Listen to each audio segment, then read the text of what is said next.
After all, it's difficult to be romantic with your husband with another woman in the room, especially if the woman's just been murdered.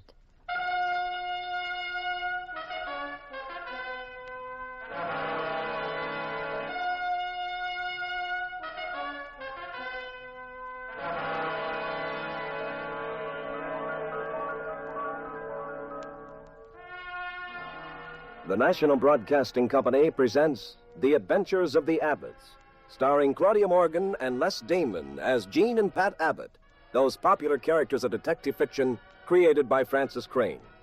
NBC invites you to join Pat and Jean each week at this time for another exciting recorded adventure in romance and crime. Tonight's story, The Canary Yellow Sack. And here is Claudia Morgan as Jean Abbott to set the stage for tonight's puzzle in murder.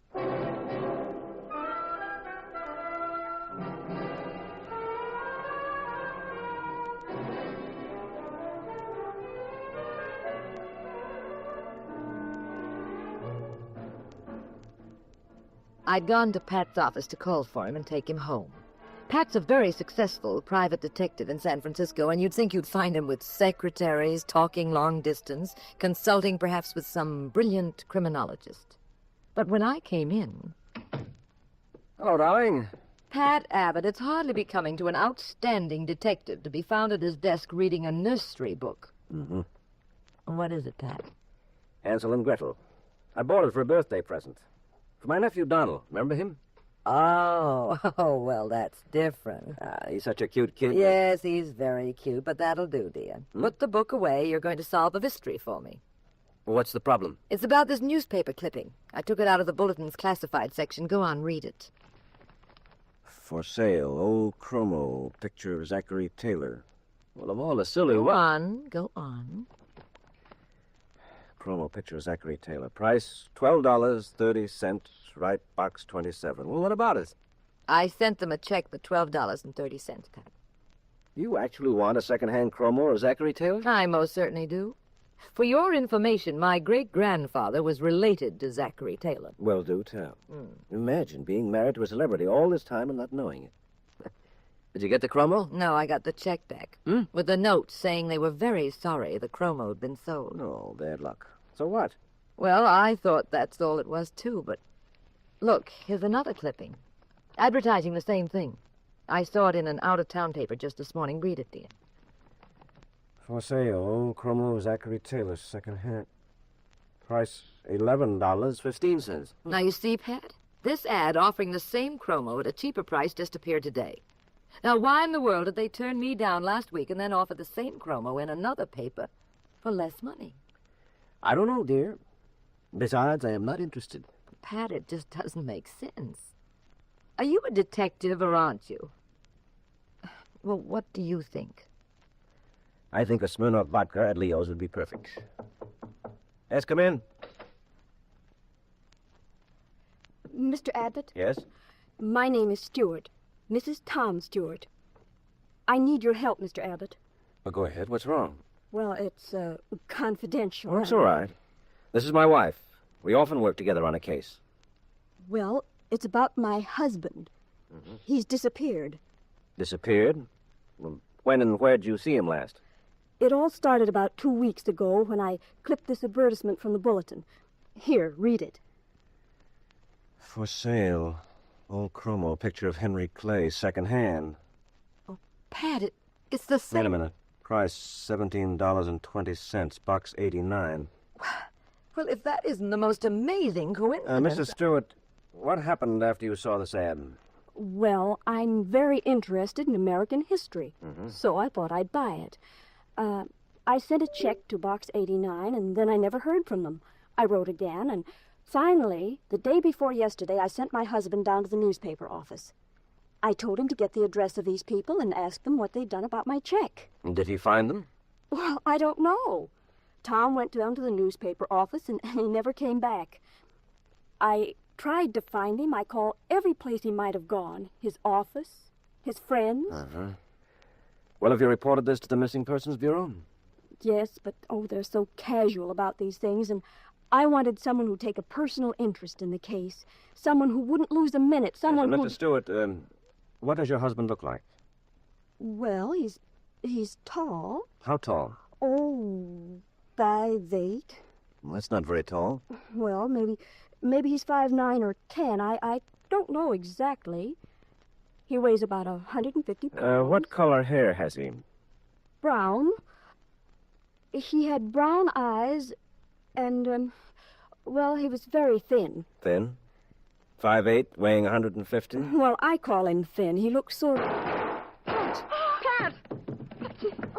She's been shot. What'll I do? You look after her, Jean. Those shots came from out in the hall. Pat, what? Stay with that woman. Oh, here, Mr. Stewart. Let me help you. We'll get a doctor. Mrs. Stewart. Mrs. Stewart. Oh, Mrs. Stewart. Well, they got away, Jean. How's Mrs. Stewart?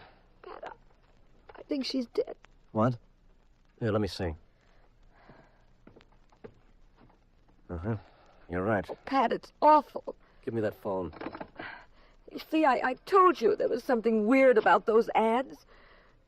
Headquarters? Lieutenant Daniels, please. Oh, what do you think they mean? Could be a code. A code? For what? 1 second, darling. Daniels? This is Pat Abbott. Look, you better come over to my place. Fast. A woman has been shot. Yeah, she's dead. Mm-hmm. Okay. Pat, what are the ads the code for? I don't know. Let's have a look at Mrs. Stewart. Well, here's her purse. What's in it? A coin bag. Handkerchief. Lipstick. There's a ticket. It's an airplane ticket. For the plane to Seattle. Tomorrow morning. Pat, will you look at these newspaper clippings? Yeah. Mm-hmm. Well, this one says, for sale.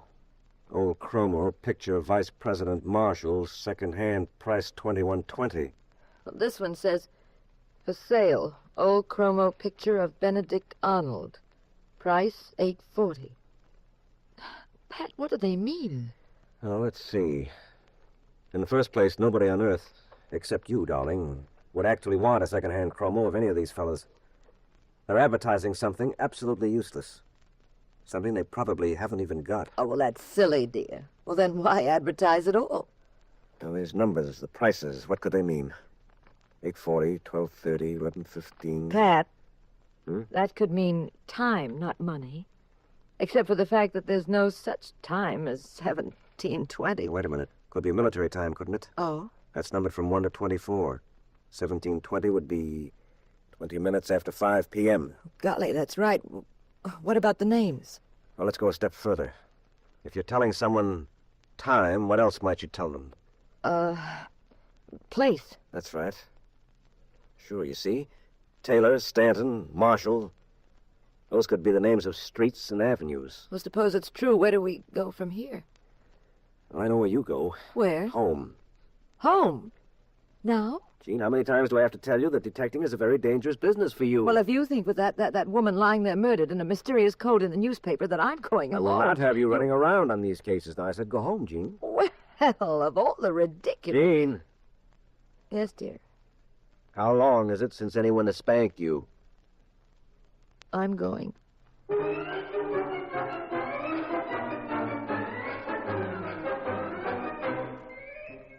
I marched very reluctantly out of Pat's office. After I'd been gone about 5 minutes, Lieutenant Daniels arrived. He looked over the scene and examined Mrs. Stewart. Then he questioned Pat. Pat, I've known you long enough to be very sure you're not mixed up in this, but, just the same, I'll have to ask a few questions. All right, go ahead. Now, you never saw this Mrs. Stewart until she came to your office today? That's right. Did she indicate why she picked you to help her? Me personally? Mm. No. No, she was just impatient with the Missing Persons Bureau. Thought a private detective could move faster. What did she expect, miracles? And you say that she told you about her husband disappearing. Yes, He disappeared after he went to inquire about a little ad in the newspaper. that's right. All right, come on, Pat. What's the gimmick? I don't pull gimmicks with you, Daniels. I never have. I've told you everything I know. That would be a novelty. You know, Pat Abbott, I have a lot of respect for you. You do a darn good job. The trouble is you don't always bring the police in on everything that you're doing. Now, this time, suppose we don't play any games, hmm? I'm not playing games. You run a check yet on Mrs. Stewart? Yeah. One of the boys just called me from headquarters. No police record of her. Mm-hmm. Pat, you're stalling. You've noticed something that you're not telling me. What did she say about her husband? Just gave me a description of him. Height? 5'8". Uh-huh. Uh-huh. Mm-hmm. All right, that she said 5'9" or 5'10". Confound it, Pat. If you don't cut the clowning. He said he was very thin. Weighed 150 pounds. 5'8", weighed 150, and was thin? Yes. Well, aren't you mother's little helper? What was his first name? What was his occupation? She didn't say. Now, that's interesting.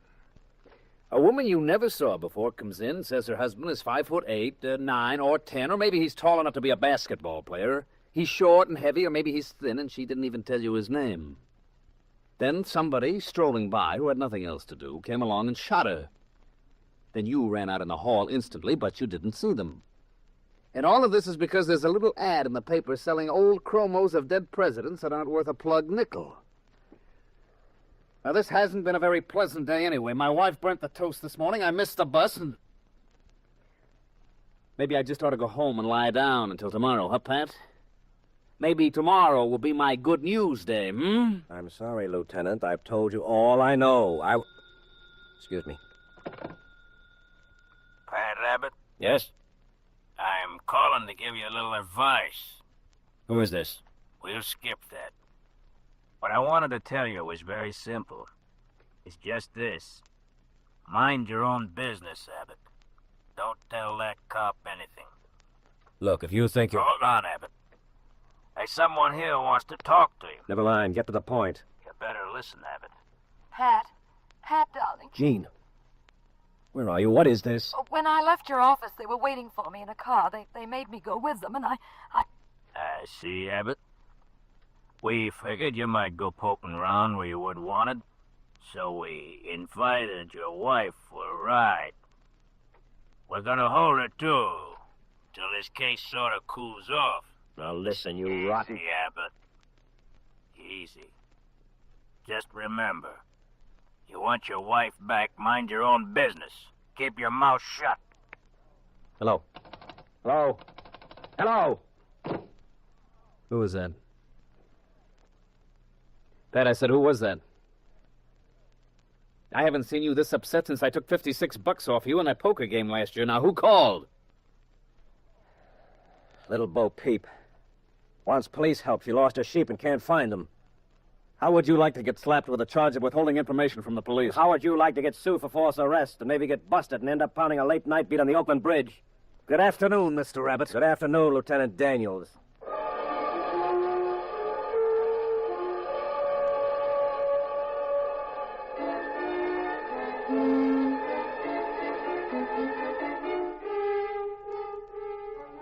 I guess maybe I'm the Rocco Gibraltar type. Except when it comes to Jean. Her kidnapping threw me for a 30-yard loss. Lieutenant Daniels tried a few more times to worm something out of me, but couldn't get a word. The minute the police had cleared out of my office, I went running to the office of the Bulletin, to the desk where they take classified ads. Yes, what can I do for you? I don't want to place an ad. I'd just like to ask you a question. What is it? It's about an ad that was in your paper. You see this? Offering a chromo of Zachary Taylor.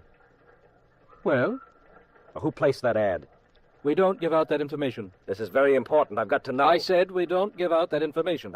If that's all you wanted, I'm sorry. I'm very busy, so if you please run along. Now, look. I don't want to get into an argument. I'm just making a simple request. So will you... The answer is no. N-O. But it wouldn't... Aren't you going to leave, or do I send for the manager? You don't have to send for anybody. I don't want to make trouble. What's the trouble, Dorrance? Oh, Mr. Warren, this fellow wants some information. He wants to know who placed this ad. It's this ad here, Mr. Warren. I'd appreciate it very much. Well, let's see it.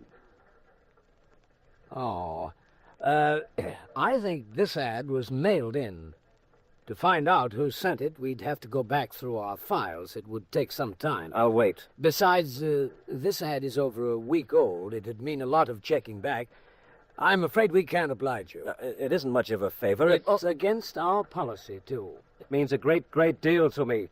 It's against our policy. All right, skip it.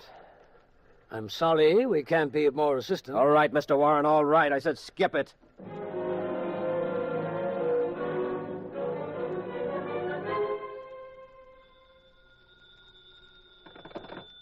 Hello. Finally got back to your office, Abbott. Now listen, you left my Now wife... wait. You better be polite to me, Abbott. Jean's right here in the room with me and the boys. Now, you don't want us to get angry, do you, Abbott? Oh, Jean, say hello to your husband. Pat, Yes, Jean, are you all right, dear? Are you all right? You heard her, Abbott. She's fine, so far. Now, look. We called about your visit to the bulletin office, Abbott. What? Aren't we smart, though? We know everything you do, don't we? You try to find out who put that ad in for the old chroma, huh? What about it? First you spoke to a man named Dorrance. And you spoke to another jerk named Warren. They turned you down. Well? I told you, keep your nose out of this, Abbott. You're disappointing me. Now, I ain't gonna warn you again. This here wife of yours won't look so pretty if they have to drag her out of the river.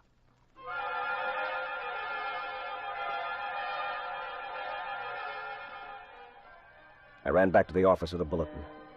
This time I wasn't going to be stopped. At the classified ad desk, there was a crowd. Excuse me, what's happened? It's a man who works at the desk, Mr. Dorrance. Oh, it's terrible. What is? Well, he was just standing there, and then all of a sudden he just keeled over and died. He did? Uh-huh. A heart attack, they say. Would you step aside? I'd like to go over there. Thank you. Why, hello. Hello, Mr. Warren. Isn't it shocking? After all these years, poor Dorrance has a heart attack and he's gone. Yes.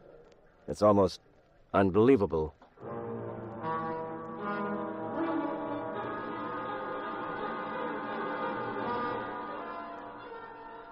I left the office of the Bulletin and raced across town to the office of the Globe-Dispatch. I had an idea. I wasn't sure it would work, but Jean's life was at stake, and any chance at all was worth taking. I went to the classified ad department of the Globe-Dispatch, and... Now, here's what I want in the ad, please. For sale. Second-hand chromo of Aaron Burr. Price, $7.20.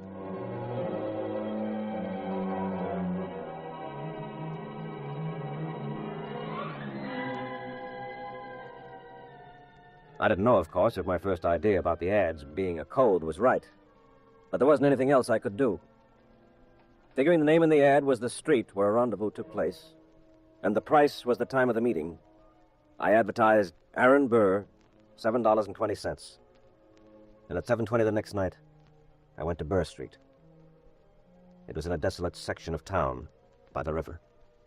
The street was deserted, and the lamppost was being repaired, so it was pitch black. I hid in a doorway and waited. At 7:20 sharp, the truck pulled up at the corner. The driver remained at the wheel. A guy who'd been riding in the back got out and strolled around, occasionally looking up the street. After about 10 minutes, a little man called out to the driver. I don't know where they are, Jackie. Looks like they won't show up. Excuse me, bud. Got a match? Huh? Oh, yeah, sure. That's, wait a minute, I got my buck. Yeah, here we are. Thanks. Here's something for you.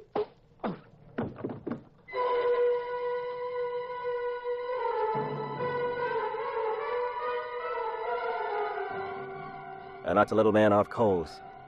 Then I jumped onto the back of the truck, and imitating their hoarse voice as best I could. Better go on, Jackie. I'll ride in the back again. They ain't coming. The truck roared down Burr Street, switched off to the main highway, and tore along doing 70. In the back, I had a chance to look around. The truck was filled with barrels of capsules. Little plastic capsules, the kind used to make pills. I kept examining the boxes. Then I found a bag. It contained a white powder with a bitter taste. Wasn't dope, but I thought I knew what it was. In a few minutes, the truck turned and pulled up in front of a huge abandoned warehouse. I hopped off, ran around to the back of the warehouse. I pulled open the door. Slowly. I saw a rickety stairway. I tiptoed up the stairs.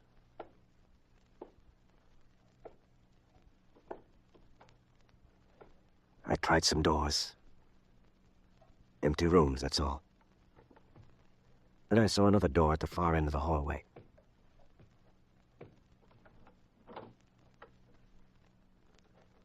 Jean? Oh, darling, oh, darling. Yes, you all right? Yeah, I'm all right. They didn't hurt me. Pat, how'd you get here? Where are we?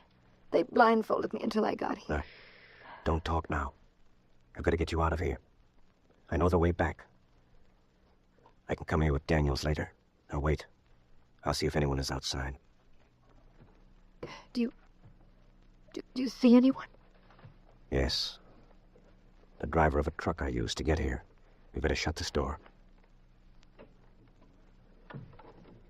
Is there another way out of this room?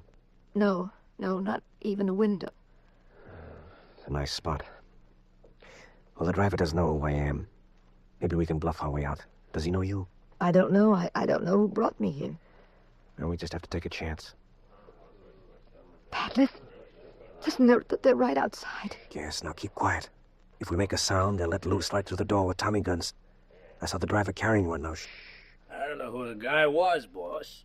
Just asked me for a match, then he slugged me. That's the fella I knocked out to get in here. It's too bad I didn't sock him hard enough. I didn't have a chance to tie him up either. He must have come to and raced over here. Now we've got to get out, Jean. We've got to take a big chance. Anything. Just let's get out of here. We'll have to go out the front door. And try talking fast if we meet anybody. Are you ready, darling? Ready, Pat.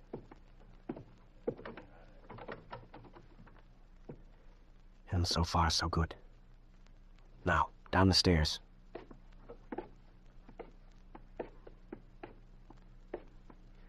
All right, now if we can make that big door at the bottom of the staircase, we'll be all right.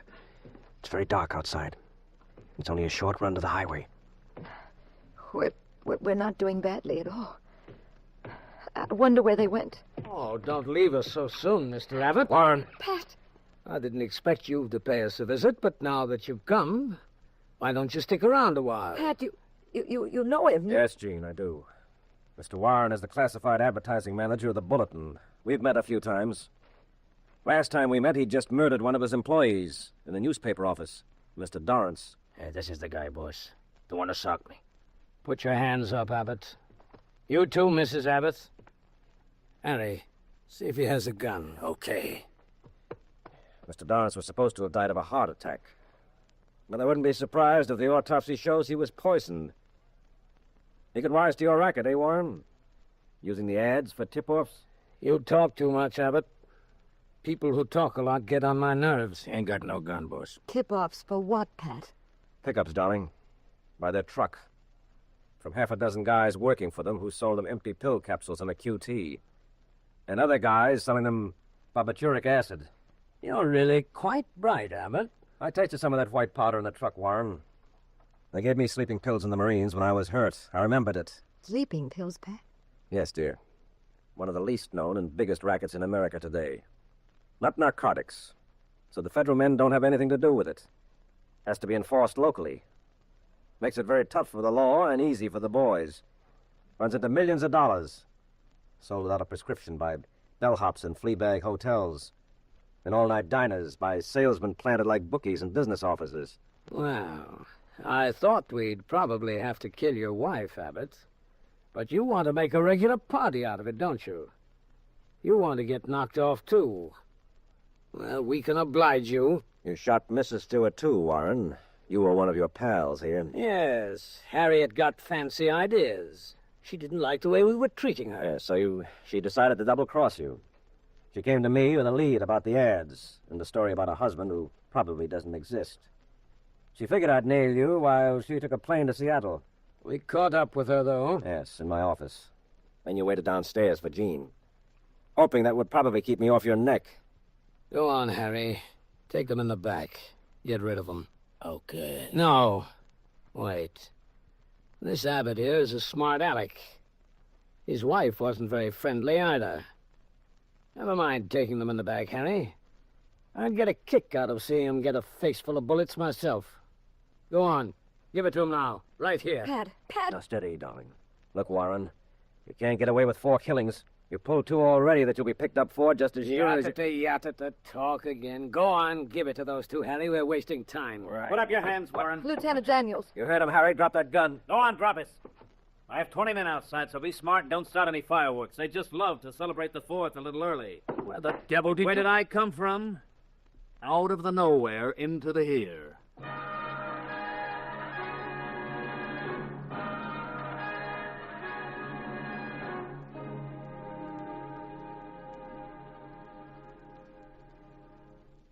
Well, I wasn't sure the trick would work, Daniels. Well, it did. Good idea, Pat. What trick? Pat, if you don't explain... You remember the nursery book I was reading, Jean? Hansel and Gretel? Yes, dear. How did they show people the way to the witch's house where they were being held prisoner? Why, they dropped breadcrumbs, I think, all along the trail as they went into the woods. Mm-hmm. Oh, I see. That's right. I did it with the little capsules.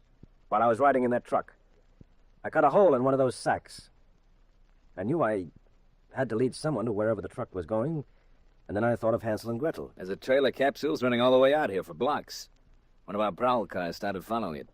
Figured some truck was losing all this stuff and didn't know it. Then the officers began looking around this warehouse. Do people get so desperately addicted to sleeping pills? Yes, very often. Then they develop barbiturate poisoning and keel over suddenly on the street. City Hospital often gets cases like that. And I know an asylum that has victims of barbiturates who went into complete nervous collapse. You see, Jean, the health department of each city is responsible for stopping its illegal use. But most of them are handicapped. Not enough men, not enough funds. So the wise guys move in and make cash. Sell them in all-night movies, sell them outside of flop houses. Yes, even pick up victims supposedly cured as they come out of the hospitals. Well, I'll never have that trouble. How do you know, Mrs. Abbott? No woman would ever have trouble falling asleep after spending an evening with Pa.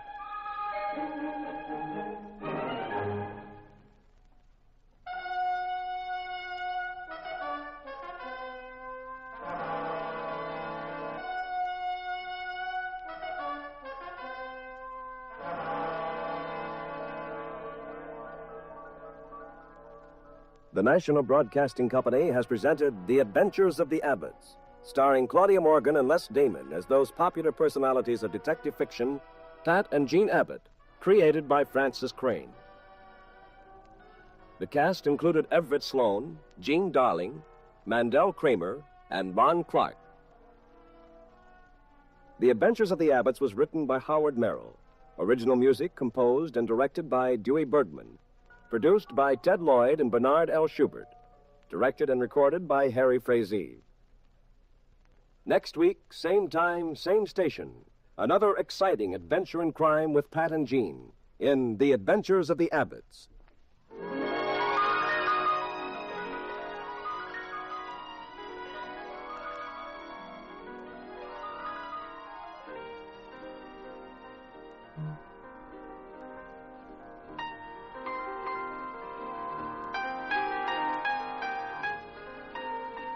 This is the United States Armed Forces Radio and Television Service.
My name's Regan. I work for Anthony J. Lyon Detective Bureau.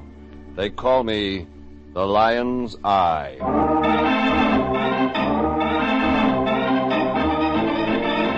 Jeff Regan, Investigator, starring Paul Dubov as Regan with Frank Nelson as Anthony J. Lyon. So stand by for mystery and suspense and adventure in tonight's transcribed story, Oil for the Lamps of Burbank.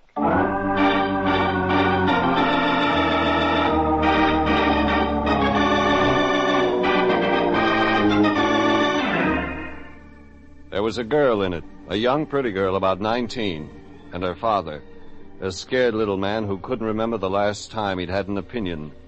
There was a boy about the girl's age, and he was dead. And then there was a woman. It all started with a phone call, a simple little 5-cent phone call that the Lion answered that Friday afternoon. Only what you didn't guess was that the conversation on the other end of the line was more than 5 cents worth of trouble. Yes, I've got that. Could you speak a little louder, please? Oh, yes, indeed. I'll send a man right out. Hello? Hello? Hang up on you, Fatso? Yes, Jeffrey, I'm glad you got here. Sounds bad. Oh, Jeffrey, it is bad. That poor man, he could hardly get the words out. What's his name, Lion? Name? I don't know. He talked so softly, I barely understood him. But you said you'd send the man out. Well, I did get the address, Jeffrey. It's in Burbank, 216 North Cordova Street. He told me that before he told me the rest. What's the rest? Well, there's something about his daughter. She's in jail for murder. Then he mentioned someone else. I think it was his wife. He wasn't sure. He wasn't sure if she was his wife? Well, he just didn't seem sure of anything. He didn't or you didn't? Now, Jeffrey, you know I always get the facts of the case. Like the client's name? Well... Or why he wanted to hire a private detective? Well... Now, Jeffrey, there were extenuating circumstances. As head of the Lyon Detective Agency, I can only do so much. After all, some of the work is up to you. How much is he paying, Fatso? $50. You heard that all right. He said that before his voice got so soft. Sure he did, Fatso. He probably repeated it a couple of times. Yes, as a matter of fact, he did. Well, don't just stand there, Regan. Get out there and see our client.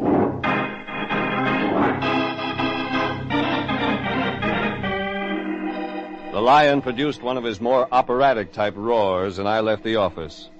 20 minutes later, I found 216 North Cordova. A 2-story stucco house surrounded by apartments. The street had just been paved, but that didn't stop the rest of the yard from looking like an oversized sand pile.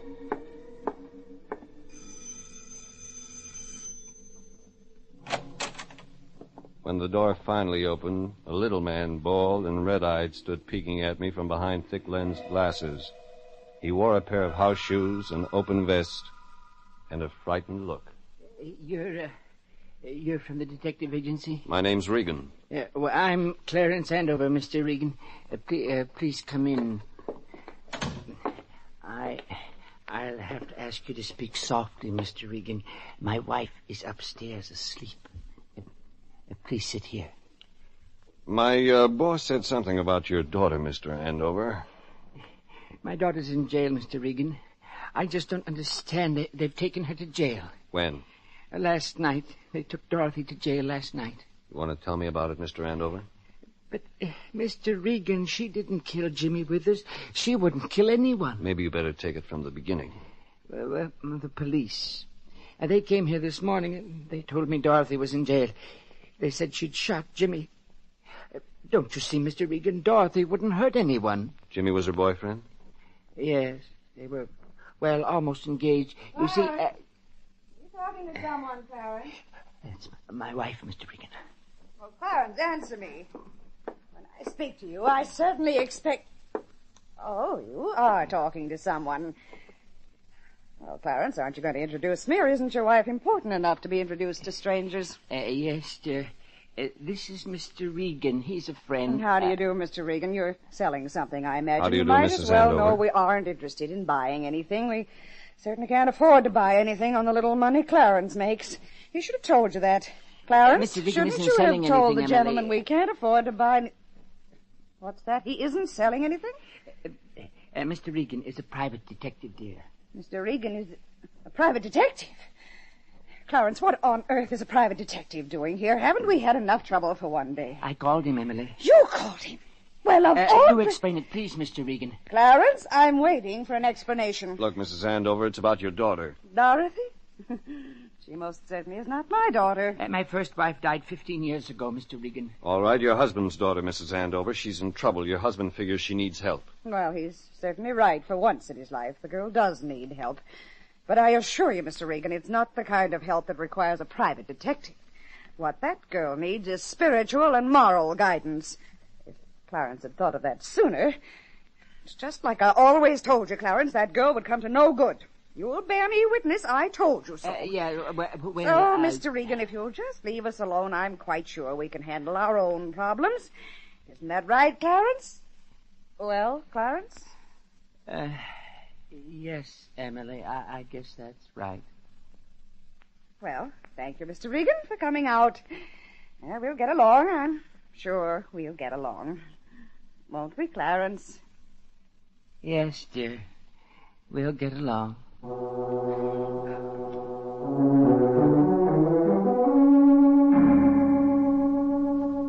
Clarence Andover wanted help.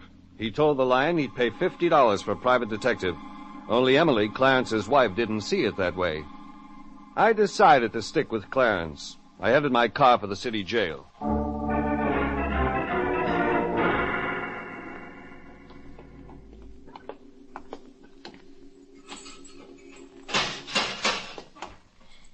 Okay, 5 minutes.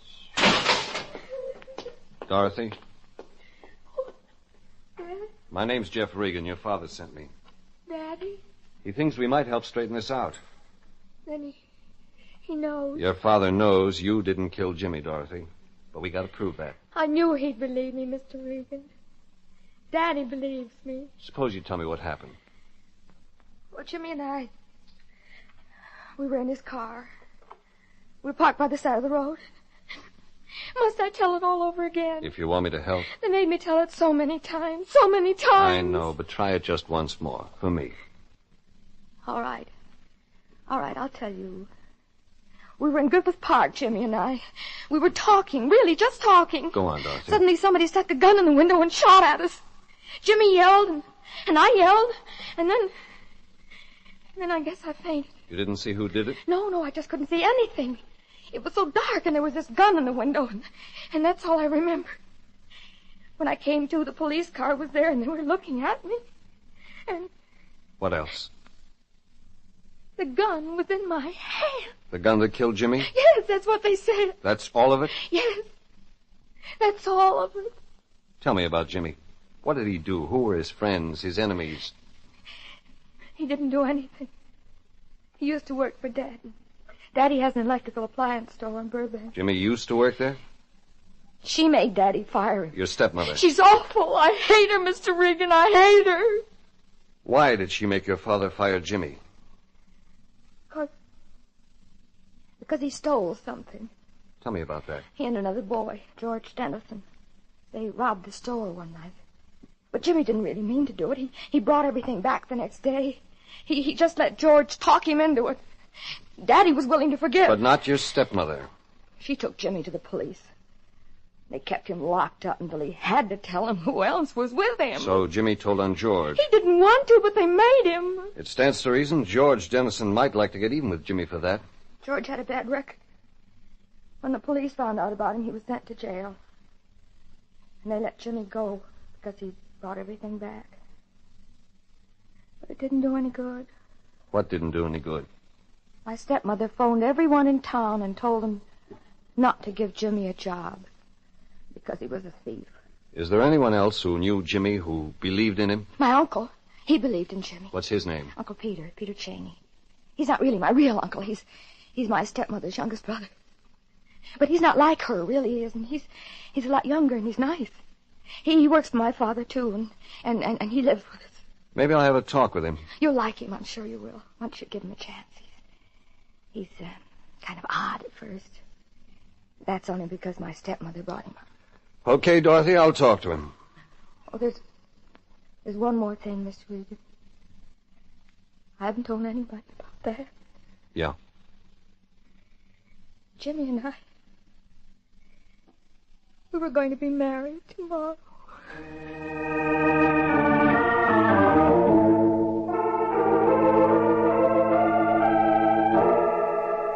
I checked out front for Lieutenant Sanducci, but they said he wouldn't be in for an hour. That gave me time to run out to Burbank and the girl's father's electrical appliance store. Only when I'd driven halfway out Riverside, I discovered something. Something I didn't expect. Behind me, a gray coupe that had been there since I'd left the jail. I was being followed. But when I pulled up in front of Andover's appliance store on San Fernando Road, the gray coupe was gone.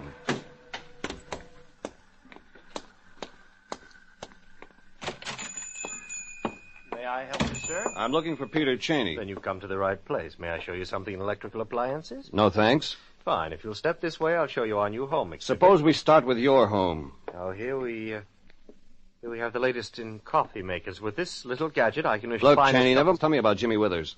A nice boy. Now, here we have a waffle baker, fully automatic, and it serves 4 people. Just Okay, Cheney, now we'll talk my business. Do you think your niece killed that boy? Dorothy Andover is not my niece.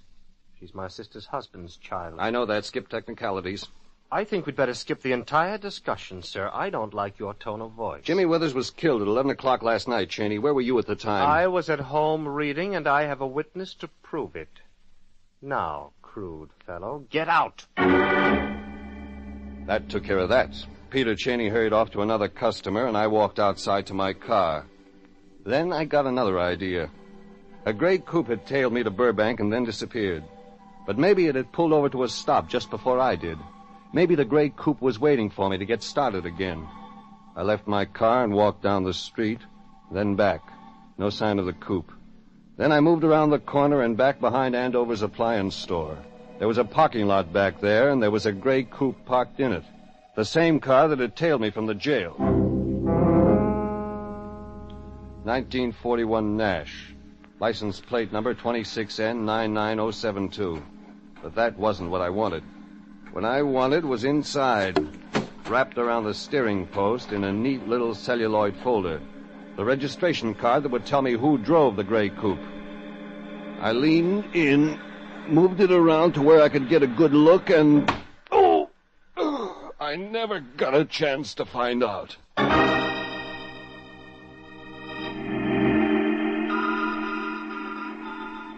It was late afternoon, and the sun was slanting behind the ancient brick buildings, and there was fog.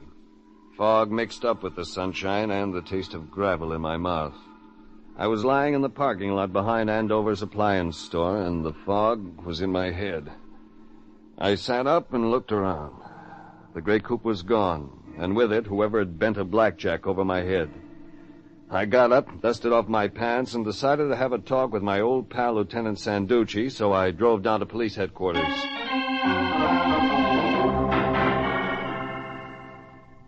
Regan, they tell me you wanted to talk to me.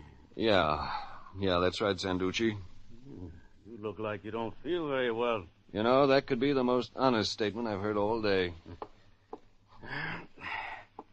Okay, Regan, what's the trouble? The girl you got on a murder rap, Dorothy Andover. Go on. You sure, Sanducci? All the evidence points directly to this girl. But you asked me if I'm sure, and I must tell you the truth. I am not. But you're still holding her. Regan, she was found with a gun in her hand. The boy was sitting beside her dead. What else can I do? Turn her loose and pray for a miracle? Okay. What about the dead boy? He was mixed up in a robbery with another kid about 6 months ago. Yeah. I know what you're thinking. The other one's name was George Dennison, the bad one. But you checked him. Of course we checked him. Regan, believe me, if there'd been any other way... George Dennison had an alibi.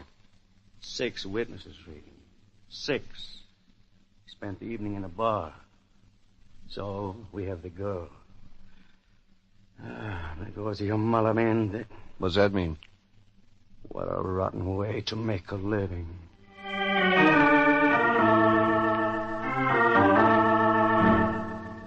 George Dennison, the logical suspect, had 6 witnesses that he was nowhere near the scene of the crime. But I still wanted to talk to him. I went out to a phone booth in the lobby and called my boss, Anthony J. Lyon. The Lyon Detective Agency, Anthony Me, Fatso. Jeffrey! What's so surprising about that? Jeffrey, you get up here to my office immediately. Is that clear? Listen, Lyon, I'm in the middle of I finding... don't care what you're in the middle of. You report back to my office at once. And Regan, if you aren't here in 10 minutes, you're fired.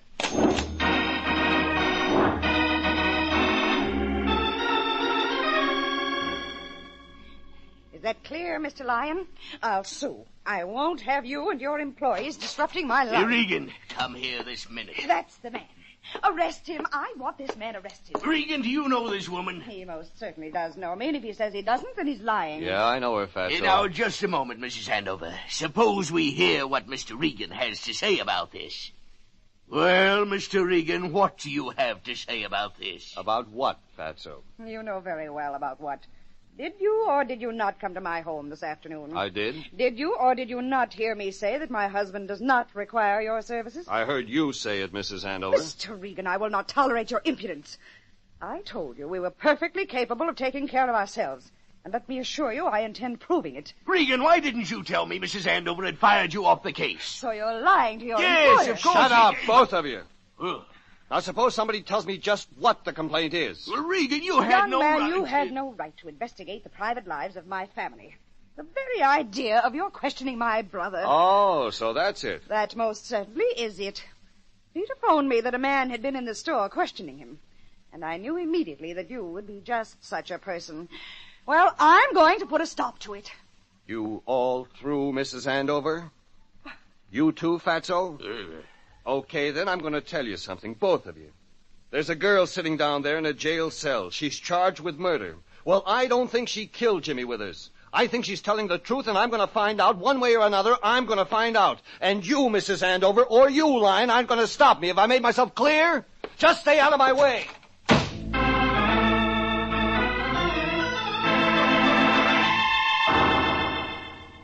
There was one visit left to make. One more place to add facts. I phoned Lieutenant Sanducci down at headquarters and got the address. Then I drove out. Boyle Heights, Wilmot Street, 4-family flat. And out front of the 4-family flat was parked a gray coupe.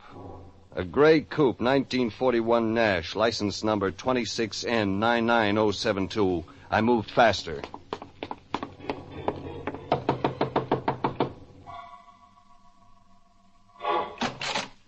Yeah? I think you and me are going to have a talk. He ain't home. You're home, Dennison. You left your car parked out front. What's it to you, Flatfoot? Your memory's not that short, George. Move over. That's better, George. Now suppose we talk about a robbery. You trying to frame me, Shamus? A job you pulled about 6 months ago. You and a kid named Jimmy Withers. Get lost. Think, George. I may be here all night. No, you got the wrong guy, all right. Jimmy stooled on you the next day. You remember that, George? You were sore, real sore. Jimmy not only stooled, he took back the stuff you'd stolen. Oh, you don't, Shamus. Not anymore, you don't. Oh, George has a gun now. Well, put it down. Stay right there. We can add gun without permits. We ain't gonna add nothing, Shamus. Not assault or battery or nothing. Stand back. We'll add plenty.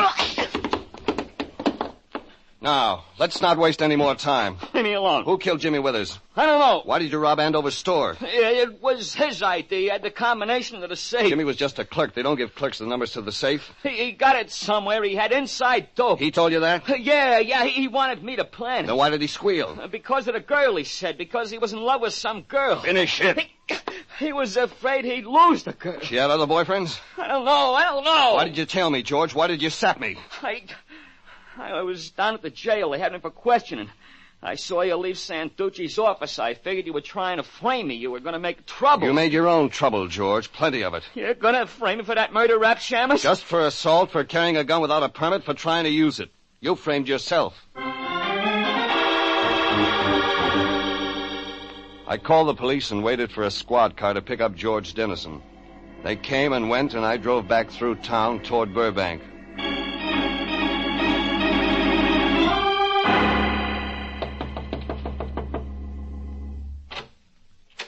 Yes? Oh, Mr. Regan. Mind if I come in, Clarence? Well, I wouldn't mind, Mr. Regan, but you see, that is, my wife is upstairs. She wouldn't care much for the idea, that it? Well, I wouldn't say exactly It's that. okay, Clarence, I'll say it. Besides, your wife's the one I want to see. Well, if you say so, Mr. Regan, I suppose... Thanks. I'll tell Emily you... Just a minute, Clarence. I want to ask you one question first. Very well, Mr. Regan. Last night when Jimmy Withers was shot, were you at home? No, I wasn't. I was at a lodge meeting until midnight. You see, Emily said... There was just Emily and her brother Peter. Why, yes. We can talk about it later. Suppose you call your wife. The nervous little man shuffled up the stairs rather than raise his voice to call Emily. Glanced back at me once, unsure, worried, then moved up to the second floor. There were voices up there for a few minutes, and then down the stairs came Emily Andover. Emily in all her bombastic glory, a housecoat wrapped around her big frame, hairpins holding down a mass of twisted ringlets. Emily the Queen, hairnet for a crown. Well, Mr. Regan, and what excuse are you giving for barging into my home again, meddling into my affairs? Mr. Regan, You stay out of this, Clarence. What I've got to say is for your wife. Mrs. Andover, you spent the evening at home last night? Yes, I did. Your brother, he was here with you? Yes, he was. All evening? Mr. Regan, I'm going to call the police. I said all evening? Well, yes. But you're not sure.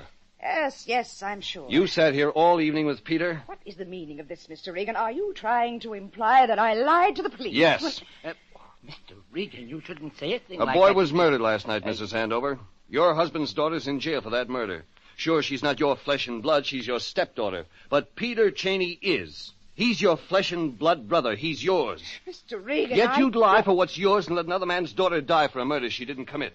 That's not true. It's not true. It isn't? You don't believe in murder, do you, Mrs. Andover? Murder is wrong, but you provided an alibi for a murderer. No. Peter Cheney, your brother, shot and killed Jimmy Withers. Shot and killed him because Jimmy was about to take Dorothy away, because Jimmy was about to marry her. No, that's a lie. Peter Cheney followed them to Griffith Park. He shot Jimmy Withers, he returned to the house, and you provided the alibi for him. No, he wouldn't do a thing like that. Peter wouldn't. He couldn't. He wasn't home with you all evening. No, he wasn't. He went out about 10 or 10:30, came back maybe 30 minutes or so later. Yes, he did. But Peter wouldn't kill anyone. I know he wouldn't. He's my brother. Thank you for defending me, Emily. Peter. Mr. Regan is lying, Emily. You and I both know that. Peter, that gun. Well, Mr. Regan talks too much, my dear. We wouldn't want some of those lies spread around the neighborhood, would we? Or to the police, Cheney. We wouldn't want them spread there. Precisely, Mr. Regan. Just the way I feel about it. Peter, what Mr. Regan says... Emily, you shouldn't have admitted to Mr. Regan that I left the house last night. That was quite wrong of you. But, Peter, You didn't know you'd lied for a murderer, Mrs. Andover. You didn't know because he happened to be your brother? Mr. Regan, I don't like what you're doing at all. You're undermining my sister's faith in me. To say nothing of my dear brother-in-law. Is that right, Clarence? Don't talk to me. You see, Mr. Regan? My sister crying and my brother-in-law trying to act like a man again.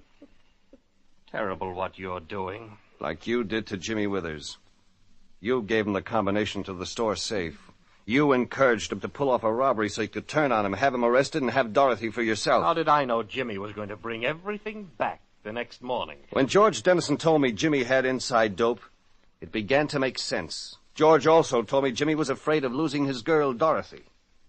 A lovely girl. Dorothy's quite fond of me, you know. So she told me in her jail cell this morning. When I added the robbery and the other man Jimmy was afraid of, it had to be you. You wanted Dorothy, but you let her go to prison for your crime. Oh, but I was sure George Dennison would be arrested. He'd been caught stealing in the neighborhood before. He hated Jimmy, and he had a prison record. Naturally, I was quite shocked when he turned up with such a good alibi. You're hateful. Hateful! Sister dear, that's no way to act. After all, you are an accomplice. And then, too, we must kill Mr. Regan before he brings ruin on both of us. No. You mean you aren't going to supply me with another alibi? Emily, dear, don't forget you have to save your own skin. No, I won't do it. I don't care what they do with me. I don't care. Even Emily, Peter. And you, Clarence? Surely you don't want to see poor Emily in prison. I want to kill you.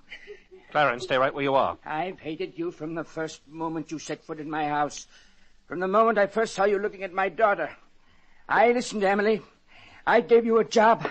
I supported Clarence. you. I am not going to listen to Emily any longer, Brother Peter.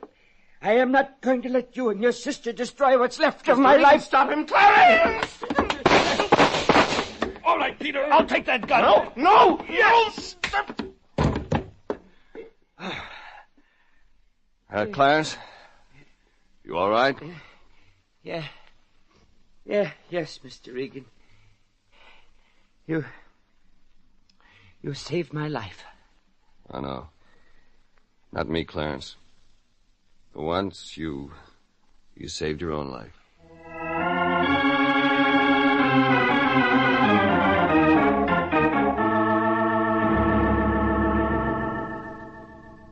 Lieutenant Sanducci showed up for the prisoner, Peter Cheney, and with him went his sister, Emily. It made sense that Emily wouldn't get off scot-free for lying to the cops. But Peter, he could plan nothing less than life. Clarence Andover watched them go, and the look in his eyes gave the whole thing more meaning. Clarence didn't need either of them anymore. Even my boss, Anthony J. Lyon, was happy when I showed up for work the next morning. The flowers that bloom in the spring, fella, the flowers, Jeffrey. Happy today, huh, Lyon? Not especially, Jeffrey, not especially. Funny. You sounded to me like a guy who just received a check. A check? Why, how ridiculous. Jeffrey, who told you? Clarence Andover. He said he was mailing the fee to the office last night. He did? Oh, the fee. Yes, he mailed the fee. Just like I said, $50. Very kind of him, I'm sure. $50? Yes, Jeffrey. I deposited his check at the bank this morning. Well, I'd have saved it to show to you, but you see, I wanted to get to the bank early. Avoid the rush. You understand. Oh, sure. I understand. Banks are crowded these days. If I'd gotten there any later, why, even as it was, Jeffrey, the line was halfway down to the next counter. $50, huh, Fatso? Well, Jeffrey, there was a small bonus included. Mr. Andover just enclosed a little something to buy a new doormat. You know, Lyon, $100 will buy a lot of doormats. Yeah, $100? Who told you? That Clarence Andover added another $50 because we saved his daughter?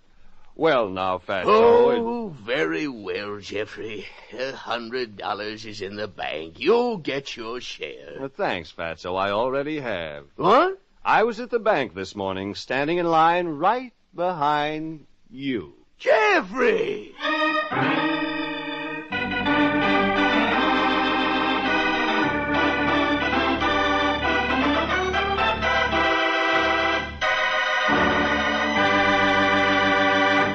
Jeff Regan, Investigator, is written by William Prug, produced and directed by Sterling Tracy, and stars Paul Dubov as Regan with Frank Nelson as Anthony J. Lyon. Original music is by Dick Arant. Bob Stevenson speaking, inviting you to be with us again for more transcribed suspense and mystery and adventure with Jeff Regan, Investigator. Even the dullest, dingiest floors can sparkle like new in 6 to 9 minutes with the economical no-rubbing Aero Wax. Just apply Aero Wax and let it dry. Its gleaming waxed finish protects against wear, eliminates frequent scrubbings and polishings. Aero Wax, A-E-R-O-W-A-X, saves time, work, and money. For it costs only 25 cents at hardware, drug, grocery, or 10-cent stores.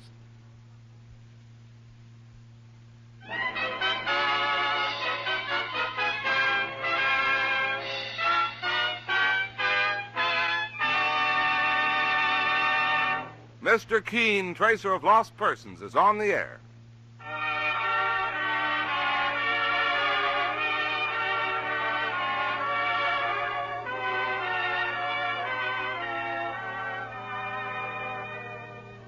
Ladies and gentlemen, the makers of Colonos toothpaste present Mr. Keene, Tracer of Lost Persons, one of the most famous characters of American fiction and one of radio's most thrilling dramas.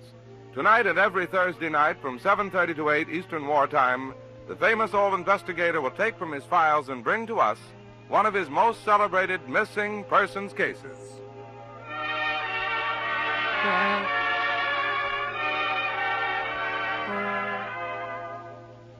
To have a charming, attractive smile, teeth that feel fresh and clean, resolve right now to use Colonos, a high-polishing toothpaste. Colonos helps clean and polish teeth beautifully, yet with utmost safety. Colonos has a refreshing, minty flavor you're bound to go for, because it leaves your mouth feeling fresh as a daisy. Get Colonos, K-O-L-Y-N-O-S, Colonos toothpaste tonight.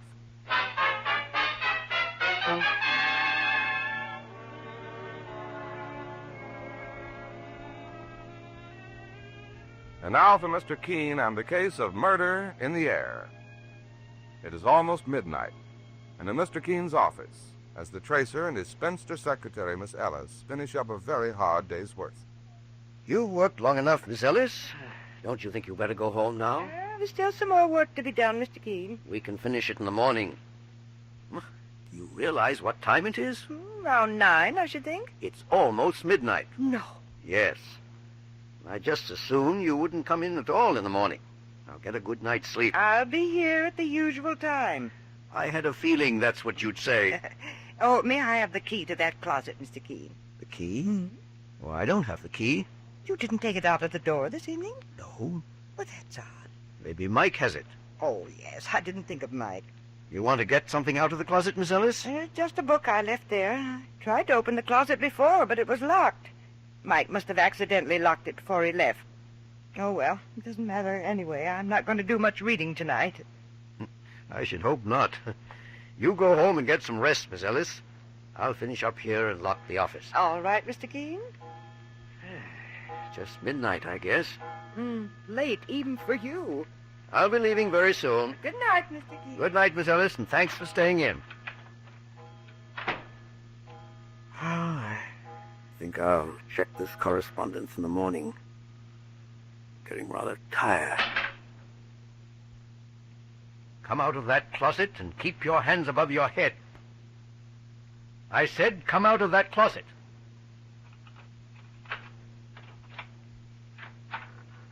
Well, good evening. Good evening. May I ask how long you've been in there? Since 8 o'clock. There was no one in the office when I came in, and... And you waited in the closet because it was so convenient, eh? Please, Mr. Keene, I know what you're thinking, but I'm not a thief, I swear it. What is your name, young lady? Barbara Halliday. And your business here? I had to see you, sir. I have a telephone and a secretary. I usually make my appointments with her. I was going to wait here in the office, but when I heard someone trying the outside door, I became frightened. That's why I hid in the closet. What frightened you?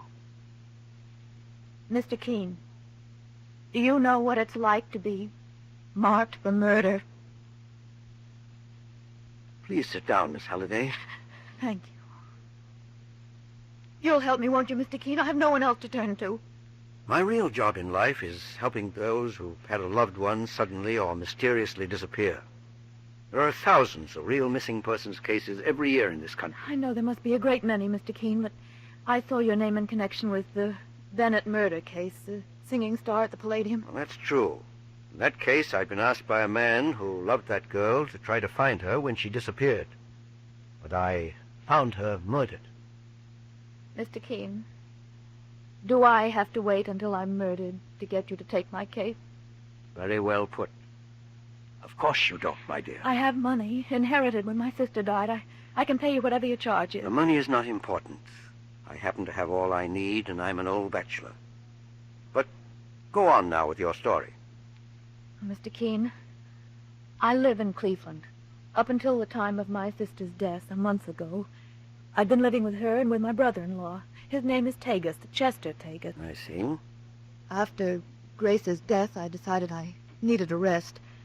It was all too much for me. We were very close, and her sudden death was a blow.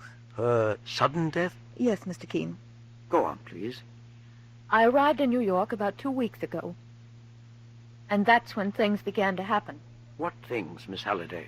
3 attempts were made on my life. Any one of them could have been my finish. Frankly, I don't know yet why they all failed. Well, tell me about them.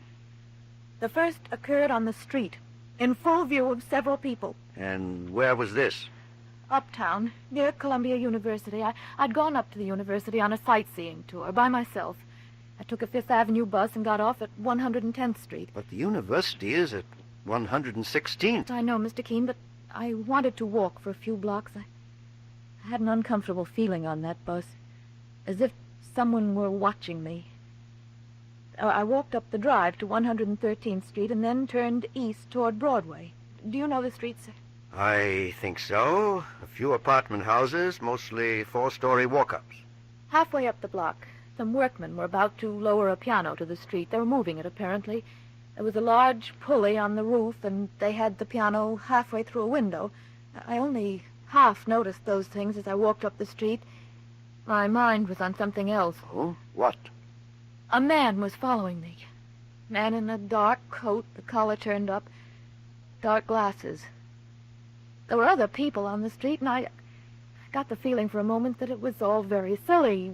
What harm could a man possibly do in a street full of people? That's how I argued to myself.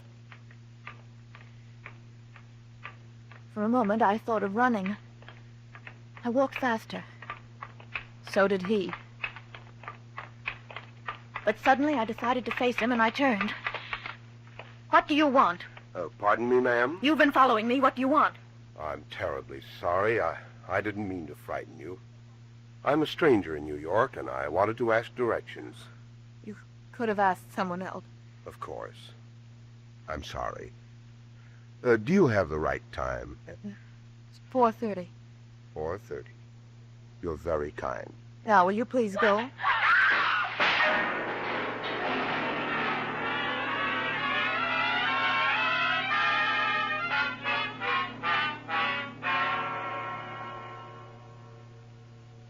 It was the piano, Mr. Keene.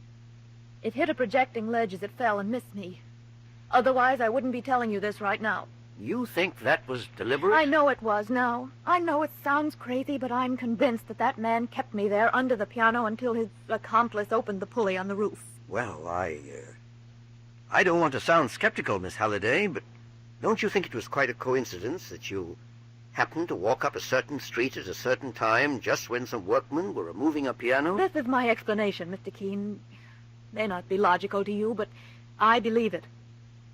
There were 2 men following me. They actually had a different plan in mind, but they saw the piano, and they made their attempt with that on the spur of the moment. And the workmen saw nothing? No. There was no one on the roof at the time. You say there were 3 attempts to kill you? Yes. The second attempt occurred on the subway. The following morning, I decided to visit the cloisters. I took a subway at 42nd Street, an express. At what time was this? Around 11 o'clock. It wasn't the rush hour, and I was alone in the rear car. At least I thought I was alone, until I noticed a man sitting at the other end. The same dark glasses, dark coat with the collar turned up. He disappeared in the confusion right after the piano fell, and there he was again. I watched him out of the corner of my eye. When the train reached 59th Street, he'd moved his seat, and he was now directly opposite me. Didn't you try to get out? I was afraid to move. I prayed that someone else would board the car, but it was still empty except for us when the doors closed. And the train began to move. What happened then? The run between 59th and 125th Street is the longest on the line. I suppose it really only takes a few minutes, but to me it seemed as if I was living my whole lifetime over again, because the man with the dark glasses had deliberately changed his seat again, and he was now sitting next to me. There was no conductor on those subway cars. Sometimes there are. I started to get panicky. I couldn't scream. We were in the last car, and the noise was too strong. I got up and moved toward the end of the train, and he followed. Then I knew what he wanted to do. He wanted to push me off the train. I started to choke with fear. I wanted to beg him to leave me alone, but the words wouldn't come. He was pushing me against the gate and fumbling for the catch. Suddenly I found my voice and I screamed at the top of my lungs.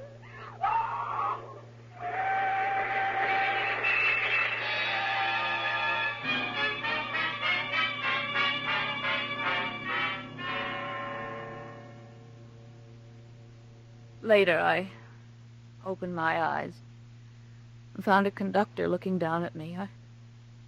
I'd fainted. My enemy was gone. Was there an investigation? No, I didn't tell anyone what had happened. I took a cab home as quickly as I could and went to bed.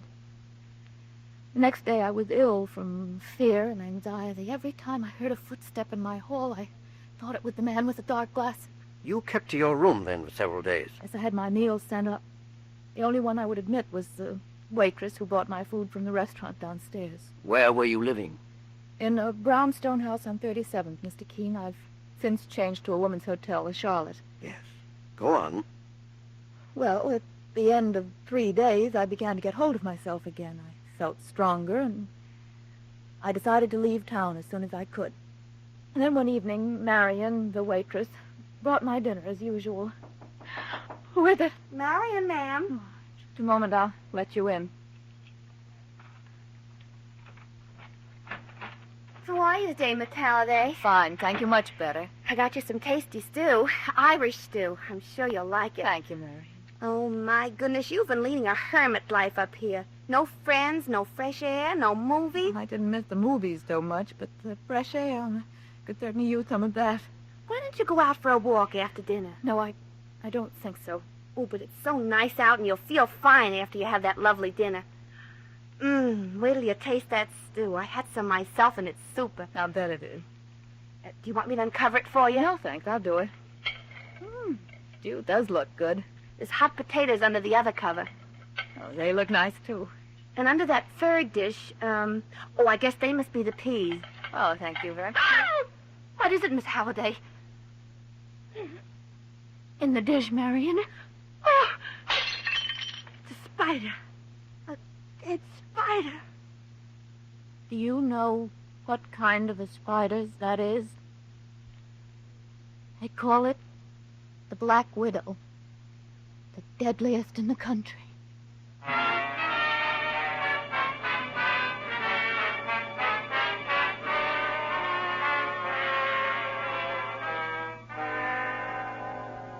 What a strange story Barbara tells Mr. Keene.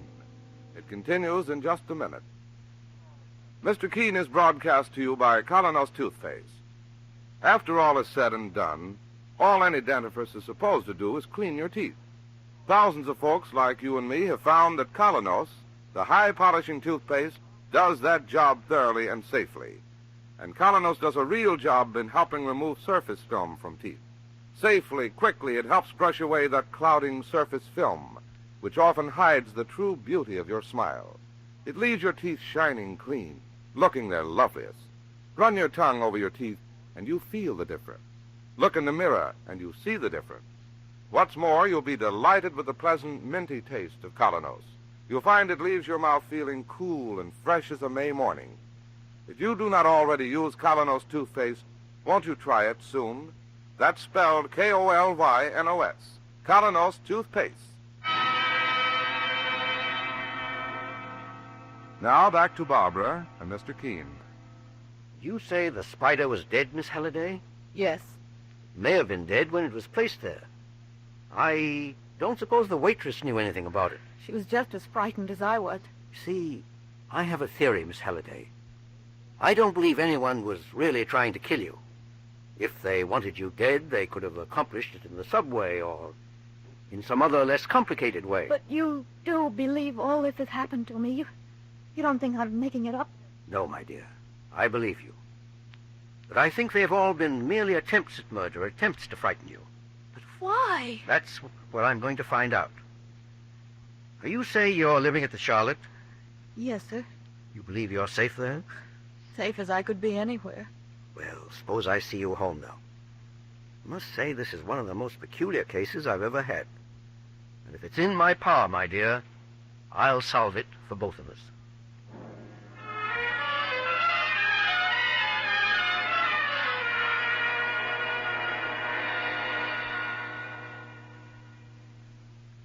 And you say Mr. Keene won't be in until noon? I doubt it, Mr. Tegas. My name is Clancy, Mike Clancy. I'm his assistant. Can I help you, sir? Well, perhaps. You see, my sister-in-law disappeared from our home in Cleveland. When was this, Mr. Tegas? 2 weeks ago, following my wife's death.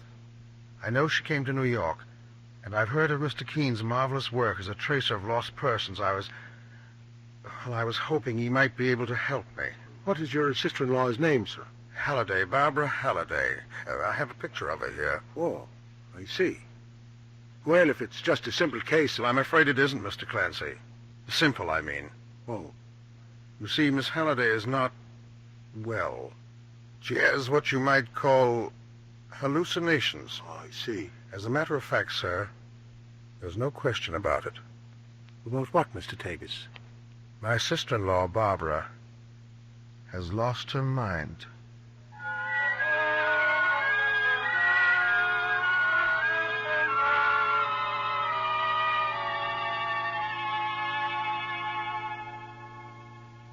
So she said she'd lost her mind, Mike? Yes, Mr. Keene, sir.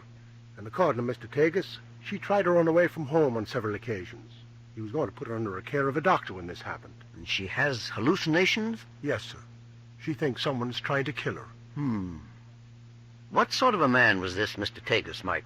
Oh, very pleasant, nice to talk to. He was mighty worried. I told him you might be able to find the girl if he gave you a little time, sir. I have found her, Mike. You what, sir?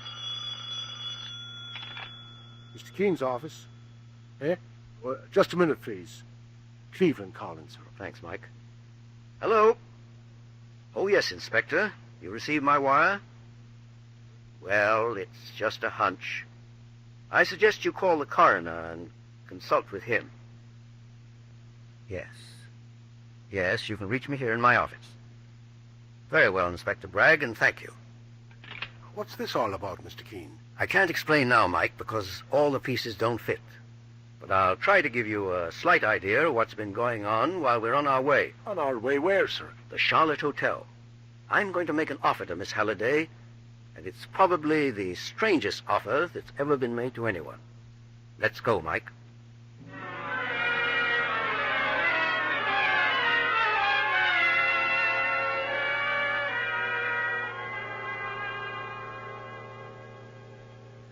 We can talk here in the lobby, Mr. Keene.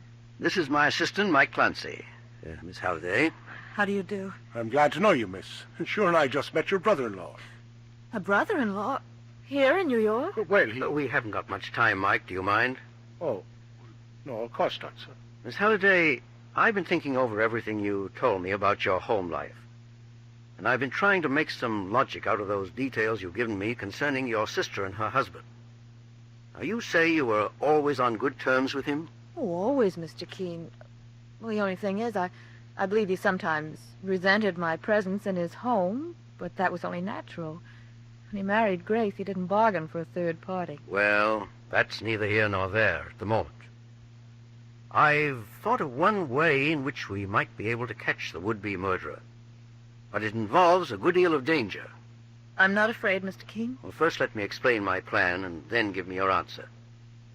Now, it's obvious that this man will make another attempt to kill you.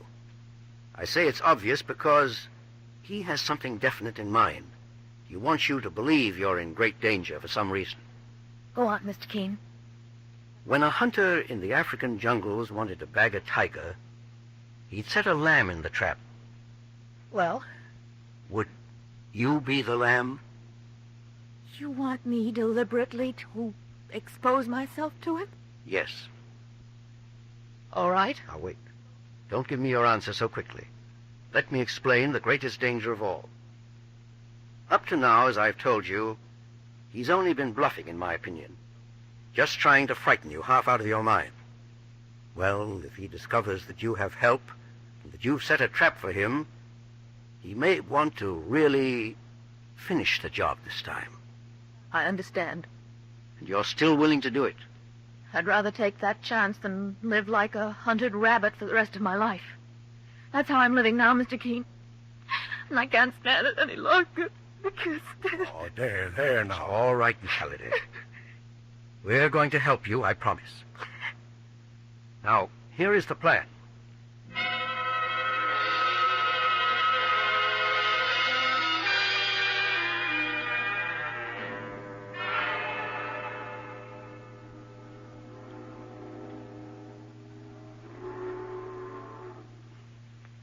This is it, Miss Halliday.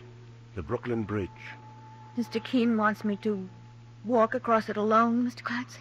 Yes, I'll follow you, but from a distance. We want to give this killer plenty of rope.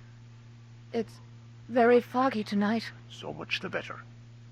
The bridge seems to be empty now from here. People don't usually walk across it on a night like this. There's plenty of traffic going across in cars, but, well, they won't do you any good in case you get into trouble. I realize that. Now, somewhere on that bridge, Mr. Keene is waiting. I only hope he's waiting in the right place at the right time. I have enough confidence in him, Mr. Clancy. I'm not afraid. Well, good for you. Be steady now, and keep your wits about you. You can rest assured that Mr. Keene will be there when you need him.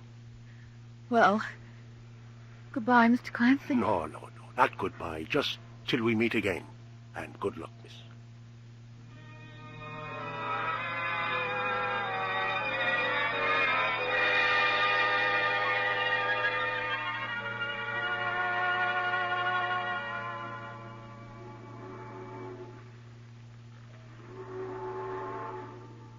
Barbara! What? Chester! What are you doing here? Oh, that's just what I was going to ask you. Oh, I was just walking. My dear, do you realize how I've been searching for you? I've combed New York. I'm sorry I left so suddenly, Chester. I didn't mean to worry you. Haven't you been well, Barbara? Yes, I've been... This is just about the most peculiar meeting I've ever had. Is it? Well, don't you think it's a coincidence? To meet on Brooklyn Bridge in a city like this? Well, no matter.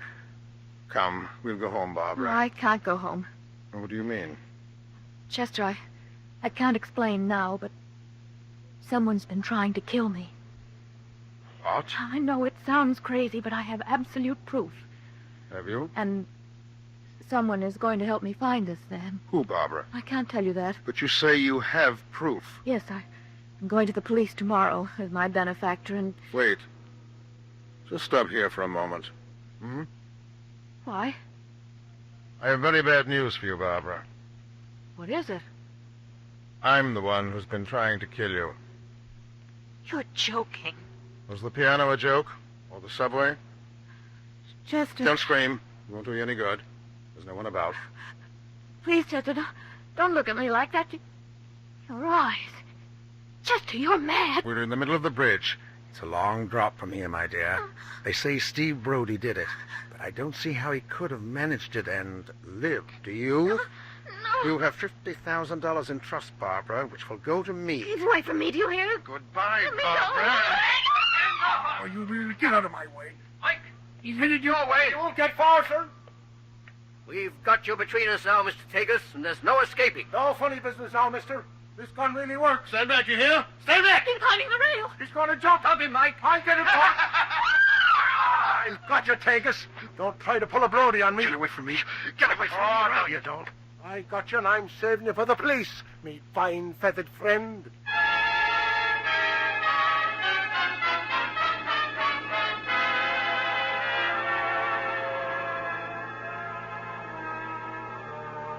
Feeling better now, Miss Halliday? Much better. Thank you, Mr. Keene. I brought you back to my office before taking you home because I wanted to show you this wire from Inspector Bragg in Cleveland. Shall I read it to you? Please. Mr. Keene, I'm so mixed up. As well you might be. This wire will be quite a shock. Have definite proof that Grace Tagus was murdered. Handkerchief found in Chester Tagus' trunk contained traces of poison. Have wired New York police to hold Tagus. Thanks, Bragg. Dear God. Poor Grace. You thought your sister was attempting to exterminate ants in your home when she accidentally breathed some deadly poison fumes, Miss Halliday. Yes, that's right, Mr. Keene. But I'm amazed how you should know all this.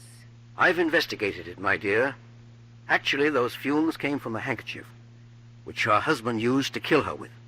He must be mad. He seemed to be on that bridge. At any rate, we've got him now, and there's still another explanation for his actions in the case. Yes? Did you ever hear of a codicil in your mother's will which stated that her money was to go to her eldest daughter, and then to you, should your sister die, providing the beneficiary was sane and completely capable of handling the financial affairs of the family? But no. I wasn't present at the reading of the original will. Well, your brother-in-law was. I've contacted the family lawyer, the man you told me about the other day, and he gave me enough information to come to certain very definite conclusions. It was then that I began to realize that someone was trying to drive you mad, Miss Halliday, and I suspected that someone was Chester Tagus. Well, apparently I was right. He would have been next in line for the money with you in the asylum. But now he'll have to face the charge of the murder of your sister. Keene, how can I ever thank you for what you've done for me? It's not necessary to thank me, my dear. The thanks I receive from seeing that justice is done is quite enough. You can go home now, Miss Halliday, with no fear or foreboding. I can assure you now there'll be no more murder in the air.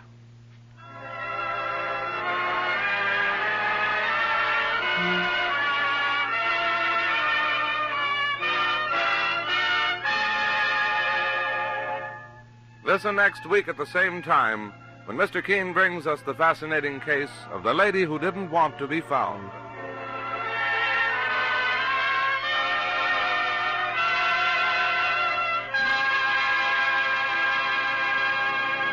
Have you noticed any change in the taste of your dentifrice lately?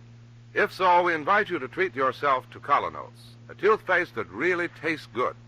You'll love its tangy, minty flavor that sets your tongue a-tingle, leaves your mouth feeling cool and fresh as a sea breeze. And children really go for that zippy Colonos flavor. You never have to coax youngsters to clean their teeth with keen-tasting Colonos. What a job Colonos does in cleaning teeth. Gets them clean, looking their best.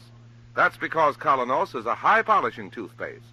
Its action on teeth is like a jeweler's polish, removing tarnish from precious silver, because it helps brush away masking surface film. Colonos leaves your teeth shining clean.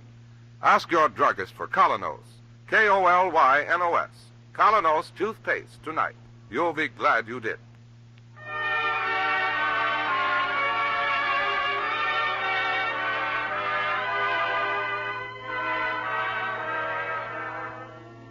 You've been listening to Mr. Keene, Tracer of Lost Persons. Now on the air at a new time, every Thursday night, 7:30 to 8 Eastern Wartime, over this network. Don't miss Mr. Keene next Thursday night when the kindly old tracer turns to the case of the lady who didn't want to be found. This is Larry Elliott saying good night for the makers of Colonos toothpaste and inviting you to listen to Friday on Broadway at 7:30 p.m. Eastern Wartime over most of these stations tomorrow night.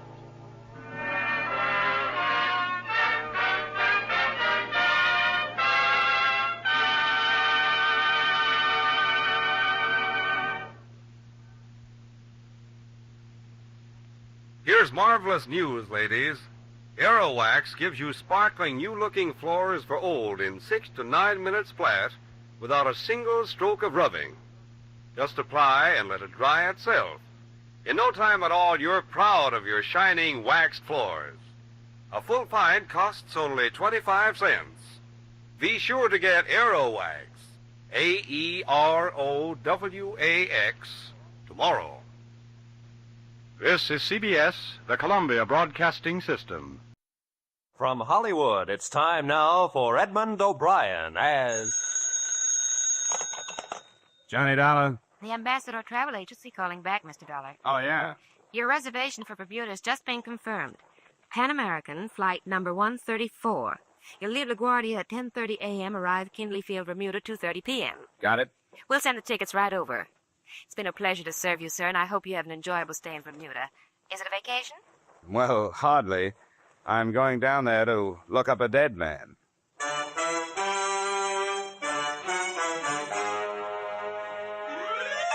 Edmund O'Brien in another transcribed adventure of the man with the action-packed expense account. America's fabulous freelance insurance investigator. Yours truly, Johnny Dollar.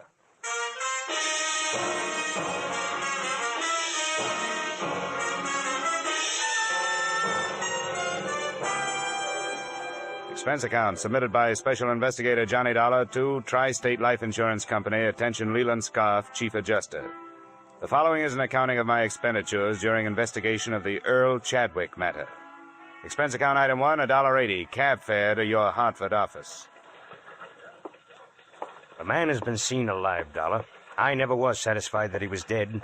His boat, a small cruiser, was found wrecked, you know, but never a body. How long ago was that? Little over 4 years ago, 1945. He was declared dead in 1947 in appellate court, and we were forced to meet the claim of his widow, or his wife and accomplice, as it might seem now. Go ahead. Here's the lady that saw and spoke to him. Mrs. Marshall, this is Mr. Dollar. How do you do? Mrs. Marshall?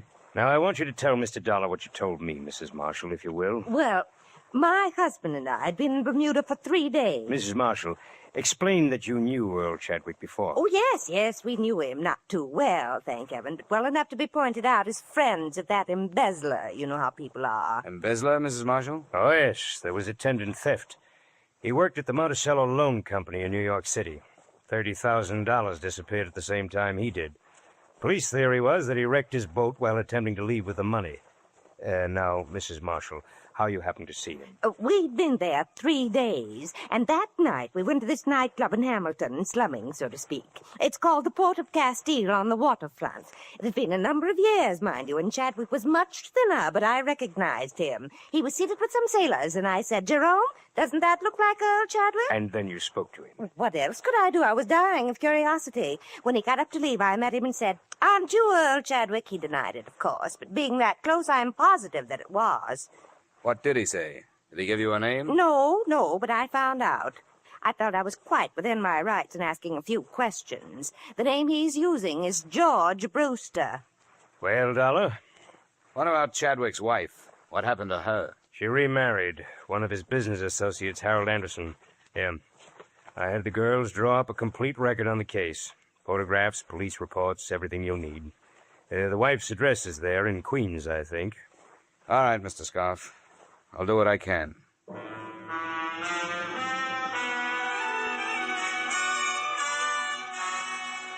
Expense account item 2, $250 plane ticket and miscellaneous expenses between Hartford and Bermuda. I drew an aisle seat and one of the worst hazards of air travel, or any other kind of travel. I'll tell you something. It pays to study these places before you go to them. I've been out there before. Nothing teaches like experience. But before my first trip, I knew more about Bermuda than lots of the folks that live there, see? Well, that's very interesting. Yeah, yes, sir. Quite a history. Spoiled now, though. People aren't worth anything anymore. Know what spoiled them? Tourists. Yeah, took away all their ambition. Turned them into a bunch of lazy beggars and horse traders. Don't farm anymore. Don't do anything but work the tourists. Now, I don't want to be a wet blanket, you understand? Oh, yeah. But, keep an eye on your wallet. They'll strip you if you give them a chance. My business is farm tools. What's yours?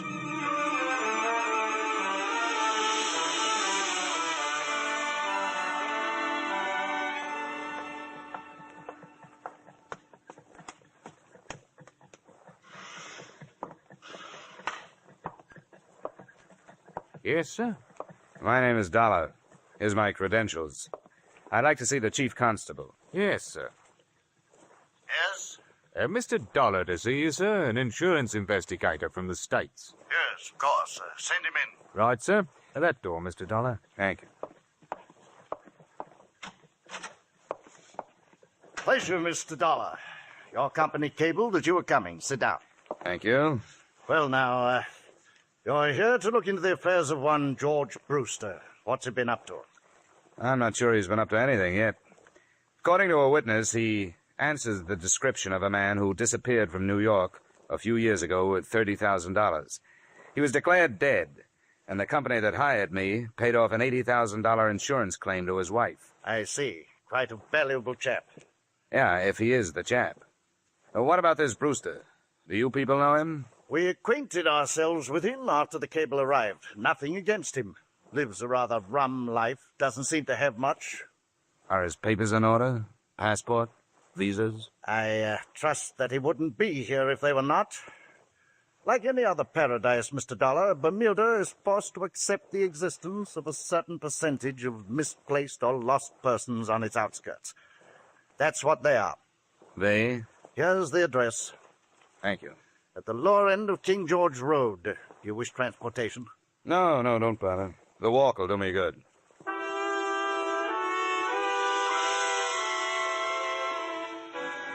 I decided against the King George Road address. Instead, I returned to my hotel, memorized the photographs of Earl Chadwick, subtracting a little weight from the somewhat flabby face. And that night, I found myself a table near the door at the port of Castile. I sat there, nursing a minimum of foul drinks. It was 10 o'clock before he came in and found standing space at the bar. George Brewster? Or Earl Chadwick? What's the matter with you? What is this? I'm curious, too. How about coming over to my table? All right.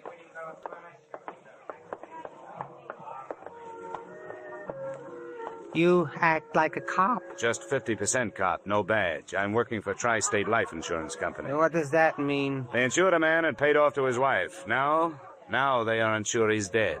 He belongs to that other name you threw at me. What was it? Chadwick? Earl Chadwick. And I must look like him. Here's a snapshot. Huh. He's fatter, but it's pretty close at that. You know, about a week ago, some crazy old dame I never saw before called me some other name. It might have been Chadwick.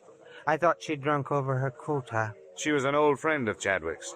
She swears she'd recognize him if she saw him. And she swears she saw him. Huh. It's weird, isn't it? I suppose it happens more often than we know about. What do you want? My papers and stuff? They might help. Sure, I'll write down my address. Come on out anytime tomorrow. There you are. Thank you. I should recover from these drinks by noon. Oh, that'll be all right. It's crazy, isn't it? Things like this could get your goat.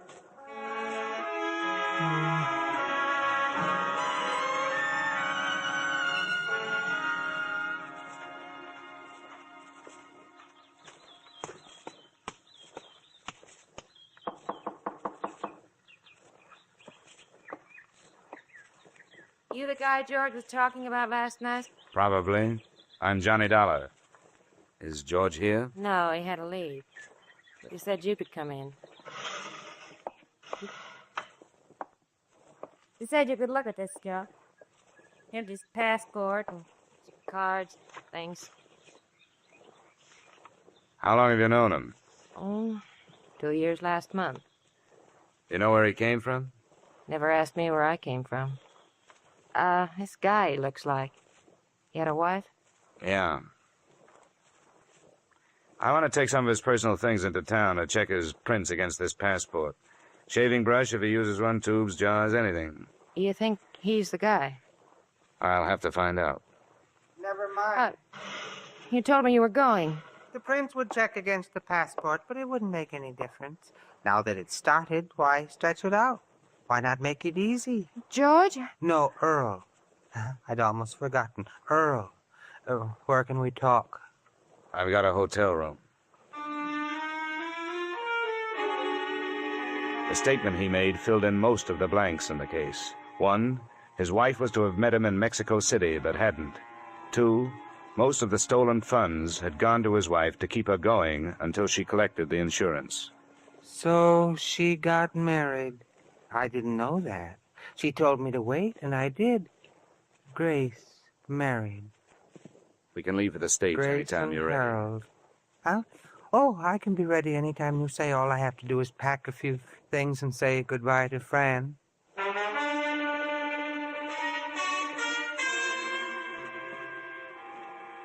Expense account item 3, space for 2 on New York-bound plane. Chadwick was a hard man to figure out, but one thing I did realize. Now that he'd started, he was almost happy to be going back to the people he'd left.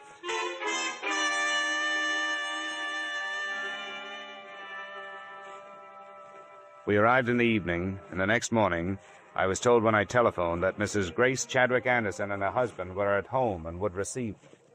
Oh, good morning. Hello, Grace. Harold. I beg your pardon? Oh, I understand, Harold. This must be the man that Mrs. Marshall phoned about. You know, the one in Bermuda. Oh, come now, Grace. That's no good. Who are you, anyway? Mr. Dollar, for what purpose did you and this man come here? I brought him here so you could identify him as your missing husband. That's idiotic. There is the faintest resemblance, yes, but that's all. What do you have in mind, Mr. Dollar? Now, no crude extortion attempt like this will get you anything but arrest. I know Earl Chadwick, and I'll swear under oath that this man is not he. I should think you would, Harold. Who are you, and where did you learn my name? Get him out of here. Why? Why not talk over old times, Grace? Wait a minute. All right, Mrs. Anderson, Mr. Anderson. I'm sorry I've taken up your time. Come on. Dollar, what's the matter? You too? Come on. I'm sorry, dear. I know it's kind of unpleasant for you. Who do you think I am? I ask you, who do you think I am? That doesn't count. You're legally dead. What about your parents? They're dead, but I have friends or people that knew me. They're no good. If your wife won't identify you, they're no good. You work for a loan company. They must have your prints. I took them from the files and destroyed them when I left. How are your teeth? What? Teeth. Who was your dentist here in town? Dr. Field. It's been so long. Dr. Homer Field. Drake, Professional Building, Manhattan. He'll still have your x-rays on file. They're as good as fingerprints. Go there this morning. Don't use your name. Give him your other name, George Brewster. Have a new set of x-rays taken. I'll do the rest. All right. Hold it. And look, I don't have to hire somebody to follow you, do I? No. Oh, no. Not after I've seen them. You don't have to worry about my going anyplace.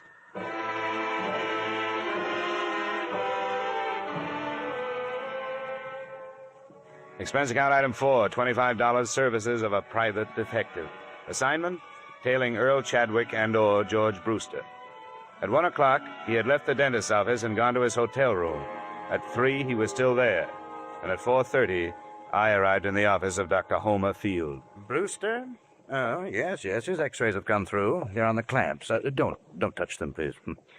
What is your interest? Police identification. Oh, yes, well, always happy to cooperate. Thank you. Now, how about digging in your files for the x-rays on a patient named Chadwick? Earl Chadwick. I'd be glad to. Let's see. Chadwick. Earl M. Chadwick, is that your man? That's the name. Ah, well, 1945. Oh, he should have been in for hygiene. Those pictures, how do they compare with this new set? Brewster. Well, let's have a look. There's malocclusion, lower bicuspid, impacted third molar. Erosion inlay, very interesting. You mean they're the same in both sets of pictures? Oh, no, definitely not. Oh. But a man's mouth could change since 1945, couldn't it? Oh, yes, it could, especially with neglect, but that would never cause a man to grow new teeth. Now, you see here, Brewster has one more incisor than Chadwick. The whole character of the mouth is different, I see. Yeah. I see, it's different, all right. Definitely. These two men would not look even faintly alike.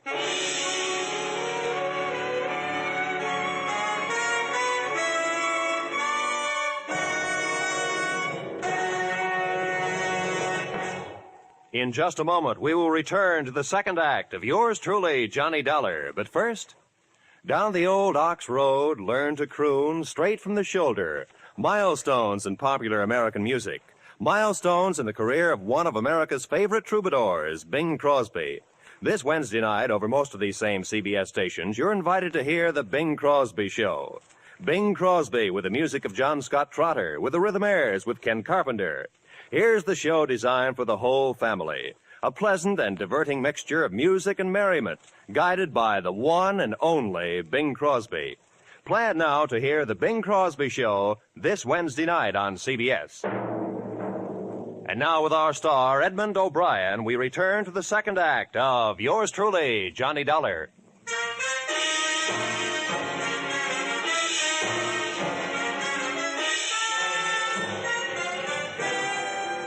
Look, Dr. Field, these x-rays labeled Earl Chadwick.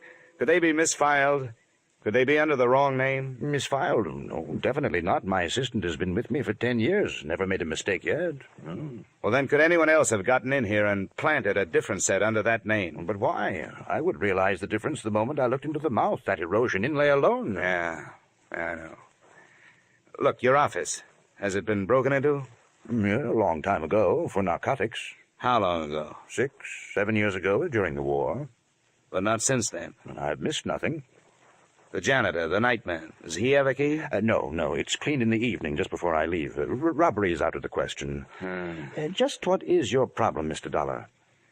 Well, if I wanted to plan some x-rays in a file, where could I get some? Well, I never thought of it. But... Where would I go? Would you give me some? Oh, no, definitely not. That would be most unethical, unless, of course, you were a patient of mine and the x-rays were of your own mouth. Oh, thank you, Doctor. I think that's what I wanted to hear you say.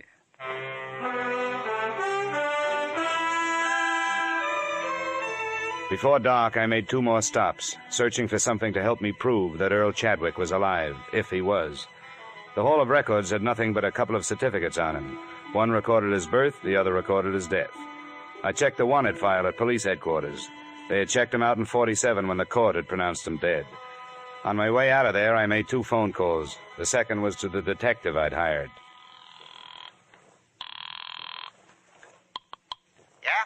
Landro, what are you doing in your office? Did you lose him or get tired? He was on to me, Dollar. He got into the crowds at Macy's. I put the houseman at his hotel on it.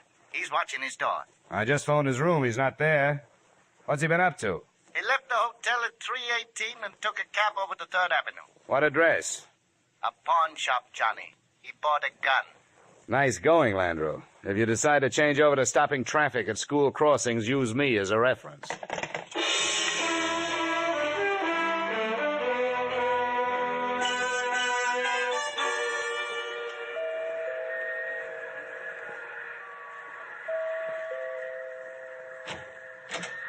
Where's your husband, Miss Anderson? He's here, but he Come doesn't... on, I want to talk to you both. You have no right to... barging... Where is he? What is it, Grace?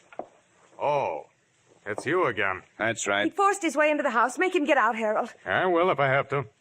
Now, look here. I don't know what that imposter has told you, and I don't care. If you choose to believe his lies, that's your business. And a sorry business it is, but I will not allow my wife and my home to be upset by his schemes any longer. Are you through? No, not quite. It's obvious to us, if it's not to you, that this man learned of the unexplained details surrounding Earl's death and is attempting to use this vague resemblance to his advantage. Now, extortionists land in prison, Mr. Dollar. And the only reason I haven't turned to the police before this is that we want to escape the notoriety of having past tragedies lived again. He bought a gun this afternoon. That makes him look like the double-crossed husband, doesn't it? The man's a maniac. I'm going to ask for police protection. Where is he? Who? This man. Do you know where he is? When I found out he bought a gun, I was afraid he was coming here to use it. Harold, I can't believe this is happening. Now, Grace, please. Why would he harm us? He doesn't know us, and we don't know him. He bought the gun to convince you, Dollar. He knows a lot about you, Anderson. He knows you were Chadwick's immediate superior in the loan company before he disappeared. Harold, it couldn't be, could it? Grace. It's been a long time. Maybe some disease could change a person that much. But he would have contacted Grace, me. Earl is dead. How did this man learn so much about us? As far as I can see, he's made only one mistake. The size of the theft. He says he stole $10,000. According to the record, $30,000 was missing. Of course, it's possible that it isn't a mistake. That somebody in the firm who knew what his plan was picked up the odd $20,000 and put it on Chadwick's account. Mr. Dollar, I have one thing to say to you before you leave. Earl Chadwick is dead. You're so right. And that's what troubles me. A legally dead man running around loose with a gun makes an interesting situation. Did you ever think of that? Who would the police look for? I'm going to my hotel in case you want to phone in your answer.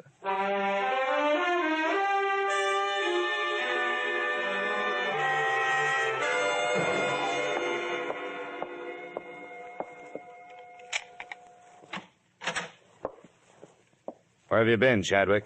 Right here. The maid let me in. What's the idea? I was scared somebody was following me. I got the feeling they hired somebody to get rid of me. No. Why not? I haven't thought of that yet. Give me the gun. I need it. Come on, where is it? Never mind. Get away from me. Come on, where are you carrying? Hey, you... How did you know I had it?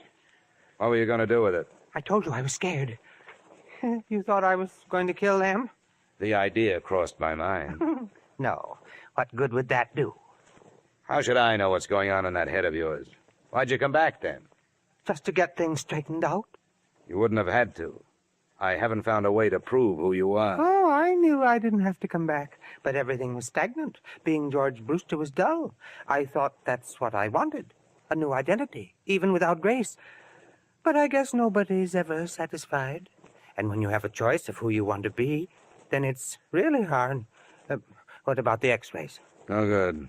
The set under Chadwick didn't match the one you had taken today. They had to. They made a switch with somebody else's, probably Anderson's. It's an easy office to enter. Probably hired a cat burglar. Nothing at the Hall of Records, nothing at police headquarters. You're dead. What did the police say? I didn't talk to them. Why should I? The case is closed. You're dead. Lazarus, come forth. And he that was dead came forth, bound hand and foot with grave clothes, and his face was bound about with a napkin. Yeah? Landro, Johnny. Oh, yeah. Sorry I blew up. Forget it. I lost him, didn't I? How is it? Oh, it's a mess. I'm not getting any place. The only proof I can find is proof that he's dead. Maybe he should stay there.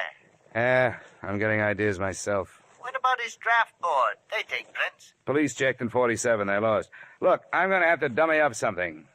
I don't want you to violate any trade secrets, but do you know a good forger?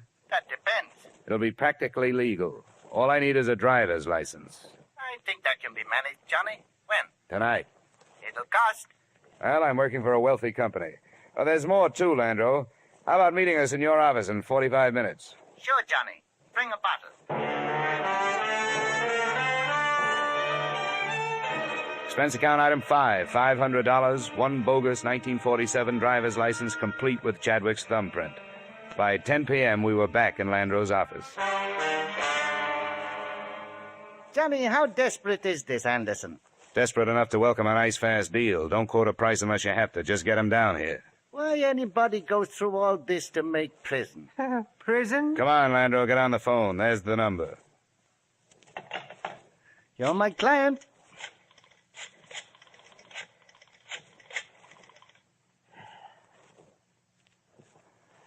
Mr. Harold Anderson? I'll be blunt. This is blackmail. I'm calling in the interests of Earl Chadwick. No, he isn't. He's alive. But I do have proof. A driver's license he took out just before he disappeared, as a sort of a double check on the past. You'll believe it when you see it. It's for sale. He doesn't want to go to prison any more than you do, but he needs money. I said you'd believe it when you saw it. I think it'll be worth a trip over here. We'll talk price then. We meet here. Number 465 Tide Building, 7th Avenue. It's no bluff. Nobody knows about it. I'll be alone. He doesn't believe it. When'll he be here? He said 45 minutes. Good. Now, don't make the price too high. Set up a meeting with him tomorrow, and we'll have the police here. Well, step forth, Lazarus. Empty the ashtrays, Landro. Looks like 3 men have been here. He arrived at 11:30. Chadwick and I, in an adjoining room with the door cracked, watched his wary entrance. Who are you? The name is on the door. Landro. You work under a license issued by the state of New York. Sometimes, but the license isn't important tonight. You won't make any trouble. Sit down. Well, Landro? Here it is. Just look. Name, a serial number, a date, a signature, and a thumbprint. Where is he? He'll phone me in the morning. Well, where's the man from the insurance company? Looking for Chadwick. He doesn't know about this yet. Why? Why has he waited this long? He didn't know everything that had happened. You and his wife. The money you made on it. What's the price? Well, as he put it to me, it ought to be figured from the 20 grand you took and the advance you've made in the company the last few years. How much? He'd like to start at 15,000. It would take a while. 5,000 tomorrow, say around noon. The other 10 within a week. That's when you get the license. Well, it would have to be later than noon tomorrow, but I brought 1,500 with me. That's a deal. All right. I'll give it to you. Hey, watch it. Don't do it. Anderson. Wait, Dollar. Landro, down. Landro. I'm all right. Chadwick? Chadwick. Chadwick. Pulse. Pull his collar down. Nothing? Nothing.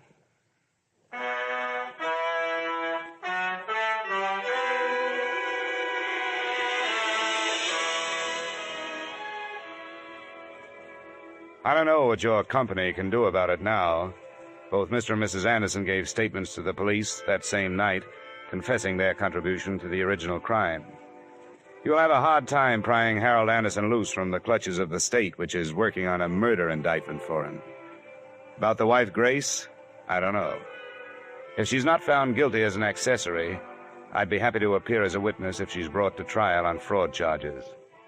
As for my part in it, I'm not proud of myself, but I was hired to find a dead man, and I finally found one, just before he lived. Expense account total, $1,575.30. Yours truly, Johnny Dollar.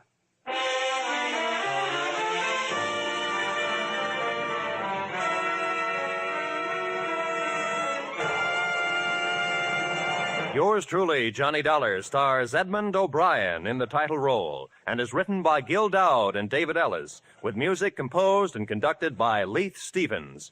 Edmund O'Brien can soon be seen starring in the Columbia Pictures production, The Los Angeles Story.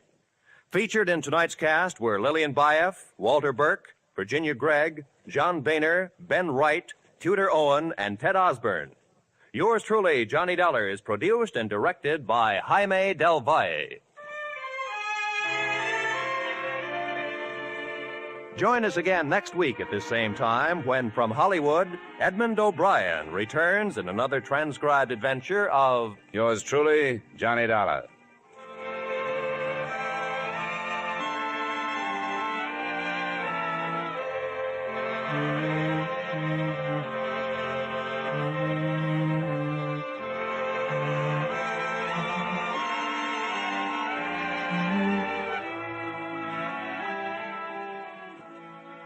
Every Wednesday night, CBS brings you Groucho Marx with his brilliant quiz, You Bet Your Life.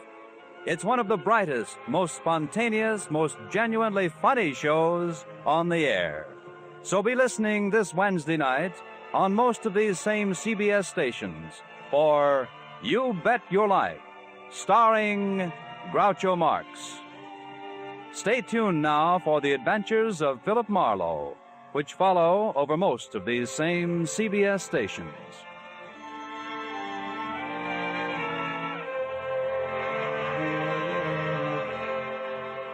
This is CBS, the Columbia Broadcasting System.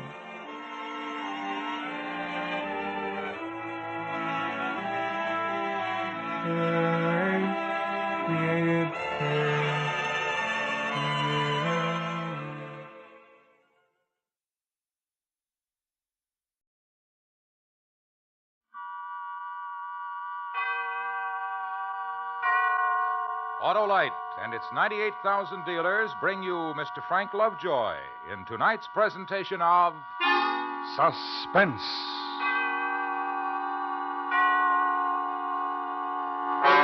Tonight, Autolite presents a story based on fact, terrifying in its truth. The dramatic report of a man returned home to find he now lives in a frightened city. Our star, Mr. Frank Lovejoy.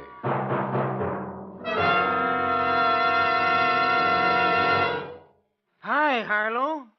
What's the matter? Hap, I'm in love.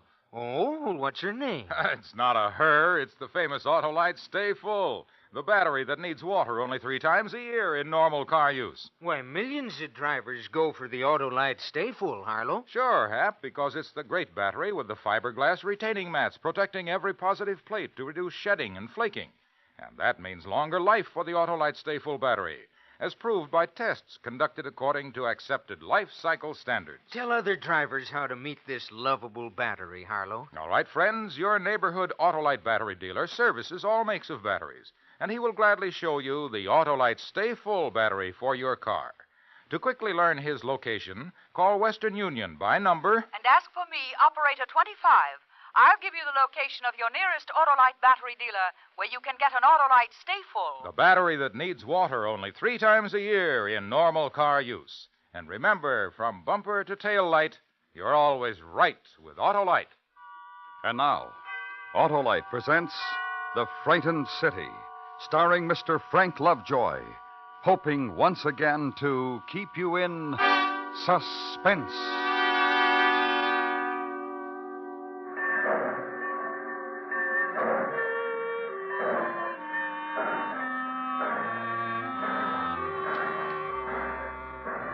The train pulled out of Easton at 1:20 in the afternoon. It had pulled in 3 minutes earlier. It was a simple thing I had to do then. Watch it cross the bridge over the Wabash, watch it grow smaller, and when it was out of sight, I was finally home. And home was pick up the barracks bag and walk up the small hill from the depot, down into Main Street on an autumn afternoon. Turn left on Sycamore, down 3 blocks, where the houses are painted white and there's rockers on the porches and wide elm trees in November color, and the far-off sound of a dog barking and the smell of smoldering leaves. And 595 Sycamore Street, up the path and up the steps. Jane! Janie! Who is it? Janie! Sis! Nick! Oh, Nicky. How's the baby, sis? Oh, fine. He was teething, but he's all right now. I haven't seen him yet. Oh, he's beautiful. How's Johnny? How's Johnny, sis? What? Johnny, how is he? Your husband, my brother-in-law, Johnny, how... What's the matter with you? Didn't you get my letter? I was aboard ship the last 2 weeks, so... Johnny is dead. Johnny went walking one night, and he's dead. One night, Johnny said he was going to walk Janie. down to Main Street. He told me he wanted to stop in the police station. He had something to tell the Janie, chief of Janie. police. He went out, and he was walking along. Babe. Baby.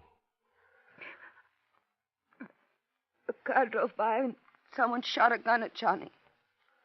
And Johnny's dead. Who? Who shot Johnny, sis? Janie, I'm talking to you. Who shot Johnny? Janie. Come with me, Nick.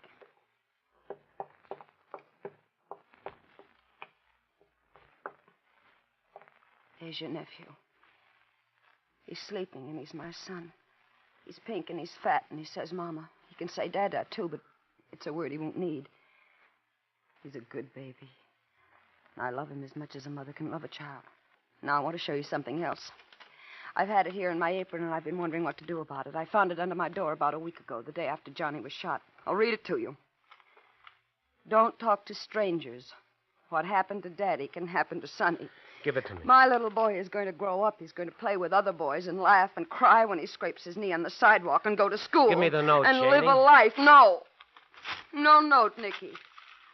These pieces get burned, get forgotten. It gets forgotten like everything else that's happened. Who did it, Janie? You're back from a war. Let everything be peaceful now. Look at my son, Nick. The way he wakes up. So peaceful.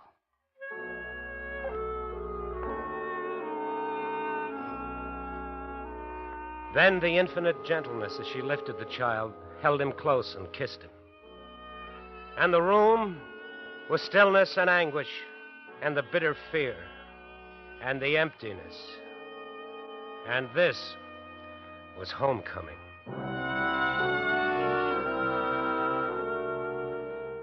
Outside, it was November, the long, quiet avenue, and the glimpse of the coat-sweated woman in her backyard, gathering in her wash, feeling in it the starch of cold autumn wind. Walk to a cross street, then 3 blocks east. Police headquarters. Give a murdered man's name and yours, ask for the chief of police, and in less than an hour be shown into him. Hello, Mr. Crawford. Have a seat. You know why I'm here? Yeah, I do. I just came from my sister. She's scared. She gets threatening notes and burns them up. Why? I don't know. Who killed her husband? I don't know. Now, look, this happened to my sister, and now it's happening to me. A week ago, a man walked down the street. He was on his way to see you, and he got murdered. Easy, kid, easy. I've got some things to tell you. Tell me. 4 people saw it happen to your brother-in-law. That night, one of them, a woman, was brutally beaten, tossed into a vacant lot. A kid playing in the trash found her there. 2 days later, another witness got a bomb thrown through his nice new house and almost killed his wife. That's 2. The other 2 won't talk either, like your own sister won't talk. I'm tired, Mr. Crawford. I got a lot of things to clear away. I want their names and addresses. They'll talk to you, huh? They'll talk to me. I want those names. All right. Tell the sergeant in the next office I said you can have them. Mr. Crawford. What? Things have changed in this town. It's different. Hang around. You'll see.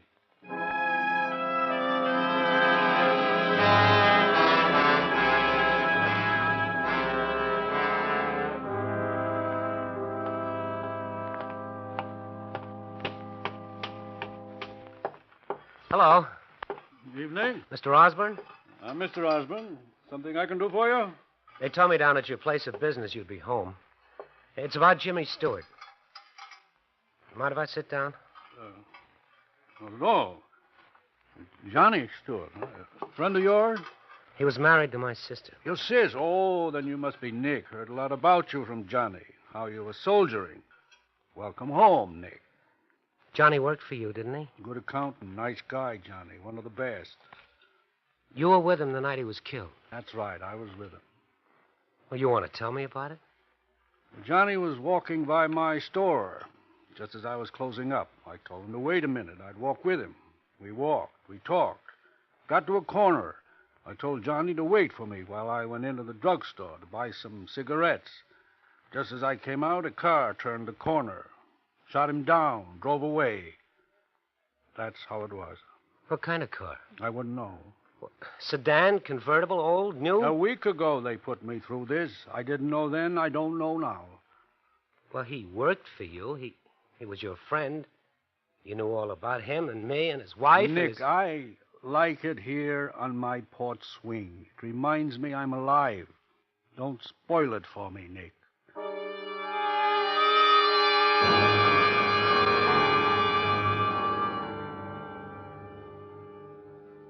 Mrs. Mason, you were sitting right here at your window and you saw it happen. You saw Johnny killed. I didn't see it. Well, what kind of a car? Just tell me that. Nothing. Well, the men who beat you up, did you identify them? There were weeds, dirty old tin cans. Please. And they threw me down and kicked me in my throat. Go away. What are you doing in my house?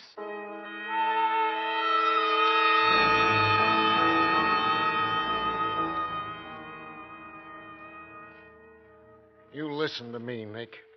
I can remember when Johnny Stewart was a kid, and he stole penny candy from me, right here in this same drugstore. Yeah, and he grew up to be shot down right on this corner, right outside this store. What happened that night, Mr. Nolan? Nick, I built up a nice business here. 20 years. What did you see? Nicky, it was me had to scrub his blood off the sidewalk. What did you see?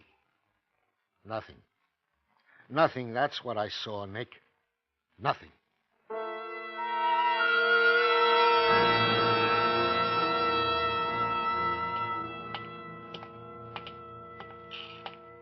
Hi. Hello there. Breaking leaves, you can work up a sweat, even in November. Yeah, big tree, a lot of leaves, Indian summer evening. You sweat. Yeah, I know. You're Tom Ruxton, aren't you? That's right. I'm Nick Crawford. Glad to know you. Johnny Stewart was my brother-in-law. Oh. Really? You got a nice house, Tom. Thanks. I understand your wife was almost killed when they tossed a bomb into it. That's right. Hazel was out back. Lucky. That bomb was tossed into your house because you were a witness to a murder, wasn't it? House looks okay now. Got nice neighbors. Helped me. We fixed it up ourselves. Who killed Johnny? You're scared to death, aren't you? I've got a pretty good house here, mister. A tract house, GI loan. Once I had a nice uniform, just like you. Now what I've got's a wonderful wife, and anybody asks me, I'll say Hazel's a wonderful wife, and I love her. Like I said, scared. Right now, mostly of you, and whatever you're carrying around with you, I don't want to rub off on me or Hazel. So I'll tell you something. Leave me alone.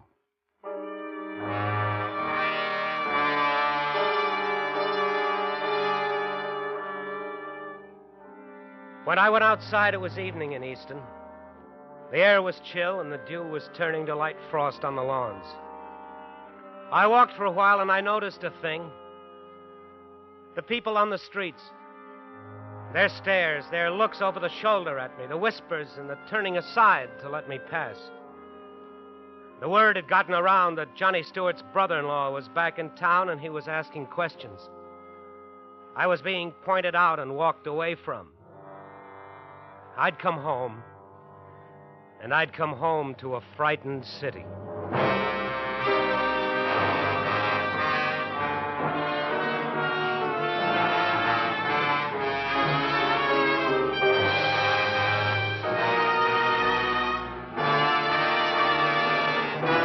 Autolite is bringing you Mr. Frank Lovejoy in The Frightened City. Tonight's presentation in radio's outstanding theater of thrills, Suspense.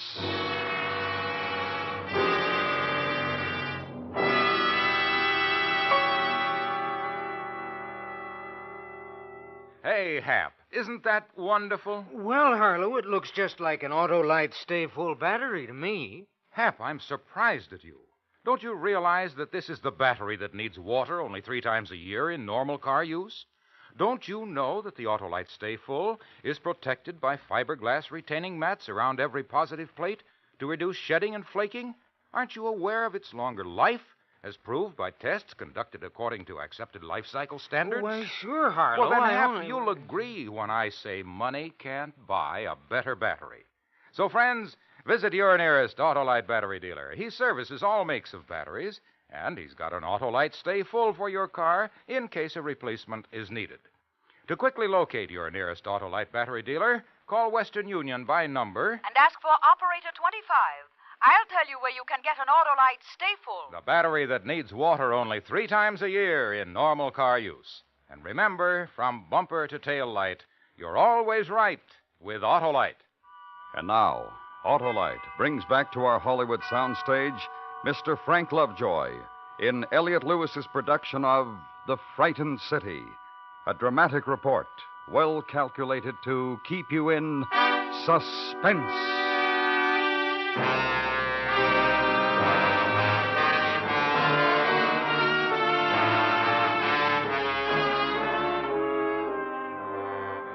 The next morning in Easton, clear, bright. Look out the window of an upstairs room where you've slept in an almost forgotten bed. And the glint of sunlight is autumn leaves wet with melting frost. And 3 houses down, the man in the bathrobe darting out of his front door to where the morning paper had been tossed into an evergreen bush.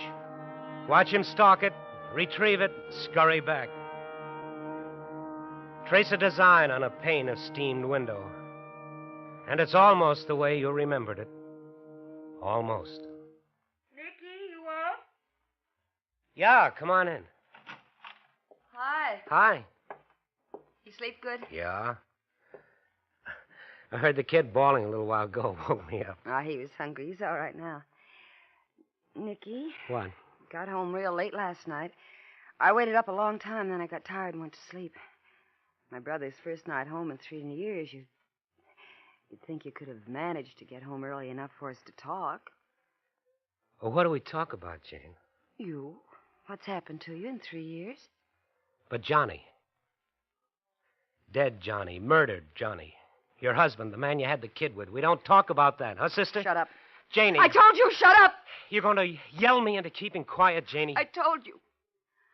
I don't want my baby killed. Johnny was enough. You hate me for wanting to know why Johnny's dead? You hate me for that, Janie? My baby gets hurt. I'll hate you to your grave. You've got lots of new things in the house, Jane. You know, new furniture, new carpets. Looks nice. Looks expensive. Are you coming down for breakfast? How much did Johnny make working as an accountant for Osborne? 50? 60 a week? How much? Nick, leave me alone. New sofa, big green leather chair, new carpet. That costs a lot of money. How did you get them, Jane? Installment plan? Somebody give you a birthday present? How'd you do it, Jane? You got a home hobby? You take telephone subscriptions for Ladies Magazine? Or did Johnny do it? Is that it? How? He steal, he rob, he kill? Nicky. Tell me. Ask Osborne. Osborne? Ask him what? How we suddenly became rich, how Johnny left a bank account with $30,000 in it. What are you talking about? You said you walked the town last night. Didn't you see what's happened to it? See what? People walking into back rooms, shops with no customers open late, men paying newsboys with bills and not taking change, or newspapers. People walking into back rooms, card rooms, dice tables, numbers. And Johnny was part of it? Johnny worked for Osborne. And Johnny got sick of it and was on his way to tell the cop? Oh, Nicky. Oh, Janie, what's the matter? If you tell anybody what I said, I'll swear you're lying. My baby, Nick, my son. I just died. That's what you did to me. You just died.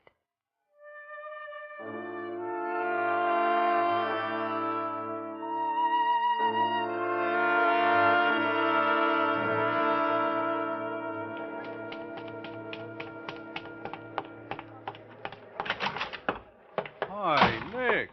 What are you... Hey, what's the big idea busting up my office? I'll tell you the idea, Osborne. I reached across that desk to grab you by the throat. And I was going to try to break you in half, but a thing stopped me. You want to know what stopped me, Osborne? What's the matter with you, Nick? I want you to look at me, and I want you to say to yourself, here's a man who's angry. And you say to yourself, here's a man who might reach across the desk and kill me. He hasn't made up his mind yet. On your feet, Osborne. On your feet. Why did you kill Johnny? You crazy? Talk to me, talk. Tell me, why did you kill Johnny? I was walking with him, son. Walking with him. How could you set him up as a pigeon? It's real simple. Walk with him, then go into a drugstore and wait until he's killed. Now you know how. Now tell me why. Talking to your sister, son? Osborne, you send your boys down to see my sister. They might live through what happened to them, but I doubt it. Tough boy. Soldier boy. Here's what's else, Osborne. This town suddenly stinks. Dice rooms, card rooms, numbers, and everything that goes with it. My brother-in-law gets a shiny garbage disposal, a new grand piano, real fine rugs, and a large bank account. On how much a week? 75 accountants make about that, don't they? We could start you at about 300. Be polite, Mr. Osborne, to a guy who's talking. 500. Polite, Mr. Osborne. That's the word for just now. I could kill you, Osborne. Think about it with me. Here we are in this room. You, the man who's got the whole town of Easton so scared that nobody has a friend anymore. Takes a powerful man to frighten almost 20,000 people, but you did it. Anything happens to me, Nicky boy, you'd get 1 block from here. Let's think about that, too, That's huh? what I'm coming to. Then there's me in this room, and you're afraid of me, and that makes me pretty big, too. But I'm not going to kill you because this is my town. And it used to be a pretty good town. The uniform and the flag and the fist, that's all you need? And there's law and there's people who need to know what's happening here. I'm going to tell you what I'm going to do. Get proof, Nicky? How? About 8 o'clock tonight, I'm going to take a walk, and I'm going to take the same walk that Johnny did. And I'm going into that drugstore, and I'm going to make a phone call. A long-distance call to St. Louis to a newspaper guy I know. And then it's going to be in the papers about a frightened city. And the reporters will come here and they'll find out, Osborne. You're getting real scared, baby. You mean it about taking that walk tonight, Nick? I mean it. Maybe we'll bump into each other. We will.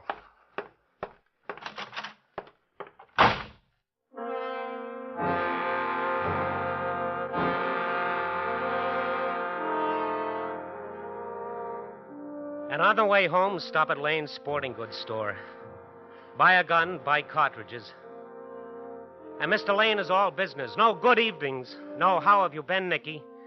Just ring it up on the cash register and not look at you and walk quickly away from you when it was done. And the walk home. Small town held in November twilight. Inside the house, try the new piano.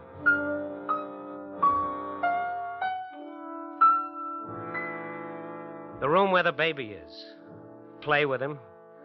And Jane comes in and takes him away from you and tells you there's supper in the kitchen if you want it. And eat alone, paper propped against water pitcher. Alone. From now on, everything alone. Because the police wouldn't let you be a pigeon. Glance at the kitchen clock. And it's time.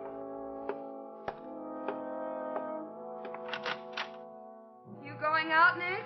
Yeah, Where? just for a walk. Will you be late? Maybe. Don't wait up for me.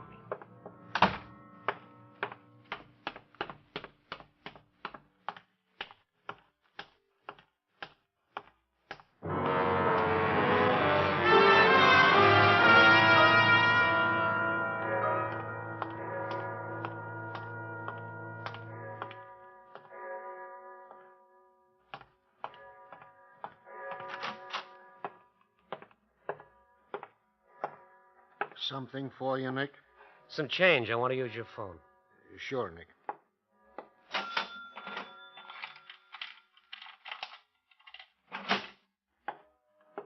Here, Nick. Thanks.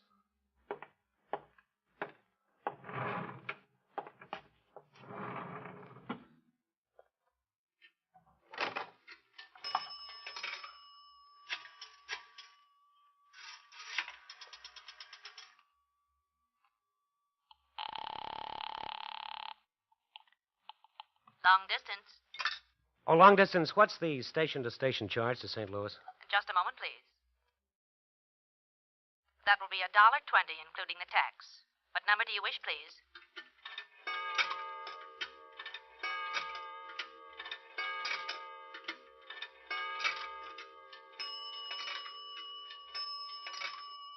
What number are you calling in St. Louis, please? Pick a number. I'm sorry, sir, but you must... Don't be sorry. Get anybody you want to talk to in St. Louis. Have a talk on me. I will return your money, sir. No, don't do that. There's somebody I want to call in St. Louis, but I can't think of who it is. I will give you information. No, just talk to me. I'm sorry, sir, but I can't do that. Operator, I've got to talk into this phone for just a little while longer, just to let somebody think I'm not kidding in case somebody's watching. I don't understand, sir. Would you like information? About what? Do you wish to talk to St. Louis, sir? Do you think I should? I'm afraid I'm going to have to return your money. No, don't do that. I've got a number. Get me, Benton 64373 in St. Louis. One moment, please.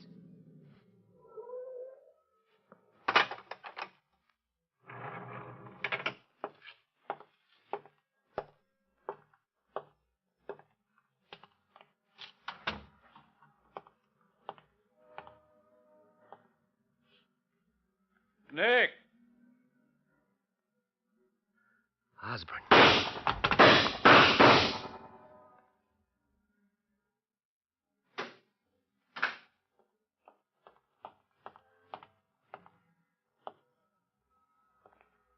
Nick.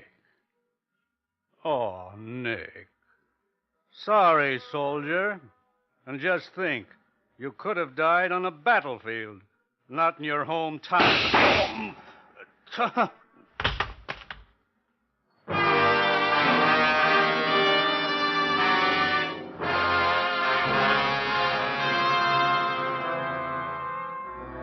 Osborne didn't die. He lived quite a long time, 5 months.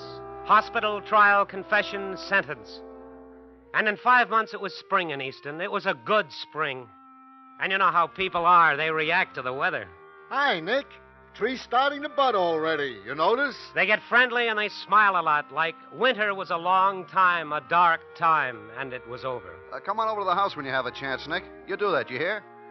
Grass grows in the springtime, but babies grow all the time. Did you see him? Did you see him, Nick? He walked. My son walked. Sure I saw him, sis. He's growing up. That happens, sis. And you know what? He's lucky.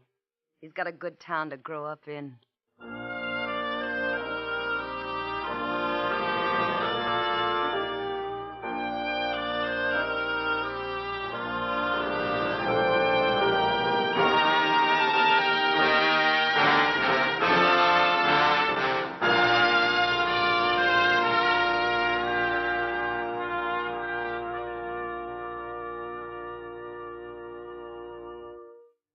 Suspense. Presented by Autolite. Tonight's star, Mr. Frank Lovejoy. This is Harlow Wilcox, and here once again is our star, Frank Lovejoy. This was your first appearance of our new season, Frank, and we want you to know we enjoyed every minute. Thank you, Harlow, and thanks to Autolite for making it possible. You've had some wonderful shows this season, and next week's promises to be one of the best. Ladies and gentlemen, if I may, I recommend that you be sure to listen to Death and Miss Turner, starring Miss Agnes Moorehead. Yes, Frank, it should be a great show, brought to you by one of the great names in American industry, Autolite, and its family of 98,000 distributors and dealers in the United States and thousands more in Canada and throughout the world. Our family also includes the nearly 30,000 men and women in 28 great Autolite plants from coast to coast and Autolite plants in many foreign countries, as well as the 18,000 people who have invested a portion of their savings in Autolite. Every Autolite product is backed by constant research and precision built to the highest standards of quality and performance. So remember, from bumper to tail light, you're always right with Autolite.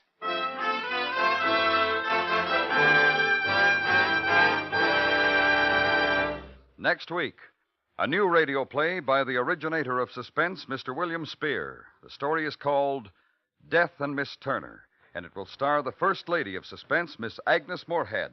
That's next week on Suspense. Suspense is produced and directed by Elliott Lewis, with music composed by Lucian Morowick and conducted by Lud Gluskin. The Frightened City was written for Suspense by Morton Fine and David Friedkin.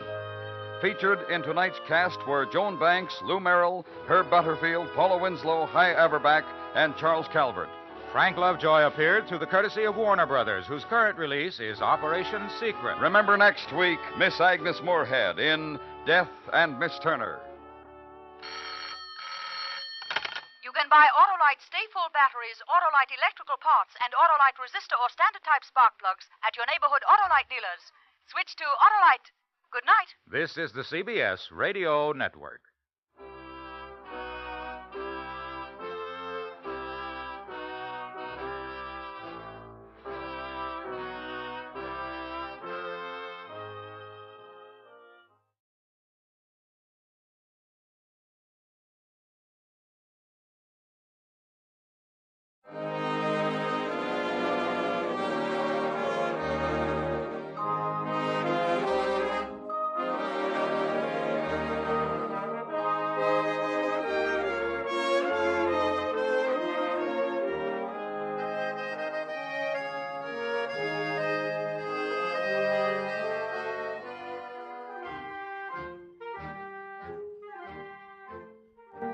Tonight, we again present the famous Mr. Chameleon of Central Headquarters in his most famous cases of crime and murder.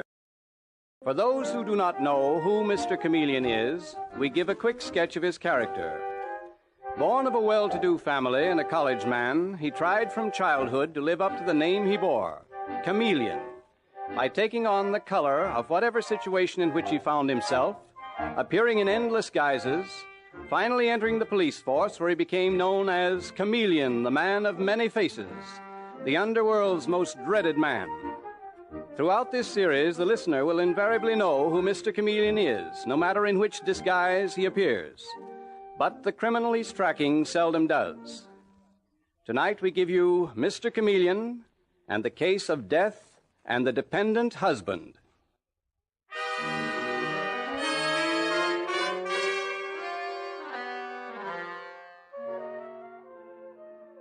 It is late afternoon, and in the modernistic bedroom of her East 50s apartment, Andrea Shepard is packing and trying to give her sympathetic attention to her husband, John, who is stretched out on the bed. And she says to him gently, "Oh, darling, please. Why must you torment yourself with all these doubts? You know I love you. I hate to leave you like this. But after all... you have to bring home the bacon. You're Andrea Shepard, the successful fashion designer, and aren't I lucky that you are so successful? John. According to your friends, I'm the luckiest man in the world. They don't even believe I'm sick. They say I like having you support me. Well, I know better. John, dear, I should be back Friday morning. Cliff, that charming half-brother of mine, even accuses me of being in love with your secretary. Oh, certainly by Friday noon at the latest. The fashion show takes place on Thursday night, and if I can catch a sleeper back to New York, I will. Otherwise, I'll fly. Andrea, are you listening to me? Oh, John, you forget I've heard all this a million times before. But they all say... I don't care what my friends say. I don't care what your half-brother Cliff says. He's no good. You've lent him too much money as it is. Yes, and he hates me for it. He's even threatened me. He says if you really understood me, you'd leave me. Well, I do understand you, and I shan't leave you. As for your being in love with my secretary, darling, well, I'm very fond of Louise Clark, but I really don't think she's a threat to our marriage. I must admit she's got quite a crush on me. She knows I'm sickly, that I don't just sponge on you. So do I, John. And now, please, will you stop thinking about it? Just take care of yourself until I get back. And before you know it, darling, I will be back.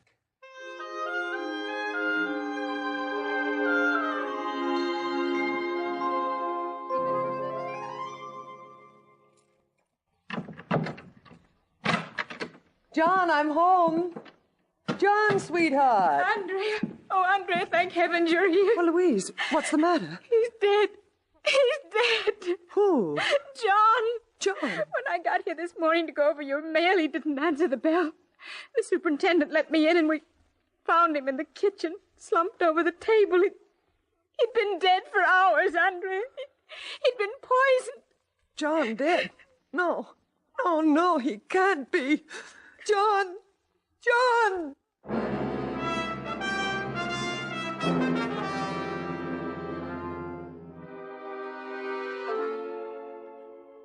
And now, at Central Headquarters in the office of the Commissioner of Police, we find the Commissioner restlessly pacing the floor. And with him is the famous Mr. Chameleon, the man of many faces, the scourge of the underworld, who at present looks completely mild and harmless as he smiles and says, "You know, Commissioner, if you aren't careful, you're going to burst a blood vessel." Well, it's 3 months since John Shepard was murdered, and we haven't dug up enough evidence to hold anyone. Well, what about the half-brother and Mrs. Shepard's secretary? We had to let them go. Oh? What else could we do? Now, Louise Clark is an emotional, neurotic young girl who admitted she had an unrequited love for John Shepard. Unrequited love is a form of poison, too. Sure it is, Chameleon. But Andrea Shepard stuck by the girl, just the way she stuck by her hypochondriac husband. As for Cliff Shepard, the brother, well, he's a bad egg. Apparently he lived off John. Who lived off his wife? Sound like charming people. Well, the brothers hated each other. The night that John died, Cliff was quarreling with him. Yeah, we had a fine case against Cliff. But you had to let him go. We couldn't prove that Cliff had brought John those almond cakes in which we found the poison. The bakery that sold them had 100 customers that day. So the poison was inserted later, eh? Well, nothing will kill the taste like almond flavoring. Exactly, Chameleon. Furthermore, we could find no trace of where it was bought. So we had to let Cliff Shepard and Louise Clark go. Now, don't start quoting that pet motto of yours, the innocent must be protected and the guilty punished. I'm not in the mood. It's still a good motto, Commissioner. I wish you'd been free at the time to take the case. After 3 months, the trail's pretty cold. Well, that has its advantages, too. After 3 months, the killer feels fairly safe. Look, Commissioner, let's send out a story saying the Shepard murder is an unsolved case. That'll make them feel even safer. All right. Good. Meanwhile, I want to meet Andrea Shepard, murdered man's wife, and her secretary, and Cliff Shepard. Let's see now, how'll I do that? What sort of a man would start courting a 3-month widow because he'd fallen in love with a picture in the papers? I'd say a fool, Chameleon. Yes. No, that's it. A fool. But an entertaining fool. With money in his pocket. Maybe he works for a big chemical company. Yes, I can see him, Commissioner. A natty dresser who laughs all the time at his own jokes. Yes, sir, Larry Whitlock is quite a card. Is that going to be his name, Chameleon? That is going to be my name, Commissioner. From this point on, I am Larry Whitlock.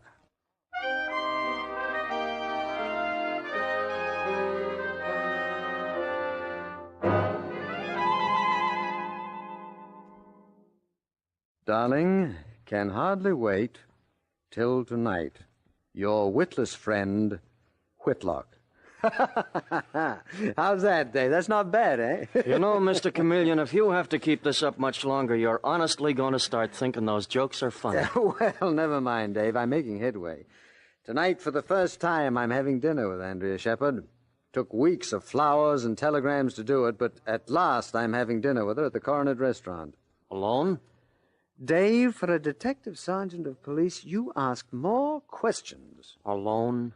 No. Philip Hawley will be with us. He's the dress manufacturer for whom she does most of her designing. Nevertheless, I expect to escort her home and finally meet that little secretary of hers, Louise Clark. Mr. Chameleon, tell me something. Aren't you working awfully slow? In this case, it's necessary. You see, we're up against a killer who's exceptionally clever. One false move will never get him. Well, now that does it. Yeah, those roses should convince Mrs. Shepard that I'm an ardent admirer. 3 dozen. You see, that's Larry Whitlock for you. Always a little too much of everything. Well, good luck tonight. Well, the same to you, Dave. Have a nice trip. And if you get that information, call me immediately. Oh, yes, I will, Mr. Chameleon. Dave, please. The name is Larry. Good old Larry Whitlock, who doesn't have the sense he was born with, but he's going to be the life of the party if it kills him.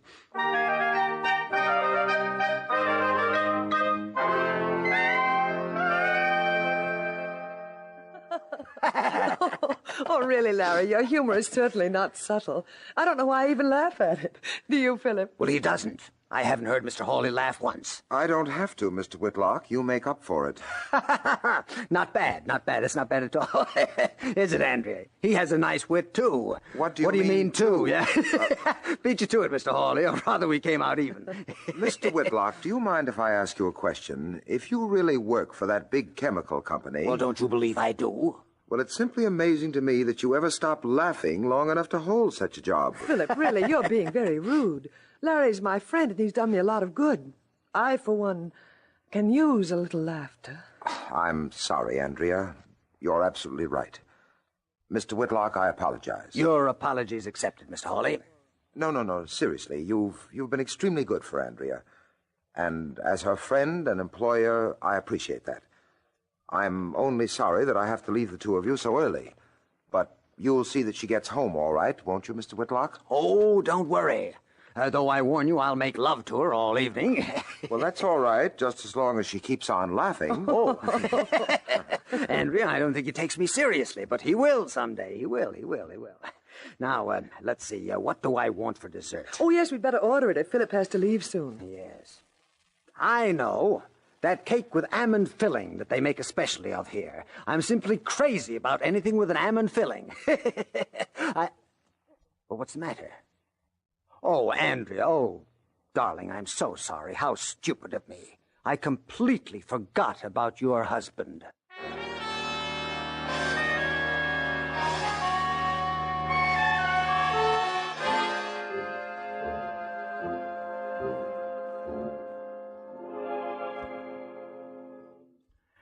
Andrea, darling, are you still upset? Oh, Larry, of course not. Please stop talking about it. Oh, this is my apartment. You'll come in for a minute, won't you? Well, I'll come in for several minutes. But I know that you've been upset. You've hardly heard what I said during the past hour. Well, Larry, I was a little upset. I loved John very much. He was both my husband and my child. Well, who do you think killed him? Surely not your secretary. Now, you said you have her living here with you. Surely if you thought she'd killed him... Larry, Louise is a very tragic girl. But lately she's frightened me. She's even talked of suicide. No. In fact... No, I won't do it. You had no business to come here and threaten me this way. What's that? What's Louise? And someone must be with her. I'll come here as often as I please. And you won't make trouble for me. Not after tonight. It's Cliff, John's half-brother. What's he doing here? How dare he come here this way? How dare he? Cliff. Well, Andrea, what a pleasant surprise. We didn't expect you home for hours. Louise, how did he get in here? He was here when I got back from the movies, Andrea. He let himself in with a skeleton key. What? Sure I did. I thought I'd take a look around. I'm trying to find out who killed poor John. You mean you were after money? He asked me for money, Andrea. And then he started saying terrible things about John and me again. All of them true. John himself told me you were so crazy in love with him, you scared him to death. Be quiet and get out. Oh, I know. You're so loyal, Andrea. Just the way you were loyal to your chiseler of a husband. I said get out. I'm fully convinced it was you who killed John. It was just too bad the police couldn't hold you. Well, let me tell you something. I heard from certain friends of mine that a man named Chameleon has been put on the job. The smartest detective in the business. You never know when he's around. You never know. Anyway, somebody better start watching his step. And what are you so scared of, old boy? Or shouldn't I ask? What? And where did you hear this rumor? Do you have friends in the underworld, eh? Who the devil are you? Andrea, who is he? This is a friend of mine, Mr. Whitlock. Larry, this is Cliff Shepard. And this is my secretary, Louise Clark. How do you do, Mr. Whitlock? How do you do? And as for you, old boy, I wish I could say I was glad to meet you, but I'm sure you wouldn't want me to tell a lie now, would you? Huh? Very funny. Where'd you pick up this character, Andrea? Consoling yourself pretty quickly, aren't you? Listen, old boy. And don't call me old boy. I might suddenly decide to slap you down. Oh, really? You mean like this? Larry! Mr. Whitlock! What did you do to me? You threw me over your shoulder. How did you do it? Nothing to it, old boy. That's just something I studied in college. In fact, I majored in it. Shall I do it again? No. Well, then I suggest that you leave quietly. Andrea already has asked you twice. I, my friend, will ask you only once.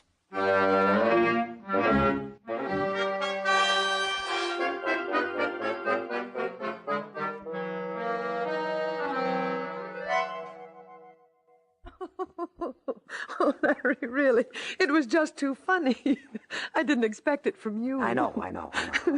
Most people think I'm good for nothing except clowning, Andrea. You know, if I were you, I'd be afraid of Cliff. I am. You also should be a little afraid of your secretary, Louise Clark. That's a very sick girl. You don't know which way she'll jump. Poor child. She's probably crying herself to sleep right now. Larry, you see that cigarette box on the table next to you? Yes. Open it. Oh. Plays a tune. Yes, that was John's favorite piece. Louise gave him the box. She spent a whole week's salary for it. Larry. What was that? It sounded like Louise. It came from her room. Come on. Louise, are you all right? Miss Clark? Try the door. It's locked. Locked? Oh, no. Louise, open the door. Oh, what's happening in there? Larry, what's happening? Get out of the way, Andrea. I'm going to break in the door. Louise. Miss Clark, what happened? Who did this? Oh, she's ill. Look, Larry, there on the dresser. Some of the almond cakes, just like the ones that killed John.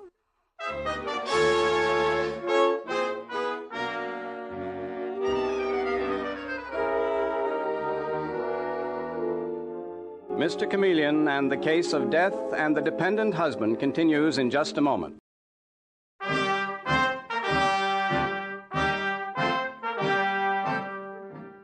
And now back to Mr. Chameleon and the case of death and the dependent husband.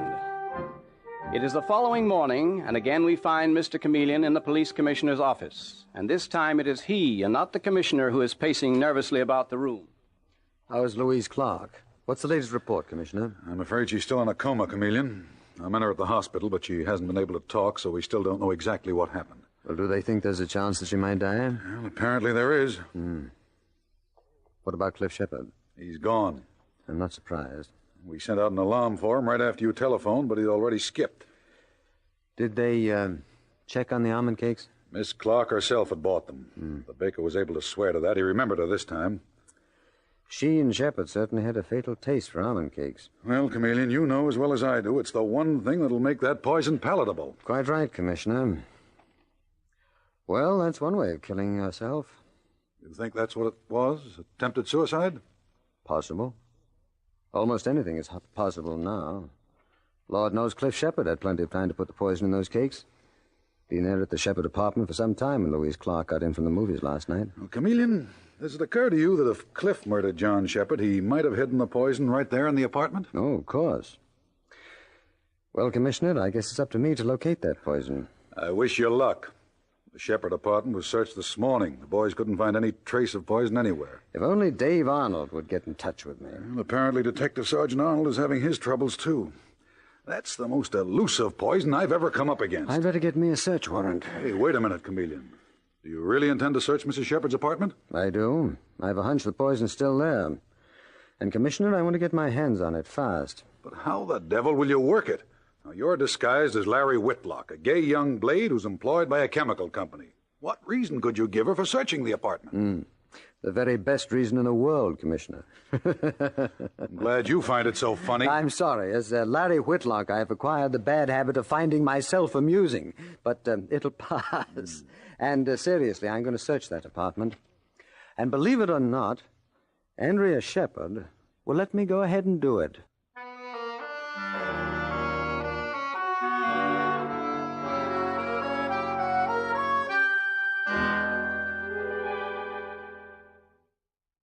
So you see, Andrea, I acquired an interest in chemistry at a very early age. And just between you and me, Darling, am I boring you? Because if I am, don't tell me. Oh, Larry, really? I haven't gotten a single laugh out of you all evening. Well, there are times when people don't feel like laughing. You seem to forget Louise may be dying. Oh. Did you go to the hospital this afternoon? Yes. She didn't even recognize me. I'm so frightened, Larry. I have a terrible feeling I may be next. Oh, no, darling. No, that's not possible. I'm here, aren't I? Not that that would stop it. Oh, Larry. Well, at least that got a little response. Andrea, I'm crazy about you. I'm simply crazy about you. No, please. No, I am. Now, don't pull away from me. I may be a clown, but I make love very nicely. No, Larry, no. Oh, saved by the bell. Oh, you see, you can't even be serious about your lovemaking. Honestly, Larry, I've never known such a character. Hello? If that's Philip Hawley, hang up. What's that? Oh, just a moment, please. It's for you, Larry. Mr. Arnold calling you from Buffalo.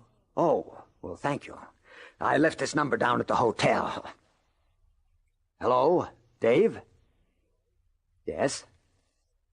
You did? Good. Huh? Okay, Dave. That means I can close the deal immediately. Bye. Well, that was a fascinating conversation. Business? Yes, Andrea, a very big deal. And now, where were we? I was sitting with my left arm around Larry, you. wait, I have something to tell you. I shouldn't even have let you bring me home tonight. You see, my dear, I'm going to marry Philip Hawley. What? Yes. I'm not in love with him. I'll never be in love with anyone but John. But he's kind and so solid. And I'm not solid. Hardly. Oh, you're fun and full of tricks that amuse people. But I want someone I can lean on. I'm sorry, Larry. Well, darling, now I'll tell you something. I'm Mr. Chameleon. Who? Mr. Chameleon. You mean the famous detective? The one that Cliff Shepard was talking about? Yes. What's the matter? Oh, I get the point. If I'm going to marry Philip Hawley, you're Mr. Chameleon. You really don't believe I'm going to marry Philip, do you? And you don't really believe I'm Mr. Chameleon. Fair enough. Well, I am going to marry Philip Hawley. And I certainly don't believe you're Mr. Chameleon, the famous detective. Well, then I'll have to prove it to you, darling. I'm going to search the apartment. Oh, Larry, you idiot. Yes, I am. Andrea, where shall I start? I wonder if the poison could be hidden in these books. Oh, now listen, Larry, fun is fun. No, nothing in the books. Well, what about this vase? No, nothing in there either. Larry, how long do you intend to keep this up? You certainly run a joke right straight into the ground. I have to prove to you that I'm Mr. Chameleon, don't I? I'm afraid I'll have to prove to you that I'm in no mood for jokes tonight. Will you forgive me, Larry, if I get you your hat? What? Go ahead, Andrea. Will you forgive me if I tap the woodwork to see if it's hollow? Oh, go ahead. No, seems to be perfectly solid. Just like my head. Beat you to it, darling. Larry, where did you leave your hat? Put it in the closet. Now, let's see. Cigarette box. Musical cigarette box that plays a tune when you raise the cover. Nothing but cigarettes. Unless... What are you doing? What, dear? What are you doing with that box? Well, I'm going to examine it. Thoroughly, I might add. No, put it down. I won't have anyone touching that box. It belonged to John. Put it down. So that's where the poison is hidden. I thought so. Well, I'll have to pry off the top of the lid. Don't you touch it. My. But we're getting excited, aren't we? Let's see. Where is my penknife? Here we are. I warn you, if you touch that box, Larry, I will... Chameleon is the name. And I happen to have a search warrant right here with me. You won't need it, Chameleon. Put it away. What? Philip. Well, if it isn't Mr. Philip Hawley, the not-so-solid businessman, my successful rival, or John Shepard's successful rival, I might add. The two of you planned his death together, didn't you? Save your breath, Chameleon. It won't do you any good. And drop that penknife. That's better. Andrea, search him. See if he has a gun. I haven't. Search him, Andrea. But, Philip, you don't think... He's not really Mr. Chameleon? Of course he is. Oh, he fooled me, too. But you, Andrea, you little moron, you had to give it away. He guessed the poison was in the music Guessed? box. You practically told him. Like I couldn't help it. I was so nervous. Why shouldn't I be nervous? Why, that's right. It's poor Andrea who did all the dirty work.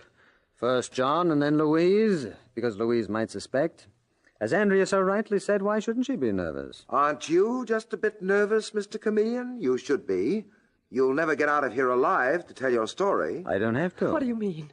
Well, that phone call a moment ago was from Detective Sergeant Arnold, who was calling me from Buffalo.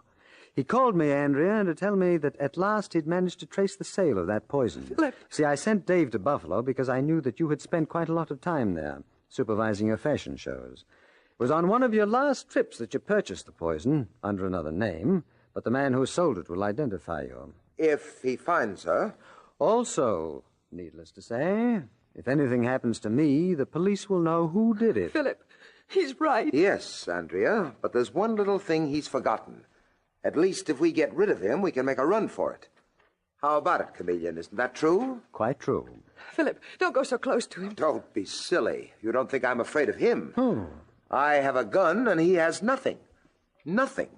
Have you, Chameleon? No. Just the same, don't go too close to him, Philip! That's too bad. Andrea never did get a chance to tell you I was an expert at jiu-jitsu. Andrea, when I dropped that gun, why didn't you pick it up? She was too nervous, Mr. Hawley. Anyway, I have it now, and I think the three of us will take a little ride to police headquarters.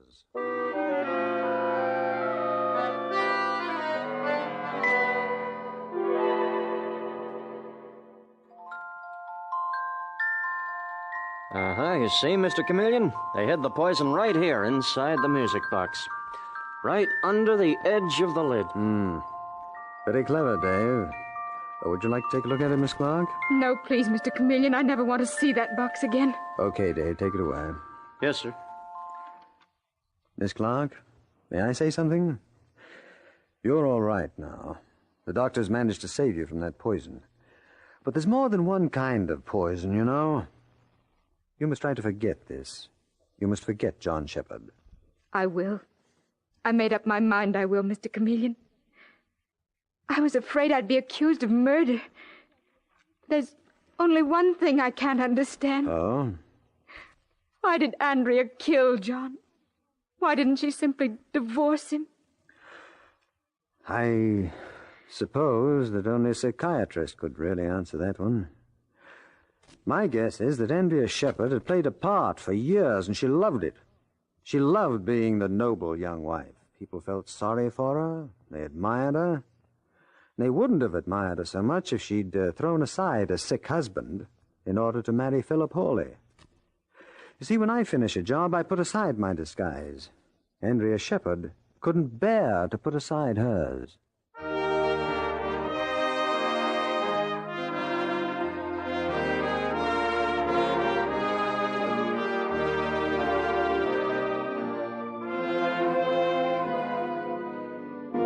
And with these words, Mr. Chameleon concludes tonight's murder case.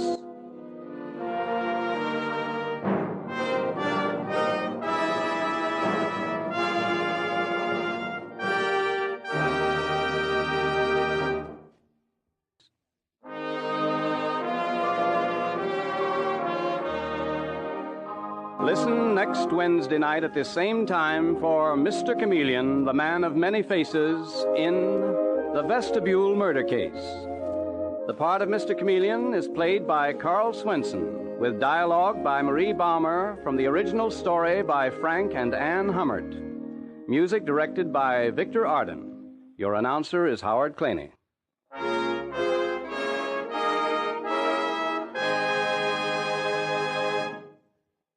Mr. Chameleon, the new mystery drama, will be heard in another performance next Wednesday night at this time.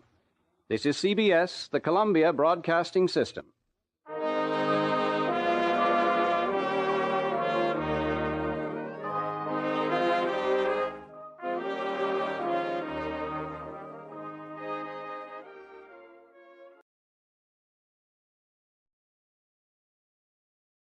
And now for the radio program that has rated tops in popularity for a longer period of time than any other West Coast program. The mystery program that is unique among all mystery programs. And I'll tell you why.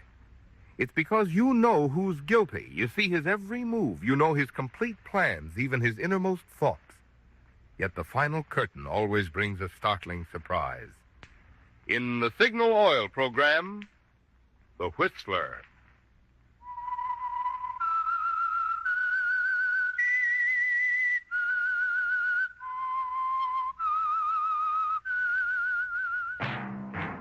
That whistle is your signal for the Signal Oil program, The Whistler.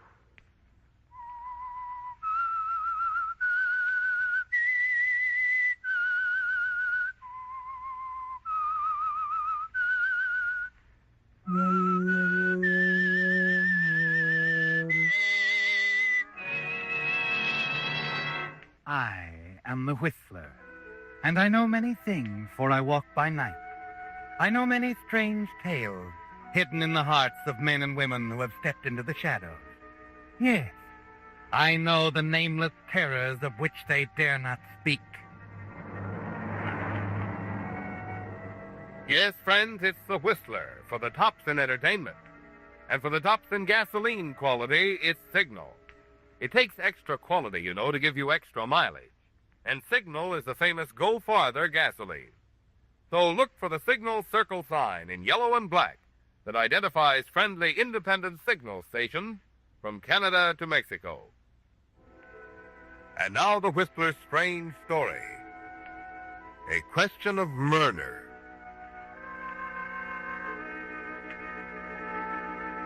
The terrible truth underlying it all didn't come to Carol Randolph as a bolt out of the blue. Rather, it came slowly, like the gathering of a summer storm. In the beginning, there was only a gentle rustling, like the movement of the leaves before a wind, more to be sensed than actually seen. Later, there were other signs more threatening, more violent, and at last the storm broke in all its fury. But that was later. It began that first day after the honeymoon when they came back to the old house that held so many memories for Ted. Carol paused, smiling at the threshold, wondering if he would observe the sentimental custom of carrying her across. And he did. Oh, darling. But when he'd set her down again, somehow she realized that it had been a mistake. Ted, I'm sorry. I didn't mean to bring up memories. No. Forget it, Carol. Well, we can't entirely, Ted. But she'll never stand in our way, darling. I promise. I said forget it. I mean, she's dead and gone. And if anything about this house makes you unhappy, I'll tear it down brick by brick. Yes, in the beginning it was only something to be sensed. And Carol did try to forget it. But there was no denying that the house seemed to change Ted somehow. The house and the people in it. Even old Mrs. Carter, who had been with Ted's family for so many years, seemed to have a strange reserve about her. A veiled something behind the surface of cordiality. It's a pleasure to welcome you here, Carol.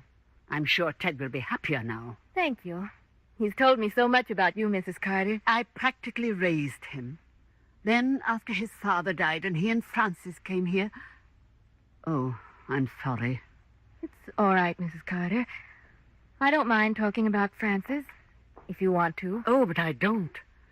It would be best if we... Mrs. Carter. Oh, hello, Ted. We were just getting acquainted. Hello, darling. I thought maybe you might want to look around the grounds, Carol. I'd love to.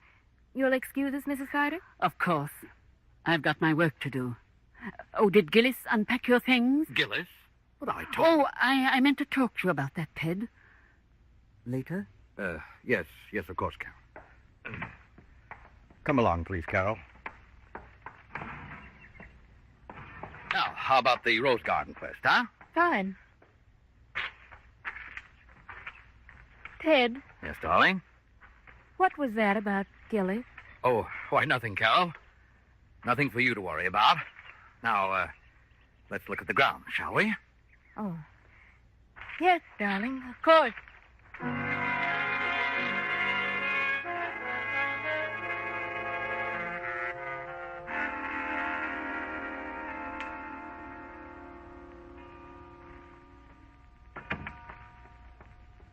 Good evening, madame. Oh, hello. You must be Gillis. Yes. I didn't get a chance to thank you for putting everything away for me. I appreciate it, Gillis. It's what I'm supposed to do, madame. Do you want both windows open, madame? Or just that one is fine. Gillis. That's an unusual name. My name is really Marie, madame. She always called me Gillis. Said it sounded more continental-like. The first Mrs. Randall? That's right. Oh, I'm sorry, madame. I didn't... Gillis, let's understand each other. I'm not sensitive about Ted's having been married before. You don't have to feel strange around me.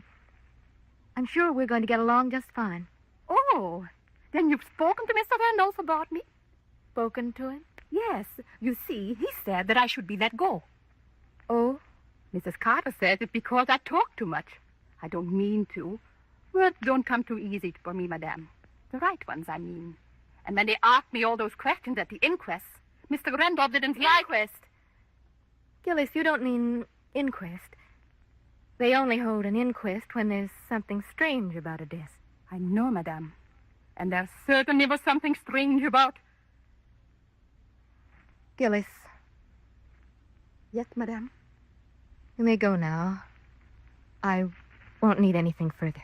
Yes, madame.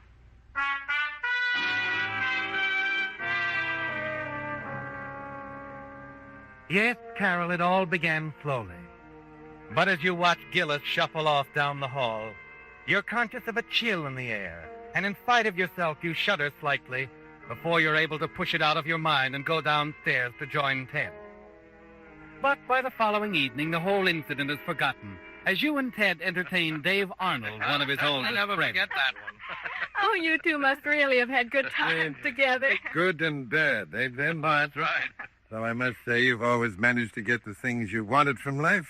That's a compliment, Carol, from an envious, dyed-in-the-wool bachelor. Oh, you shouldn't complain, Dave. There's certainly something you can do about that. No. Too busy with my career. Oh? Well, Ted's in the district attorney's office, and he found time for marriage. That's just it. Then mine wants to get in. And you know, when these political machines get entrenched, they can get away with murder. You make it sound horrible. No defense, darling? Oh, we don't need one. We put our case up to the voters, remember? I certainly do.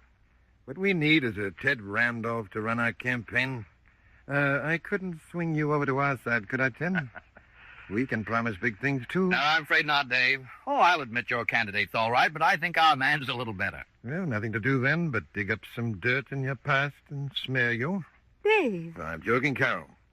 Deadly business politics. I'll say I've got to run. Big day for me tomorrow. Well, nice to have you again, Dave. Yes, and make it more often in the future, You've got a great deal. The dinner was wonderful. Good night, Ted. Good night. Thanks again. Good night. Anytime, Dave. Good night. Was everything all right? Oh, yes, sure. It's perfect. You know, I like him. Dave? Oh, he's all right. All right. I think he's charming. And he likes you. The way he hangs on every word when you're talking. Oh, yes. Just waiting for me to make a slip. A slip? Oh, Ted. Oh, why, does that surprise you? Surprise? Well, it shocks me. You're not serious. Look, darling, I love you, but sometimes you're a little naive. Why, Dave's an old friend, yes, but he's in the opposite political camp. Don't forget that. Why, he'd use anything to get us out of office. And he wasn't kidding when he said he'd smear me if he could. Ted, you must be exaggerating. Besides, what could he possibly find out about you? Carol, I've got some work to do. Would you excuse me for a while? Ted, wait. Yes? I've been wanting to talk to you. Tell me, how did you and Francis get along? Why, we quarreled. Is that all? No. No, once upon a New Year's, there was a girl I met on a trip to St. Louis. Girl I'd known for a long time. After Francis died, I married her. And I love her very much. That's all that's important. Okay. Ted, you didn't ever quarrel with Francis about me. Is that what's worrying you? Why, of course not, darling. Now, forget it, please.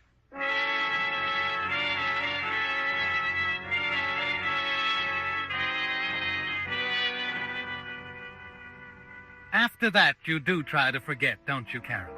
But it isn't that easy. When you go upstairs to your room, Gillis is there. You discover that she's not only talkative, but inquisitive, too. Worst of all, she asks a question that you can't answer. A startling question. Excuse me, madame. Will Mr. Ben ever come back?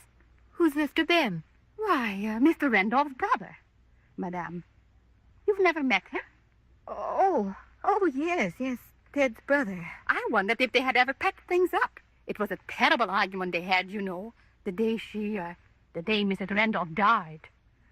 I'll never forget that. Shocking way to start a new year. New Year? Yeah, it was just a few days after. I remember Mr. Randolph had just come back from a trip from St. Louis. Oh, it was terrible, madame. They had a regular knockdown and drag-out. She came screaming for a divorce. Divorce? That's what they quarreled about. Mrs. Randolph said she should rather be dead than go on things being like they were. Poor woman.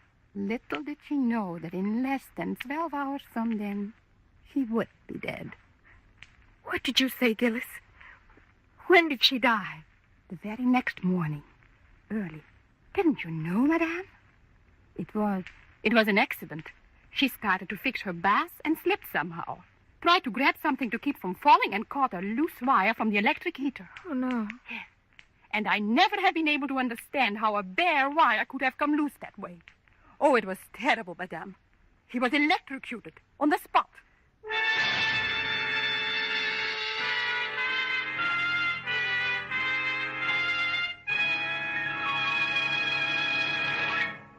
With the prologue of A Question of Murder, the Signal Oil Company brings you another strange story by The Whistler.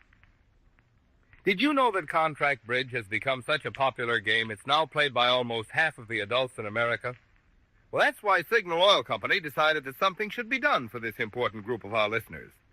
So they had a series of 6 lessons prepared by none other than that famous bridge expert, Robert Lee Johnson, of whom Ely Culbertson says, "No one is better qualified to prepare a course of bridge lessons than Robert Lee Johnson.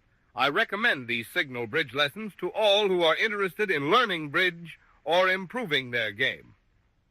After hearing such praise from Ely Culbertson, you've no doubt like to know where you can get copies of these Signal bridge lessons. The answer is right down at your neighborhood Signal dealers. Each week, a new lesson in this series of 6 is yours for the asking. So be sure to drop by your Signal dealers at least once each week, so you won't miss a single one in Signal's series of Contract Bridge in 6 easy lessons. And now back to the Whistler.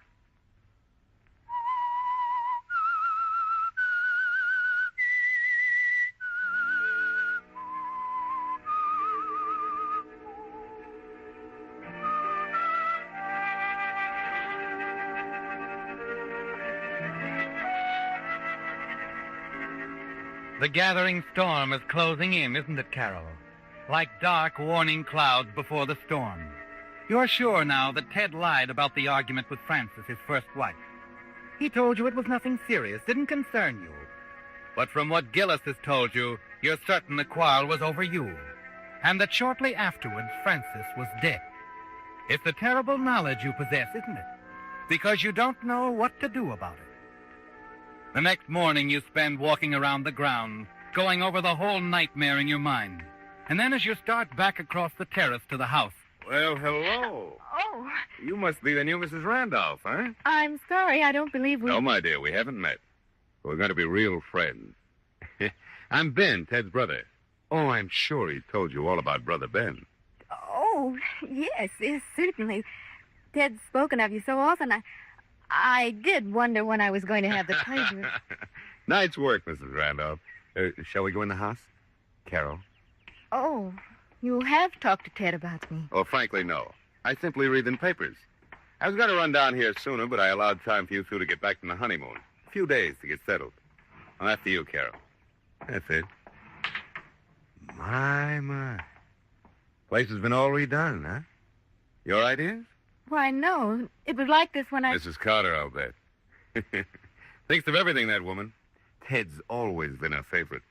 Yes, I know. I'm sure you'll want to say hello to Mrs. Carter. She's in the hall. Oh, Mrs. Don't Carter. bother if she's busy. I really don't. Yes, Carol. I really wanted a few moments to talk to you. Yes, it's me. The prodigal, the black sheep, the... I'm sorry, Mr. Randolph, you can't stay. Mrs. Carter. I have my orders. But why? I'm the... Oh, so you haven't told her about me, Mrs. Carter.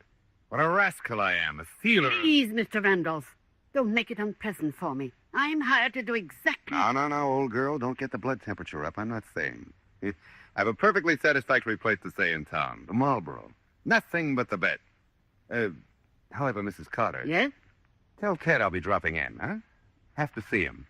Perhaps tomorrow night? I'll tell him. I intend to speak to Ted, too, Ben. You may come tonight if you wish. Oh, no. Always like to forewarn my brother. He's a planner, you know, Carol. He likes to know just what's going on. Exactly where he's going, dates, times, places. You gotta let him think he's in the driver's seat. Haven't you found so? I'm discovering things that I didn't know. Oh, and your discoveries will be endless. I got to admire the boy, though. You think he was the senior, huh? A regular little Napoleon's heady boy. The way he makes circumstances. Brilliance. Makes the circumstance? Yeah, you know. Plan. Fixes things. Even covers things up. Eh, Mrs. Carter? I'll show you out. No, wait. Just a minute, Ben. Did Ted cover something up? Oh. He hasn't told you about the unusual circumstances of Francis's accident, huh? I guess he wouldn't. Well, tomorrow night. Get me in a date book, Mrs. Carter. I'll show you to the door. Don't bother. Good afternoon, all. Oh, the nerve. Just a minute, Mrs. Carter. Yes, Carol? Mrs. Carter, I found you very kind, very considerate since I came here. But I think I have a right to... I'm sorry, Carol, really. What about Ben? Well, Ben isn't a nice person. He upsets Ted, all of us. Please, why not forget what happened? Enjoy your husband, Carol, your beautiful home.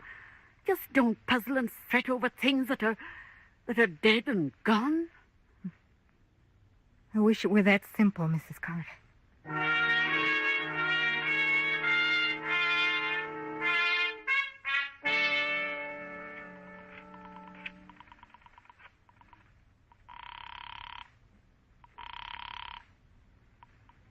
Marlborough Hotel. Mr. Ben Randolph, please. Thank you. Ben, this is Carol. Oh, yes. How sweet of you, Carol, to call me. Ben, I can't talk very long. I want to see you. Right away. Oh, I'm sorry, Carol. I have an appointment. But it's important, Ben. It's terribly important. There's something I have to know about Francis' accident. Oh. So that's it, huh? All right, Carol. I have a delightful cocktail bar here. I'll meet you in, say, half an hour. That is, if you're sure you want to come. I am sure, Ben. Thank you.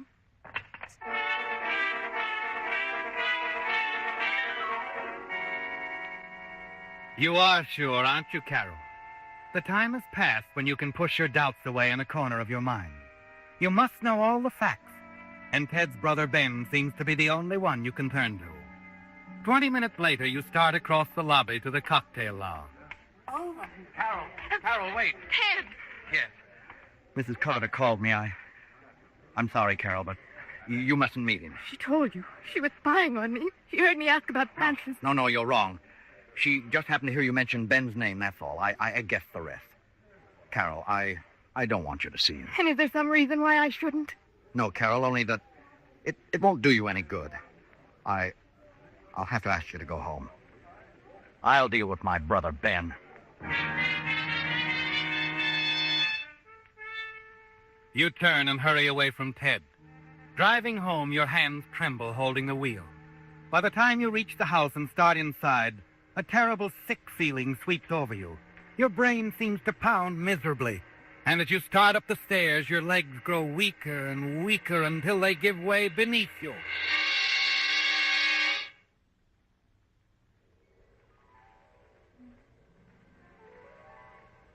When you awake, you find yourself in bed.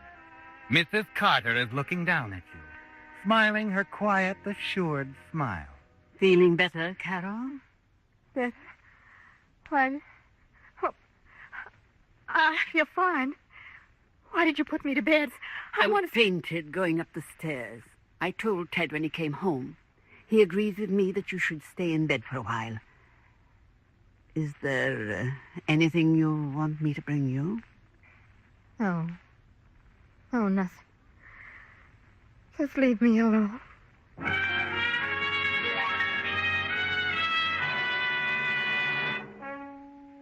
It's a breathless moment now, isn't it, Carol?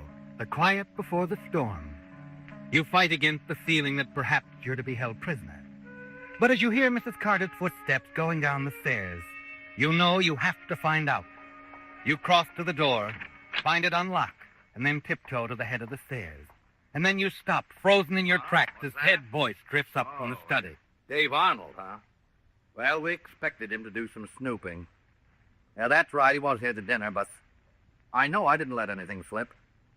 Well, Chief, if anything I've done should prevent you from being re-elected... Carol? No. All she knows is that Francis's death was an accident. I'm sure of it. I haven't told her anything else, and I don't intend to. And besides, Chief, she won't be leaving the house for some time. She isn't feeling very well.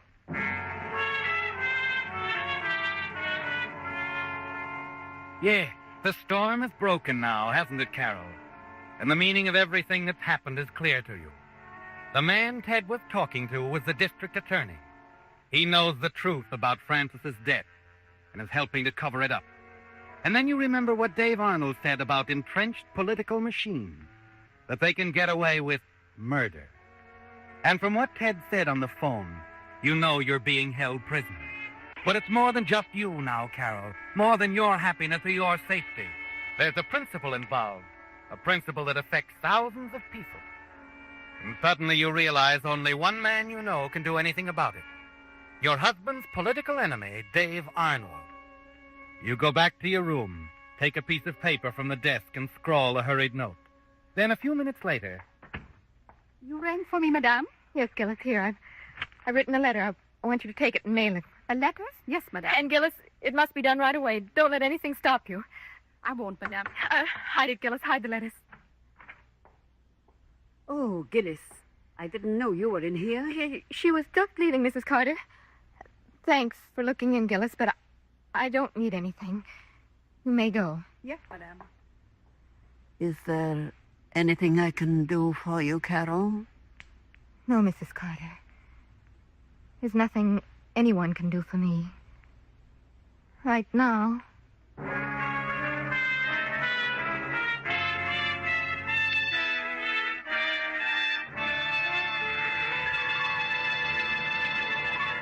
The Whistler will return in just a moment with a strange ending to tonight's story. But first, a message, especially for you drivers who have new cars or expect to be getting one. Just any motor oil won't do, you know, for today's high-efficiency motors. No, sir. They need special protection against corrosion, wear, and carbon if they're to give you the long, trouble-free service you have a right to expect. That's why Signal Oil Company brought out Signal Premium Compounded Motor Oil. a new type lubricant, especially created to give modern motors this extra protection. Of course, Signal Premium has 100% pure paraffin base, but in addition, scientific new compounds have been added. As a result, tests prove that this new type Signal oil actually keeps motors 6 times cleaner and reduces cylinder wear 1/3. Now get that, motors actually stay 6 times cleaner, and cylinder wear is reduced 1/3 with Signal Premium compounded motor oils. So if you want to keep the performance of your car young, make your next oil change a change for the better. Switch to the new type Signal oil. That's your guarantee of a sweeter running motor. Signal Premium compounded motor oil. And now back to the Whistler.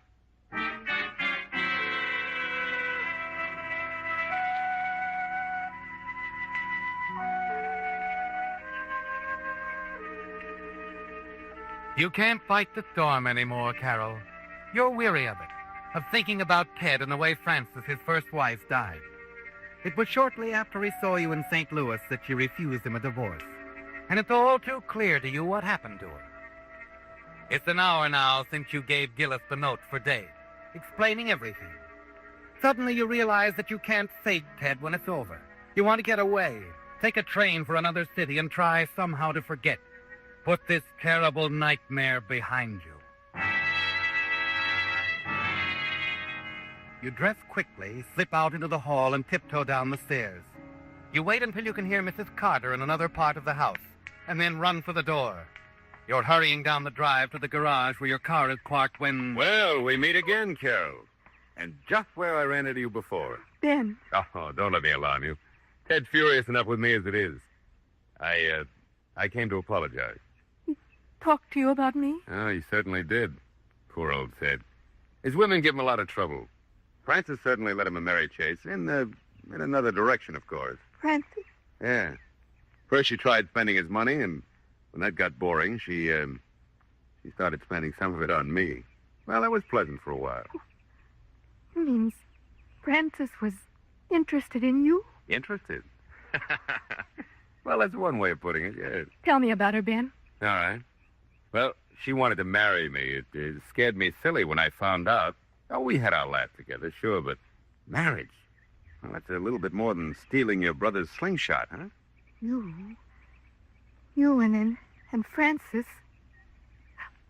That's why Ted asked her for a divorce. It wasn't me at all. What? Oh, he didn't ask her for divorce, Carol. She asked him. Well, they had a terrible row about it. But you know, Ted, he clings to that for better or worse idea. And then, too, there's his position, the election and all. They decided it wasn't the sort of thing to let that Dave Arnold crowd find out about and twist all out of shape. Her accident, Ben. What did happen? Well, don't say you got this from me now. But it's simple enough. Frances tried to kill Ted, Carol. She smeared the bathtub with soap, ran the electric heater wire along in the back of the towel rack. What? Yeah. She had it all set up for Ted. She hadn't planned on slipping, and instead of Ted grabbing it, she got it herself. Really an accident, huh? Oh, and Ted protected her, kept it quiet. Well, it was as much for his boss as for her. The district attorney couldn't get any place with rumors floating around that one of his boys would... Carol! Carol!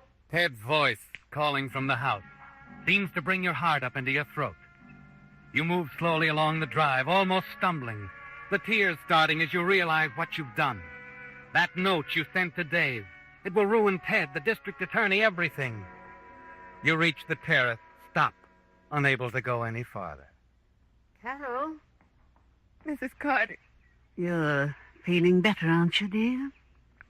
Mrs. Carter, I can't see Ted now. Yes, you can. Here, please forgive a meddling old lady, Carol, but I took this letter from Gillis. You didn't really want it named, did you? The letter. Oh, Mrs. Carter. Carol! Where are you, Carol? Your husband is calling, Mrs. Randolph. I think you should go to him. I have my work to do.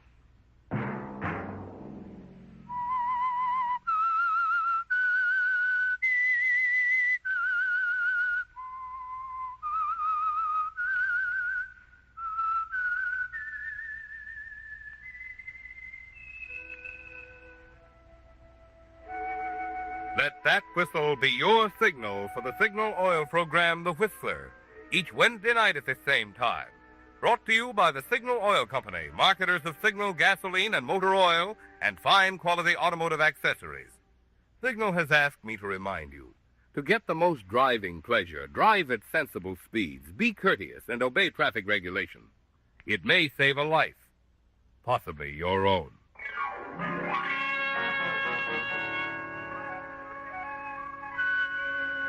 Featured in tonight's story were Lorette Philbrandt, Joseph Kearns, and Gerald Moore. The Whistler was produced and directed by George W. Allen, with story by Bess Barnes and music by Wilbur Hatch, and was transmitted to our troops overseas by the Armed Forces Radio Service. Remember, at this same time next Wednesday, another strange tale by The Whistler. This is Marvin Miller speaking. This is CBS, the Columbia Broadcasting System.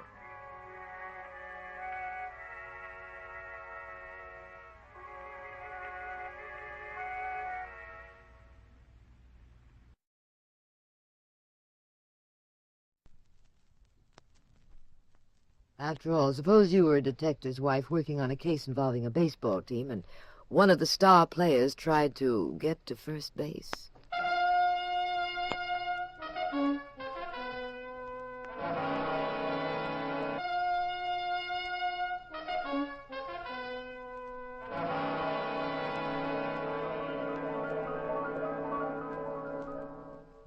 The National Broadcasting Company presents The Adventures of the Abbotts, starring Claudia Morgan and Les Damon as Pat and Jean Abbott. Tonight we are fortunate to have with us, making his dramatic debut, the man America knows and loves as number 42 at Ebbets Field in Brooklyn. One of America's great athletes and a great guy, Jackie Robinson. Our story is a tale of homicide in the ballpark. And here is Jean Abbott to set the stage for this puzzle in murder.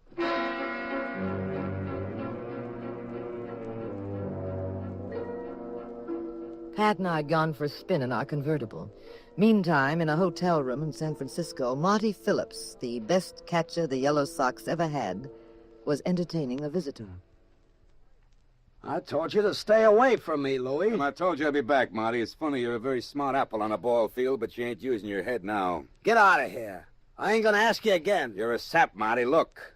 The boss says his syndicate's got $400,000 tied up in Tuesday's game. The boss says you can make yourself $75,000 just by losing. I ain't taking a cent of that dirty dough. $75,000's a lot of lettuce, kid. You'll be washed up someday. You'll wish you'd taken it.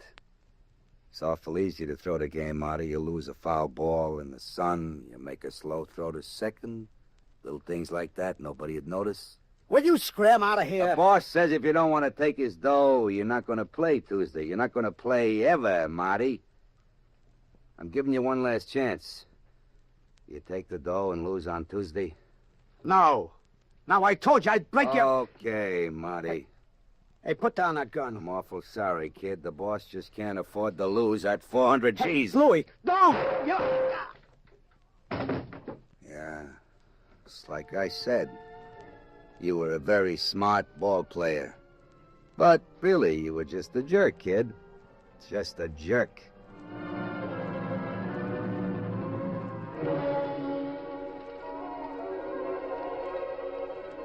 Get some morning papers here. Marty Phillips murdered. Find big league catcher's body in hotel room. Killer gets Marty Phillips.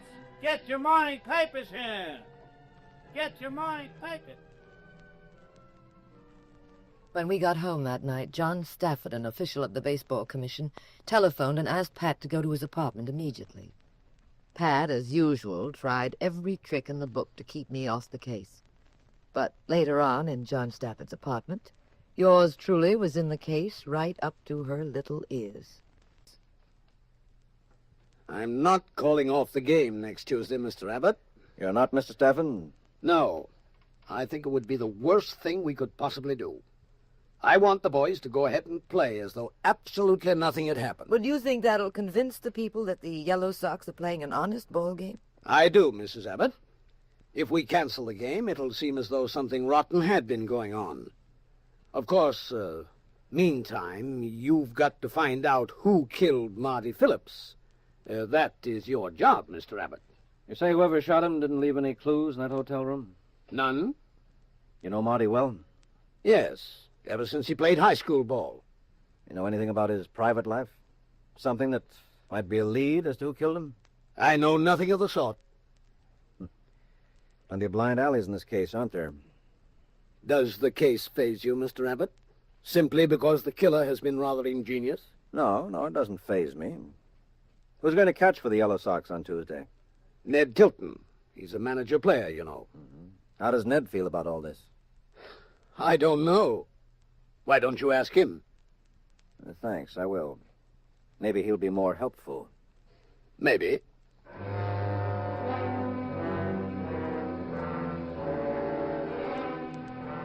Pat and I went to visit Ned Tilton, the manager-player. Ned was kind of husky, gruff, but sentimental, and quite broken up about the death of his pal, Marty. Marty was a great catcher, Mr. Abbott. Baseball won't see the likes of Marty for a long, long time. As we know, Ned. I love that kid. See, I used to sit in the dugout and get goose pimples just watching him behind the plate. He had that magic, like Willie Mays. I busted out crying when I heard Marty was dead. Well, Ned, have you any idea at all who might have wanted to get Marty? I think it was some crooked mob, Mrs. Abbott. Couldn't have been any of his friends. They were all crazy about him. Anybody ever approach you, Ned? Try to get you to toss a game for dough? I'd break their necks the minute they opened the trap. Okay, Ned. We'll be moseying along. Thanks. Yeah. Give a year's salary to get my hands on the guy who plugged Marty. Oh, maybe we can dig him up for you. Bye. Yeah, so long. Sorry I couldn't serve you folks anything. I don't drink myself. I never touch it. Bye, Ned. We'll do everything we can to even up the score for you. Yeah, well, thanks. I'll be praying that you do.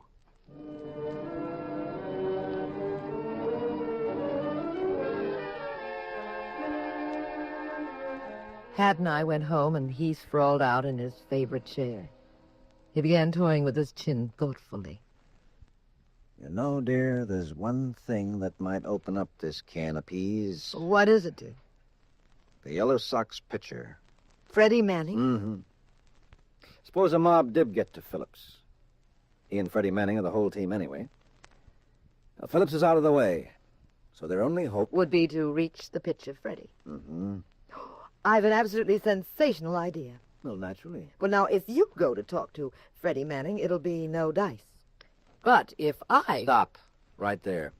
Well, Pat, you know how a man will talk to a woman. They're putty in our hands. That's what I don't relish the idea of you, alone somewhere with Freddie Manning, twisting him into a piece of putty. Well, suppose I meet him. They say he's a wolf. Now, suppose he doesn't know that I'm Mrs. Abbott. Suppose he doesn't even know I'm Mrs.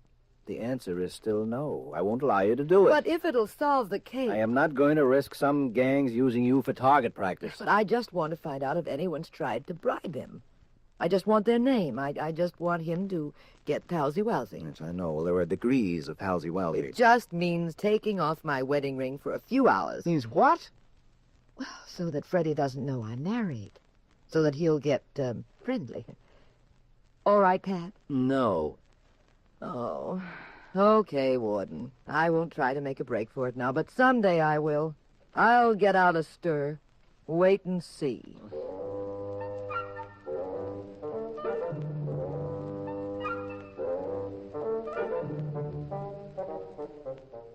The possibility of my solving the case entirely on my own was too tempting to resist. One afternoon, while Pat was at the office, I met a sports writer who was a longtime friend. He introduced me to Freddie Manning.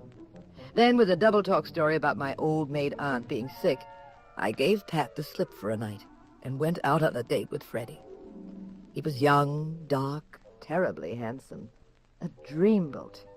We went to a nightclub together. I was launching my dreamboat with champagne.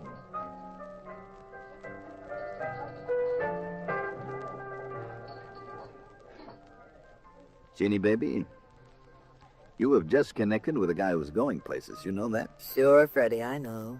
Matheson, Johnson, Carl Hubble. Those guys have nothing compared to your little Freddie. And you're in line to be my ever-loving baby, huh, Jeannie? You bet. You're going to be wonderful out there on the mound this Tuesday, aren't you? I can't miss. I'm in perfect shape. You know the doc says there isn't a huskier guy in the league? Tell me a secret. Anything my honey wants to know. Did anybody offer you money to throw the game Tuesday? What do you want to talk about that for? Come here, baby. Oh, Freddie, people are watching. All right, then let's go to my apartment. I got a gorgeous terrace. We make some drinks at my bar. You know, if you stand on tiptoe on my terrace, you can reach right up and grab a chunk of the moon. Well, it's awfully late. I got some music you'll like, too. Moody, low-down stuff. Shearing, Art Tatum, Ellington. What do you say? Well, I'll show you my scrapbook. Time I was in Hollywood. And all the movie stars gave me a big party. I got autographed pictures from all of them. To the best pitcher in baseball. That's me, honey. Okay, Freddie. Let's go. Good. You'll like it on the terrace. Nobody will be watching us but the man in the moon. And he don't care.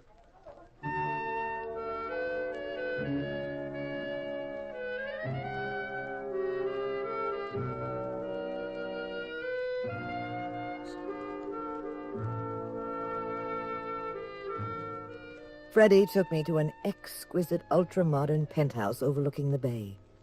He kept the place dimly lit. He played a few records. And then the ball players started to pitch.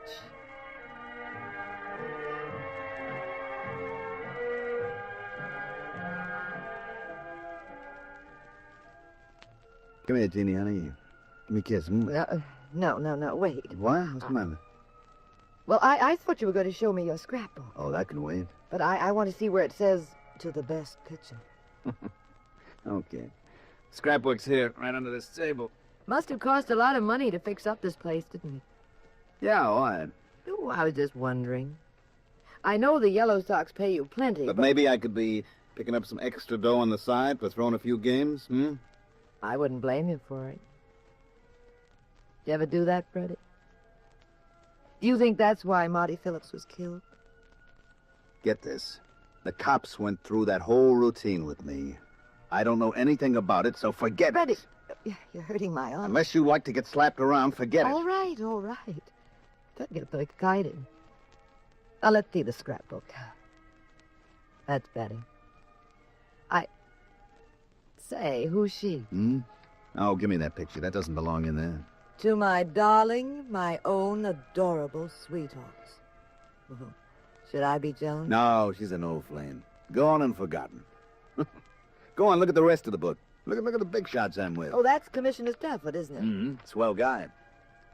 He asked you much about Marty? What the devil do you keep harping on that for? What are you up to? Nothing. Oh, come on. Play another record for me. Then we'll go out on the terrace and see if we can really touch that moon.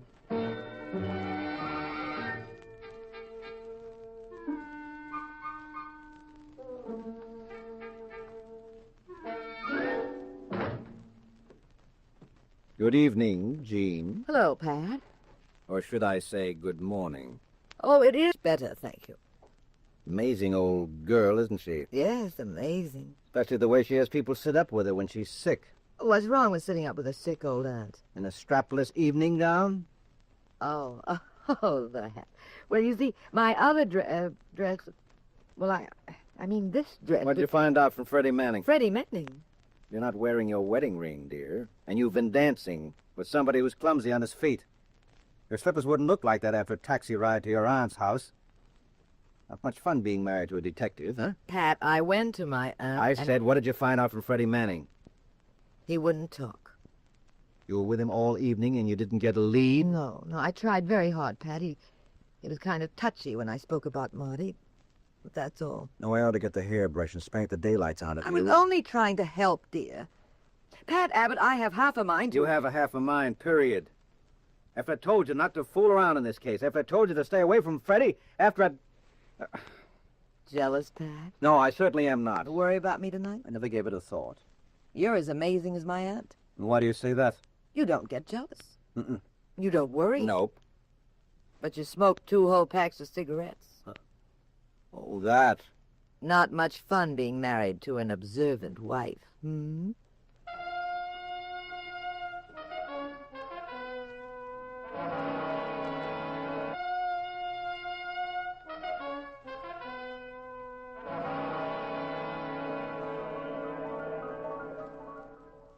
In just a moment, Act II of tonight's adventure of the Abbotts.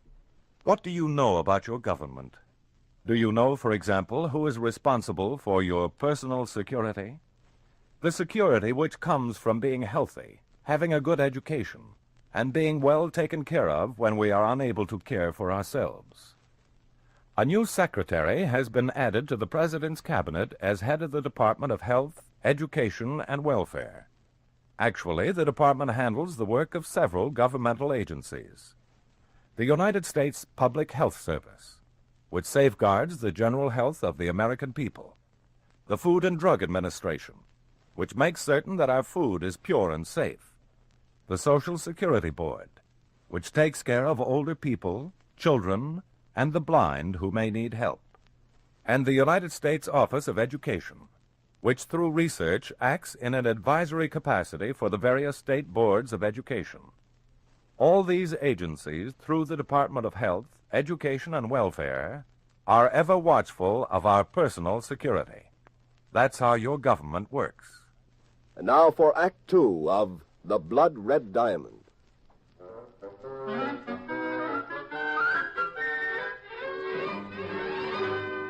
Tuesday afternoon, Pat and I went to the final game in the Yellow Sox series. The stands were packed.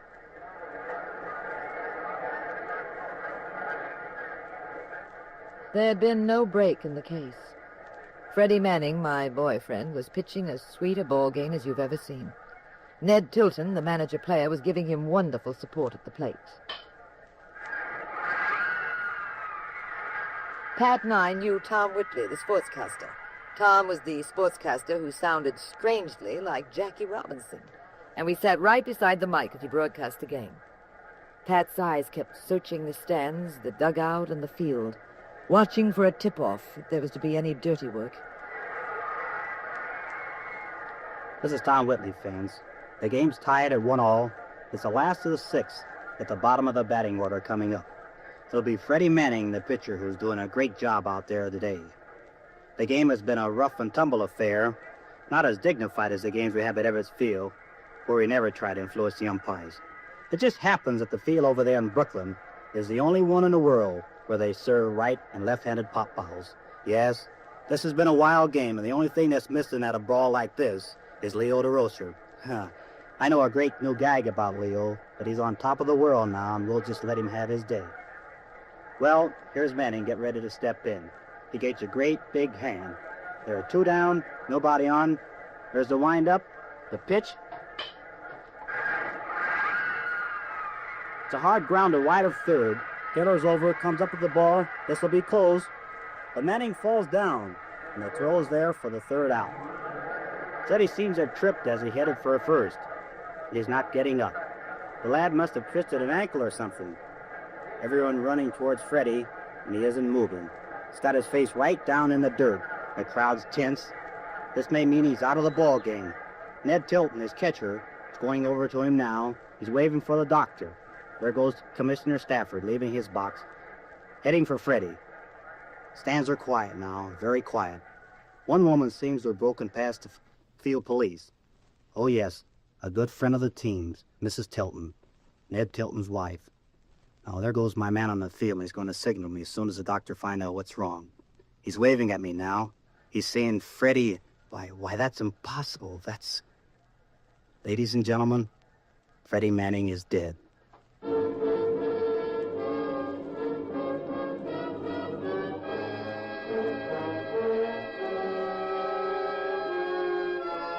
Pat and I raced to the Yellow Sox locker room, fighting our way through the shocked, milling crowd. Commissioner Stafford was there, and Ned Tilton. A policeman stood guard over the dead body. Stafford was very pale. Well, Mr. Abbott, I really don't know what to say. The usual words don't mean anything. What is the doctor's opinion, Mr. Stafford? Looks like a heart attack. No signs of violence. Nothing at all. It was a hurried diagnosis, but from the blood that gushed from Freddie's mouth and nostrils, and from what he could see in just a quick glance, the doctor says Freddie's heart just popped, and the boy died. You the regular team doctor? Ever examined Freddie before? Yes, that's what's so puzzling. He examined Freddie last week for an insurance policy. His heart was perfect. But that doesn't make sense. He could... First it was Marty. Now it's Fred. Are we cursed or something? Try not to take it so badly, Ned. Trying to find my wife. I gotta go home. I don't feel right. I can't stand Well, this. I'll find her, Ned. Ned, did I ever meet her? Huh? I don't know. I don't think so. I've got to find her. I could swear I'd seen her before today. Ned, sit down. Oh. That's it. How could it happen? How could this happen? Can you answer that, Mr. Abbott? I think so. Exactly what do you mean? Freddie was probably murdered. What? A boy in his condition doesn't have a heart attack out of a clear blue sky. It's very unlikely. The attack was probably induced by poison. Poison? Well, he played 6 innings. Slow poison, Ned. Poison from his glove or from the ball or the bat. But how would he have swallowed the poison? I'm not sure yet, dear. It was a violent heart attack. Might have been caused by nitroglycerin. That works very slowly till the system has a lethal dose, shows no immediate signs, then suddenly it explodes the heart. Doctors use it for its expansive effect in small doses for arterial tension. Oh, sounds fantastic. Now all you have to do is to find out which person out of the 25,000 people here engineered that. Rather difficult odds, eh, Mr. Abbott? And I'll use your favorite word, Mr. Stafford. Maybe. Pat and I finally left the stadium and went home with Pat frowning, mulling the problem over and over. Late that night at home. What's bothering you, Jean? You look troubled. Well, I've a feeling it'd help if I knew... You knew what? Mrs. Tilton, Ned's wife. The woman who ran out on the field when Freddie fell. I could have sworn I'd seen her before. But where? She's with the team very often. What difference does it make? No, it's something peculiar. Where did I see her? It wasn't at the ballpark. Pat, I've got it. Her picture was in the scrapbook. Freddie's? The one he showed you that night? That's right. Well, why wouldn't her picture be in the scrapbook? She's been with the team ever since Tilton joined them. But the inscription, dear. What inscription? On her picture. She wrote, "To my darling Freddie, my own adorable sweetheart." Are you sure about that? Positive. I didn't know who she was when I saw it, so I just passed it by, but isn't that kind of... I'll be back. Well, where are you going? To the stadium. Now, you wait here. This will be too dangerous. I certainly will not. Why will it be so dangerous to go to the stadium? Because the killer may be there alone, and very much in the mood for a few more bloody murders.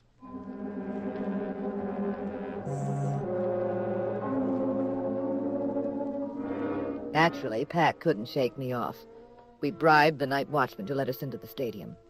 It was deserted, but there was a light shining through the door of the Yellow Sox locker room. Pat opened the door. Ned Tilton was there, emptying his locker. Mr. Abbott, what are you doing here so late? We've just had an idea, Ned. About Marty and Freddie? Well, come on, tell me about it. You told us when we visited your place that you never drink, Ned. Huh? No, I don't. There's a scotch bottle in your locker. Oh, that. There isn't any scotch in it, is there? Got the nitroglycerin in the bottle, Ned? Yeah. And if you or that wife of yours makes a move, I'll throw it on the floor. There's plenty left in the bottle. It'll blow us all to bits. You put the liquid nitro on your catcher's mitt, didn't you, Ned? Just enough to wet the ball. You kept throwing to Freddie. Freddie was tossing spitballs. It's against the rules, I know, but Freddie knew a way around the rules. He was sneaking a few across the plate that way. It's happened before. You were the only person who knew he threw spitballs. You knew he'd keep licking his fingers to wet the ball. You knew he'd swallow little bits of the poison that way. That right, Ned? Shut up, Abbott, and move out of the way. You got a very attractive wife, Ned. And Freddie was quite a wolf. He and your wife were more than just two people interested in the team, weren't they? Aye. There are pictures in Freddie's scrapbook with a greeting that's a little too affectionate. Burned you up, didn't it? I said get out of my way. You started out to make a fortune, Ned. You placed heavy bets against your own team. Hired a guy to threaten Marty. The guy had to kill him. Then you went after Freddie. But not because you wanted them to throw the game. No, things were too hot to rig it that way. No, you wanted to kill him yourself for a personal reason. I've got nothing to lose if I drop this bottle of nitro. Now, look, Ned. Keep away from me, Abbott. Be careful, Pat. I'll be getting out of here now, if you don't mind. Don't follow me. All I have to do is toss this juice in front of you and the missus. Stay right where you are. I'm watching you. I can still see you. Don't move. There he goes, Pat. See him? He's running into the grandstand. Stay here, Jean. I'll get him. Come back, Pat. You'll be killed.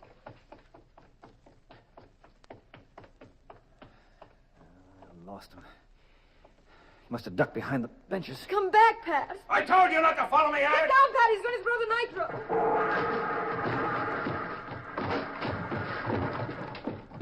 Pat, are you all right? I can't see out there. Pat! I'm all right. Stay where you are. Now, Ned, you and I are going to play a little tag. You come for me and I'll break your neck. You picked a bad spot, Ned. That exit is closed. Where you run to now? Keep your hands off, Abbott. I'll kill you. So help me, I'll kill you. Get out. Now I'm going to choke the life out of you. That does it. You had enough, Ned? Oh, you had enough? You had enough?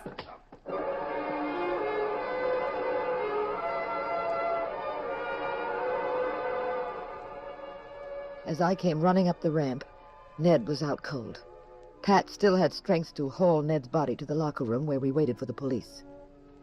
When Ned was revived, he identified the gunman who'd killed Molly Phillips. I guess someone should have told Ned that Pat Abbott was a Marine veteran who'd been on the receiving end of the dirtiest fighting the Japs could ever think of. Very late that night, it was almost sunrise. Pat? Isn't it about time for me to put my wedding ring back on? I suppose so. Go ahead, you put it back on my finger. How do you know I want to marry you again? Well, don't you? No. Oh, come on, marry me again. I said I don't want to. Would you marry me again for all the rice in China? No. For all the smorgasbord in Sweden? No. For all the moolah in Fort Knox? No. For our kids. You talked me into this.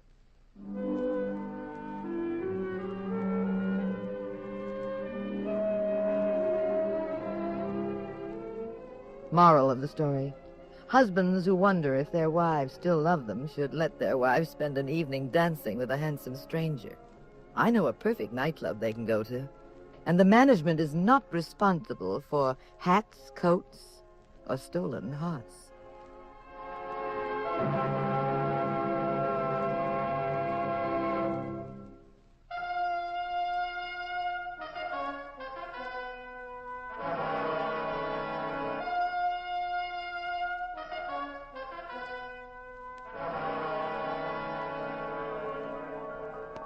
The National Broadcasting Company has presented The Adventures of the Abbotts, starring Claudia Morgan and Les Damon as those popular personalities of detective fiction, Pat and Jean Abbott, created by Francis Crane.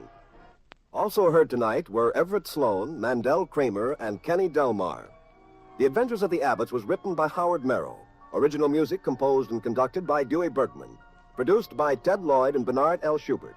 Directed and recorded by Harry Frazee. Next week, same time, same station. Another exciting adventure in crime with Pat and Jean in The Adventures of the Abbotts.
This is the United States Armed Forces Radio and Television Service.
My name's Regan. I work for Anthony J. Lyon, Detective Bureau. They call me the Lion's Eye.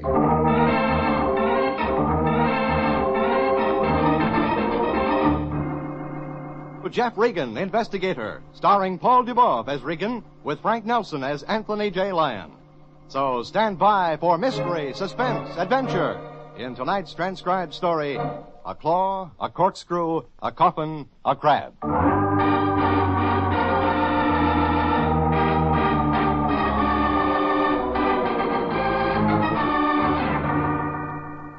There was about everything in this one. A claw, a corkscrew, a coffin, a crab, 67,000 clams, some deep sea fish, and Juliet. Case took me all over L.A., out to San Pedro, down to Long Beach, took me 20 feet underwater where it looked like I wasn't going to come up. Yeah, but Juliet was where it started. Juliet Jones. Now sit down, Jeffrey. Sure, Lion. Just the man I wanted to see. I was just about to phone you. Juliet Jones. Our new client. Our new client wants you out in Inglewood right away. Her life's in danger. That's so? Yes, she wants protection. A bodyguard, Jeffrey. Here's her address. Juliet Jones, 712 Garbanza Avenue, Inglewood. Oh, she was beautiful, my boy. Came here to the office an hour and a half ago. Lovely, lovely. And never, Jeffrey, in all my vast experience as president of the Lyon Detective Bureau, has it been my privilege to see such a gorgeous... and she had a voice, my boy. Well, it stroked you when she talked. And she smelled... As a matter of fact, Regan, she smelled of tea. Tea? She's a broken Pico tester. You don't tell me. Yeah, I do. She feels, smells, and tastes broken Pico tea. The very best, Jeffrey. Best black tea, of course. She wouldn't think of testing green or oolong, or so she said. Sure. Anything else that'll help? Well, there was one thing. Now, we mustn't jump to any rash conclusions, Jeffrey, but everything she had on, everything was brand new, and all very expensive. Very expensive. Maybe some guy likes her. Yes, I suppose that would be it. Look, Lion, if you think she's a phony, we just don't take her case. Now, Regan, don't start that. What's the matter? She give us dough? Juliet Jones advanced us $400. That's a broth of clams. Yes, it is. Look here, my boy, just look. 1, 2, 3, 4. 4 $100 bills. Oh, Jeffrey, isn't life wonderful? Life was. I drove to Inglewood. She was there. It was like the Lion said. Hair tawny, eyes that were golden when she looked at you a certain way. And she looked at you a certain way. I found out the guy threatening her life was named Adam Garth. Then we found a place for dinner and danced. After 9 o'clock, I was on time and a half.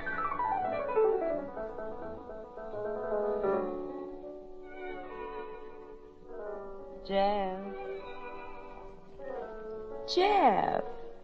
Yeah, Juliet? Jeff, you make a wonderful bodyguard. I like my work. Jeff. Just think, this is all we have to do for days and days. Till Adam Garth takes that slow boat to China. You know, I'm going to be sorry when Adam Garth gets tired of trying to kill me. Because, Jeff, then what reason will I have to hire my own private detective? Lady, let's try fresh air. Oh, Jeff, how marvelous. I know just where there is some.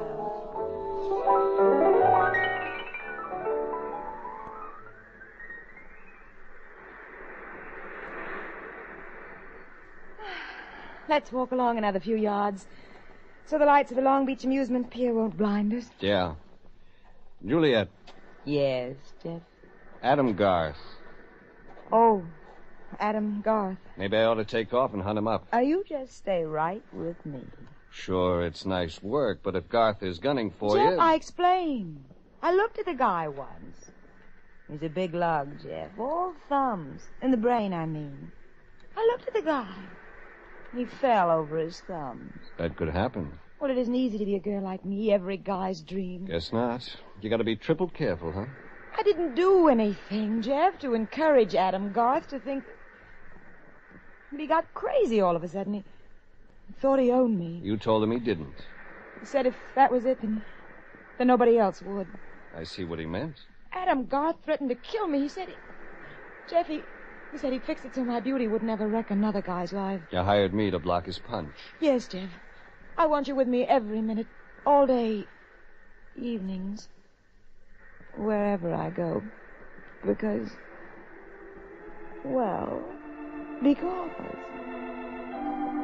She stopped on the sand, stood in front of me, turned up her face. And that was when...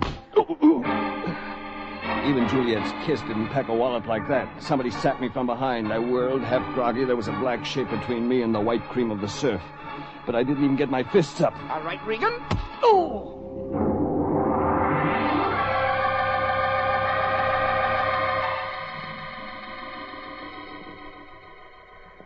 Couldn't figure it out for a second where I was. It's like a dream. Far, far away. A big production, and Juliet was in it. Romeo, Romeo, wherefore art thou, Romeo? Yeah. Wherefore?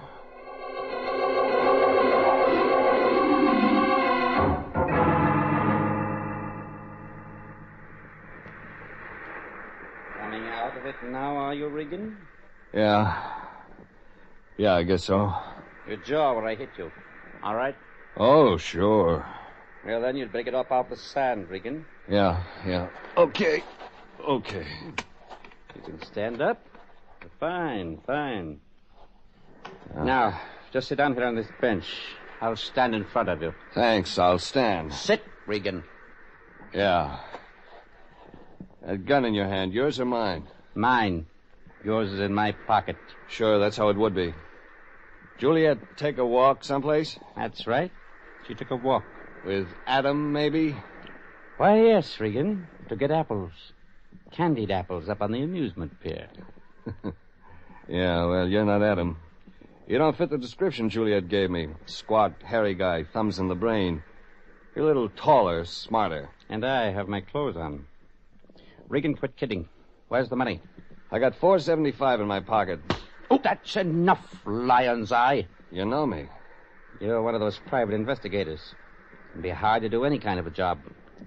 This time you took the wrong assignment. Working for Juliet Jones. That's right. Regan, I want $67,000. Just don't happen to have it on me. I didn't expect you to, but wherever it is, get it.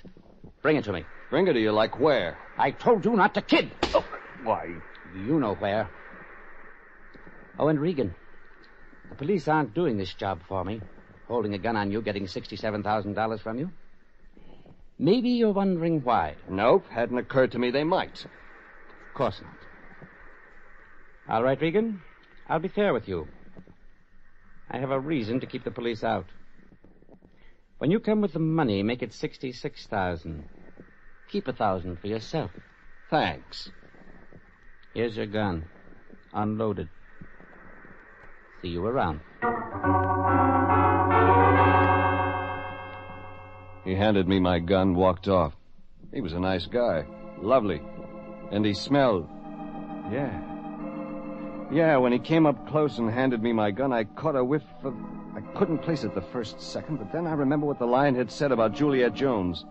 He'd said she was lovely. Said she was lovely and smelled of tea. That was it. The tough guy that was 67,000 G starved, he smelled of tea, too.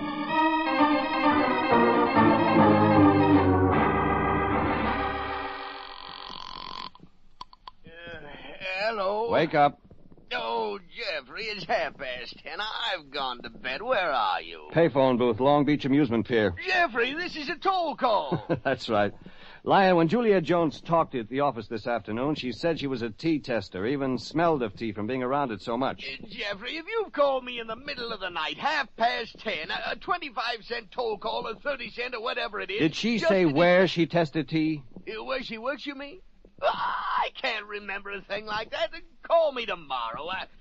Jeffrey. Yeah, Lion? Juliet Jones isn't with you.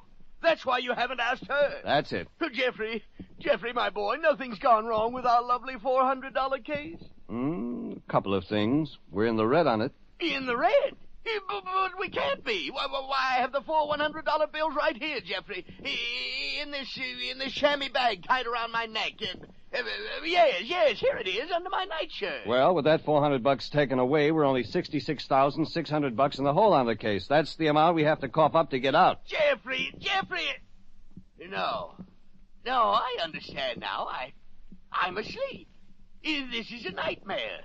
Regan, get out of my dreams! It's a nightmare, Lion, only you're not asleep. So shove your pillow between your teeth, Fatso, to stifle your screams. I'm going to give you the rundown.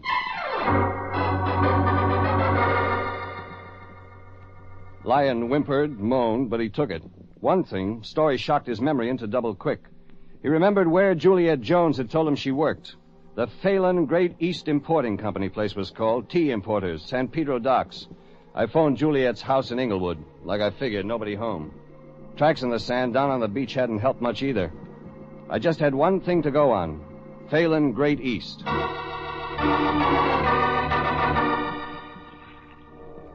I drove out to San Pedro, dock section, parked.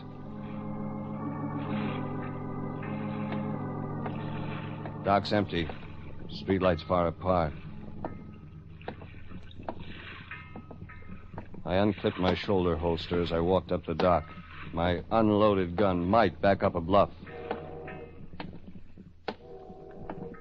All right, hold it. Voice out of the building's shadow. Stand still, no moves.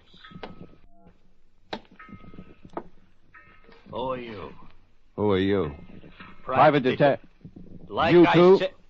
Credentials? Sure, I got credentials. Trade your looks. Oh, well, that sounds fair. Over there, under the light. Here you go. Here you go.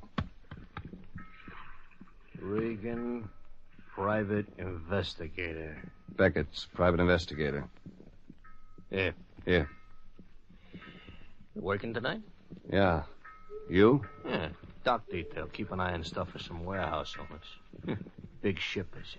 Fat guys. Who you work for? I work for a fat guy. That's the way it is in this world. The smart work for the fat. Beckett. Yeah.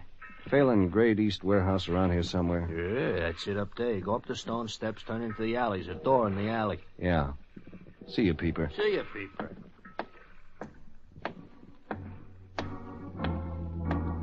I climbed the stone steps, turned into the alley, and then I saw high up behind shut blinds, light burning in one window. The door Beckett had told me about wasn't locked. Inside the warehouse, I burned my fingers with paper matches, finding the stairway that led up. That floor. You could just make out the single word painted on the door. Phelan. As I opened the door, the drapes swirled across the room. The door slammed behind them. I went in. Well, hello, Regan. Hello, Phelan. Oh, yes, that's right. It's on the door. Well, sit down. Sit down, Regan. I was just drinking tea. 2 cups. That's right. One for Juliet Jones. Well, maybe. It adds that way. She just went out that other door. You picked her up the same time you slugged me. You must have had a helper. Beckett's? Go on, Regan. Tell me what else you know. Beckett, the private investigator, works for you. I suppose I should have figured that. Man can't think of everything, Regan. You haven't thought of the 67 grand. Now, it's smart of you, Regan, to see it in that light. 3/4 of an hour ago, you thought I was the one that stole your dough. Now you know the money was stolen. I didn't catch on at first, but you told me that on the beach. You asked me if I was surprised the cops weren't getting the dough for you. Only way that could make sense was that you actually had been taken for dough. You gave me the amount yourself, 67 grand. Only, Phelan, you told me something else. Yes. Yes, Regan. I said I had a reason not to go to the police. Here, have a cup of tea. No, thanks. Well, I understand. Darkened warehouse, waterfront docks. But I don't mean you any harm. Here, I'll prove it. Look here. The tea leaves in the bottom of this cup. Yeah? Well, I read them, you know. Now, let's imagine this is your fortune. Go on. Well, now here. Now, this form in the tea leaves. A coffin. That means look out for trouble. And here, shape of a crab, you've got an enemy. And a claw, Regan. The enemy wants to kill you. See anything else? A corkscrew. Which means? Don't be curious. About why you don't want to go to the cops. I guess you can find your way back downstairs, Regan. I'll see you around. Yeah. Maybe you will.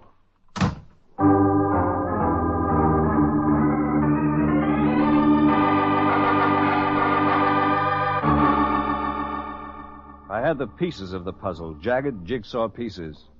Phelan, a Phelan Gray East tea importer. He'd been robbed of $67,000, was out to recover the loot himself because he was scared to go to the cops.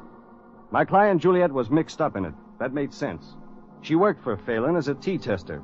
She'd blossomed out all of a sudden in new clothes from head to foot. She had 100 clam notes to pay private detectives.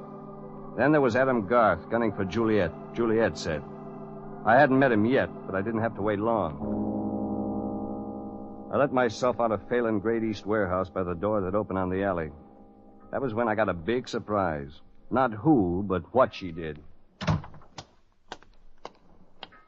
Jeff, Juliet, I knew you'd come out this way. I've been waiting. how come you beat it out of Phelan's office upstairs just when I got there? I'll explain all that later. Right now, there's something more important. The reason I've been waiting here. I've been hoping you'd get here in time. To what? Hold me. Huh? And you are in time. Not too early, not too late. Oh, Jeff, hold me. Hold me. Are you nuts? Jeff, I've got a good reason. A good reason.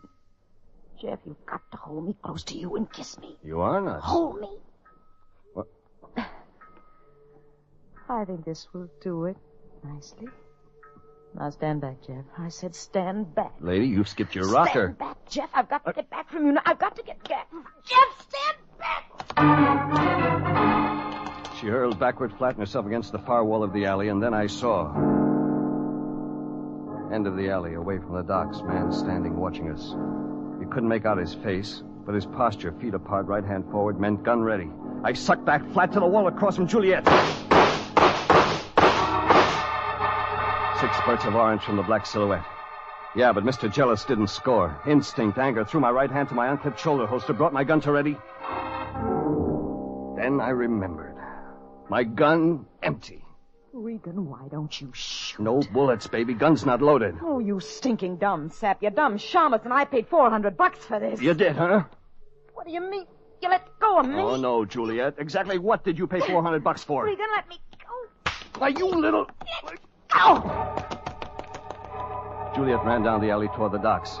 Only I decided to play it away from the docks instead of toward. I couldn't go both ways, and the guy who fired the shots had disappeared in the other direction. It didn't figure he'd be hard to find. All I'd have to do was make myself available, and he'd find me. Only I didn't expect him to find me so soon. Walk straight ahead, don't look back, and don't try nothing. Okay, Garth. Hey, how come you know me? Well, I was born in the dark of the moon. Hey, don't make no gags. You healed? I got a gun with no bullets in it. Don't make no gags. Well, it's the truth. Look, Garth, we've got things to talk about. I don't know who you are. I'll show you. No funny stuff. Sure not. Here, look. Jeff Regan, private detective. Here's my license. Oh, looks okay. Garth, you stole 67 grand from Phelan. Yeah, I did. That's right. Yeah, I did. You seem pretty set up about it. I stole $67,000 from Mr. Phelan. I don't know what come over me. I'm sorry I did it, and I am ready to go to prison and pay the penalty for my crime. Hey, wait a minute. Huh? Turn off the gramophone. I don't know what you mean. Garth, where's the 67 grand? Oh, I was a crazy fool. I tried to double it.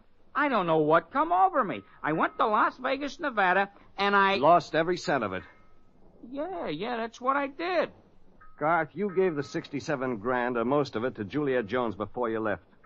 No, that ain't what happened. Oh, yes, Garth. You gave the 67 G's to her. You went to Las Vegas to pretend to lose it gambling. You came back here to California. If Phelan had reported the theft, you'd have been caught. You expected that. You meant to serve your time. You figured it was worth it, Juliet waiting for you when you got out. Yeah, I know. Well, she will be. That's how we planned it. Yeah, sure. Well, you want to start serving that time, Garth. So come on. Let's go.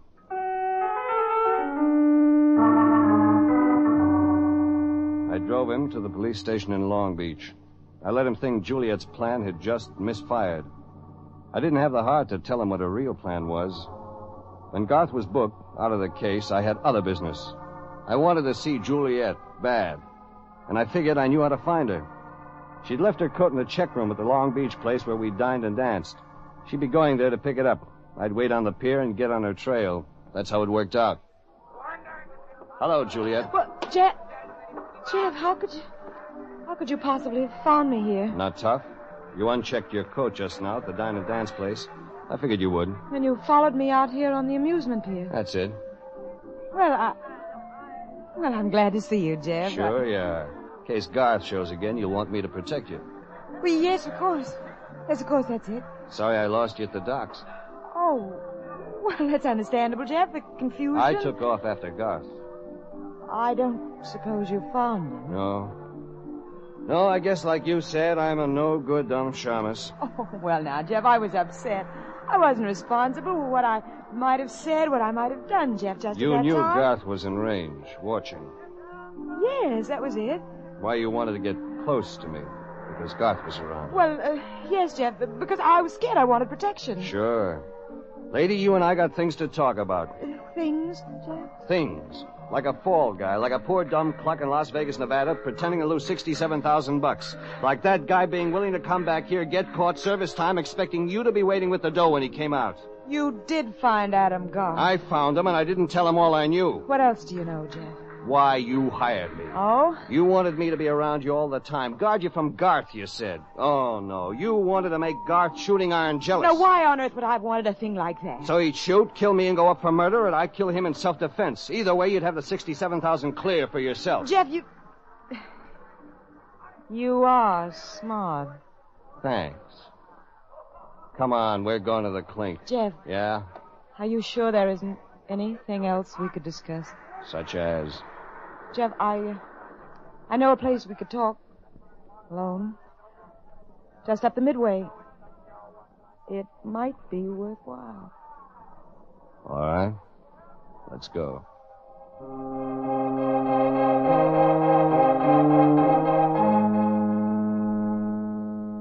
She was thinking of one thing, buying me off. I was thinking of something else. There was one little bit of the puzzle I didn't have, so I went along. She wouldn't get away. Not where she took me, anyway. There was a big steel tank at one side of the Midway. Tank full of water, water full of fish. And down into the water and fish, 20 feet down, spectators were lowered in a diving bell. Juliet and I bought tickets. Went down. The two of us. Alone. This one reminds me of you. That's a man-eater, isn't it, Jeff? Yeah. Long, sleek, beautiful. Tiger shark. Jeff, Over here through this porthole. On this side of the diving bell. Look, Yeah, lady? over there in that corner of the tank. Octopus. Could that octopus suggest you, Jeff? I mean, tentacles reaching out in every direction. Reaching for whatever there may be to grasp. What you mean is, can you buy me off? I've got a lot to buy you off with, Jeff. 67,000 years. And good looks. Good looks, Jeff. And something else. The way you and I could make a lot of money. Blackmailing Phelan. That's what I came down to this diving bell to find out about. Yes? Sure, baby. So talk about Phelan. She talked about Phelan. Turned out all he brought in from the Great East wasn't broken Pico tea. In a couple of minutes, the last piece of the jigsaw was in place. I had leads that when the Federal Narcotics Squad had got its teeth in, would send Phelan to the pokey for an even longer stay than Garth's and Juliet's. So that wrapped it up. Yeah, it wrapped it up. All of a sudden, I noticed something. It was silent in the diving bell. The air tube had stopped hissing. There were a couple of windows in the outside wall of the tank come on for customers by letting them glimpse the fish and the diving bell down in the water inside. Face appeared in one of the windows, grinned at me. Beckett. Phelan's gunsel.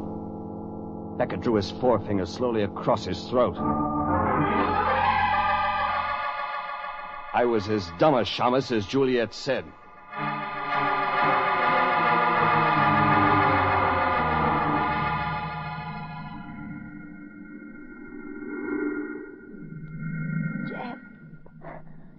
Jeff, I can't breathe. Jeff, I'm scared. She passed out. I was next. Everything was getting wavery. Water. Fish I saw through the portal. Funny thing. One fish looked in at me. Looked like my boss, Anthony J. Lyon. Lyon. All right, now, stand back. Stand back, everybody. Give the man air. Please stand back. He's in a dangerous position. Oh. Jeffrey, my boy, are you all right? Oh, Lyon, what happened? Jeffrey, I came here to the Long Beach amusement pier after you telephoned. I was worried about our $400 case, you see. Yeah. And when I got here, that man Beckett was looking into the tank, making suspicious gestures. You tangled with him. No, not exactly, Jeffrey. I found the operator of the tank. Beckett had knocked him out, Jeffrey. I revived him, threw water in his face, you see, and he and I managed to get air going to you and Juliet again. The police were attracted by the disturbance, my boy, and they rounded up Beckett, and they've taken charge of Juliet, too. All this time I was as cold as a mackerel. Yes, my boy, you were. Well, Lyon, one thing. Yes, Jeffrey? How come you're sopping wet?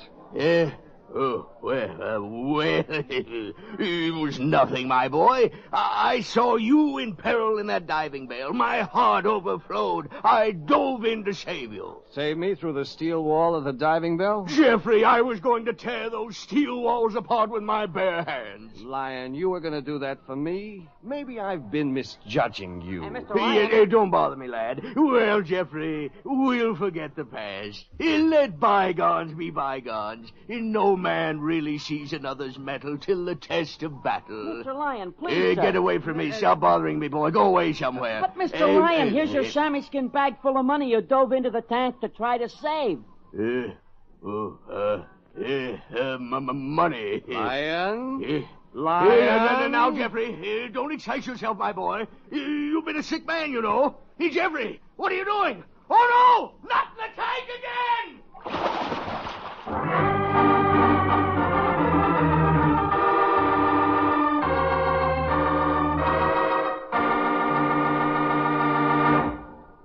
Jeff Regan, Investigator, was written tonight by William Fifield, produced and directed by Sterling Tracy, and stars Paul Dubov as Regan, with Frank Nelson as Anthony J. Lyon. Original music is by Dick Arant. Jeff Regan, Investigator, is heard transcribed each week at the same time over CBS.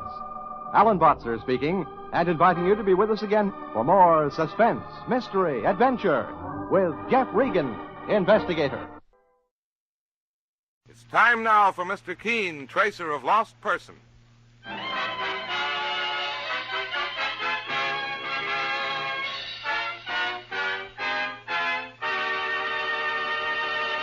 For amazingly fast relief from the pains of simple headache or minor neuralgia, try Anacin. For Anacin is like a doctor's prescription. It gives you not just one, but a combination of medically active, tested ingredients. Relief comes incredibly fast. Take only as directed. Anacin, A-N-A-C-I-N, at your druggist.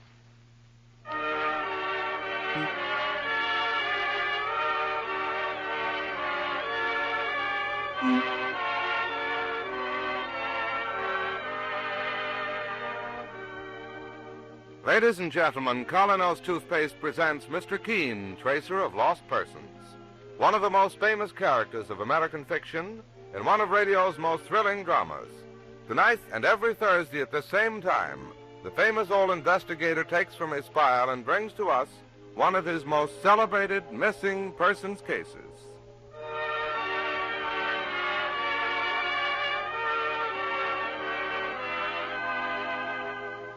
Next time you buy a dentifrice, get high-polishing, high-foaming Colonos toothpaste or tooth powder. Colonos is a double-result dentifrice with a mouthwash effect built right in. Freshens your breath while you're brushing your teeth. Tomorrow, buy Colonos.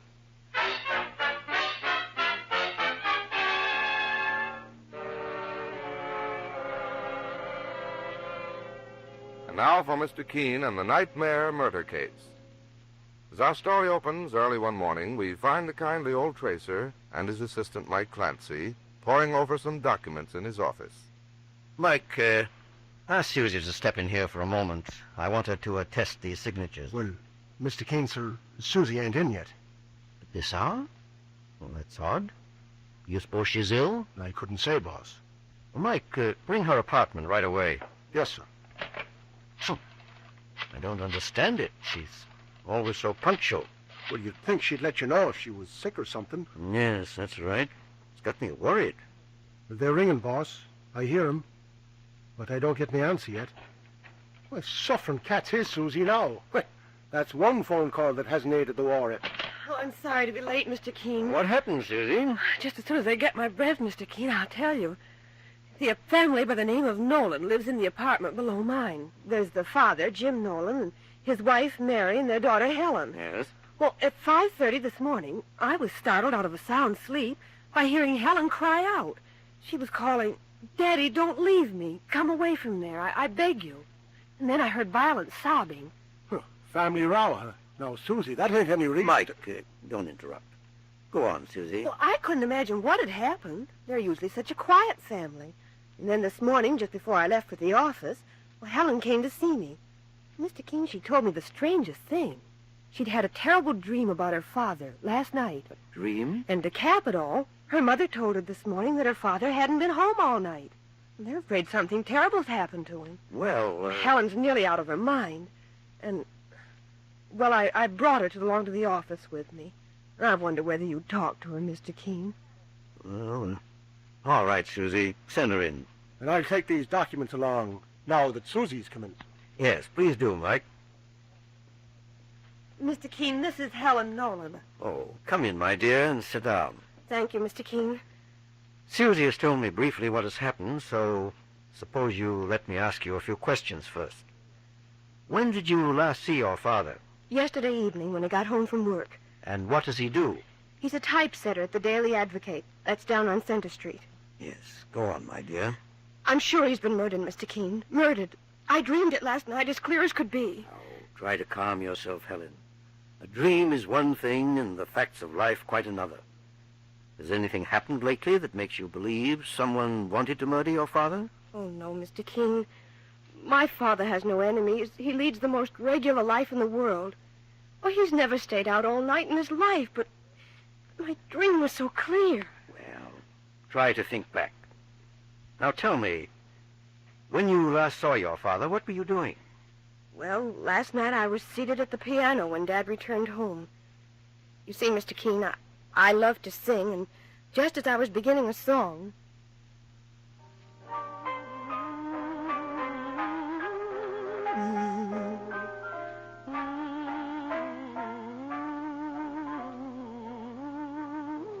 Helen, your voice sounds sweeter every day. Hello, Dad. That's a beautiful song. It's a dreamy song. It reminds me of you. Me? Dreamy?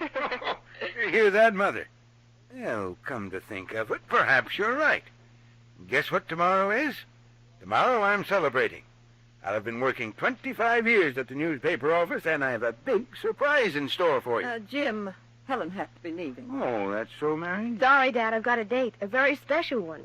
I'll see you in the morning, and you can tell me your surprise then. And maybe I'll have one for you. I returned home quite late, Mr. Keene. Mother and Dad had both gone to bed, I supposed, and then later on I had that terrible dream. A nightmare. My father's been murdered, Mr. Keene, or he's in some awful danger. I know it. Well, tell me, Helen, how does your mother account for your dad's disappearance? Is it possible they had a quarrel? That's just it, Mr. Keene. I don't like to say this. You think she may be holding something back? I don't quite know. Well, suppose I have a talk with your mother. However, first I'll send Mike Clancy, my assistant, to your dad's newspaper office for a checkup. And, Helen, I'd like you to remain close by where I can reach you very quickly. You're very kind, Mr. Keene. Do you think anything... My dear, try not to worry. I'll get working on this case right away.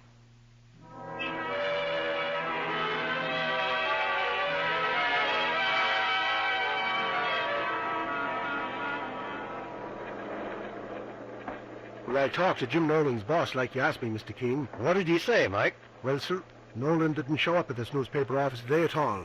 And he's always very punctual and a reliable worker. Boss didn't know much about him in a personal way, so he suggested we talk to a fellow by the name of John Olson, who works with him. And he's right here in this office, sir. All right, Mike, let's go in. Are you John Olson? Yes, that's me. Well, my name is Keene, and this is Mike Clancy. How do you do? How do you do? We're inquiring about Jim Nolan. I understand that you and Jim are friends? Yes, Jim and me, just like that. He's a fine fella. Fine worker, too, but why didn't he come today? Well, that's what we want to find out. Maybe you can help us, John. Sure, I'll help, but how? Well, for some unknown reason, Jim Nolan has disappeared. Disappeared? Yes. Did he have any trouble here that you know of? Trouble? No, Jim and me and the rest here are like one big family. Then you'd know if he was worried about anything. Well, sure, Mr. Keene, but Jim was always happy. His head was always in the clouds. In the clouds? In what way? Well, one thing, he talked all the time about how he wanted a house in the country with cows and chickens and honeysuckle climbing all over the porch. Yeah, he talked about that all the time. A house in the country, you say? Well, that might explain something. Well, I hope so. Now, you find Jim, Mr. Keene, and say his old pals here want him back. Quick. All right, John. I'll do the best I can. Come along, Mike. We're going now to see Jim's wife, Mary Nolan.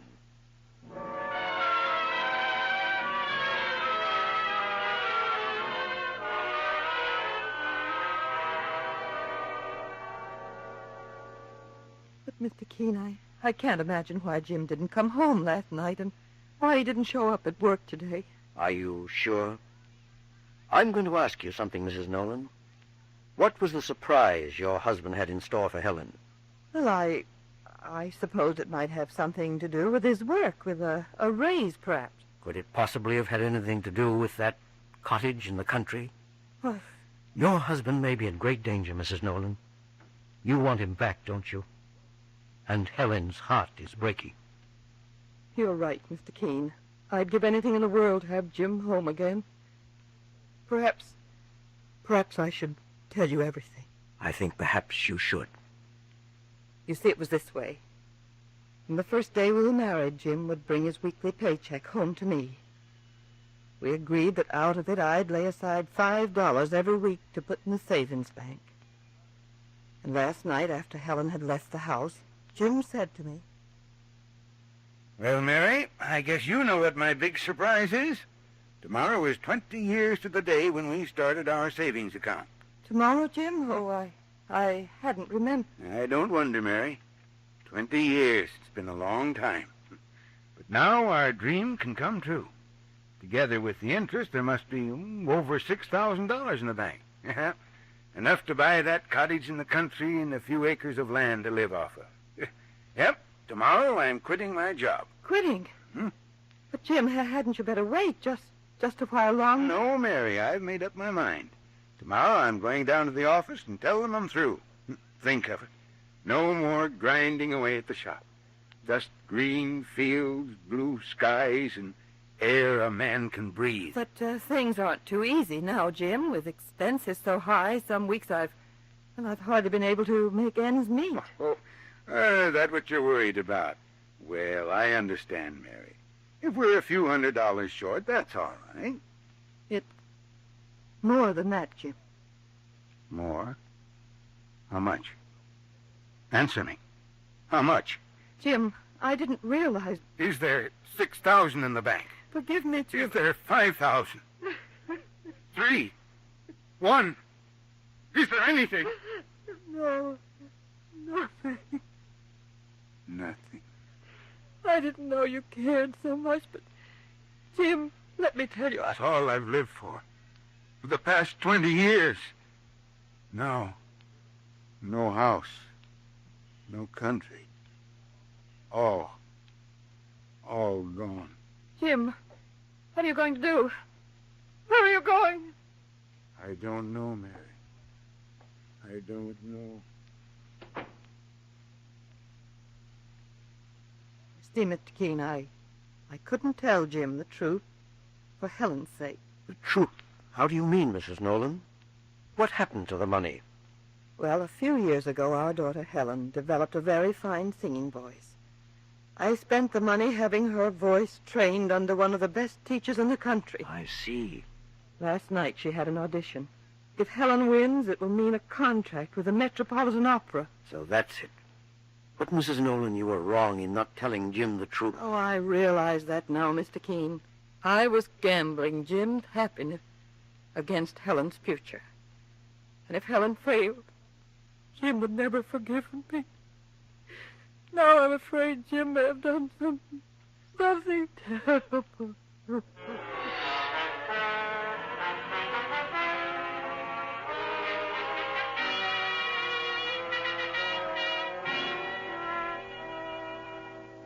That's the story, Helen, as your mother told it to me. Poor Mother. I never knew. And poor Dad. Oh, Mr. King, we've got to find my father. Yes, Helen, and quickly. But frankly, I don't know where to start. I haven't a single clue to go on. That terrible nightmare I had. In it, I saw someone trying to murder my father. I saw it as clearly as I'm seeing you in this room. But that was a dream, Helen, a dream. And Mr. Keene, sir, if I might make a suggestion. Is it just possible? Oh, I know what you're thinking of, Mike. For a fact, boss, your great-grandmother Gilhooly had second sight. Why, once she had a dream... Yes, Mike, I've heard such things do happen, but to look for a lost person on such a basis, why, it's fantastic. Dreams are too vague and uncertain. I wouldn't attempt it. Oh, Mr. Keene, it wouldn't do no harm to have the young lady describe it. No, I suppose not. It was so vivid, Mr. Keene. Please let me tell you. All right. Go ahead, Helen. Well, I suddenly found myself running along what seemed to be a broad wooden platform. I could faintly see a pier in the distance, and I could hear water lapping up against it. Then as I got closer, I noticed my father standing uncertainly on the edge, and someone was beside him. Railroad tracks and a watchman's shack were between me and the pier. I wanted desperately to get to my father, but as I started to cross the tracks, I heard a train approaching rapidly. Then the watchman came out of his shack and said, "You better hurry, miss, if you're going to make it. Come along, I'll help you." He flashed the train down, and with its brakes grinding, I leaped across the rails, crying out, "Daddy, don't leave me! Come away from there, I beg of you!"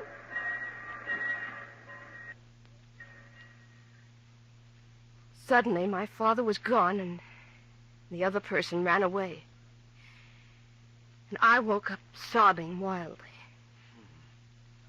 You're very close to your father, aren't you, my dear? Terribly close. Oh, Mr. Keene, doesn't that dream mean anything to you? Don't you believe it shows danger, that something dreadful has happened to my father? Well, boss, what do you say? Well, Helen, there's just a bare possibility you've been through one of those rare psychic experiences one occasionally reads about. It's 1,000 to 1 chance. And while I've never attempted such a thing before, I propose to look into this dream of yours. Mike? Yes, sir. There's a railroad line running the length of the West Side riverfront. That's the logical place to begin. Inquire of every shackman's booth along there for any trace of the missing man.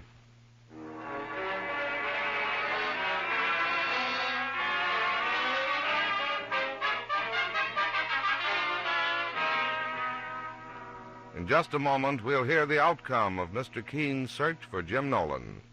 Meanwhile, cold sufferers, at the first sign of a sneeze or other common cold symptoms, take something to help reduce fever if present, something to ease the headache, and something to relieve the pains and aches of a cold. Hill's cold tablets are specially prepared to go after all these symptoms at once. You can rely on Hill's cold tablets because each ingredient in this scientifically compounded cold tablet is of the highest possible quality, a proven formula, famous for more than 50 years. Take only as directed. Ask for Hill's cold tablets at your druggist tonight. Now back to Mr. Keen and the nightmare murder case. It's a few hours later, and the tracer is in his office, waiting to hear the results of Mike Clancy's search of the riverfront. His telephone rings. Hello? Is that you, Mr. Keen? Yes, Mike. What's the news? Well, boss, I think I've got a lead, and it looks like a good one. Fine. Where are you? At the corner of 12th and West Street. Very well, Mike. I'll be there right away.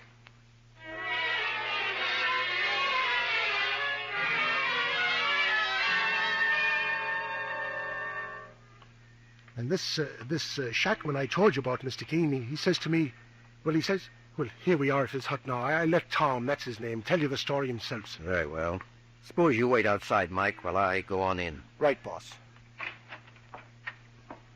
Hello, Tom. I'm Mr. Keen. Yes, Mr. Keen. Come on in, sit down. Thank you. I ain't got much style here, but it's a mite warmer than outside.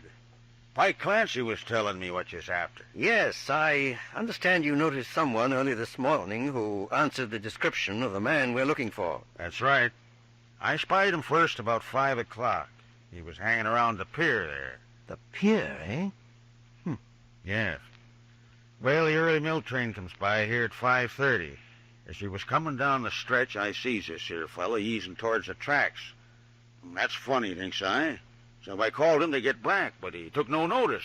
He acted like a man in a daze. So I flags the train down with my red lantern and pulls him away from the rails, and just in time, too. And then what happened, Tom?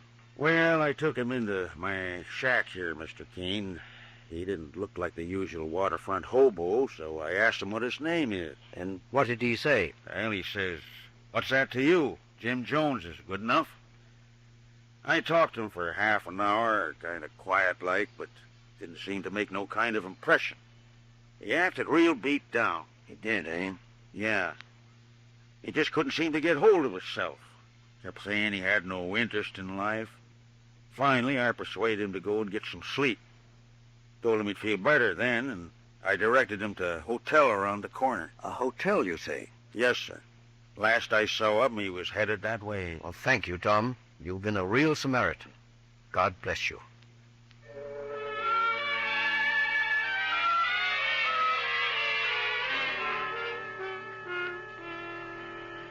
This must be the hotel Tom spoke of, Mike. Well, I guess we're at the end of the trail, Mr. Keen, and that's fine. Yes.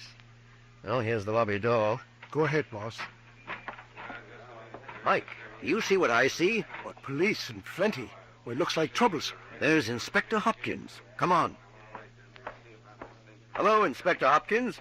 Why, what are you doing here, Mr. Keen? I might ask the same of you. Well, I'll tell you. The little matter of murder. Murder? Yeah. The night clerk was slugged over the head this morning and the safe robbed. Any idea who did it? Oh, sure. This is one murder we don't have to worry about. We just got a confession out of the gunman. Good for you, Inspector. Yeah, Mr. Keen, it's an open and shut case, all right. This gunman was the last one to sign the register before the murder was committed. And he signed it under the name of Jim Jones. Oh? But we broke him down, though. That name is a phony. His real name is Nolan. Nolan? Oh, my, oh, my. Oh, you know him, Mr. Keen? Well, as a matter of fact, we were looking for him for another matter. A little domestic trouble. Oh, well, that sews it up then. You say that he confessed to this murder? Got it down in black and white. Oh, if that's terrible, Mr. Keene. Inspector, what time did the murder take place? The medical examiner has just finished his examination and handed me his report. He says the hotel clerk must have been dead approximately 12 hours. It's now 5:30 in the afternoon, so the murder must have been committed about 5:30 this morning. Yeah. Between 5 and 5:30, the doc says. Not later than 6. Between 5 and 5:30. Inspector, with your permission, I'd like to check on some of the details of this murder. And then I'd like to talk to Jim Nolan. Sure thing, Mr. Keene. This way. Come along, Mike. Boy, if that nightmare ain't coming true, boss, with murder and all the trimmings. Hush, Mike.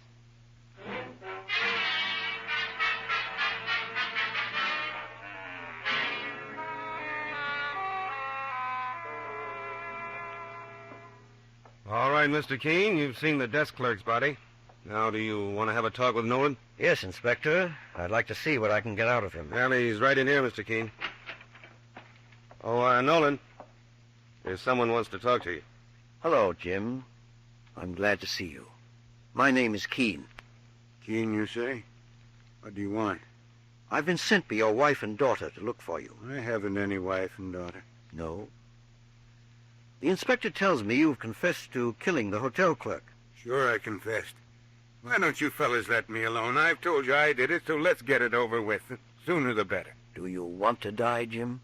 Is there any reason why I should want to live? I can think of 2 reasons. Mary and Helen. I don't know what you're talking about. Inspector. Yes, Mr. Keene? I have an idea. Have you had this man view the body of the victim? Why, no, it wasn't necessary, Mr. Keene. All right. Jim, there's one question I want to ask you, and then I won't bother you anymore. Can you give me a description of the hotel clerk who was on duty when you registered this morning? The man you say you killed. Haven't you enough evidence against me? Yes, but this will clinch it. Well, he was stocky, had black hair, a pug nose, and the little finger on his right hand was missing. I noticed the finger especially. You're sure of that? I'm positive. Oh, Mr. Keene, just a minute. That ain't what the dead man looks like at all. Of course not.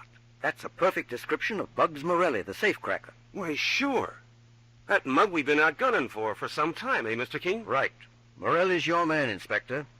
Jim Nolan never committed this crime. Yeah, but how, Let me suggest what happened. Bugs held up the hotel desk clerk and then blackjacked him. While he was in the act of breaking open the safe, Nolan entered the hotel. To allay suspicion, Bugs then posed as the real clerk and assigned him to a room. But then, why did Nolan here confess he murdered the clerk? Well, that's another story. Jim Nolan has had a great shock. At the moment, he is desperate. He just doesn't want to live, and having failed in an attempt to kill himself, he thought he saw in this another way out. Well, it sounds crazy, Mr. Keene, but it looks as if you might be right. I'm sure of it, Inspector. With your permission, I'll take Jim Nolan along home. Right ahead, Mr. Keene. That is, if you'll promise to have him on hand if I need him as a witness. I give you my word on it.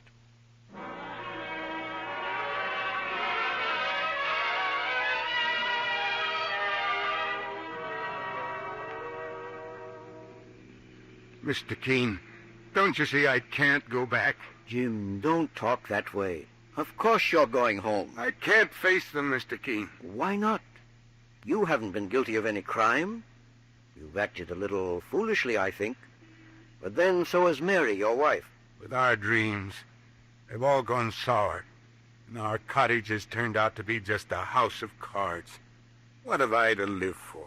Jim, you're like a little boy who has lost his ice cream cone and thinks the world has come to an end. All of us have our dreams of one kind or another. Many are feathery and golden ones, just like yours. Why, we couldn't exist without them. But sometimes we have to sacrifice our hopes to help others attain theirs. And that's what's happened in your case. What do you mean, Mr. Keene? Mary didn't spend your savings, as you thought, for selfish reasons. She spent them on Helen. Helen? Yes. Your daughter has a fine singing voice. Something you didn't realize, Jim. And Mary wanted to give her the best musical education that money could buy. But if she'd only told me... Well, that's where she was wrong. She was afraid. Afraid you might not understand. And afraid if Helen knew the circumstances, she'd refused to continue her studies. So that's the way it was. Yes. Jim, I believe you're going to have reason to be very proud of Helen. Well, here we are. Home. Yes, home. That has a wonderful sound, hasn't it? Yes, Mr. Keene. It has.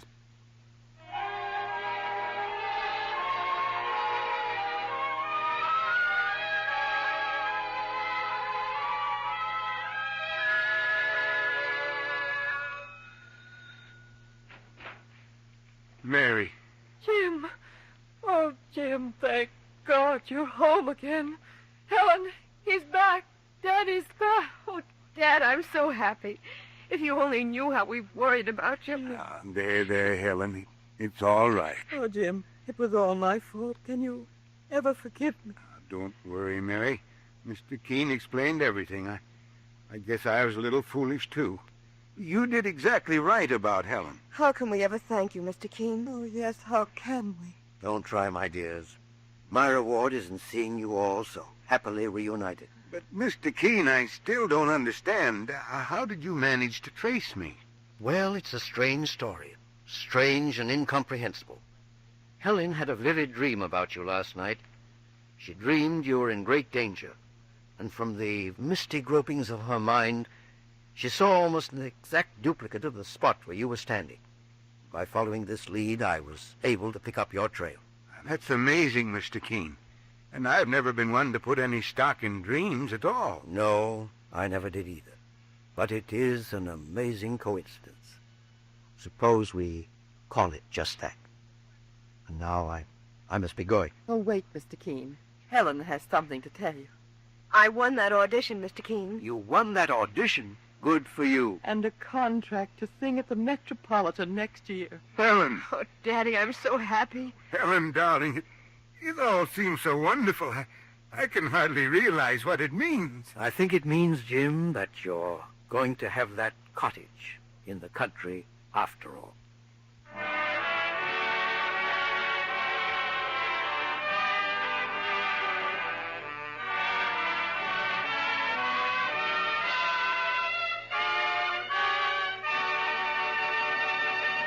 It's always a shock to meet someone whose nice appearance is suddenly shattered by a smile that reveals dull, dingy-looking teeth, or whose breath is unwelcome. And because many people are hampered by both of these handicaps without even knowing they have them, it pays to know about Colonos toothpaste.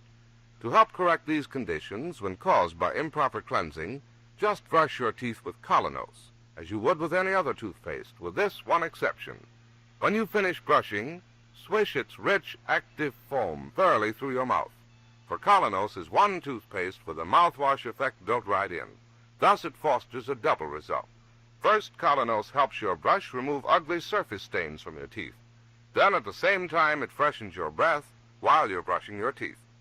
For a high-polishing, high-foaming toothpaste with a mouthwash effect built right in, ask for Colonos. It has been approved by thousands of dentists.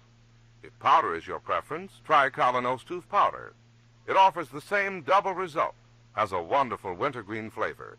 Get K-O-L-Y-N-O-S, toothpaste or tooth powder. Tomorrow, buy Colonos.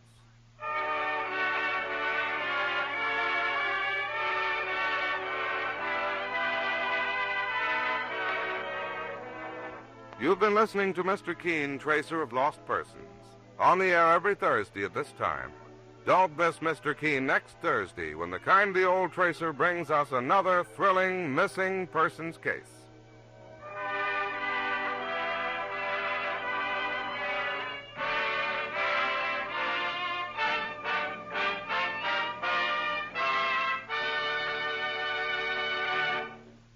Gleaming floors in record time.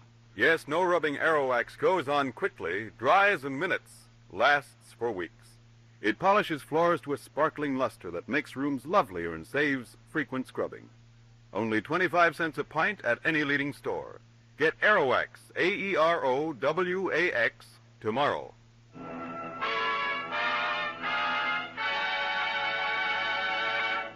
Mr. Keene, Tracer of Lost Persons, will be on the air next Thursday at the same time. This is Larry Elliott saying goodbye for Mr. Keene and the Whitehall Pharmaceutical Company, makers of Colonos toothpaste and tooth powder. This is CBS, the Columbia Broadcasting System.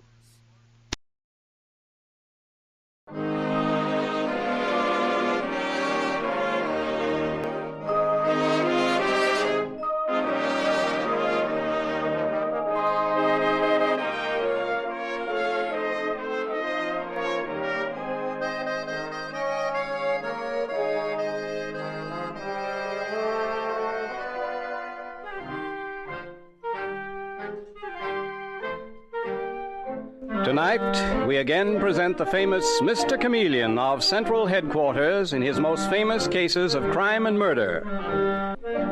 As all of you know, Mr. Chameleon is known in the police as Chameleon, the man of many faces, who appears in various impersonations to track down his prey. The audience always knows who Mr. Chameleon is, but the criminal he is tracking down seldom does. Tonight we give you Mr. Chameleon and the case of murder and the man who saw too much.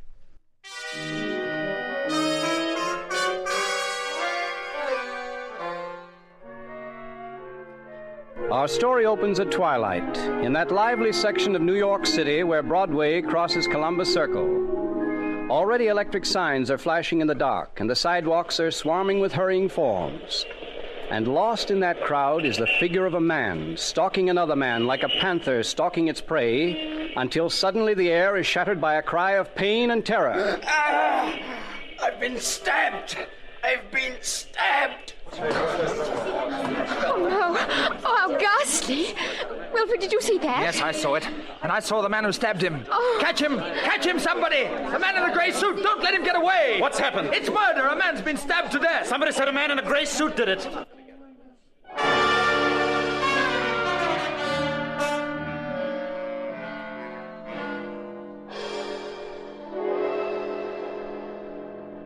And sometime later, at Central Headquarters in the office of the police commissioner, the commissioner sits talking to Mr. Chameleon, the great detective who is known and feared throughout the underworld. The commissioner is saying... And that's all we have to go on, Chameleon. Some unidentified man who was with a woman cried out that a man in a gray suit did it. Well, that's something, Commissioner. Maybe the two witnesses will come forward and give us a more complete description of the killer. Yeah, but you know how people are. Scared to death to get involved in a thing like this. Certainly the killer wasn't lacking in nerve, stabbing a man to death in the early evening on a crowded street. And a man like Carl Lynch. Yes. We belong to several of the same clubs. Carl Lynch was a wealthy bachelor high up in the banking business. Patron of the arts. Killer had his nerve to strike him down right under the nose of the police. Well, that seems to annoy you, Chameleon. Well, certainly it does. See, it's 3 hours since Lynch was murdered. The witnesses really should turn up very soon. For their sake, they should come to the police. The longer they stay away, the more dangerous it is for everyone.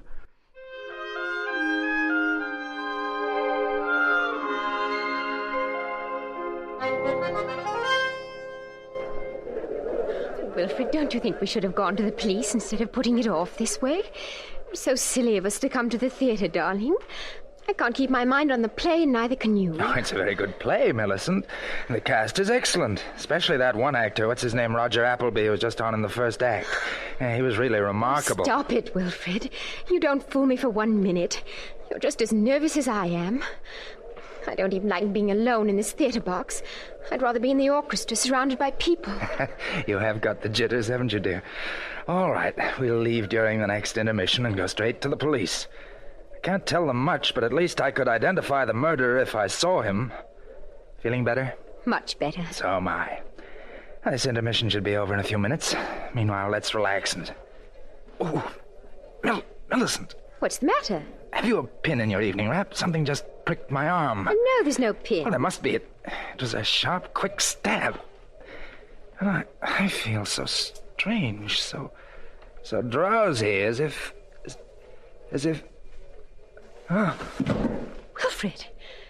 Wilfred!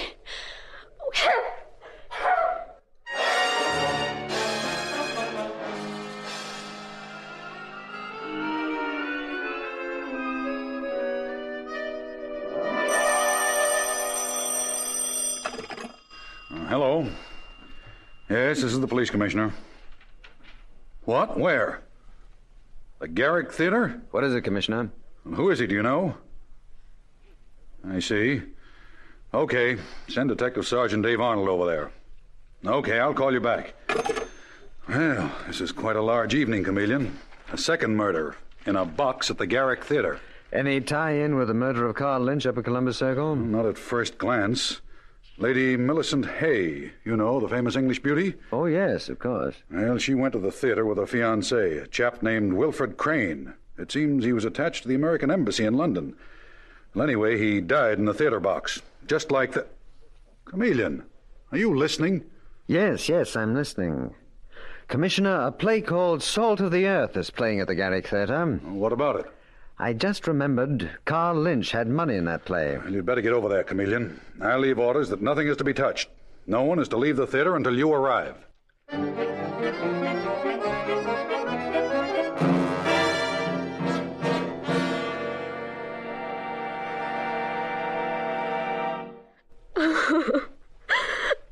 Mr. Chameleon, is Wilfred really dead? Yes, he died instantly, Lady Millicent. Someone must have hidden behind the curtains of the box here and jammed him in the arm with a hypodermic needle. Oh. The needle was filled with a deadly poison. But why?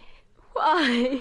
Were you and Mr. Crane the persons who witnessed that other murder in Columbus Circle late this afternoon? Yes, we were.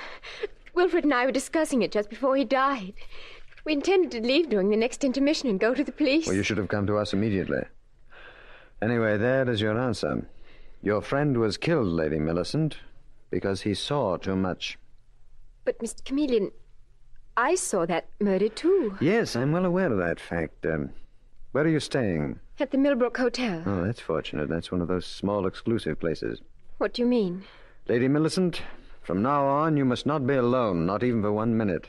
I'm sending one of our women detectives home with you. Madeline, come in here, will you, please? Yes, Mr. Chameleon. Madeline, this is Lady Millicent Hay, Miss Madeline Evans, who happens to be a detective like myself. How do you do? How do you do? Madeline, you are to go with Lady Millicent to her hotel.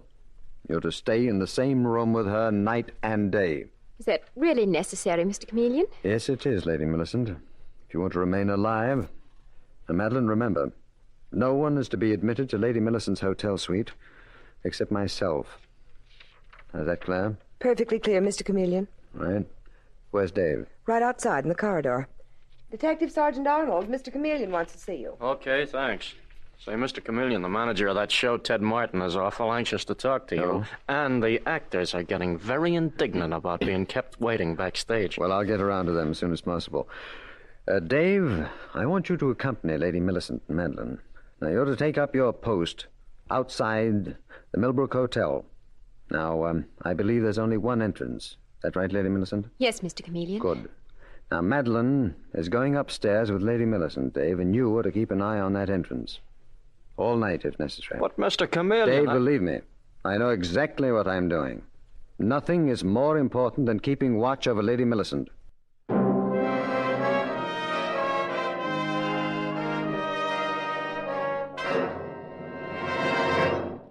You look tired, Chameleon. Commissioner, I am exhausted. Did you ever try talking to a group of actors, each one giving vent to his personal brand of histrionics? Take my word for it, it is very wearing. Any definite leads on either of the murders? Oh, so many leads that they completely obscure the scent. All I'm sure of is that all roads lead to the Garrick Theater. Whom did you talk to? Well, first of all, Ted Martin, the theater manager. He's the brother of Lou Martin, the actor's agent. And right from the start, he hit the nail on the head when he said to me, Mr. Chameleon, you've got a tough job ahead of you. If you get anything out of these actors, I'll eat my hat. I've managed a lot of shows, but I've never known such an outfit for jealousies and feuds and just plain trouble. Well, isn't that usual in your line of business, Mr. Martin? No, it's not. That's a legend built up by the public. Most actors aren't difficult. Well, not too difficult, anyway. But this company has been in a turmoil from the start. Due to what? Carl Lynch, I'm sorry to say. Oh?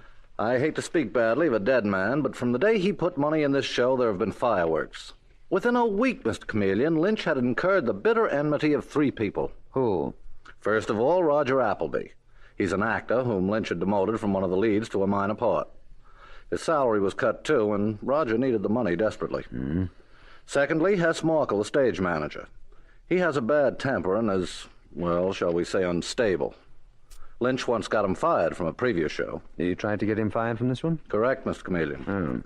Thirdly, our little ingenue, Sally Holmes, who for some reason Lynch persecuted. He was consistently rude to the girl. Everything she did was wrong. Is she a pretty girl, Mr. Martin? Yes, very pretty, and a very good... Who is it? It's me, Ted. Me and Sally. Oh, come in, Lou. Mr. Chameleon, this is my brother, Lou Martin, the agent. Lou, this is the famous detective, Mr. Chameleon. No kidding, the guy that disguises himself so that nobody knows him. How do you do it, chum? How does an actor act? Oh, say, that's a thought. Same principle, Say, how would you like me to book you into television? Suppose we wait until I solve Carl Lynch's murder and the murder of Wilfred Crane. Sure, that'll up your price. Which reminds me, Mr. Chameleon, I want you to meet Sally Holmes. How do you do, Mr. Chameleon? Well, how do you do? And you are very pretty, Miss Holmes. But you cannot leave the theater. How did you know that was what we wanted? Listen, she's got a radio broadcast, an 11:30 broadcast. Sorry. No one leaves this theater until I finish questioning all of you. Remember, there's been a murder committed. Yes, he's right, Lou. We shouldn't have asked. So we shouldn't have asked, but there's no harm in asking. Okay, chum. And don't you forget, Lou Martin says you've got a future in television. You know, Mr. Chameleon, you might just as well have let Sally Holmes go. I'll bet you dollars to donuts you'll get nowhere with your questioning. You're mistaken, Mr. Martin. Someone in this theater murdered Wilfred Crane, and I am going to find that murderer. Well, let's wait and see. You know, theater people are very loyal to one another. You have to be an insider to really know what goes on here. And he was right, Commissioner. They all protected one another. I was the outsider, the common enemy. But that is going to be changed. How do you mean, Chameleon? Well, I'll take that, Commissioner. Hello. Mr. Chameleon? Hello, Dave. How goes it? I was just wondering, do you want me to stay on guard here at the Millbrook Hotel? I don't suppose you do. Where shall I go next? The devil are you talking about? Of course I want you to stay. But what for? When I saw you leave with the Lady Millicent Hay... Dave, wait a minute. Is this some sort of joke? Why, no. You walked out of the Millbrook Hotel about 15 minutes ago with Lady Millicent Hay. You got into a car? That's enough. Go upstairs immediately to Lady Millicent's room and see what's happened to Madeline. Then report here immediately. I haven't been near the Millbrook Hotel. Commissioner, someone kidnapped Lady Millicent. They impersonated me. What? Now, only an actor could have done that. Can you imagine that? An actor disguising himself as me instead of my disguising myself as an actor. Because that is what I fully intended to do. And that's what I am going to do and break this case wide open.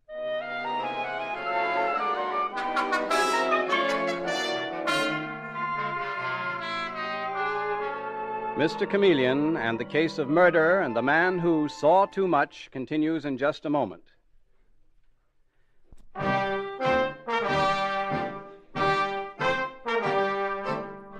And now back to Mr. Chameleon and the case of murder and the man who saw too much.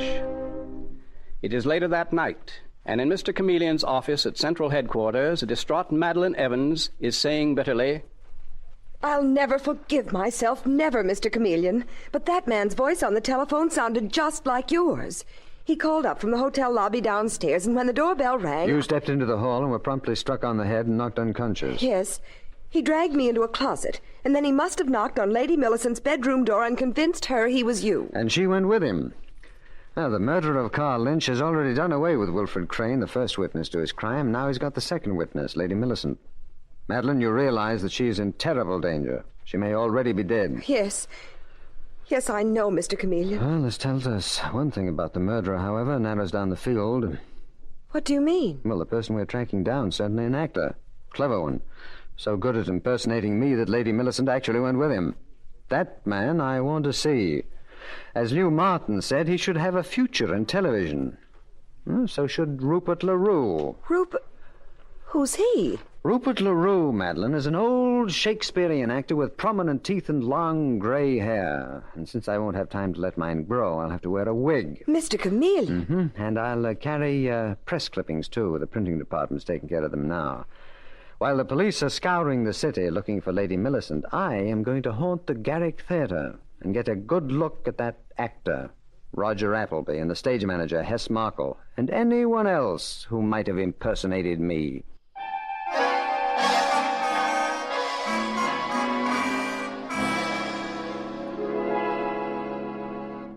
But Mr. Appleby, forgive an old-timer like me for being a bit skeptical, but I've had years and years of stage experience. Did I show you my notices from... Yes, you did, LaRue, many times. Sorry. But frankly, it's so ridiculous. The police suspecting you of impersonating Mr. Chameleon, that detective. Why, you couldn't possibly get away with it. Well, I could if I wanted to. Really? How? As one artist to another, just how would you go about it?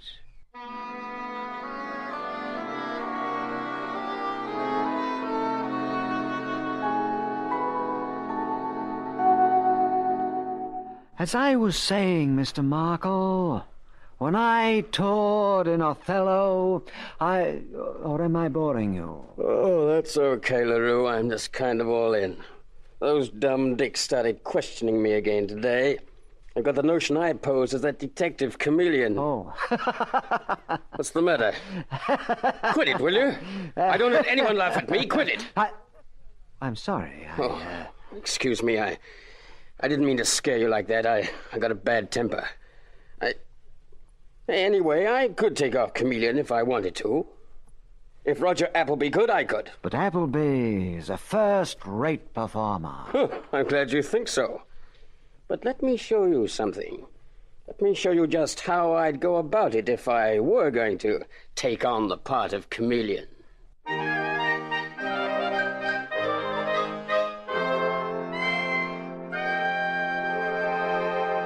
To the greatest artist of them all. To a truly great artist. To a superb performer.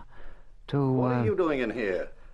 Oh, good evening, Mr. Martin. Oh, it's you, LaRue. I hope you don't mind my waiting in your office. No, sit down. You seem to have become a fixture around this place. Thanks to your kindness, Mr. Martin. You are a prince among theatrical managers.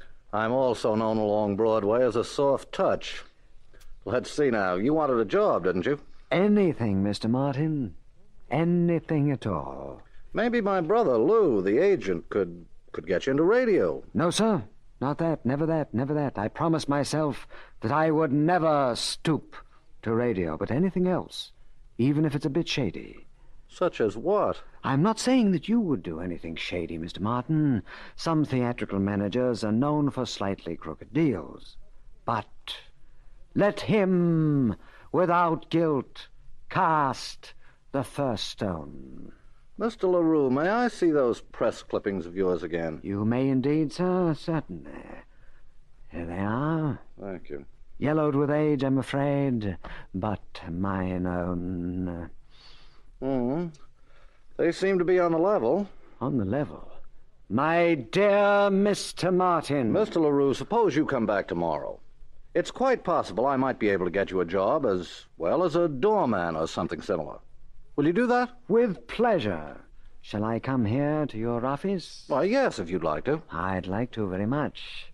I never get tired of looking at those fascinating photographs on the wall.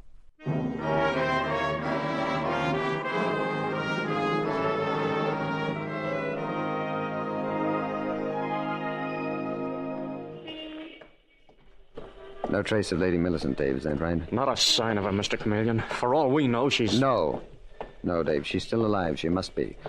Poor Madeline's sake. And I think I know where she is. I think I know who managed to impersonate me and get away with it. Well, they must be good. Yes, that's the point, Dave. That's the theory I've gone on. Must have been a very clever actor to have fooled you and Madeline. Well, here's the address. If I don't come out in half an hour, you know what to do. Suppose you're mistaken. If I am, Dave, I'm afraid we won't find Lady Millicent until it's too late. Now make yourself scarce. I'm going to ring the bell. Okay, see you later, Mr. Chameleon.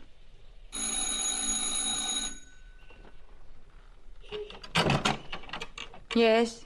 Good evening. Is Mr. Ted Martin home? Why, This is his apartment, isn't it? I know it has an outside entrance. Yes, this is his apartment. Is he expecting you? He should be. You're Sally Holmes, aren't you? I saw you in the show at the Garrick Theatre. Oh, did you? What did you think of it? The show, I mean. A pleasant trifle. Where's Mr. Martin? Right in here in the living room. But what did you think of my performance? Who is it, sweetheart? What the... Say, what are you doing here, LaRue? Mr. Martin, didn't you expect me? I thought you said tonight. Oh, of course, you didn't expect the young lady to be here. What? Now, wait a minute. Would you like me to come back later? Who is this character, Ted? And what business did you have with him that you didn't want me to know about? Who are you? Rupert LaRue. Perhaps you've heard of me.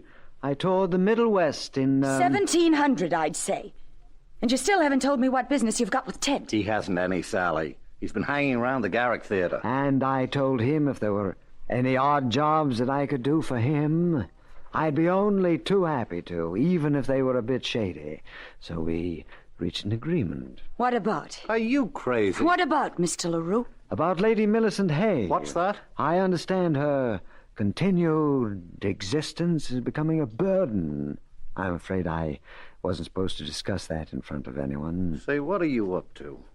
What are you up to, LaRue? Leave him alone, Ted. You're not to touch him until I finish talking to him. Can't you see he's lying? About what? Lady Millicent? Is that a gag? Shut up. Don't you dare to speak to me like that, Ted Martin. I thought you weren't very anxious to see me tonight. No wonder. You had plans that didn't include me. Mr. LaRue, what were you going to do about Lady Millicent? Well, take care of her, I suppose, and then take her someplace else. To some girl's apartment, I think. What? Sally, he's making this up. Why, no. Oh, is this the young lady who'd been getting money from Carl Lynch before he was murdered? Dear, I'm afraid I've spoken out of turn. I really had better go. You're not going anywhere, LaRue. Oh, don't look at me like that, Sally. Can't you see this is a trap? I told this man nothing. Then how could he know? How could a broken-down old ham like this LaRue... Miss Holmes, the trouble with the theater today... Oh, shut up!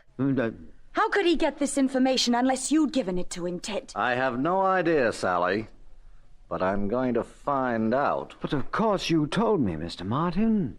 You said this young lady had been blackmailing Carl Lynch, and because you loved her, you protected her. But you become alarmed after Lynch's murder, so you wanted to get out from under. And frame me for the whole thing. Is that it, Ted? You were going to kill Lady Millicent and plant her body in my apartment. Who's that? I think you know who it is. Ted, don't let him hurt me. Who is she talking about, Mr. Martin? Your accomplice? The man who really murdered Lynch and who posed as Mr. Chameleon? Is that who's coming down the hall? Well, hi, Sally. Hi, Ted. And who's this old creep? What's your name, chum? My name is Chameleon.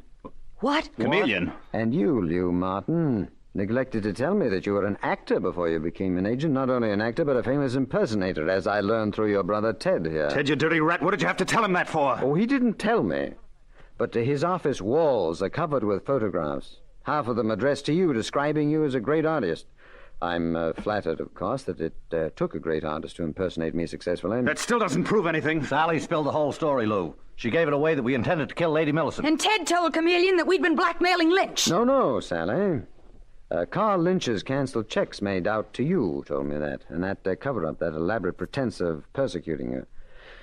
Poor Lynch, he was like a lot of other suckers in this town. He fell for you, Sally, and then the Martin brothers moved in and blackmailed him. Only Lynch threatened to tell the police. So he died. Am I right? Or was it Sally here, disguised as a man, who did the killing? No, it was Lou. He stabbed Lynch, and then later he killed the witness. That man Crane. Sally, look out! All right, put them up.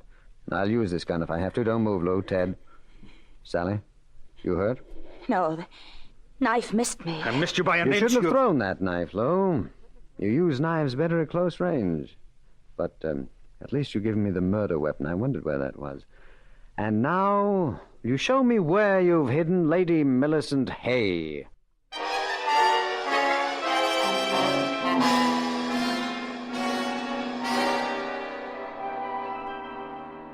Mr. Chameleon, when you walked into that room, it was like a miracle. I thought no one would ever find me. Well, no one thought of looking in the exclusive apartment of a successful theater manager and a successful blackmailer, I might add, Lady Millicent. It seems that Ted Martin and his brother Lou had been blackmailing for years, using Sally as bait. You were fortunate that they didn't kill you immediately, that they were worried as to how to dispose of the body. As a matter of fact, I believe Ted Martin fully intended to use old Rupert LaRue as a means of getting rid of you. Well, thank heavens Rupert LaRue was really you, Mr. Chameleon. Anyway, I'm deeply grateful. And you too, Miss Evans. Oh, please don't say that, Lady Millicent. It was due to my inexcusable carelessness and stupidity that they were able to kidnap you. Well, now, she's being dramatic. She's caught the acting fever. That's a fine thing to say, Mr. Chameleon. I thought I'd get a rise out of you, Madeline. But that's better than letting you feel guilty, because you shouldn't. You know, the best of investigators have been trapped occasionally. And never forget, Madeline, that in our profession, eternal vigilance is the price of success. And of not being conked on the head.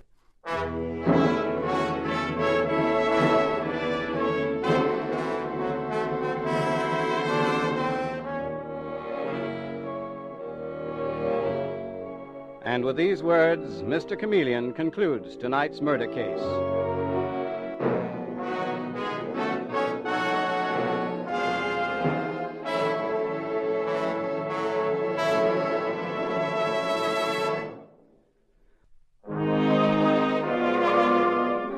Listen next Wednesday night at this same time for Mr. Chameleon, the Man of Many Faces. The part of Mr. Chameleon is played by Carl Swenson, with dialogue by Marie Baumer from the original story by Frank and Ann Hummert. Music directed by Victor Arden.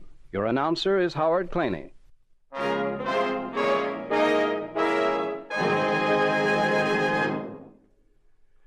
This is CBS, the Columbia Broadcasting System.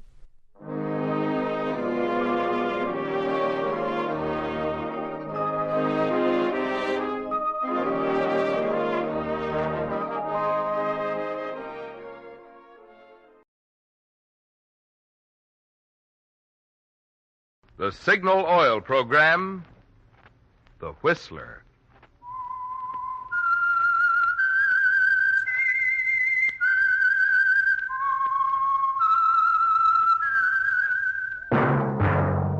That whistle is your signal for the Signal Oil Program, The Whistler.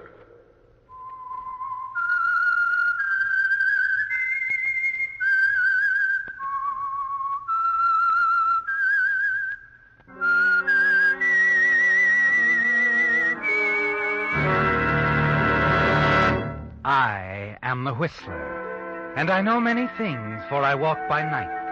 I know many strange tales hidden in the hearts of men and women who have stepped into the shadows. Yes, I know the nameless terrors of which they dare not speak. Yes, friends, it's time for the Signal Oil Program, The Whistler. Rated tops in popularity for a longer period of time than any other West Coast program in radio history. And Signal gasoline is tops, too, tops in quality. It takes extra quality, you know, to give you extra mileage. And Signal is the famous Go Farther gasoline.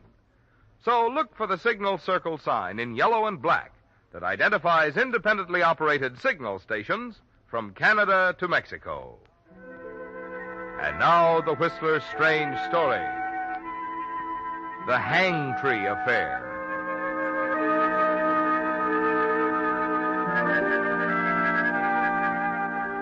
It was boredom that got Lee Ryan into it in the first place.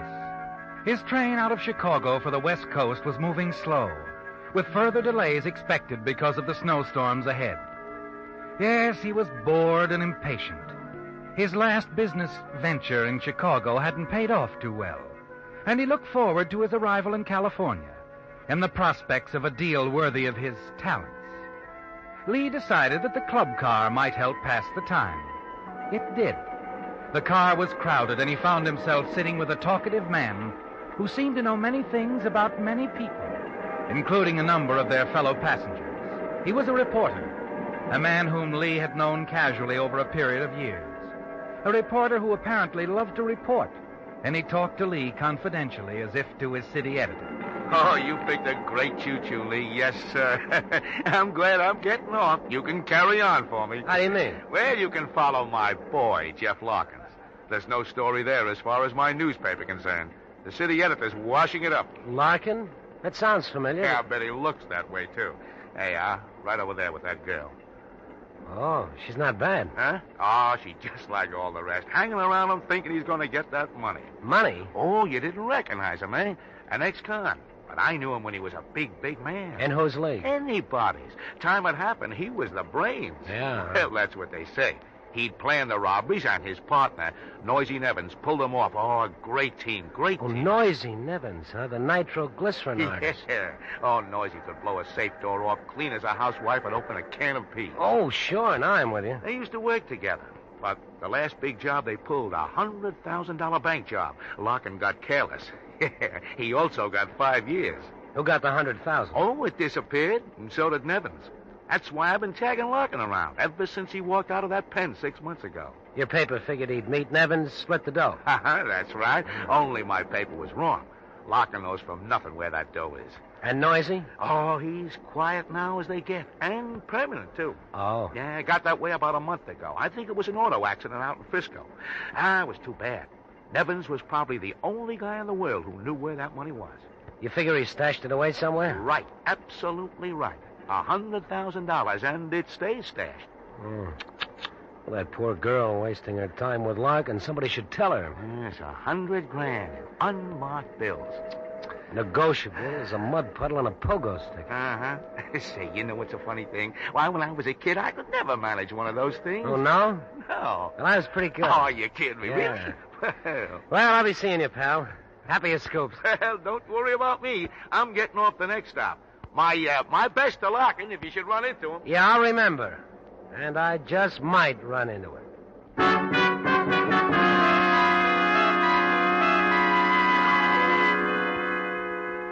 Interesting, isn't it, Lee?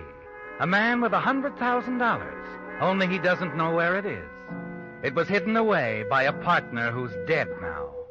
All very interesting. Yes.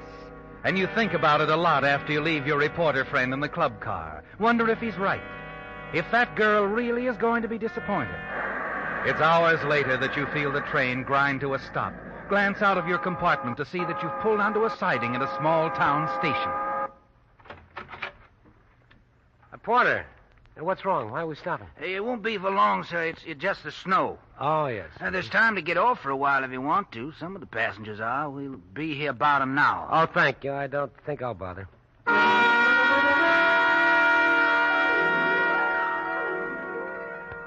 Instead of leaving the train, you walk back to the observation platform. Stand there, looking off toward the few lights of the small, slumbering town of Springdale. You find yourself wondering about Jeff Larkin again and the girl. And then as the train is ready to move on, you see her, approaching alone from the direction of town. It's a chance to speak to her, isn't it, Lee? On impulse, you decide to take it. You start for the boarding platform at the end of the car and reach it as she comes up the steps. Oh. I'm sorry. I didn't mean to... It's all right. Oh, no, you've dropped your purse. Here. Please, never mind. I insist. You bend down quickly, begin to retrieve the articles that have spilled from her purse. One you can't help noticing. It's a picture postcard addressed to Mr. Jeff Larkin. General Delivery, Chicago. Give me that. Give it to me. Why, certainly. Here you are. Sorry, but I'm in a hurry. Thank you very much. Afraid your boyfriend might miss you? My boyfriend? I don't know what you're talking about. I'm sorry. I just thought you were kind of chummy with a fellow in the club car. You're mistaken. Someone happened to sit with me because the car was crowded. Oh, sure. That's happened to me, too. Forget it. There's nothing to forget. Good night. Night.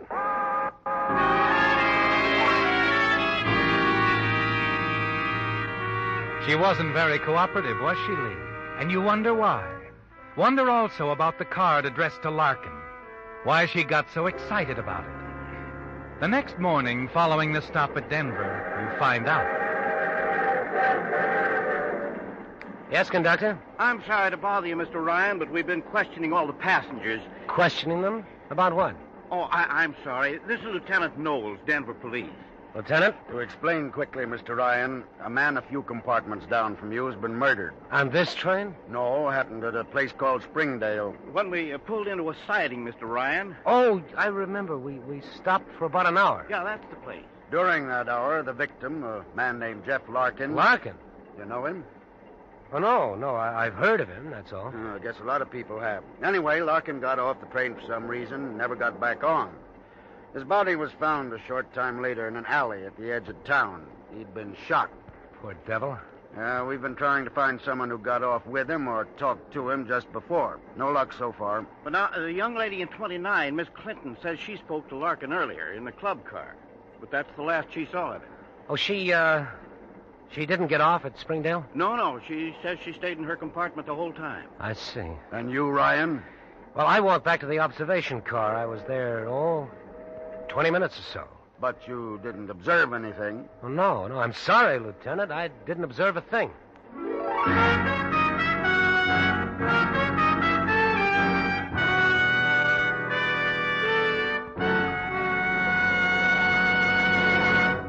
With the prologue of the HANGTREE affair, the Signal Oil Company is bringing you another strange story by The Whistler. Recently, I was looking at one of the newly announced 1949 cars. As the salesman pointed out the air conditioner and the front seat that drops back to make a bed, I couldn't help thinking it's the trend of really modern products to do more than is primarily expected of them. Just as Signal Premium Compounded Motor Oil does so much more than just lubricate. Of course, Signal Premium has 100% pure paraffin base, the finest money can buy. But in addition, Signal Premium Oil contains scientific compounds that go to work inside your motor, doing jobs that regular oil alone can never do. One compound, for instance, washes out accumulated carbon gum and varnish. Another compound guards expensive bearings from corrosion. And still other compounds keep the oil from thinning and prevent excessive foaming. No wonder Signal Premium is the oil that guarantees a sweeter running motor. So next time you change oil, have your Signal dealer put in the modern type Signal oil that does so much more than just lubricate. Signal Premium Compounded Motor Oil. And now back to the Whistler.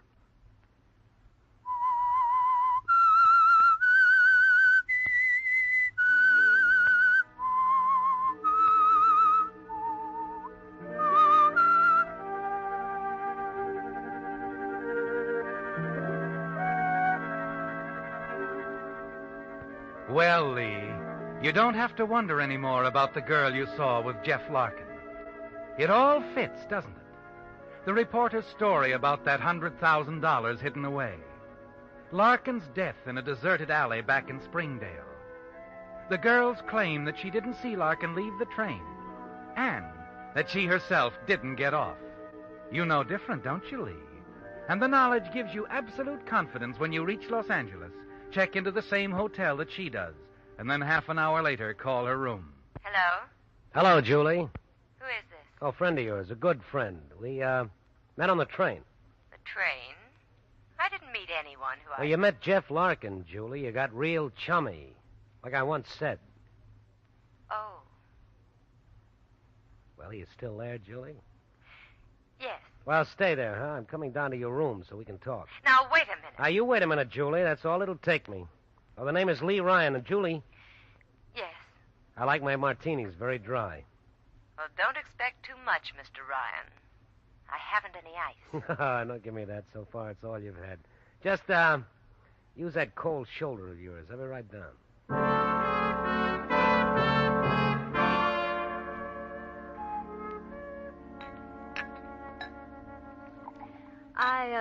I don't do this for everybody, Mr. Ryan. I don't lie for everybody.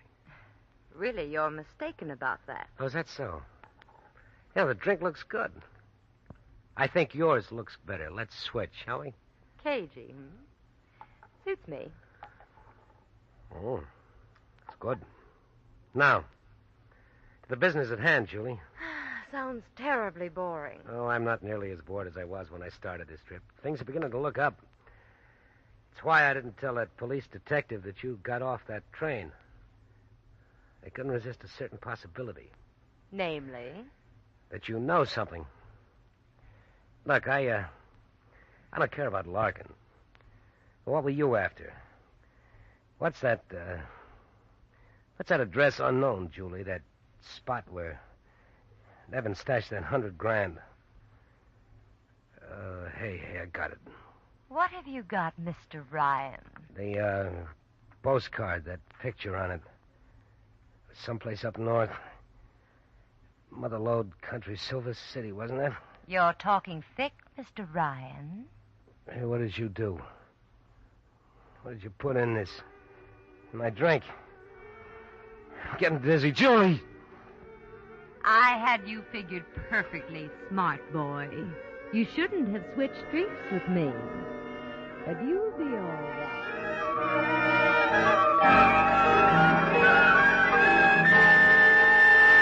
Mr. Ryan? Mr. Ryan, are you all right? Should I get the doctor? No, doctor. I'm okay. Where's she? The young lady who called about you? She's gone, checked out. Gone where? She was going to catch a train, I believe. I'm not sure. She was just leaving her room when she saw you out here in the hall. Well, give me a plane schedule. I want to go to Silver City. Silver City? I don't believe the plane's landed. All right, they'll get me close enough. I'll go if I have to crawl the rest of the way. Yes, sir. Anything you say.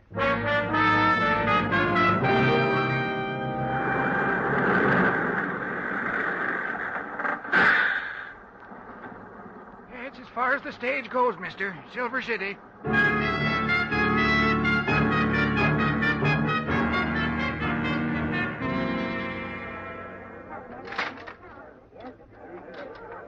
Here's your drink, mister. Thanks.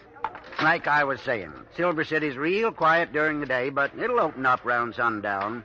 That's when the boys start drifting in from HANGTREE. Oh, say, you was asking me about the stage. There she is, just pulled up in front of the hotel. You wouldn't be waiting for that little lady with the suitcase just got off, would you? I sure would, Pop. Classy. Oh, here's your change. I gave you some silver in case you want to play the slot machine. Oh, there's no need to. I just hit the jackpot.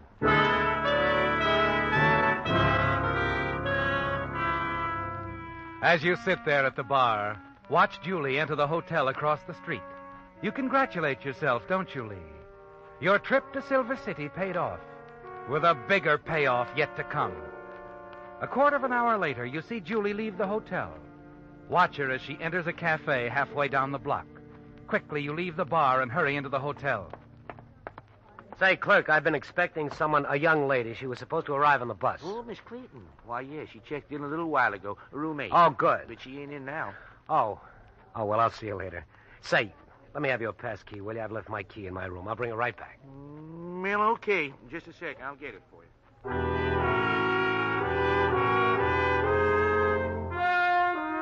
Moments later, you slip into Julie's room. Quickly, you go through her suitcase and pocket the gun. Then as you turn, your eye catches sight of something on the dresser. It's the postcard, the same one Julie dropped on the train, the card addressed to the late Jeff Larkin. It boasts a picture of historic HANGTREE Cemetery of Silver City. On the back, you can barely make out the handwriting. Dear Jeff, be sure to look me up when you're out this way. Hope to see you soon. Johnny Burgess. Johnny Burgess? I gotta know more about him.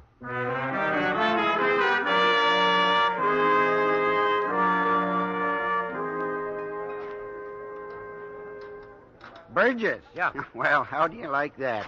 Your friend was in here asking about him. My friend? Mm-hmm. Lady that got off the bus a little while ago. Asked me if Johnny Burgess had been in lately. You know something? Johnny Burgess died over 50 years ago. What? Yeah. Silver Johnny, they called him. Big man. Another big man? Yes, sir. Owned a mine. Town, too. Yes, sir. You been out to the cemetery? The cemetery? Johnny's got the fanciest resting place of them all. Heard it cost over $10,000. Big granite crypt, got a life-size statue of Johnny on top, and... What's the matter, young fella? Oh, nothing. Look, how do you get out there to the cemetery? Oh, easy. Just go right down the end of C Street here, then turn left by the Signal Oil Station, go up the road. You'll see a tree top of the hill. That's old HANGTREE. Right beyond it, other side of the hill, real handy like's the cemetery. Oh, thank you. Thanks a lot.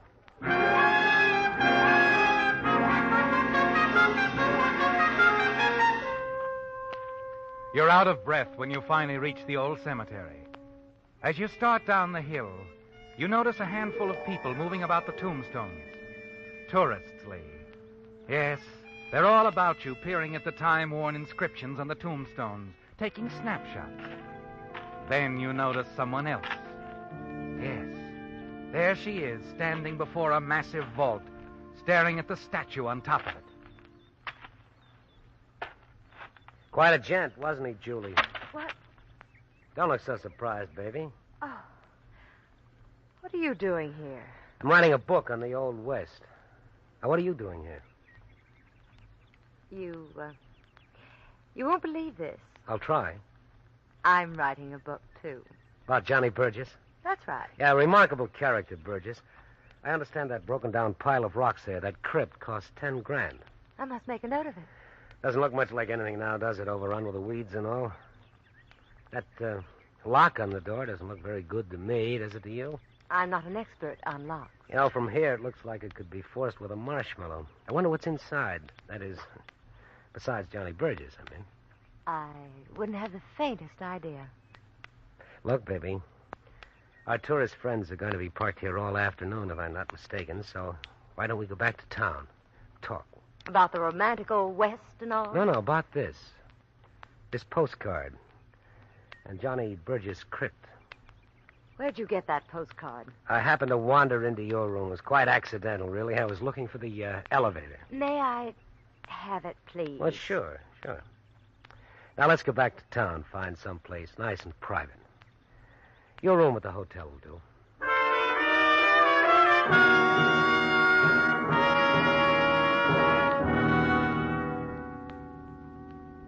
You know, Lee, you're a pretty smart boy. Oh, thanks, honey. It was really very simple. Nevin sent the card to Larkin to let him know where the dough was stashed. HANGTREE Cemetery. The $100,000's hidden in that vault, the final resting place of Silver Johnny Burgess. Give me a cigarette, will you? Help yourself. Thank you. You been to Frisco? Mm-hmm. Oh, that's a great town. We could have a wonderful time there, Julie. Could we? Yeah, besides, we'll be rolling in dough. Lee. Yeah.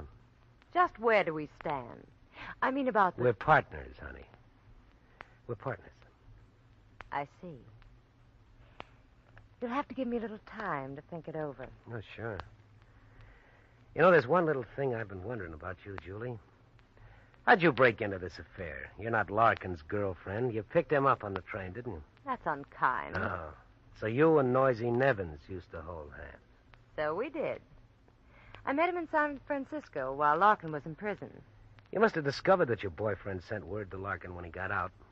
About where the dough was, I mean. Something like that. But Nevins didn't tell you where it was. He was not very cooperative at times, Lee. Yeah? I bet you even suggested Nevins double-cross Larkin so that the two of you could have all the dough. Do you think? Yeah, I do. Well, Nevins wouldn't hear of it. He was one of those honest people, code of the underworld and all that. Funny, I thought he'd do anything I asked him. Except double-cross an old pal. Noisy seemed to think we could get along with half the money. Said he didn't deserve any more. Opening safes came so easy to him. Yeah, to him and his nitro. So when Nevins was killed in that accident, you saw that half go out the window. You didn't know where it was hidden, but Larkin did. He'd get it all. So... Do we have to go into that part of it? No, I guess not. We'll forget about it. We'll forget about everything except that in another half hour it'll be dark. And then we have a date with Johnny Burgess. And $100,000. Now, we can be in Frisco by morning. What do you say? Oh, I don't know, Lee. I can talk you into it. I know. Can you? Well, Keep talking, Lee. I may buy.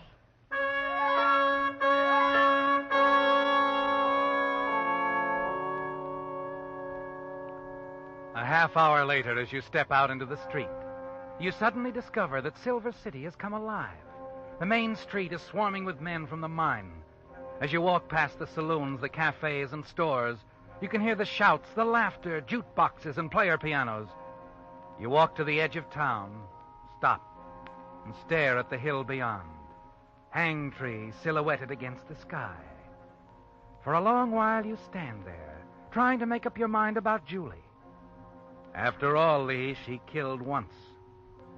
At last you turn and hurry back along the crowded street. In one of the saloons, you get the information that you want. What's that again, mister? The bus. What time? Oh, yeah. There's one due there in, let me see, about another half hour. Thanks. You can catch it over there. Yeah, I know. Now, say, is there a phone in here? Yeah, right back there, end of the bar. Thanks.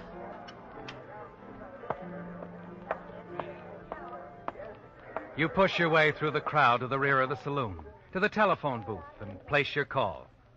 Hello?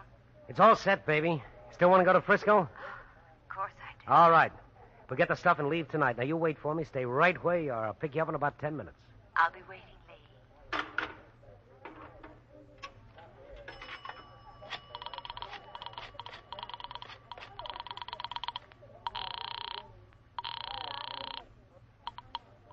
Sheriff's office. McQuinn speaking. Look, Sheriff, you can check on this later, but an ex-con named Larkin was murdered in Springdale 5 days ago. Wait a minute. Who is You'll it? find the murder gun at the Elmira Hotel in room 8. It's under a seat cushion, a chair by the window. You'll also find the dame there who pulled the trigger. Now, hold on here. Who is this? Hello? Hello? Who? Bye-bye, baby. I'm going to miss you in Frisco.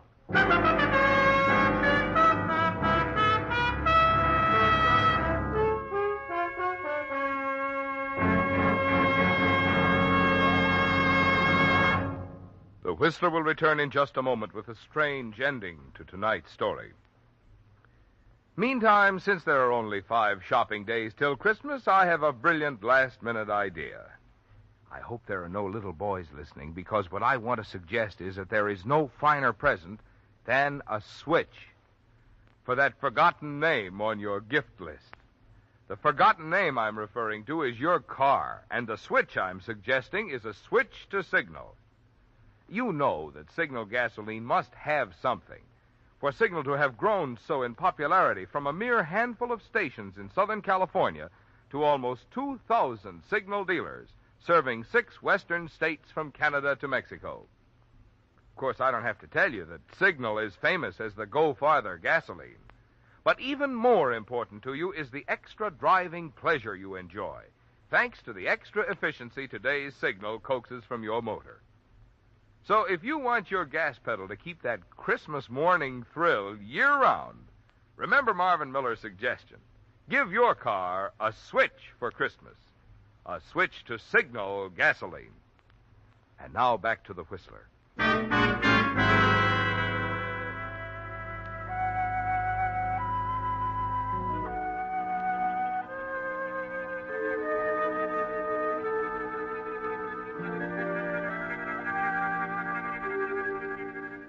After 12 hours and several long-distance calls, Sheriff McQuinn of Silver City was prepared to do some questioning. He'd talked to Lieutenant Knowles in Denver and to the San Francisco police. Now at last he felt that the puzzle was beginning to fit together. All that remained was to walk through the quiet early morning gloom to the cell occupied by his angry, impatient prisoner. It's about time you're talking to me. What's it all about? You can't hold me here like this. Now, just take it easy, lady. I can, and I'm doing it. But I haven't... Sit down. I've been making some phone calls. Picked up lots of things about you. What of it? In San Francisco, they tell me you used to run around with noisy Nevins. So? So, that's very interesting. Add it to the gun you were carrying around, and it could spell a murder in Springdale. You'll have to prove that. Lieutenant Knowles thinks he can. The caliber of the gun, you know, ballistics, and then the motive. All that money. I don't know anything about it. Sure, you don't know a thing. Why don't you ask Lee Ryan? We don't have to, lady. We're satisfied with what happened to him last night was Nevin's work. Just like a hand from the grave. A double-crossing hand. What do you mean? Out at the cemetery, when your friend Ryan tried breaking into Silver Johnny's last resting place. Yeah. Yeah, Noisy Nevins was an expert with TNT. He wasn't planning to share that dough with anybody. He set a booby trap to kill his old pal Larkin. But Ryan got it instead.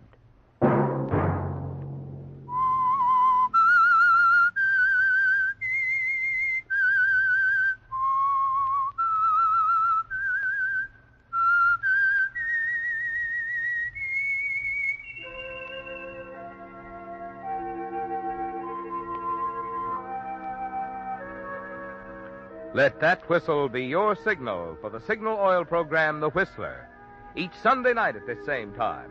Brought to you by the Signal Oil Company, marketers of Signal gasoline and motor oil and fine quality automotive accessories. Signal has asked me to remind you, to get the most driving pleasure, drive at sensible speeds, be courteous, and obey traffic regulations. It may save a life, possibly your own.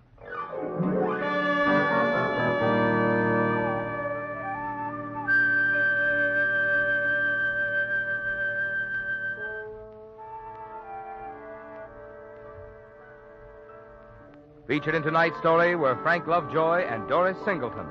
The Whistler was produced and directed by George W. Allen, with story by Joel Malone and Adrian Jondeau, music by Wilbur Hatch, and was transmitted to our troops overseas by the Armed Forces Radio Service. Remember, at this same time next Sunday, another strange tale by The Whistler. This is Marvin Miller speaking. This is CBS, the Columbia Broadcasting System.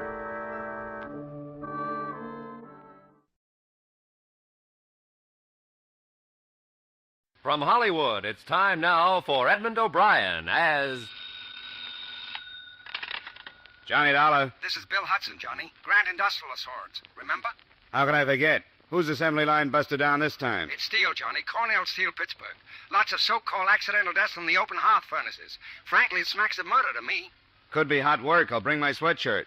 When's the next plane for Smokeville?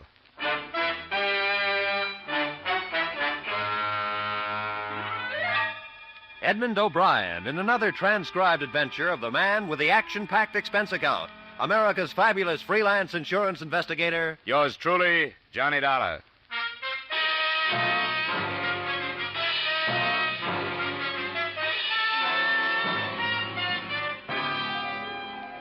Expense account submitted by Special Investigator Johnny Dollar to Great Industrial Assurance Corporation of America, Hartford, Connecticut. The following is an accounting of my expenditures during investigation of the dead first helpers. Expense account item 1, $83.24 plane fare to Pittsburgh, Pennsylvania, a land of chimneys and open hearth furnaces where I met Supervisor Joel Barrett. 5 men in a single month, Mr. Dollar. All of them first helpers. What's a first helper? Well, it goes like this. The melter foreman is in charge of a number of furnaces. The first helper is in charge of an individual furnace. Under him are the second helpers and the cinder snaps. I see.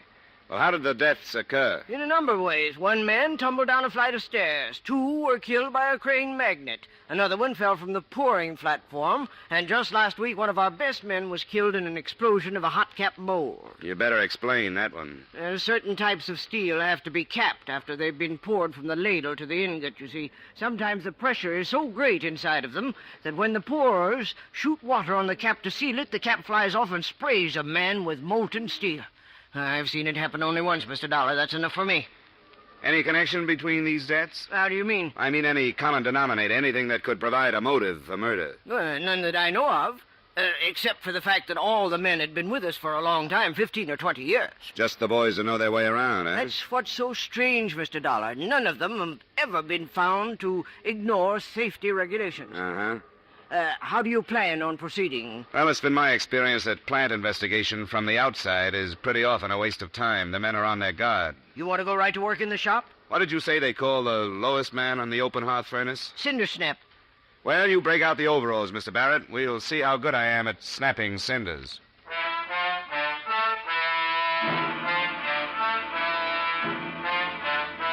Expense account item 2, 25 cents for work cap. Every other item of equipment provided by the company. Expense account item 3, $1 for blister salve and adhesive tape for hands after first 8 hours of work. Expense account item 4, 75 cents for liniment for back after second 8 hours of work. Expense account item 5, $10 first union fees, United Steelworkers CIO. Footnote, the fourth day on the job is the hardest. Yeah! Silicon! What? Silicon! The wheelbarrow, come on! Right. Move! Dollar! Yeah? Get on the rod, they're tapping 12. Rod? Get on the rod! Right. Dollar! Yeah? Where's the silicon? Well, I gotta get on the rod. But get to the rod, the silicon, and we banking it. You're what? Hurry up! Dollar, get on the rod! Get on the rod!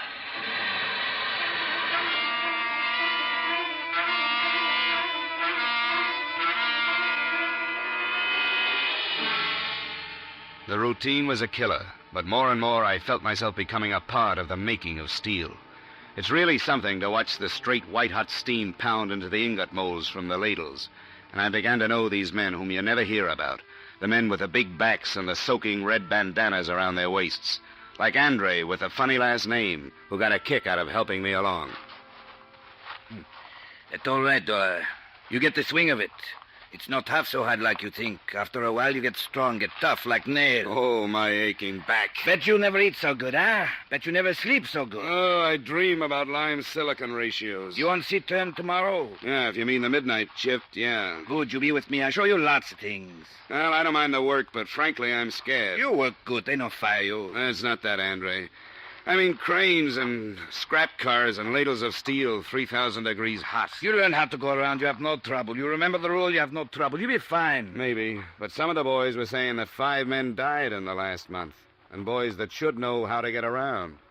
Right, Andre? Accident always happen. Fools, the old ones, they are the careless ones. They think they know so well the rule, and they slip and poof. Yeah, you said it. Poof. But sometimes it isn't so easy to make friends in a steel mill. Sometimes, no matter how hard you try, you know that you've lived too soft a life to ever get information from a steel man like Joe Poland. I found him in the company cafeteria. Where you come? Chicago. You no look Chicago. What do I look? You look from office building. Where you work before? Office building. Your hand like baby, soft like milk.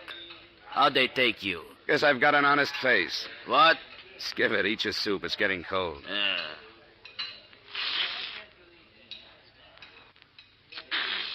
Kirk Brody. What you say? Nothing. Just Kirk Brody. Kirk Brody. How you know Kirk Brody? He dead when you come. I know. Killed by a hot cap mold. Kirk Brody friend. I like him. Work good. Who was working with him, Joe? Massaloni. Glad it wasn't me. I'd hate to have that on my conscience. You nosy. You maybe work for Barrett. Barrett. Blech. I don't like. Finish your soup, Joe. It's getting cold. Well.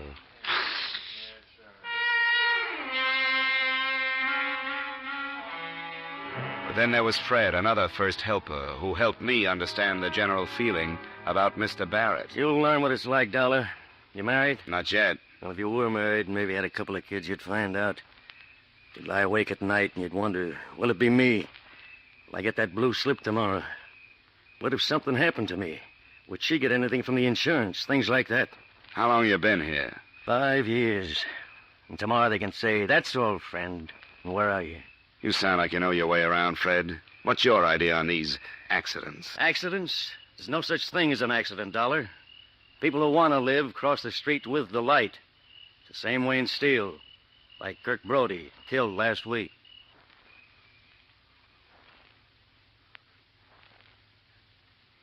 I decided to pay Kirk Brody's widow a call, but there was so little to go on, I had nothing to lose. She lived in a cold water flat. There was still a black wreath in the door.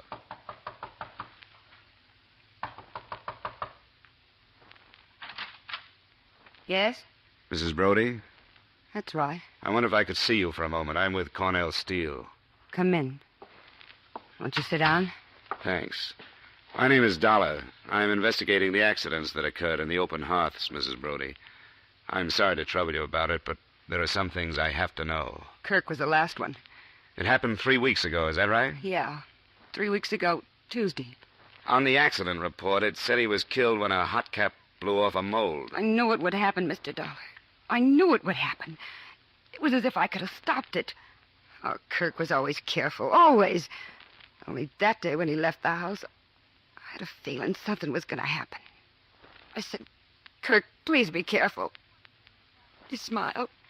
It was the last I saw. I won't trouble you any further, Mrs. Brody. Oh, no. I want to tell you what's happening, Mr. Dollar. I'll tell you what it is. It was this way with Kirk. It's this way with the others. It's their jobs. They're scared for their jobs. You want to investigate. You want to investigate Barrett. He's the one to investigate.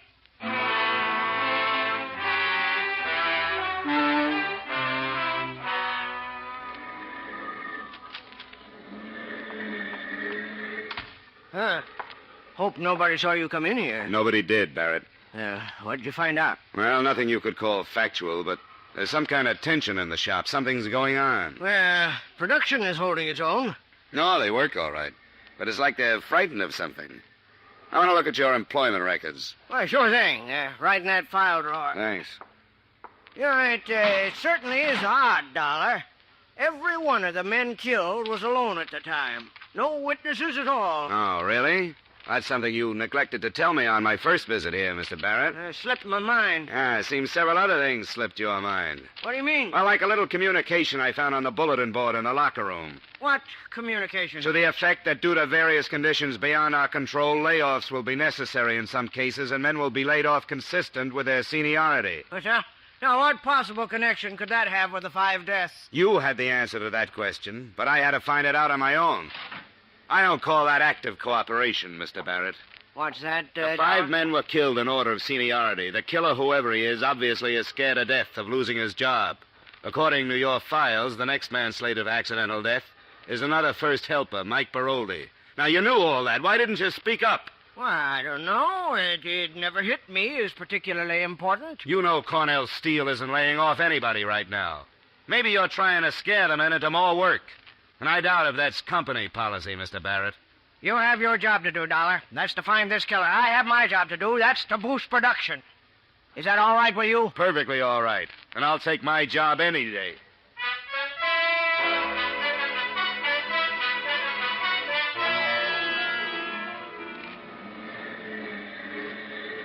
Right. Yeah? Come here. What? The delayed clerk shanty. Okay. I just block it with manganese for the tap, Dollar. I can't waste no time. Look, this won't take long. Mike, you're on somebody's death list. You know that? What are you talking about? I'm with the Plan Insurance Company investigating the 5 deaths that occurred here in the last month. According to my figures, you're next. Cut it out. It's not just a matter of accident, Mike. It's murder. You're the highest man in the shop in seniority outside of the melter foreman. Somebody is knocking off the top of the list one by one. So just watch your step. I believe it when I see it. When you see it, Mike, it's going to be too late.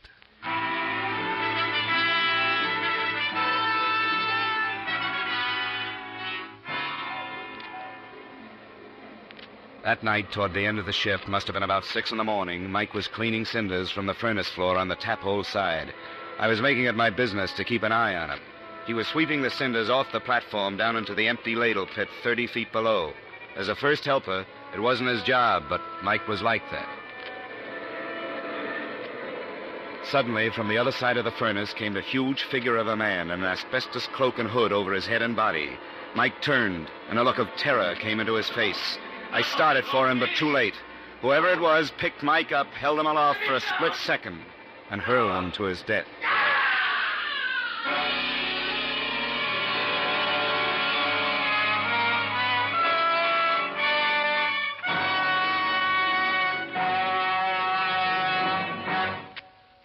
In just a moment, we'll return to the second act of yours truly, Johnny Dollar. But first, to politely paraphrase history, George burns while Gracie fiddles. And the result is, of course, the laugh riot heard every Wednesday evening over most of these same CBS stations.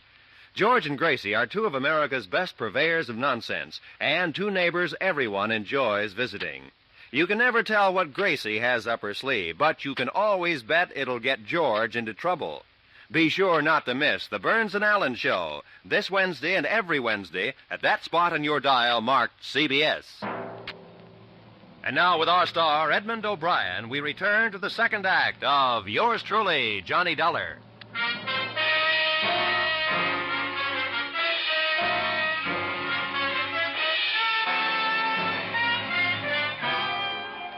They gathered around the body of Mike Baroldi, and I gave chase to the killer. It was like running after a brown ghost. He ducked up the aisle between furnaces and hopped gingerly over the coupling of a train of coal scrap. I wasn't so lucky.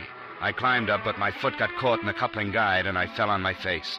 The next thing I remember, I was in the plant inspector's office.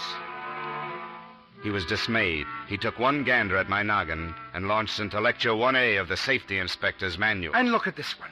Another example. Look at his head. You're lucky to be alive. What rule did you break? Section 3, Code 2. Don't you be funny with me. You know, I could have you fired, you know. I'll bet you could. What have you found out about Mike Baroldi? I filled in a full report. Poor man fell over the railing while cleaning the platform. Not quite. What? He was pushed. Pushed? Who pushed him? I don't know. The killer had an asbestos cloak and hood over him. A killer? This is worse than I thought. You got a skeleton key to the lockers? I want to see Mike's belongings. Look, just who do you think you are? I'm with the Grand Insurance Company, mister. You give me the key, and I think we can have this thing straightened out in no time. He was so stunned, he sent me to the Open Hearth production office where I got a key. The locker room was empty. I went to Mike Baroldi's locker first. I found his wallet with a pass to the plant in it and $3 in cash. There was a picture of a woman holding a baby. I put the wallet back, looked through the inside pocket of his coat, empty. I closed the locker and started a methodical search of each locker in the place. About 2/3 down the first row, I came to a locker labeled Andre Lemaire. I opened it and found what I was looking for, an asbestos cloak and hood. There had been a tear on the sleeve of the cloak worn by the man who had killed Mike Baroldi. I took the cloak with me, locked up, and walked down the aisle to the door. Somebody was coming in just as I was coming out. It was Joe, Big Joe Poland. What you do here, nosy? Aren't you supposed to be at work? I feel sick. Where's Andre? Andre work. Number 10? Like always, number 10. You nosy fella. I got nosier. Did you ever see this asbestos cloak before? Sure. It used to blow out topple when they put out new heat. You seen it lately? Like on somebody? Sure. Andre, he have one coat. When? Before. Before what? I don't know. Before. All right, thanks, Joe. See you later. Yeah. You tell Andre Joe's sick. Joe go home. I'll tell him, Joe. Hey, wait. Inspector say Mike Baroldi pushed from rail. That's right. How he know? I told him. How you know? I saw it. You see Andre push Mike, huh? What makes you think it was Andre? Andre bad fella. He don't like this Mike. Always make trouble for this Mike. And you don't like Andre? Sure I don't like Andre. Why you think I tell you? Did you see Andre? I see him go to furnace where Mike is. Stomach too big. You go on home, Joe. You don't look so good. As far as I was concerned, there were two main possibilities, two big boys. One was Joe Poland. The other was Andre Lemaire. I stuck the asbestos cloak that I found in Andre's locker in the production office where I could get to it later. The sun had come up, and Andre was standing there, enjoying the fresh air before going down to the locker room. Hello, Dollar. It's a beautiful day. Yeah, it is. It's a beautiful day. That man should have to bury himself in this dirt and filth when all the world is so beautiful. That is the shame, no? Yeah, that's right, Andre. You going home now? Yeah, I go home now, yes. Oh, I have wonderful suggestion. Wonderful suggestion. You come home with me, huh? We have good French meal. You like good French food? Yeah, sounds great. Your wife won't mind? Sure she mind, but who cares for the wife? Ah, come.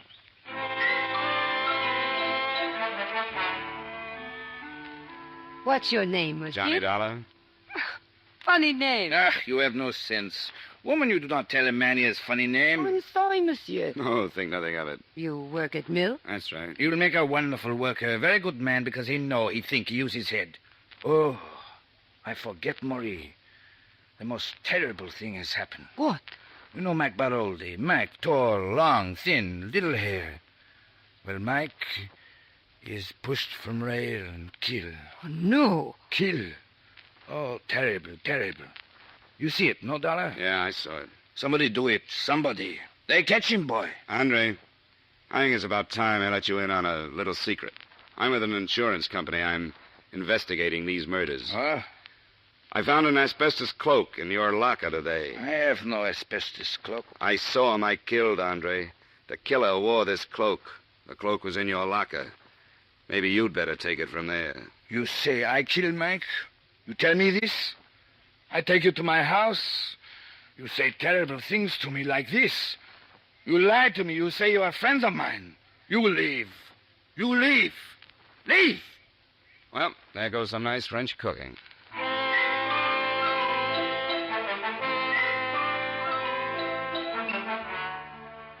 Expense account, item 6, 25 cents for coffee and donuts at a corner cafe. I kicked myself a couple of times for breaking out the evidence before I should have. Then I went back to the open hearth office. Barrett had just arrived. He greeted me with a frown that reminded me of the last conversation we'd had. Well, Dollar, have you found anything else? You heard what happened early this morning? About Mike, yes. I thought you had it all figured out. Well, I still haven't. I chased the killer across the shop, but he got away. I see. No, you don't see. He had an asbestos cloak and hood over him. Pretty clever fella. Yeah, and pretty big. I've got it narrowed down, but that doesn't help much. I suppose you've come to look through the files again, just so you can tell who's going to be killed next? Maybe it'll be different this time, Mr. Barrett. I think I'll just take that seniority list with me, if I may. I'm going to go home and get some sleep. How do you like the night shift? It's anything but dull, Mr. Barrett. I'll see you later.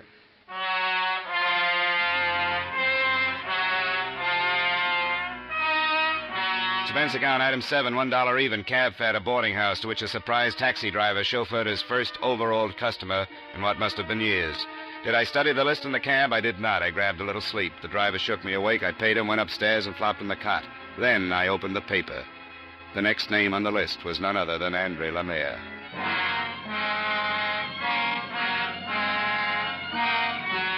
Expense account, item 8, 75 cents taxi fare. I got to Andre's in 10 minutes. I was 20 minutes too late. The police were out front.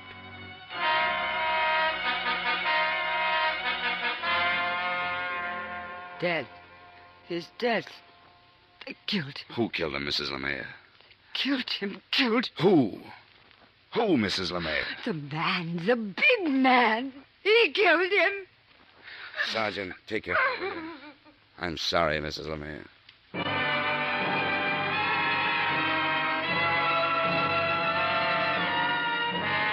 Expense account, item 8, cab fare to plant. I tried to tell myself that there was nothing I could have done, that everything had pointed to Andre. But I'd seen his name on the seniority list, right below Mike Baroldi's. I'd drawn too many conclusions. It was clear now. The asbestos cloak in Andre's locker had been a frame. Maybe insurance investigators shouldn't make mistakes, but they do. And sometimes fatal ones. I could lay the blame for Andre's death on nobody but myself. Myself and a big first helper named Joe Poland.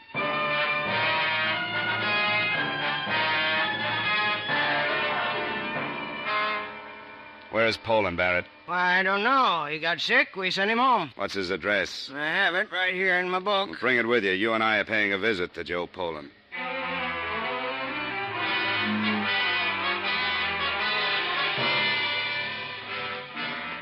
I hope you have a gun, Dollar. Just in case. A knock. You better stand back.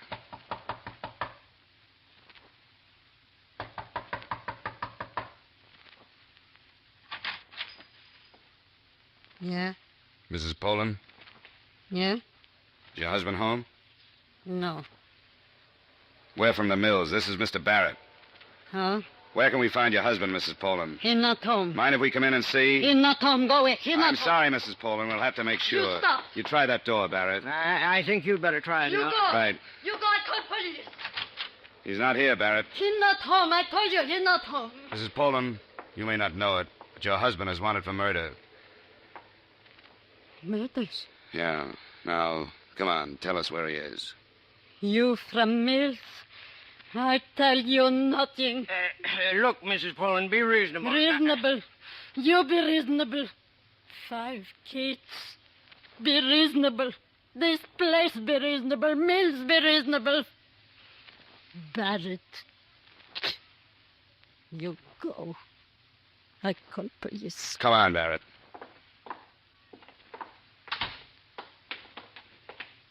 You must have a peculiar theory of management, Barrett. I've been in dozens of plants, and I've never seen anybody loved like you are. What do you do to them? My theory of management is very simple.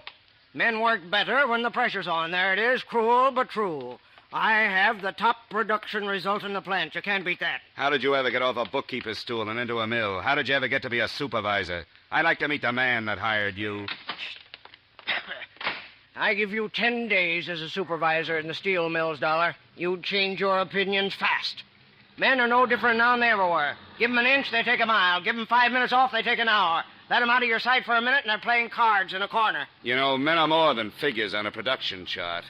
Could that be why you lost a lot of good first helpers, Barrett? One maniac runs loose, and you condemn the whole method. Sorry, Dollar. You've got a lot to learn about the practical management. You'd better just stick to investigation. And from the way you've messed this case up, I'd say you were the one who had a lot to learn in his field.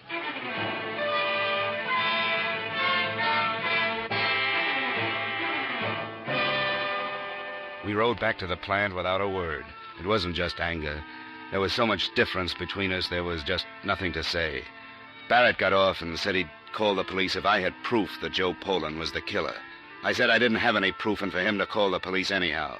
I took the stairs to the furnace floor. I knew Poland would be there. I don't know how I knew, I just knew. I wandered from furnace shanty to furnace shanty. I found him at number 12. He was cleaning out the clay of the tap hole before the pour. Joe? Yeah? Take off the hood. What? Come on, Joe. It's all over. Dollar! No good, Dollar. Nobody take job away from Joe. You see the list? I on top of list now, Dollar. I top of list. Now nobody take job away. My kids, my wife, they be good now. No live bad. I get big raise now. I top of list. But no fire me, huh? Stay away, Joe. Joe will shoot. The second it stopped him, then he came at me again, as steady as before. The small trickles of blood started down his chest. Stop, Joe! His leg this time. He gripped it once, then let go. There was no expression of pain on his face, just determination. I was the last man in his way. After I was gone, he had a clear road to secure it. Then he was on, his huge hands gripping my throat. Below me, I could see the searing of freshly poured steel bubbling in his face. Then I shot again. Close quarters this time, and right for the heart. Slowly, the hands relaxed. The huge body slumped over the railing and fell. There was a hiss and puff of steam. I stood up. My legs were trembling under me. I looked down, shielding my face. There was nothing to see. The slag had covered over.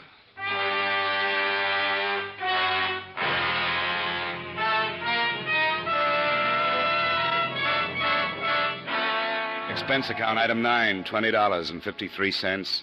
Flowers for Joe Poland's funeral. They buried a block of steel in place of his body. Barrett was standing there, standing to one side, and Mrs. Poland and Mrs. Brody and Mrs. Lemaire. When the minister finished his little speech, Mrs. Poland turned to Barrett. I've never seen hate like that in anyone's eyes. Murderer. You killed him. You killed him, Barrett. You killed them all. You still kill them. They'll all die of your... Come on, Mrs. Poland, come on. That isn't going to... Murderer! Now. Oh, Hi, Marie Lemaire. Let me take you home.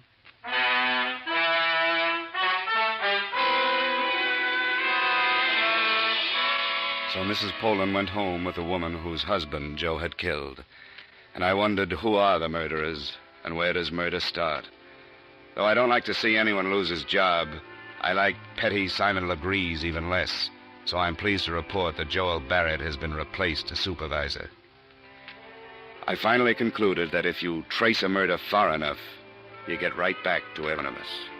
Expense account total $520.25. Yours truly, Johnny Dollar.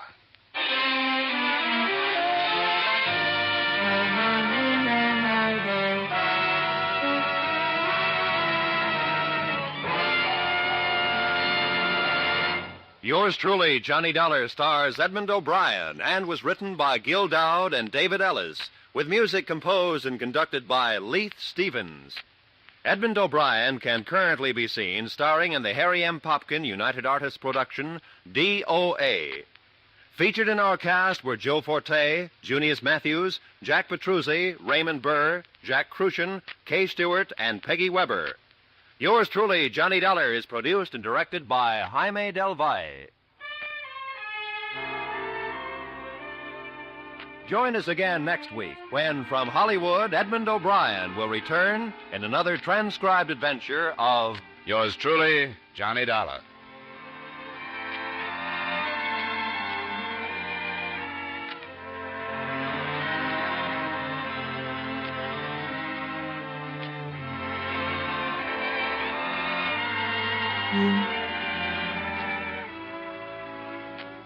CBS will go right on bringing you Dr. Christian every Wednesday night over most of these same stations, along with Bing, Groucho, and George and Gracie. Stay tuned now for The Adventures of Philip Marlowe, which follows immediately over most of these same CBS stations.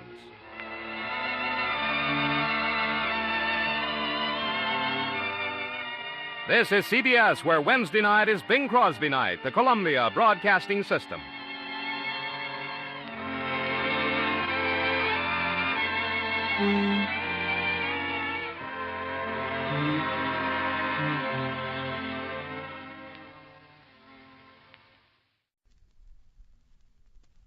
After all, if your husband were a private detective and he kept talking about the body beautiful, how could you tell if he meant one of his beautiful clients or a corpse?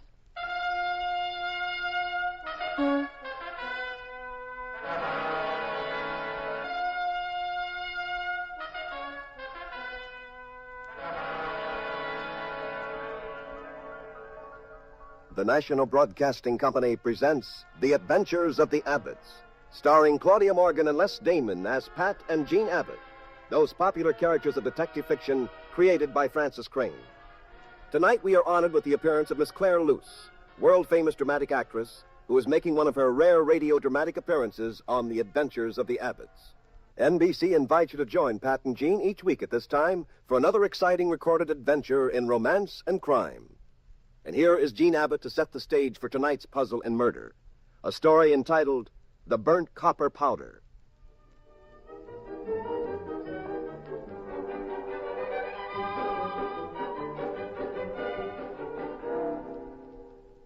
Pat was at his office in San Francisco. I was out of town visiting my family. It was about 6 in the evening. The lights of the Golden Gate Bridge were just beginning to wink at my husband. Naturally, he was desperately lonesome without me, so he called me long distance. Jean, darling, can you hear me? Oh, perfectly. Stop shouting. They've perfected Mr. Bell's invention, you know. Did you get my telegram? Oh, it was very clever, Pat. How do you think of such thing? Well, it's a cinch. You just sit in the telegraph office for 6 hours and chew a pencil, and eventually you work it out. Pat, do me a favor while I'm away. Anything at all, baby. Well, when your next client comes in, Yeah? soak him, clip him, clobberate him. I just saw a fur coat on Fifth Avenue. Well, I'll try, dear. I'd better call you later, darling. Here comes the client. Oh, I hope it's Rockefeller. Bye, baby. Bye, Dottie. Yes? Mr. Abbott? Yes? My name is Currier. This is George Currier. I'm from Hollywood. Mm-hmm. I've heard a great deal about your ability as a private detective, Mr. Abbott. I flew up here purposely to see you. Now, what can I do for you? Perhaps you'd like to see this check? As you can see, Mr. Abbott, it's made out to you. $100,000. Well, the check is perfectly good, except for the fact that I haven't signed it yet. I'm going to sign it, though, as soon as we make an agreement. What sort of agreement, Mrs. Currier? I understand you're a very clever man. This is going to take all the ability you have, and then some. My husband just died, Mr. Abbott. Yes, go on. He was murdered. And you're offering me $100,000 to find out who killed him? Oh, no, I can tell you who killed him. Now, who did? I did. Now, just what do you expect of me, Mrs. Currier? I'm going to tell you all the facts. Retrace every incident of the crime. I'll cooperate with you in every way you wish. But I want you to see to it that it's impossible for the police to convict me. In other words, I want you to help me to get away with it. Oh, I'll be suspected, I'll be questioned, I'm sure of that, but I must not be convicted. It leaves quite a margin for your ingenuity, Mr. Abbott. Well, what's your answer? Are you going to throw me out of your office, or will you join me for cocktails? Well, Mr. Abbott, will you take the $100,000 to help me get away with murder? I'm sorry, Mrs. Currier. No, I will not. In the first place, I'm a private detective who operates on the side of the law. If your story is true, you can find a dozen small fry detectives who'll be only too glad to help you skip a murder rap. And they do it for a lot less than you're offering. Some of them would do it just for a good tip on the 4th at Santa Anita. But I wouldn't touch it. I'll make it $150,000. No, you don't seem to understand that it isn't the money involved.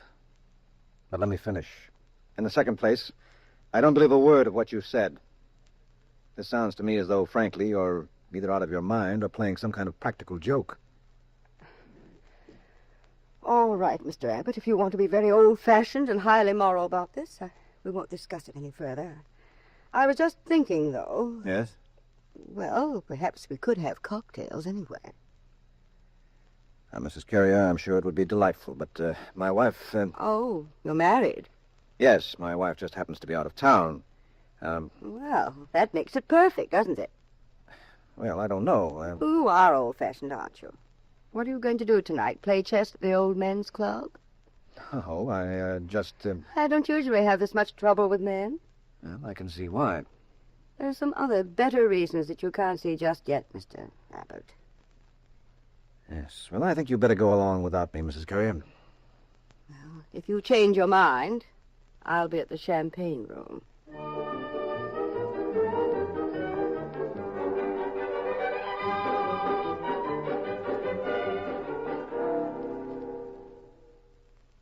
Hello, Jean? Can you hear me? Can you hear me, Jean? Of course I can, Pat. Why do men feel they must scream into long-distance phones as though they were trying to throw their voices 3,000 miles? Well, I turned down her invitation, Jean. Oh, that's wonderful. That's very fine of you. And that's... But now I'm going to see her. Well, that's terrible. Well, she told the truth, Jean. It wasn't a gag. I have the latest edition of the paper here. Listen to the headline. Movie magnate murdered. George Currier stabbed to death on studio lot. Will the paper say anything else? Her 18-year-old daughter's mixed up in it. Her name is Margaret. So is her husband's partner, Leonard Benedict. Leonard Benedict? Mm-hmm. Well, don't they make quickie pictures? That's right. I've got to straighten this out, Jean. Well, keep your mind on the case, Bub, or I'll come home in the next plane and straighten you out. Call me tomorrow. I'm going to the champagne room. Well, aren't you even going to tell me you love me? I love you. What? I love you. Just the line I want to hear, and now he doesn't shout, he whispers. Goodbye, Pat Abbott. And like they say here on Broadway, don't call me, I'll call you. You crazy, mixed-up detective.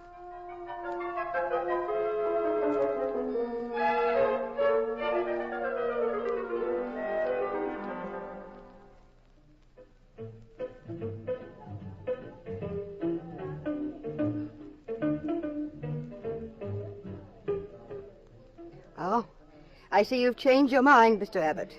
Yes, I just read the evening paper, Mrs. Currier. Then you're taking up my offer. Well, I don't want the money. I suggest you give that to charity. It'd buy a lot of food for those hungry youngsters in Europe. No, I'm here out of curiosity. I think I can answer all your questions. My husband was impossible. I loathed George. He treated our daughter, Margaret, horribly. Mm-hmm. Poor child was in her room every night crying her eyes out. George was a drunkard. He was promiscuous. He ruined the lives of a dozen people in Hollywood. Remember Tom Hopkins, the movie actor? Mm-hmm. He committed suicide because of George. Mrs. Currier, suppose you tell me the details of the actual murder. The other night, I went to meet George at the studio on Gower Street. Mm-hmm. It was deserted. He was on the set by himself. We quarreled all week. I was miserable, and I was in a mood to do practically anything to get George out of my life. As usual, he was vulgar and nasty, and finally, he slapped me in the face. I couldn't take it anymore. I got terribly excited. There was a knife on the set. They were using it in one of the scenes. I grabbed it. We struggled. And George slipped, and I dug the knife into him. I was fortunate I was wearing gloves, so there weren't any fingerprints. No one had seen me come in. I sneaked out, took a cab home, and that was that. Mrs. Currier, don't you think if you faced this and told your story to a jury, you'd be safe in risking clemency? Mr. Abbott, I have a daughter. Margaret's my whole life. I wouldn't drag her through a murder trial that cost me every penny I possess. Besides, if I were convicted, the child would be... She'd have a mother who had gone to the electric chair. That's why you've got to help me. We could fly to Hollywood on the next plane. Oh, I'm sure your wife would forgive you, since you're going on business. Well, Jean is not the jealous type. Not much. I think you'd like my place. I don't imagine you're often called in a case where you can mix business with moonlight swimming.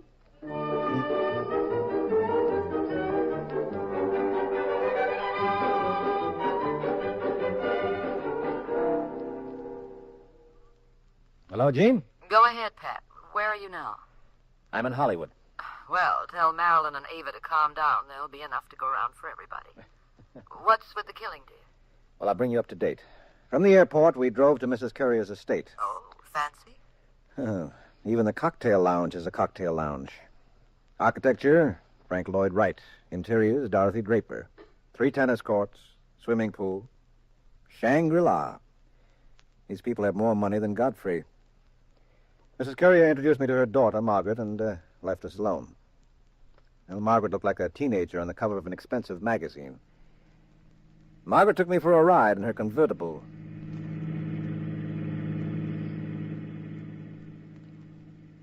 You didn't get along very well with your father, I understand, Margaret. Well, Mr. Abbott, to be honest with you, Daddy was a pretty tough problem. Uh-huh. Did you see him that night before he died? No. No, I didn't. See much of him at all? Frankly, no. I'm away at school a lot. Mm-hmm. When I'm home here in California, I like to spend my time my own way. And what's your own way? Oh, with my crowd. Our own kind of people and parties. Quieter get-togethers than the usual Hollywood brawls are? We get kicks our own way. What does that mean? You're a detective? You want answers? Figure them out. You strike me as being closer to your mother than your father. Who wouldn't be? Was he such a bad boy? Egotistical. Well, he was too busy for me most of the time. Jungle tactics in business. Oh, pretty rough customer. Mm-hmm. I don't mind saying I never dug him at all. Hey, I'm going to turn here. There's one of my favorite spots down this drive. I heard you were going to college in the East next fall. That's right. You glad about it? Oh, sure. Gets me away from the moving picture crowd completely. Mm-hmm. How about your father's partner, Leonard Benedict? They get along with each other? Oh, very well. It's odd, huh? You know, Dad was an ogre to everybody but Leonard. What are you stopping for? Well, this is the view I meant. Here, get out of the car and come over here. That's it. Over here by this stone wall. You get a great view of the Pacific at night. You think there's a more romantic spot anywhere? Well, I don't go around checking these things. Oh, you should. You look like the type. You got a boyfriend, Margaret? Oh, no one special.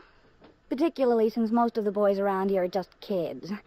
I like men a little older than I am. Like you, Pat. Mm-hmm. You're pretty childish yourself, Margaret. Well, how do you know? You picked up the adolescent notion that it's dramatic to chase older men, especially when they're married. What have you got in your head, a picture of yourself as a devastating husband-stealer? Oh, I don't think it's that, Pat. Not at all. I just go after something I want, and I don't much care what's in the way. Mm-hmm. Maybe that's why somebody knocked off your father. Maybe. Look, can't we forget the case for 5 minutes? Now you sound like your mother. You come from a very interesting family. Your father gets murdered, and you and your mother make it a field day. You always talk so much when you're alone with a girl. How many cases do you think I'd break if I went around making love to all the females involved? A lot more than you do now. Oh, look at that moonlight on the Pacific. Isn't it dreamy? Yes. I think we better get back to the house. We better get out of here fast. That's what I like about this spot.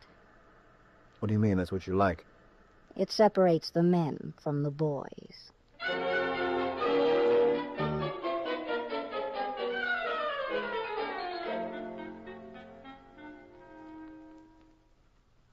You listening, Gene? I'm listening, but I'm not liking. Well, now you can see what I was up against. But I concentrated hard on the facts in the case.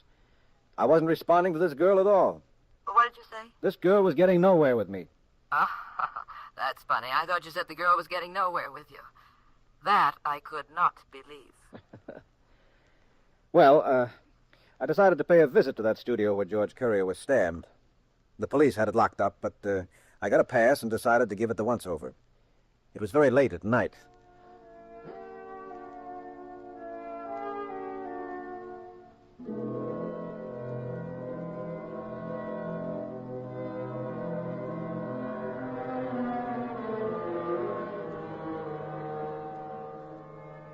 The studio was deserted. The set was topsy-turvy. You could see there'd been a struggle. I found 2 glasses. One of them had a lipstick smudge. I put it in my pocket. I was going to see if it matched the brand Mrs. Courier uses. While I was examining the bloodstains on the floor where George Courier had died, I thought I heard a noise. I waited. Looked around. Didn't see anything. Then I heard it again. I turned my flashlight toward the back of the set, then toward the cameras, the sound booth. Still saw nothing. Then as I was about to turn off the flashlight, I saw a face. A man was sneaking up behind me. What? Sorry, Mr. Abbott.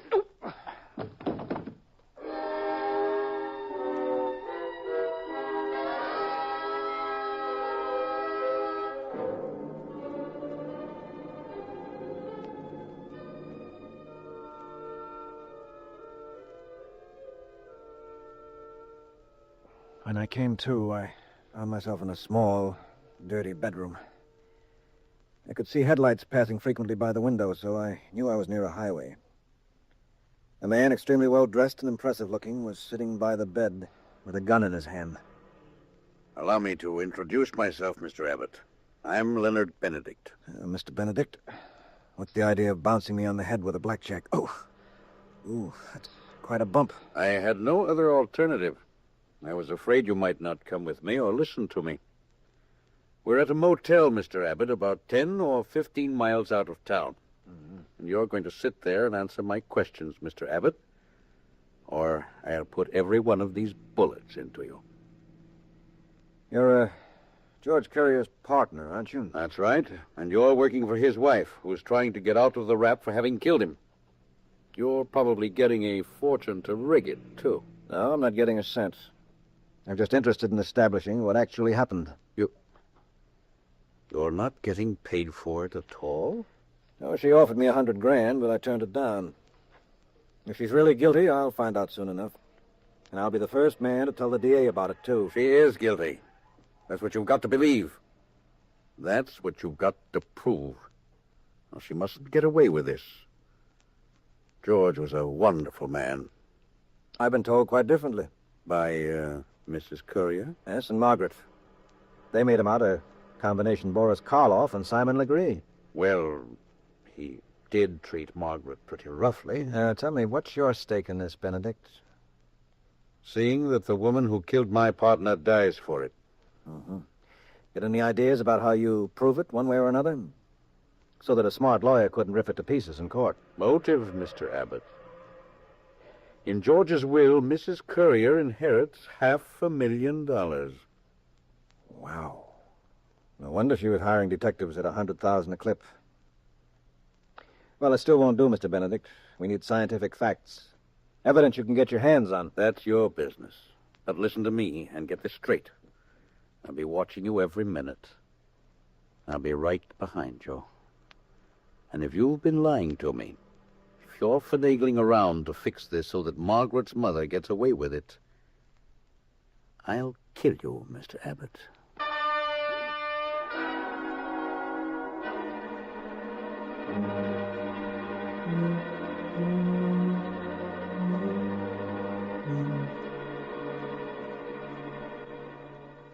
Well, as you can see, quite a cute predicament, Jean. If I nailed Mrs. Carrier for the crime, I'd ruin her daughter's life. If I didn't, Benedict would see to it that I was lying around somewhere with a little garden on my stomach. Well, I checked the lipstick on the glass I had taken from the scene of the killing. Using a technique I'd been taught by a friendly pickpocket I once arrested, I lifted the lipstick from Mrs. Carrier's handbag, and at police headquarters, a friend, a chemist, gave me the report. Well, there it is, Pat. The lipstick on that glass is the same brand that Mrs. Carrier uses. Well, that doesn't tie this up in a neat package, though, Doc. Even though Mrs. Carrier was at the scene of the murder, somebody else could have stabbed George. Yeah, but who? You know, Patrick, I've been wondering, why did Carrier leave all his money to his wife? Wouldn't he have left something to his daughter? He didn't get along with his daughter, Doc. Maybe so. I know. You've got a theory about murder once removed. In other words, Mrs. Carrier is covering up. She didn't kill her husband. Margaret did. Well, Margaret could have figured it this way. She gets rid of her father. Her mother obviously gets the rap. Then little Margaret is left with $500,000. Yeah, but she's such a sweet kid. Yeah, well, there's one way to find out, Doc. And I'm going to have a whirl at it. Oh? Well, what are you going to do? Lift the lipstick from Margaret's handbag, too.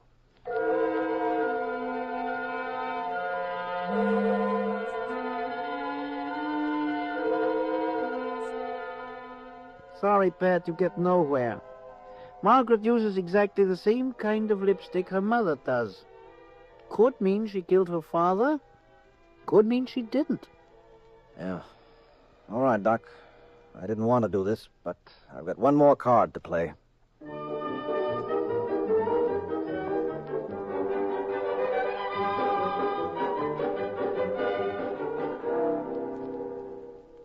Well, Pat, you still on the phone? Yeah. What are you going to do? What's this card you're going to play? I'm going back to see Margaret. Oh, I should have known there'd be an excuse for that. Now, look, I know George struggled with his murderer. And from dancing with you, I know that if George held on to a woman for a while like that, some of her face powder might come off on his suit. I have to get a sample of Margaret's face powder. From her boudoir, no doubt. No. I'm going to take her out in her convertible again. Now, don't blow your top, Jean. Oh, I know it's all in the line of duty. I'm coming home on the next plane. Well, I promised to behave. It's my only chance to get that clue, dear. If anything goes wrong with that gimmick, I'll poison you, Pat Abbott.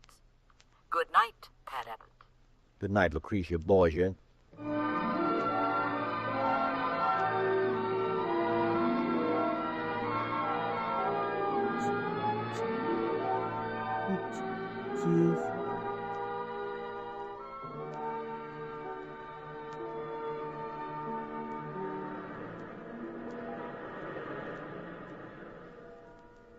Oh, Margaret, you're right. This is a beautiful spot. That moon. The view of the Pacific from this hill. Come here, Margaret. Mr. Abbott,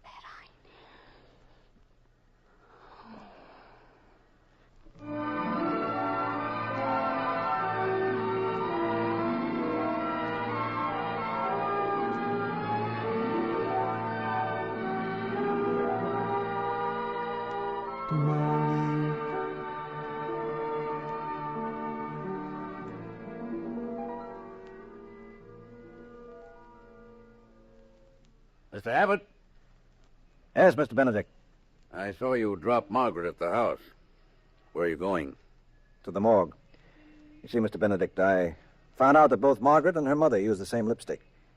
Therefore, the smear on the glass near George's body is useless, so I thought I'd try matching face powder. There's a powder spot on George's suit. I saw it in the morgue. I'll have a nice sample now of Margaret's powder here on my suit. You what? Never mind how I got it. It's a burnt copper, see? Now, I'm going to see if the two samples match. If they do, I'm sorry, but Mrs. Carrier won't die for that murder. Her sweet little daughter, Margaret, will. You don't have to go to the morgue, Mr. Abbott. I was afraid that sooner or later you'd get to this point. You'll find the two samples do match.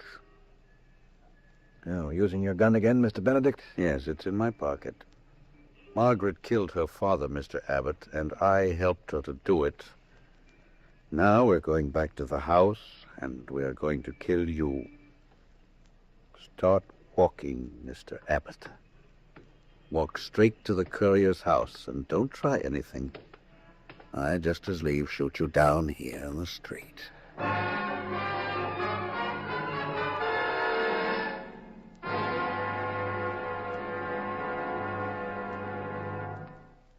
Leonard, what the devil are you doing with that gun? Mr. Abbott, what's this all about? You got wise, Margaret. Get your things, sweetheart. We're leaving. I thought he was poking around too much. Leonard, put that gun down and listen to me. Margaret, dear, please. You've got to listen to your mother. I know you killed George. I hired Abbott to cover up for us. I thought the police would arrest me, then Abbott would get me off, and they'd never suspect you. I did it for you, Margaret. You did nothing for me. Nobody ever did. Lenny's the only one who ever cared about me. Lenny taught me things. Lenny showed me how to live. Oh, I hated it in this house. I wanted to get away with Lenny. Take it easy, Margaret, honey. Now, come on, get your things. We can hop a plane to Canada. These two will never talk. I'm going to fix I wanted to get away with Lenny, so we worked it out. We'd kill Dad, you'd die for it. And we'd get all the money he cheated Lenny out of in the first place. You wanted to do that to me, your own mother. Oh, there isn't time for playing hearts and flowers now, Mrs. Courier. Yes, I wanted to do that to you because I do it to anybody that gets in my way. You're rotten, too. I know what was going on when my father was alive. And he knew what you were doing all the time, too, Margaret. That's why he couldn't stand you.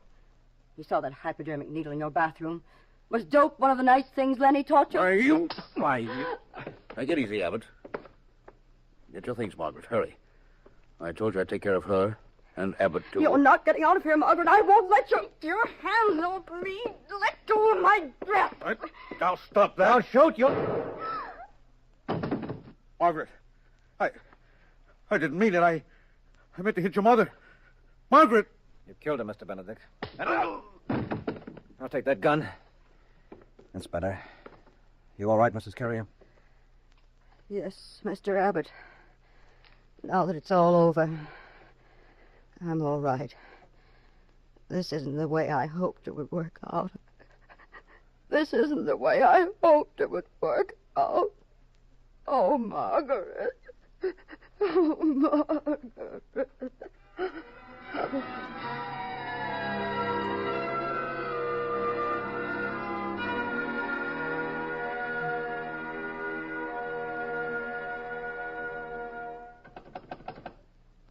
Hello? Hello, Gene?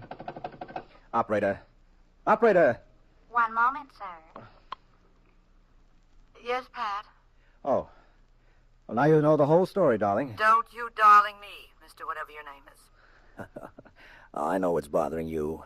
Did I have to kiss Margaret, huh? It's the only aspect of the case that isn't quite clear to me. Well, darling, how else could I have gotten that vital clue? I have two things to say to you. You're a brilliant detective, Yes, and what? and I hate you. Well, that's a fine thing. Man is lonesome, his wife is away, misses her terribly. Wants a few minutes on the phone to console himself, and she says, I hate you. Hate you? I loathe you. You should be shot at dawn, without a blindfold, too. Well, First rocket to the moon, very dangerous. You, they should put in a rocket. Oh, Gene, look, I told you that... Hello? Oh, Gene. Gene, did you hang up? Can you hear me, Gene? Now, look, will you stop this nonsense and tell me you love me? Gene, do you love me? Gene Abbott, do you love your husband? I am sorry, sir. We cannot give out that information.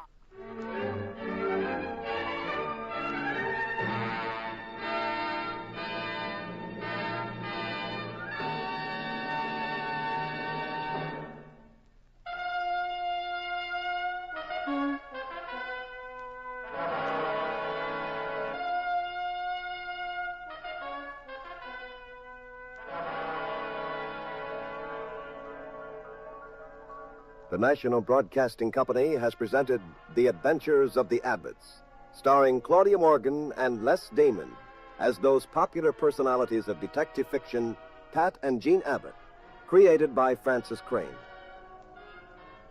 Tonight we were honored by Miss Claire Luce, making one of her rare radio dramatic appearances on The Adventures of the Abbotts. Included in the cast were Barbara Glenn and Louis Van Ruten. The Adventures of the Abbotts was written by Howard Merrill. Original music composed and conducted by Dewey Bergman. Produced by Ted Lloyd and Bernard L. Schubert. Directed and recorded by Harry Frazee. Next week, same time, same station. Another exciting adventure in crime with Pat and Jean in The Adventures of the Abbotts. This is Wayne Howell speaking.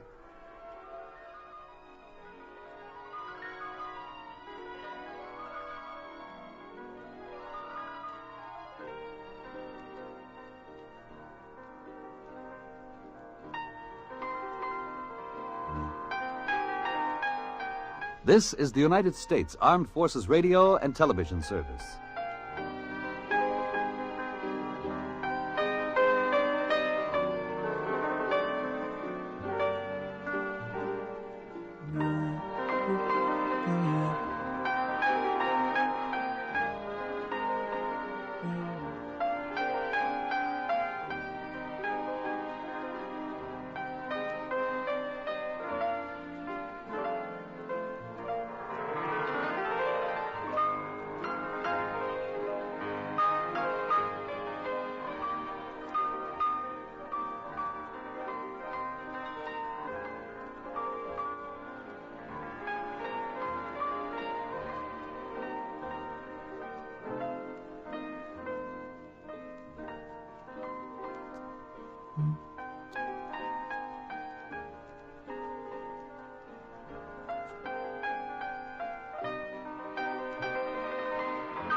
Hello, Yukon 28209. Yes, this is Candy Matson.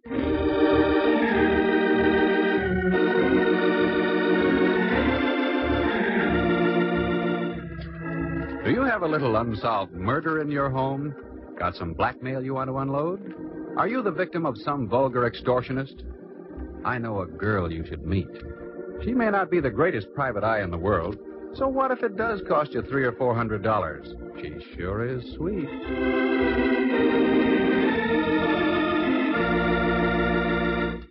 She's Candy Matson. Like to meet her? Hello. Candy Matson? Well, I wasn't sure when I looked in the mirror this morning. Had a rough night, eh? Oh, there have been rougher ones. Look, boy, before you get caught with my receiver down, who are you and what do you want? As to who I am, you'll find out very shortly. What I want is you. How romantic, and over the phone yet. Let me finish. What I want is you to lay off that cable car business. Oh, that. Well, I'm afraid I can't. You see, I was sitting beside him when they discovered his transfer had been punched sort of permanently.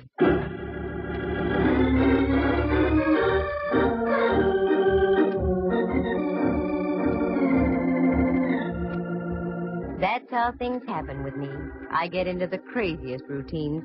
You see, I used to be a model. I've been told I have the proper displacement for such a career. But I found there wasn't enough money in it. A girl has to maintain a nice apartment on Telegraph Hill, keep enough clothes to highlight the displacement I mentioned, and also eat, doesn't she? Sure. So I turned private eye. You meet a better class of people, mostly named Rigger or Mortis. Now take this cable car deal. It's positively fantastic. But after all, this is radio, isn't it? Like to hear how the whole thing happened? Leave this trip along to Act 1.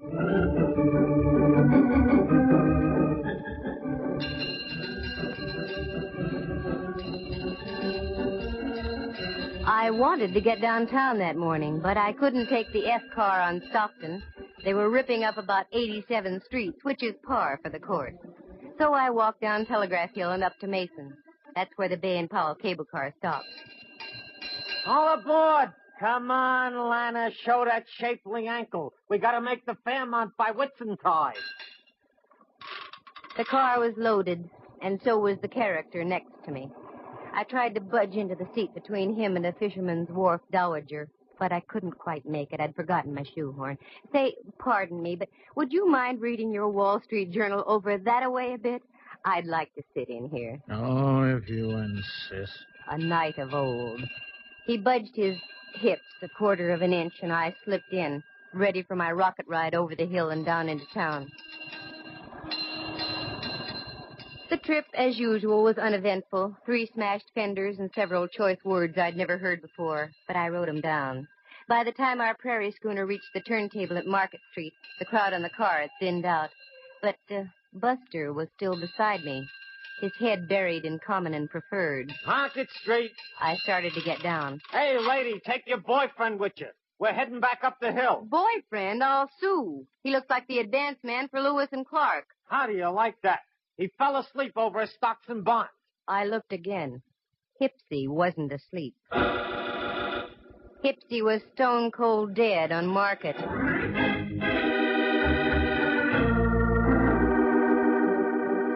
What a twist. I, who always went on the prowl for a whodunit, get one literally tossed into my lap. He just hadn't gone out of this world serene-like. Oh, no. There was a steady slurp of blood trickling down his vest just north by northeast of the equator. After a half-hour wait, full of questioning by homicide legmen, I knew my morning shopping tour was rained out. And after all, I was only going to buy an emerald clip to match the glint in my eye. Well, that would have to wait. I knew the next step. I grabbed a cab home. I wasn't long in waiting. Right on cue. And if it was the right cue, it would be Lieutenant Ray Mallard from headquarters, daintily pressing his cuticles against my apartment buzzer. I was right. What? I've been expecting you. Come on in, Mallard. You've been expecting me. Why, Candy? Naive little rover boy, you. Have a drink? No, I'm not in the mood. Just make it a double. Sit down, Mallard. Let's be civilized. Take off your hat. It is off. Oh?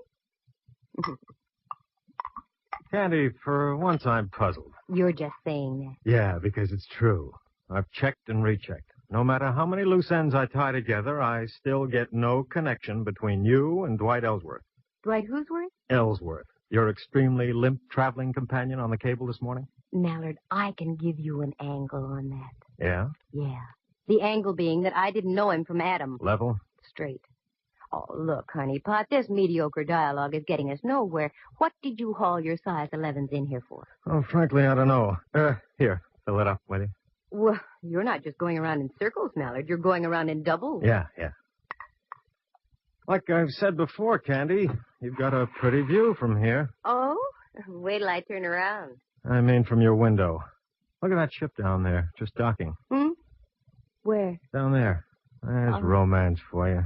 Probably just in from the Far East. Here's your drink. Oh, thanks. You know, it is sort of romantic.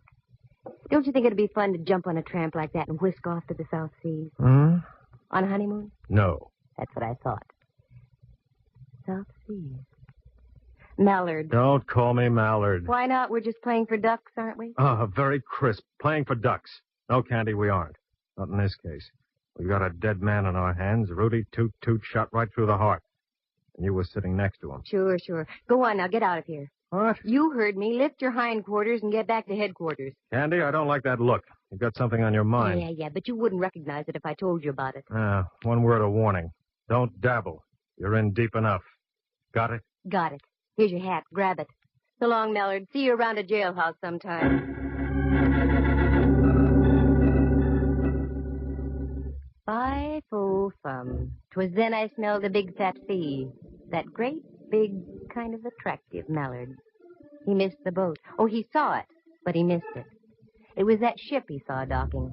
That was the first time I came out of the dark since my Tunerville ride down the hill in the morning. I needed help, so I called an old friend of mine, if you can call that help.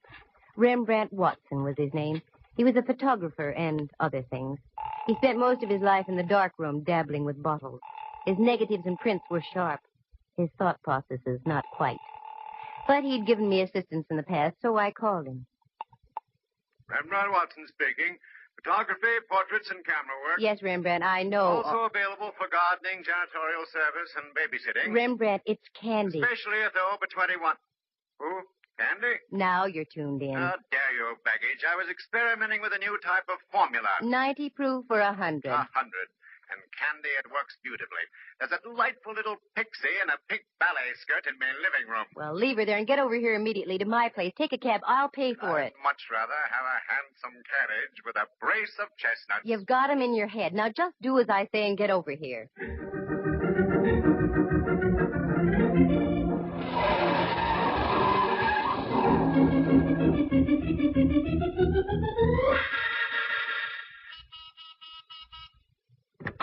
Float in, Rembrandt. Godfrey. Where's the man to take me cloak, gloves, and topper? You're wearing a sport coat and slacks, and you know I have no man. And therein lies your basic trouble, my dear. You have no man. Now, Rembrandt. Every man should have a woman. Every woman should have a man. It's the incontrovertible law of the universe. Candy, you should have a man. You? Sure. I'm no longer a man. I'm a sprite transcending the world. Well, stop transcending a moment and come down to earth. We've got a job to do. How poetic. How idyllic. We've got a job to do. For money? Eventually.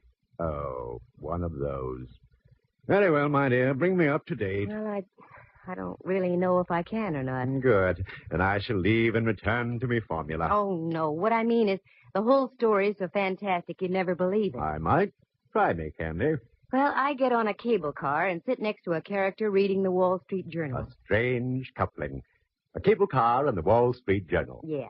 And when we get to the end of the line, my friend next to me is dead. Probably the ride down the hill frightened him to death. Uh-uh. He looked like a used punch board. He had a neat little bullet hole through his heart. Candy, my little ballerina friend in the pink skirt is more believable than what you just told me. I told you it was fantastic, but none know how it happened. Now, sooner or later, Mallard is going to come out of his fog. And when he does, I'm going to be out of a fee. A fee that so far doesn't exist, my pretty. It will, if my hunch is right. Now, here's what I want you to do. Go down to the Chronicle and get all the back files you can on Southern Islands Steamship Company. The Chronicle? A pleasure. I have a few questionable companions there who indulge in formulas. Stay away from those companions and just do as I ask. Very well, my dove. I go, but entirely against my will. And where will you be? Around town, Rembrandt. I've got to do some legwork. Let me assure you, Candy, you have just the right equipment for it, too.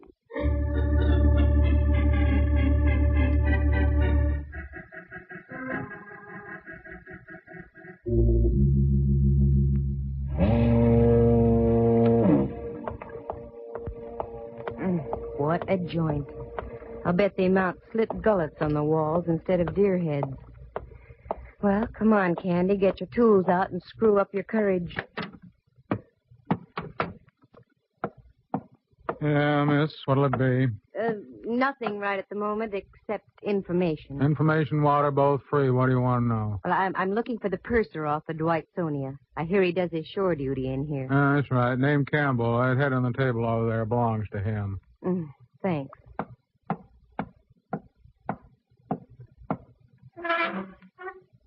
Hello, sailor. Hey, Campbell. Wake up. Oh, leave me alone. Come on, snap out of it. Who are you? What do you want? My name is Candy Matson. I want to ask a question. Oh, I'm only drinking. Go away. Not until I find out what I want to know. Dwight Ellsworth was murdered this morning. What? I thought that would bring you to. Well, that's the nicest news I've heard since VJ Day. What do you want to know? Where does his brother live? That stooge.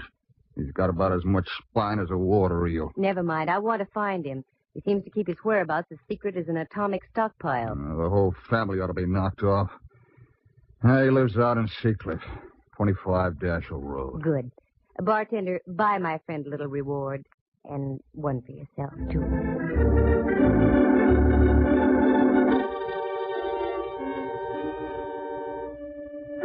Well, so far, so good. Oh, how did I know about Campbell, the purser? Well, you see, I have quite a few friends, most of whom my pal Mallard doesn't approve. So I grabbed a cab and navigated the driver out toward Seacliff. It was so foggy I couldn't see the meter. But I paid him anyway, gave him a neutral tip, and dismissed him. There it was, 25 Dashel Road. An austere-looking cabana. One that dared you to ring the front doorbell. I dared.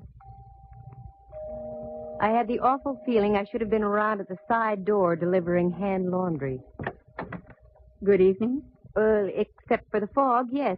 Is Mr. Ellsworth in? Yes, he is. But I'm afraid I must ask you to leave. There's been a death in the family. I know. That's why I'm here. Come in, please. Thank you. Walk this way, please. Oh, I'm afraid I couldn't, even if I lived to be 100. Mind your tongue, young lady. You're in the house of an Ellsworth. Oh, hoity-toity. The old babe had delusions of grandeur. Well, no need to get uppity with me. I've mingled with royalty. I once played a bit part in a Rita Hayworth picture. But this old gal was really something. She couldn't have been more than 45, yet looked like something out of the Barretts of Wimpole Street. She ushered me into a large-ceilinged living room, and there on the divan was my boy, his head lowered into his hands and quite obviously touched. Quite obviously. Roger, this young lady is here to see you. I don't believe you mentioned your name. Candy Matson. Matson? You in shipping, too? Of a sort. Oh, this is my wife, Miss Matson. You'll pardon me if I don't seem hospitable, but my brother was murdered this morning. I know. I was sitting next to him when it happened. You were? Don't talk to her, Roger. I don't trust her. This whole thing is a threat of some kind. No, it's not a threat. It's a business proposition. I'll come right to the point. You see, I'm a private detective. Oh, one of those persons. Put your nose back down, Mrs. Ellsworth. I want to get the show on the road. Yes, I'm a private detective, and I'm in a spot, too. The police think I'm connected with the case in some way, so I'm here for a double purpose. I'm listening, Miss Matson. Roger, I forbid you to speak with this woman. Too late, Mrs. Ellsworth. Now, this is it. I'm in this business to make money. Give me a check now for $300, and I'll find out who killed your brother. And I'll also clear myself. Roger, I'm warning you. Naturally, you want to see the killer of your brother brought to justice, don't you, Mr. Ellsworth? Don't you? Yes. Here, I'll make a check out right now. Thank you. Just make it out to Candy Matson. Payable today. It's a lovely collection of guns you have, Mr. Ellsworth. You hunt much? Oh, yes. My wife and I are quite fond of shooting. She's an excellent shot. There you are. Thank you. I'll be in touch with you sometime tomorrow. Mr. Reed didn't say a word. She just stood there against the fireplace and shot sparks through me. After I waved the check in the air a few times to dry the ink, she showed me to the door. Very clever, aren't you? Taking advantage of a weak-willed man. I wonder who made him that way. Don't cash that check. I mean it. Don't cash that check. Mrs. Ellsworth, $300. I need the money, badly. I need some new rolls for my player piano.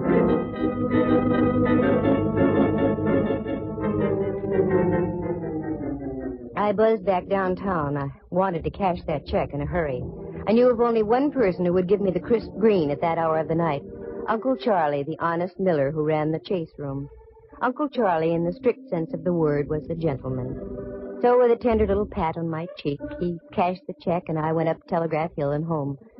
All of a sudden, my eyes did a couple of inverted loops. Oh, my lights were on. Who's in here? All right, speak up. Oh, Candy, the light of my life. Come join our party. Oh, Rembrandt, you gave me a scare. You don't scare easy either, Candy. Got something on your mind? And Mallard. Well, how ducky, a midnight soiree. What goes on here? Well, that chicken you had in the icebox is delicious. Was delicious. Looks like you've done everything but eat the bones. Your vintage is superb, too, Candy. Have a little formula? No. Now, come on, what gives? That's my line, Candy. What gives? You're in on something, and I want to know about it. Oh, Mallard, believe me, it's nothing. I'm just trying to parlay a couple of hunches. Tall hunches. Look at all those clippings on the South Sea Island Steamship Company. What are they for? I meant to tell you, Candy, I had remarkable success down at the Chronicle. There's everything you want on that steamship line. Oh, Rembrandt, did you have to tell the whole world? Candy, you chide me unnecessarily. I merely had the clippings on the table when Hawkshaw here walks in on me. Okay, Candy, take it from there. I can't tell you yet, Mallard. Nothing makes sense yet. I've got about 4 loose ends that need tying off. If I'd only put 2 men to following you, I'd save myself a lot of grief. 2 days, that's all, Mallard. Just give me 2 days. I think I'll have it for you. All right. But don't forget, the boys down at Kearney Street headquarters don't love you the way I do. 2 days. No more or less. I gotta go. Thanks for the foul, chicken. Very gay. Here, Rembrandt, here's $50 for you. 50? My word. What's all this talk about a recession? Go on and take it. Go someplace and stabilize the economy.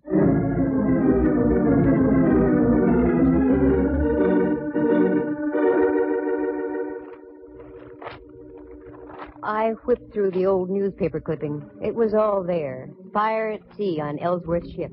2 seamen lost off Ellsworth ship near Honolulu. South Sea Island Line ship loses rudder in storm. On and on it went over a period of 3 years. I threw the papers back on the table. Helped myself to some of Rembrandt's formula. Turned down the lights and went out on the porch. The day was dark except for an occasional path of light from a passing freighter. I sat down to think and think. Then, click, just like that, 2 little tumblers in my mind fell into place. Only one thing to do, and that was to do it the hard way. The next morning, just as the ferry building siren was announcing 8 o'clock to downtown San Francisco, I got Rembrandt on the phone. Candy, what on earth are you calling me for at this hour? Can't help it. There's work to be done. I did my work last night so extremely well that I'm just going to bed now. Sorry, you'll just have to delay your sack time. Meet me at the corner of Mason and Union in 10 minutes, right where the cable car stops. Now, what are we going to do? We're going to take a cable car ride. What? One of those bouncing, jerky little contraptions? Not the way I feel this morning. Oh, yes, you are. Union and Mason in 10 minutes.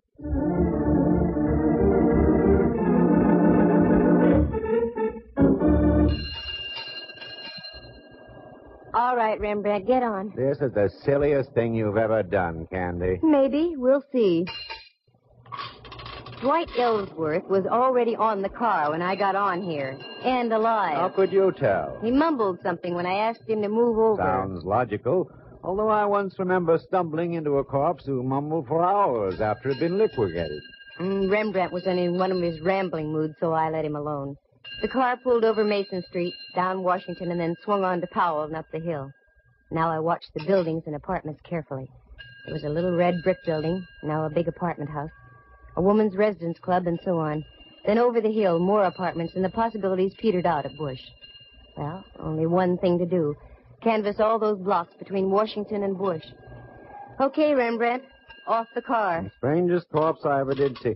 What'd you say, Candy? Off the car. Come on. Now what? I just want to get to bed. Well, not for a long time, Boy Blue. Now, here's the pitch. You take this building, and I'll take the next. We'll alternate as we go along. Ask if a tall woman with a horsey face and dressed something like Queen Victoria ever lived around here. Oh, Candy. I know it sounds wild, but it's got to be done. A horse with a tall face and dressed something like... Oh, Rembrandt, look at me. Get that smoke out of your brain. A tall woman with a horsey face and dressed something like Queen Victoria. You got it? Got it. Okay, get going.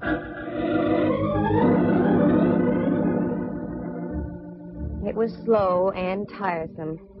And the answers I got. A tall gal dressed like Queen Victoria? Oh, sister! That was about par.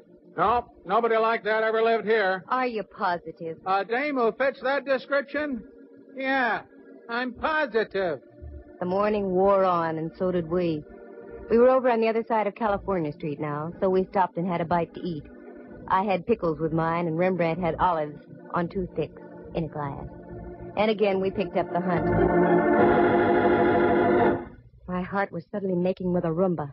There, just on the other side of Clay, in front of a 3-story red brick house, was a police squad car. There was a little knot of people gathered around. Daintily lifting my crinoline, I did a Mel Patton down the block and up the front steps. I didn't have any trouble finding the room. The door was wide open, and there was a body on the floor. 4 representatives of the law were buzzing back and forth. One of the buzzees was Mallard. Well, my little ambassador of violence. Why is it you're always around the extremely dead, Candy? I've got no time to brandy the ad-libs, Mallard. Who is it? I don't know yet. No identification. Let me see. Ah, a pen pal, maybe. I was right. I knew it. Knew it? Knew what? You're right, he was a pen pal. He wrote me a check last night for $300. His name is Roger Ellsworth.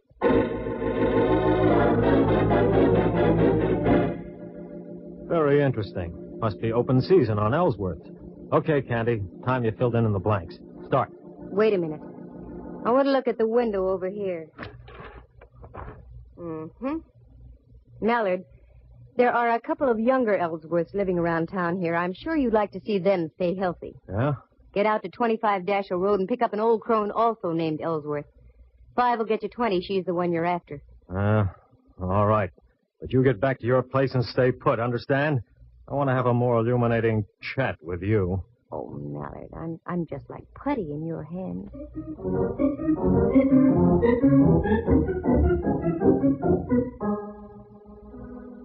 The moon was coming up over Diablo and spraying a path of silver on the bay.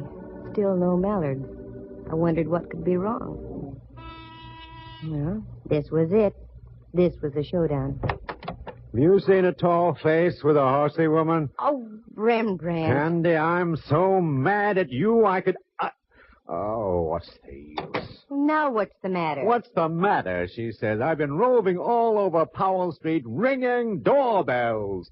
Where did you go, you traitor? Oh, Rembrandt, I'm sorry. And in the excitement, I forgot all about you. What excitement? There's been another murder. In a moment, there's going to be another.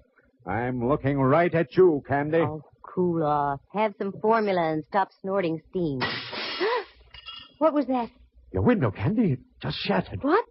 Oh, wait a minute. That window didn't shatter by itself. Quick, get the lights, Rembrandt. Now duck down here. What sort of a silly game are we playing now? This isn't a game, believe me. Candy! Candy, are you all right? Yikes, it's the gumshoe. Yes, I'm all right. Where are you, Mallard? Over here, 2 houses over. We've got your girlfriend trapped on the roof next to you. Don't move and stay covered. Okay. All right, Mrs. Ellsworth. Are you coming down peacefully, or do we have to play cops and robbers? I'm not coming down until I get that Candy Matson. She did it. She forced me to kill my own brother-in-law. Have it your own way. Okay, loosen her up a bit, boys. Better than the 4th of July. Keep your head down, Rembrandt. Oh, is that what was up? Ready to come down, Mrs. Ellsworth? No, I'm not. That hateful woman. She's ruined my whole life. All my plans. Just because of her snooping and prying. She's going to die, I tell you.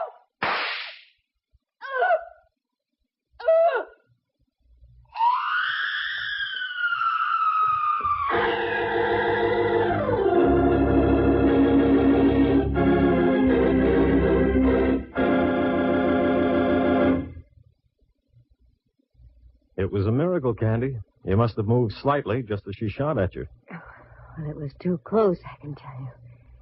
She's dead? Oh, decidedly. I think she was dead before she hit the ground. That one shot got her. We went out to her house, and she was just driving off when we got there. We trailed her up to North Beach, lost her for a block, and then spotted her car at the top of the hill here. We arrived just as she was getting on the roof next door. Okay, now you tell me your little dream. Well, it was that ship docking that set my wheels going around. The name Ellsworth started burning in back somewhere. Mm-hmm. You saw the clippings we dug up. Yeah. The South Sea Island steamship lines were slowly being sabotaged. I did some checking, and I found that the insurance companies weren't going to renew. Yeah. I don't know why I didn't tie that in sooner. Oh, it's just that you have too many things on your mind, Mallard, dear. I went out to the place on Dashiell Road, and when I left, I was pretty sure the old girl had knocked off her brother-in-law. Why? Well, for several reasons. One, she was a venomous old witch. 2, you've never seen such a collection of guns in all your life. And her husband admitted she was a darn good shot. I also saw one little pot gun that was very interesting. It had a silencer on it. Uh-huh. That was the one she used on you tonight. And also the one she used on Dwight Ellsworth from the window of that apartment where you found her husband. How do you know? Go back there. You'll see a nice little bullet hole in the curtain with burned powder all around it. Now, don't tell me that... Yes, I'm telling you that she rented that place knowing that her brother-in-law always went downtown on a certain cable car. She waited that morning until we were riding by, and she plunked him. I have now heard everything. And the reason? Dwight Ellsworth, rather than fighting the insurance companies, had decided to sell his steamship line. But the old gal thought she'd beat him to the punch by knocking him off. The steamship company would then fall into her husband's hands.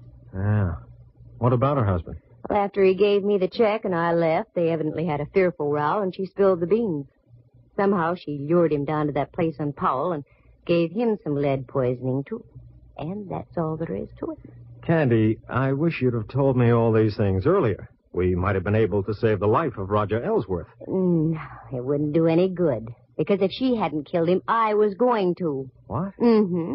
While I was waiting for you to get here, the phone rang. It was Uncle Charlie, the honest miller. That no-good Roger Ellsworth. His check bounced like a brand-new golf ball. What's so funny, Mallard?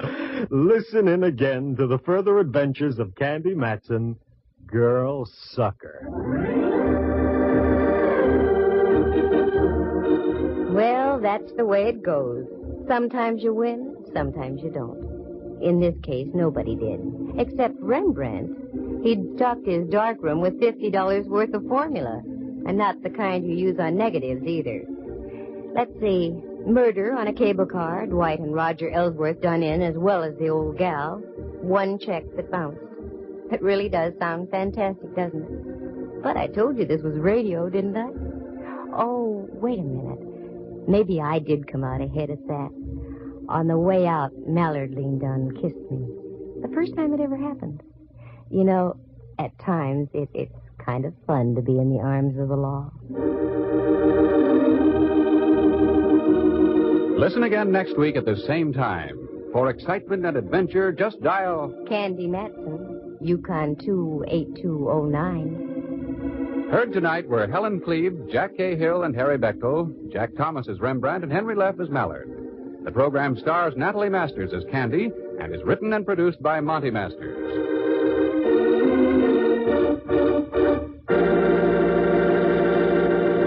This has been a presentation of NBC, the National Broadcasting Company.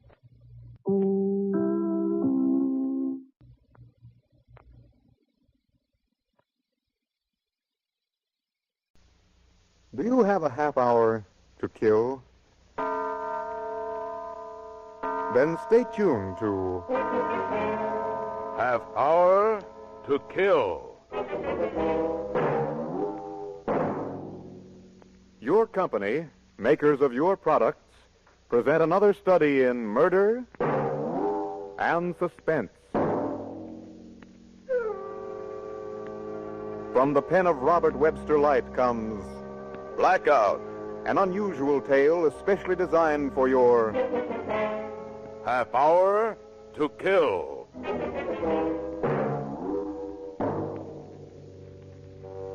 And now we give you the eminent actor, Mr. William Conrad, in Blackout. Tell me, Mr. Police Commissioner, how long ago did light begin for you? 40, 45 years ago? That's about right. Yeah. Well, for me, light began about 24 hours ago. Yeah, that's all. 24 hours ago, I woke up. And I was lying in a ditch beside a railroad track. When I first opened my eyes, I saw the sky. It was clear and very blue, and I sat up and I saw that my knee was sticking out through a hole in my pants and that my clothes were dirty and torn. And I started thinking, wait a minute, what's happened to me?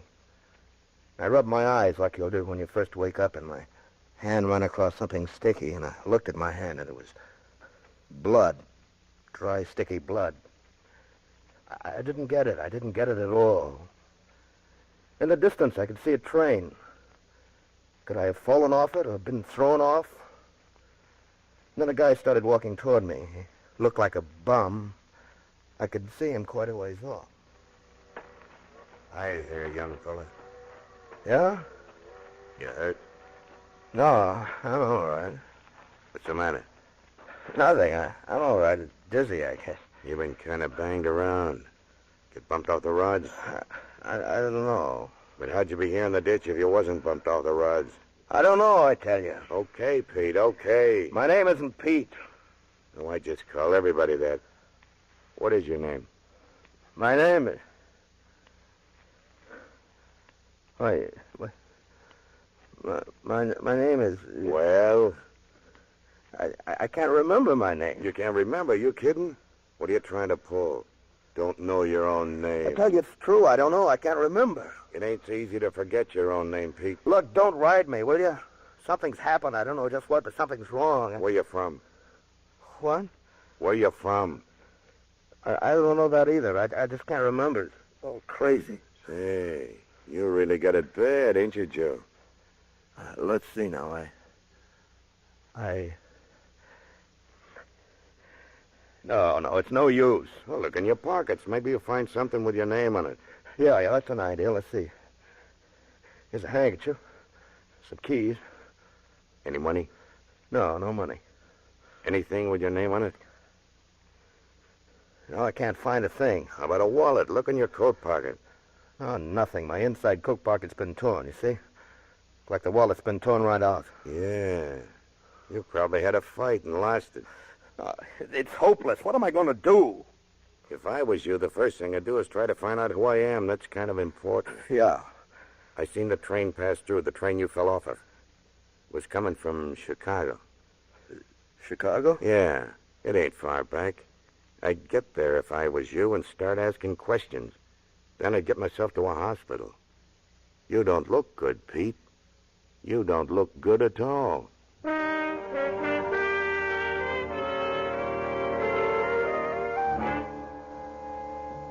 Yes, Mr. Commissioner, that's how it started, with his loss of memory, amnesia. I was bad enough, but if I'd known how much bigger and more terrible my problems were going to be, I'd never have come back to Chicago. Never. Well, I hitchhiked in, and when I saw how people were looking at my torn clothes, I thought I'd better pay a visit to a tailor. Good afternoon. Come in. Thank you. Such a beautiful day, I don't feel like working already. But when it's got to be, it's got to be. What can I do for you? Well, my clothes... Such a mess. You had an accident? Yeah, I'm afraid I did. What's the matter with me? Sit down, sit down. You look terrible. You could use a little drink? Some brandy, maybe? No, thanks. I feel okay now. I'd just like to have these clothes sewn up and pressed a little. Could you do it while I wait? Certainly, and with pleasure. Look, go into the back room. Throw the clothes through the door. You'll find a wash basin. You can wash that cut on your face. That's very kind of you. There's only one thing. Yes? I'm flat broke. I couldn't pay you for them now. Maybe in a day or so. All right, a day or so, a week or so. Go on, make yourself at home, and while you're washing up, I'll mend the pants and get them in first-class shape. So I went into the tailor's little back room and took off my suit. Then I went over to the washstand and started to wash. My head felt better as soon as I got a little cool water on it. I sat down and I tried to figure. What would I do? Where would I go from here? And then I noticed something about my pants belt. It was bulky. It had a little zipper in the back. And when I opened it, money started falling out in tight rolls. The bills were crisp and new, and I thought my heart was beating loud enough for the tailor to hear it as I counted the money. There was $50,000. Hey, mister, are you coming with the clothes? Huh? Oh, yeah, they're ready. I'll hand them to you through the door. Good. I'll have them fixed up like new in no time. You sit there and relax. You look like you could stand it. Yeah, relax. Relax with $50,000 strapped around my stomach. Well, the little tailor fixed my clothes, and I looked fairly respectable again. You know, I never seen such nice material in a long time as that suit. Is that so? Yes, it cost a beautiful dollar, believe me. Where did you get it? Where? Why, wasn't there a label on it? No, the label had been ripped off. So why am I asking so many questions? Goodbye and good luck. What do I owe you? So when you earn a few dollars, come back and we'll figure out. Will this do it? What? $20? But before you said you were broke. This I don't understand. That makes two of us, my friend.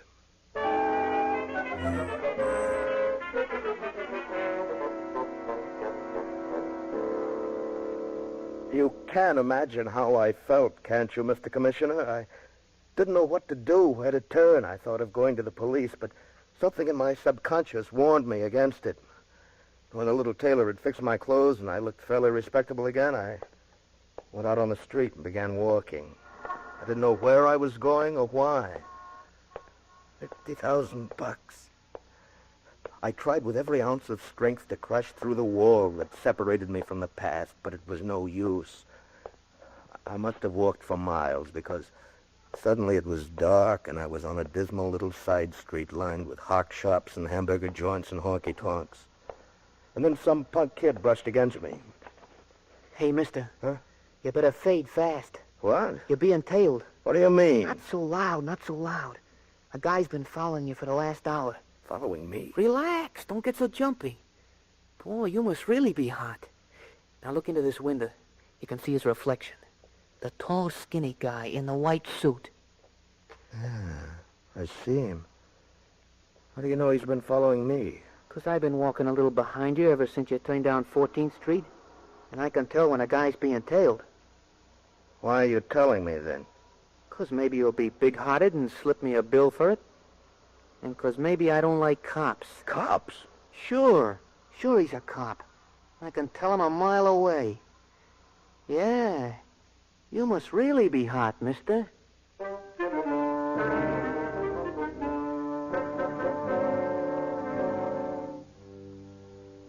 It's easy to say now that I know what I should have done, Mr. Commissioner. I should have gone up to this guy and had a showdown right then and there, but panic is a funny thing. It begins almost before you know it, and there's no cure for it. No cure at all. I began running as fast as I could, and I brushed against people, and I stumbled, and I didn't stop until my wind gave out, and my leg weighed a ton. Then I looked back, and I'd lost my friend in a white suit. But for how long? I had to find a place to sleep that night. I saw this little hotel on the side street. I straightened my tie and wiped the sweat off of my face and started through the lobby. There was no one at the desk. I rang the desk bell, and a little fellow with glasses came out. Yeah? I'd like a room. Rate's $1.50 in advance. Yeah, that's all right. No luggage, huh? No, I'm just staying overnight. Oh, that's all right. Very few of them bring any luggage. What's your name? What? What are you getting so excited about? Just want your name for the hotel registers, huh? My name? The name's Bronson. Yeah, Howard Bronson. Howard Bronson. I thought for a minute you were going to say you were one of the Smith boys. Here's the key, Mr. Bronson. Okay. And now it's $1.50. Yeah, here you are. $20? Is that the smallest you have? That's all I have, yeah. Oh, well, I suppose I can change it. You sure it's good? You didn't make it yourself now, did you? It's good. No offense, no offense. Just my own little joke. Okay, take another nickel out for this newspaper. Sure thing. Here's your change. Now, why don't you go up to bed? You look very tired. I tried to sleep, but it was no use. Why had that man in the white suit followed me? What had I done? Not knowing almost drove me out of my mind. Out of my mind? I was already out of my mind. Then finally I must have dozed off because I was suddenly in the middle of a terrible nightmare. No, I won't give it up. I won't. Stay out of here. Leave me alone. Leave me alone. Leave me alone, Bailey! Bailey!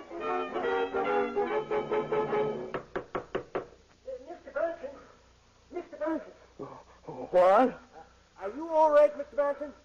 Yes, I'm all right. Who is it? It's the room clerk. Would you open the door for a moment? Yeah. Come in. Several of the guests heard you screaming. We wondered if... Oh, it was nothing. Just a nightmare, I guess. I'm all right now, I think. I'm glad to hear that. Is that all you wanted to know? Not exactly. Well? A detective came in a while ago inquiring about somebody. Detective? Yeah, a city detective. Well, that is according to the badge he showed me. What did he want? Oh, no one named Bronson. Well, then what are you bothering me for? It wasn't Bronson he asked for, but his description of the man fitted you exactly. How long ago was he here? Oh, about 20 minutes ago. Your name is Bronson, isn't it? Yeah, sure. Well, you know it's technically against the law to register under an alias. My name's Bronson. Okay. I just wanted to make sure, that's all. He must have wanted somebody else. He says he's been checking up on all the hotels in this neighborhood. Says he might drop back later. What did he look like? Oh, tall fella, kind of slim, wearing a white summer suit. White summer suit? You don't see many of those nowadays, do you? No. You sure you're over your nightmare? Yeah, I'm all right. Yeah, well, okay. Well, good night, Mr. Brown. Good night. Oh, say, Yeah? if that fella does come back... The detective? Yeah, if he does come back, let me know. I just want both him and you to make sure that I'm not the one he's looking for. Oh, yes. And okay, Mr. Brown. Good night. After that, I didn't want to sleep. I got very jittery. And I paced the room and smoked one cigarette after another. Why had I said that to the clerk? I couldn't be so lily white with that 50 grand strapped to me. Still, maybe it'd be better to have it out with the guy once and for all. Finally, I forced myself to sit down. I picked up the paper and started to read. The front page was filled with news and names that meant nothing to the shadow that had engulfed my mind. But down in the corner of the front page, what was this? A detective slain on a train. Detective slain on a train? George Bailey, Chicago... Bailey, the man in my nightmare, was found dead this morning in a roomette on a westbound train. Police officials report that he was on the trail of one Joe Latterly, who is believed to have killed the detective during an attempted arrest. Police throughout the state are on the lookout for Latterly now. He is known to be carrying $50,000 in stolen currency. $50,000 in stolen currency. No, what was I going to do? I was not only a thief, I was a killer. But, funny thing, somehow I didn't feel like a killer. I didn't feel like a killer at all. Mr. Brown, that detective came back. He healed me now. I'd like to talk to you. Detective? Oh, yeah, sure. Be glad to talk to him. Wait just 1 second. I'll throw on some clothes. No, thank you. I wasn't having any of this. The only thing I could think about was getting away. I rushed to the window and raised it. And the fire escape led right down to the back alley. Open up, Mr. Burton. I slid over the sill and started down the fire escape, and as I raced down the steps, I heard excited voices above me, and then they were shooting at me. This was a new sensation, Mr. Commissioner. Not exactly the most pleasant feeling in the world. Well, that convinced me. I was a killer. A killer at bay.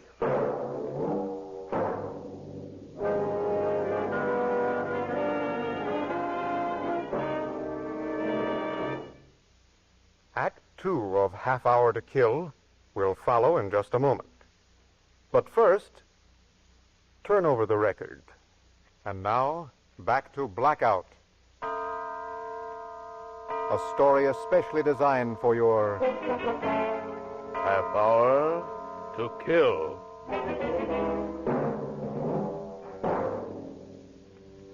What could I do? Where could I go? It was almost midnight. There was not one person in the whole world that I could turn to, that I knew. I didn't even know my own name. Hey, wait a minute. Yes, I did know my own name. Joe Latterly. A newspaper said Joe Latterly. I saw an all-night drugstore down the block. I just about ran all the way. Closed myself in the phone booth and started thumbing through the directory. Sure enough, there it was. Joe Latterly. I wrote down my address and began dialing my telephone number.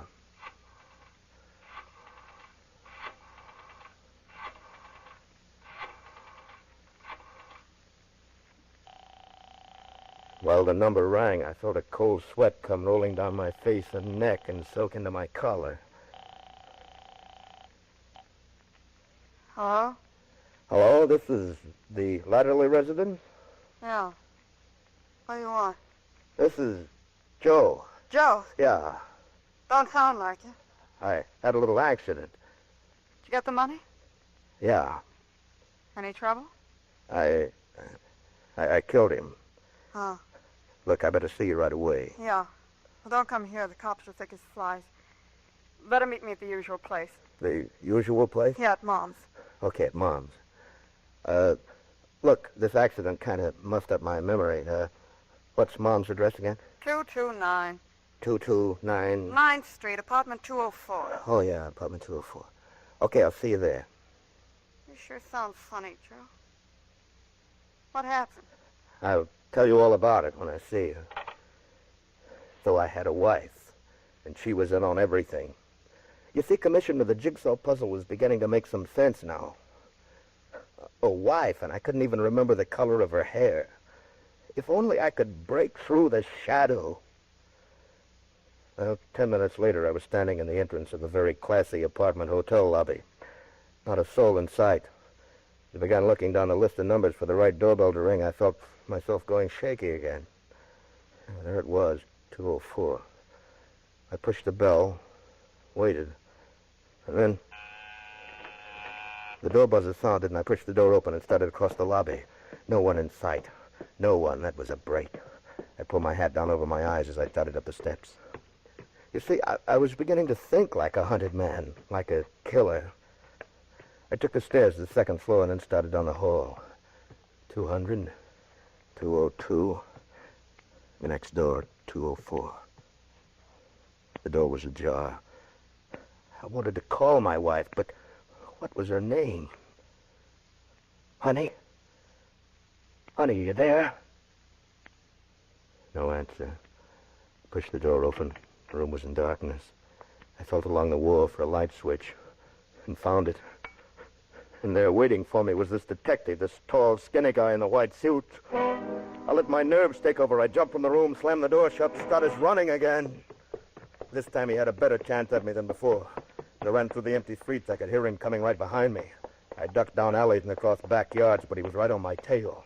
I couldn't run much farther. I was all pooped out. And then I bumped smack into somebody. Hey, watch where you're going. I didn't see you, officer. Well, I'm not exactly an officer. I'm a night watchman. But who are you running from? Why, nobody. Nobody at all. I looked up and down the dark street. The detective was nowhere in sight. I don't know. You weren't exactly strolling along. Come over here to the streetlight. Let me take a look at you. Well, if you must know, I got into a little jam with a lady. Yeah, so that's it. Yeah, the way you run, I bet you're a hard man to catch. Yeah. Yeah, go on with you and be more careful next time. You may not always get a head start. Yeah, I guess you're right. Well, good night, dear. Oh, yeah? I live on the other side of town. What's the quickest way to get home? Well, there's an elevated train station 2 blocks from here. That's your best bet. Okay. But you better hurry. The last train pulls in at 1 o'clock, and it's pretty close to that right now. I'll hurry. Good night. I began walking again. Once I got away from this neighborhood, I have a chance. A chance for what? Well, I wasn't sure, but a man with $50,000 could do a lot of maneuvering. I saw the lights of the elevated station ahead, and in the quiet night, I heard the rumble of the approaching train. The last train. I started jogging. I couldn't miss that train. I took a quick glance over my shoulder. It was him again, my friend in the white suit. I raced up the steps 3 at a time. When I got to the top, he was at the bottom. Stop or I'll kill you! I'd never heard a deadlier sound than that voice. There was no one else on the elevated platform. Even the ticket seller had closed up shop and put a little sign on his window, "Pay on train." And the last train was just pulling in. The detective was coming up the stairs. Kind of slow for some reason that I didn't have time to figure out. The train stopped and the doors swung open and I got in. The door closed and the train was on its way. I looked back and the detective was standing on the platform just looking at the train. I didn't get it. Why hadn't he come after me? I couldn't figure it. Then I decided I'd better get some information from the conductor. Say, could you help me? Yeah, sure. What do you want to know? Oh, where does this train go? 190th. 190th. Yeah. Can I get to the state highway from there? Nope. You're going the opposite way. I kind of got mixed up in my directions, I guess. Well, the only way to get where you're going is to take another car back to the loop. That was what I wanted to know. I decided to get off on a block or two in case the cop was waiting for me at 190th. He must have figured he could beat me there and would probably have quite a little reception committee waiting. So I got up and started to walk to the door. Hey. Yeah? Where you going?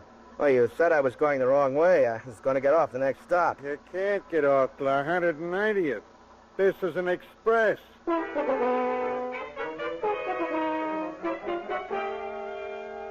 I was just about ready to crack. I knew it'd be curtains for me as soon as I got off the train. I kept hoping for a miracle. Maybe the train would crack up or stop one station too soon, but it was no use. Finally, the conductor called the station. 190th Street. 190th Street. And a half dozen sleepy passengers started getting up and heading for the doors. Then I got an idea. Maybe I could stay in the car. Maybe I could wait. When the last passenger got out, the conductor looked over at me. Is this where you transfer back to the loop? Where does the train go? Up a few blocks till we turn around and head back. What, couldn't I go back with you? Sorry. You gotta get out here and cross the bridge. But I don't make the rules, buddy. The company make them for me. Well, I tell you that... Hey. What's the matter? There's somebody behind you. Just come in there. I've got a gun right against your back. It was him. I felt the gun rubbing against my spine, and I knew I had only one chance. So I whipped around. I was lucky. I caught him with a hard right, and he went down. I jumped past and got his service revolver. He didn't stay down long, though, and as he got up and lunged at me, I let him have it, right between the eyes.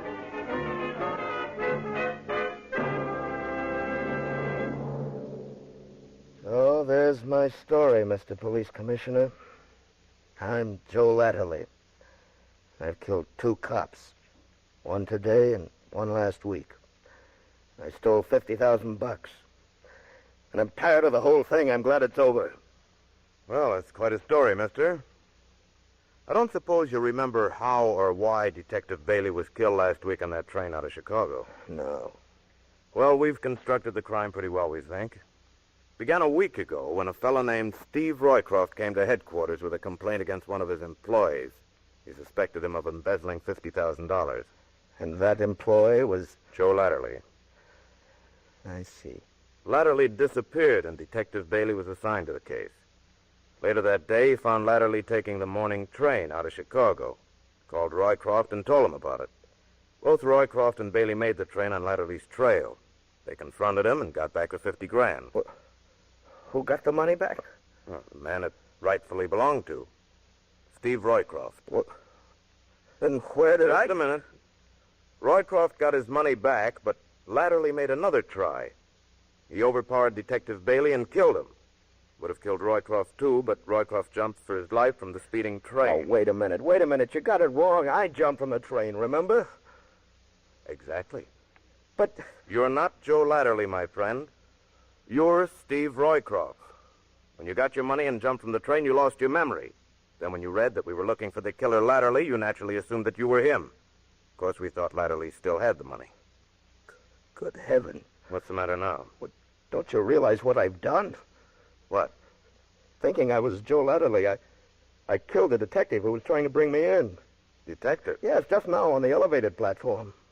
That wasn't a detective at all. Well, then who? He was Joe Latterly, trying to get back his money, or, I should say, your money. Joe Latterly? That's right. And there won't be any charges. You killed him in self-defense. Yes, the man in the white suit was Joe Latterly all the time. That's why you met him in that apartment. It was his hideout. I know this has been a great shock to you, Mr. Roycroft. Shock? Yeah. You're not well. You need rest. I've sent for an ambulance to take you to the hospital. The psychiatrist there will be able to help you recover your memory. I hope so. I hope they can make me forget what I thought I was. How do you mean? I've lived the life of Joe Latterly too well. It's done something to me. I've begun to think like he must have thought, like a hunted killer. Not going to be easy to return to the commonplace routine existence of Steve Roycroft after what I've been through. I hope I won't become too bored, Mr. Commissioner.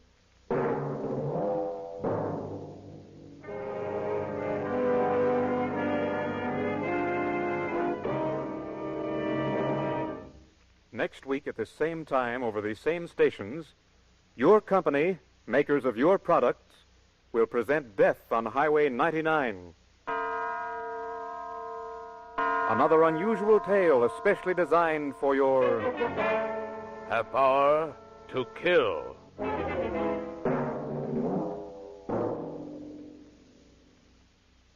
Half Hour to Kill is written and produced by Robert Webster Light. Original music is composed and conducted by Henry Russell. Mr. William Conrad, recently featured in Mark Hellinger's production The Killers, was supported in tonight's presentation by an all-star Hollywood cast, including Peggy Weber, Norman Field, Howard McNear, Ken Christie, Paul Frees, and Byron Kane. This is a Teleways feature, produced in Hollywood for audition purposes only.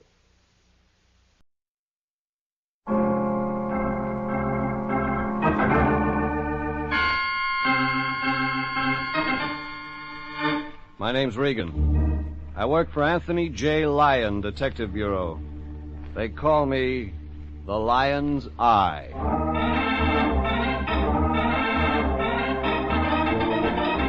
Jeff Regan, Investigator, starring Paul DeBoff as Regan with Frank Nelson as Anthony J. Lyon. So stand by for mystery, suspense, and adventure in tonight's transcribed story, This May Hurt Just a Little.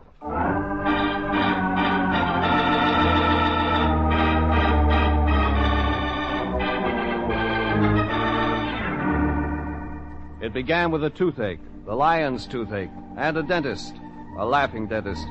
But before it wound up, there was a girl in white, a couple of patients with bad teeth, and a dead man.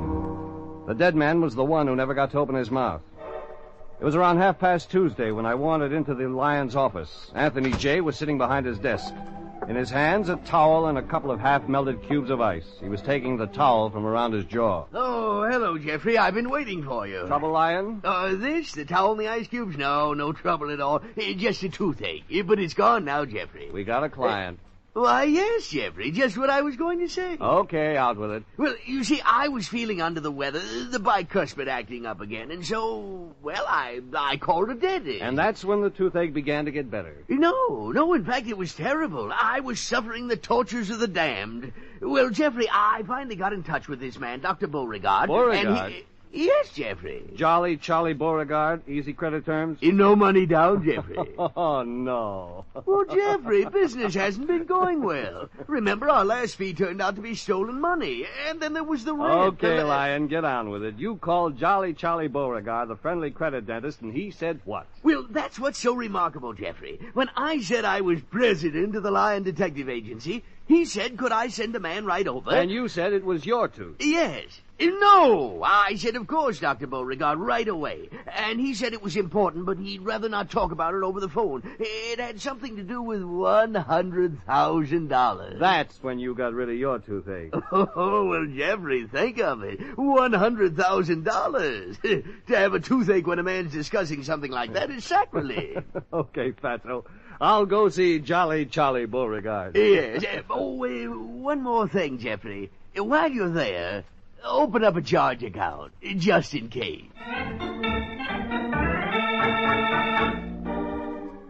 The Lion got out a pad and pencil and started calculating how many teeth you could have filled for $100,000. I headed for the main office of the Friendly Credit Dentist. It was on Broadway, in a building old before the invention of dental floss. And Jolly Charlie had a suite on the second floor. In case you didn't catch the number in the building directory, 5 neon signs told you to come right up and it wouldn't cost you a nickel. The last neon sign showed a smiling character waving what looked like forceps with the word welcome flashing on and off. I checked the gold in my fillings and walked in. Won't you be seated, sir? The doctor will be right with you. She was blonde and soft and smooth and slender, and she smiled once. A long, lingering, help-me-make-up-my-mind-for-me smile, and the total effect was like a shot of Novocaine between the eyes. She drifted out, and I sat down and thought about it. I was still thinking about it 10 minutes later when she came back out. Do you have an appointment, sir? No, but the doctor's expecting me. May I have your name, please? Jeff Regan. And may I ask who referred you to us? With all those neon signs? Please, I do need the information for my record. Tell him Mr. Lyon referred me. He'll know. Mr. Lyon? Like in zoo, only with a Y. Thank you. Mr. 2 minutes after that, Jolly Charlie himself came out. Well, Mr. Regan, do come right in. I have everything ready for you. Yes, sir. Just step this way and we'll get right down to business. After you, Mr. Regan. Just sit right down here, Mr. Regan. It'll only take a minute. Just a minute. Nothing to worry about, Mr. Regan. We use the very latest methods here. Filling is a very simple thing here. There. Hey, Doc, you got the wrong idea. Now, just sit still. This is going to hurt. Look, Just Doc. a little. Look, Doc. Look. You may close the door, Miss King. Listen, Doc. Listen here, you. No, Mr. Regan. We have to take every precaution, don't we? We don't want Miss King to know you aren't a patient, do we? Of course we don't. Every private detective must travel in a cloak of secrecy. I know. This has got nothing to do with my teeth. Oh, I know that, Mr. Regan. You're the lion's eye. I talked to your boss only this morning. In fact, he called me. Isn't that a coincidence? Of course it is. You always answer your own questions? Now, here's the case. You're going to be interested because it's a very interesting case. Of course you are. You see, Mr. Regan, I'm being sued for $100,000, and that's a lot of money. Of course it is. I mean, sure. This sure. young man is suing me for damaging his mouth. He's a singer. He claims he can't sing anymore because of some work I did on him. But he hasn't got a case. On the contrary, he's got a wonderful case.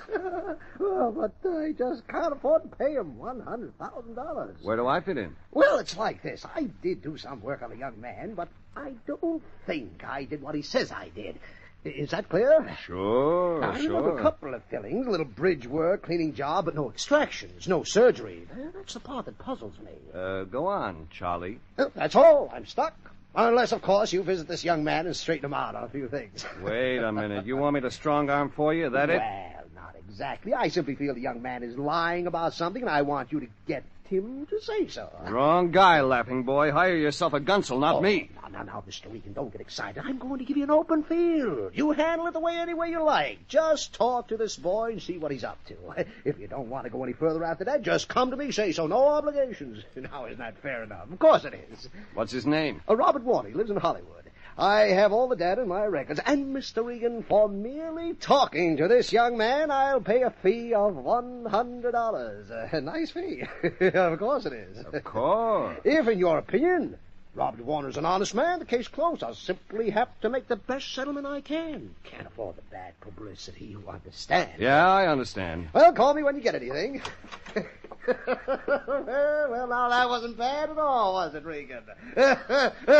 Jolly Charlie, use the patient, quick, sure attention. Yeah, thanks, Doctor. Oh, just one more thing, Mr. Regan. Yes? You will be on time for your next appointment. Good day.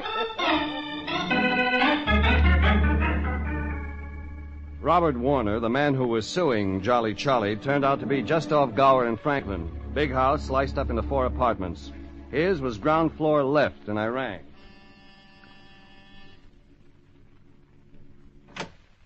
What answered was curly-haired, handsome, and wearing horn-rimmed glasses. Yes? Robert Warner? That's correct. Who's calling, may I ask? Jeff Regan. You got a minute? Excuse me. It's important, sir. It is. Dr. Beauregard sent me. What? Beauregard. You'd better leave. No, wait a minute. I'm not his lawyer. Better get out, Mr. Regan. In. Oh. Now, sit down, Warner. We're going to talk. I said you better get out. I said sit down. I hate to be difficult. You're suing Beauregard for $100,000. You know that.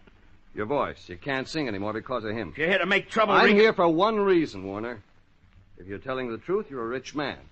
If not, you're in trouble. It's that simple. But I am telling the truth, Mr. Regan. My voice, I was a singer. I had a career until... Until what? Until I went to him. Had a cavity in my tooth. He treated me. He told me to come back again. Like a fool, I listened to him. I went back again, and again, and again. Then what? I can't sing anymore, Mr. Regan. Don't you realize what that means? It's my life. Just stick to the story, Warner. Oh, he said something about the roof of my mouth being too small. He performed an operation.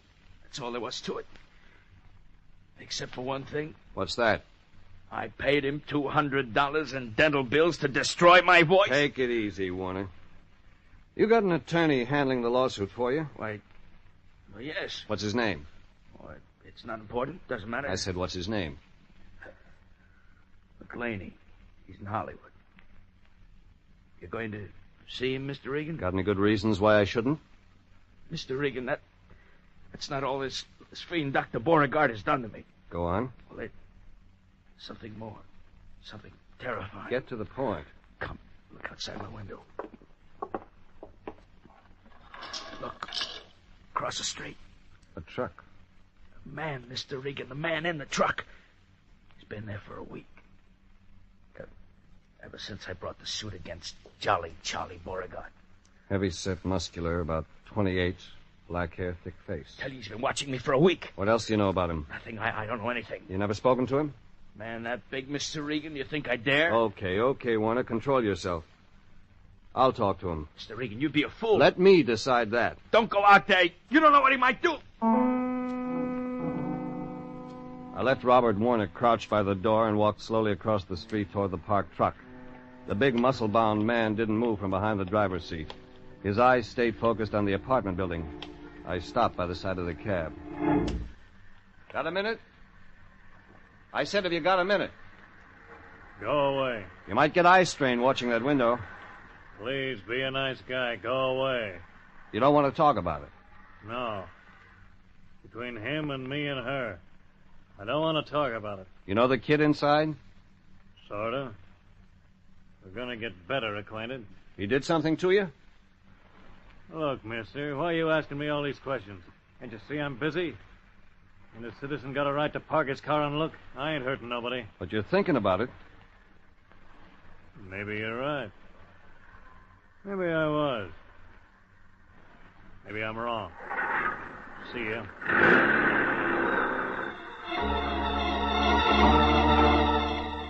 The man behind the wheel of the truck didn't look back. He swung the thing around the corner, and on the back was painted Mills Lumberyard. I made a note of that and got in my car. Next stop, the law office of a man named McClaney, Hollywood.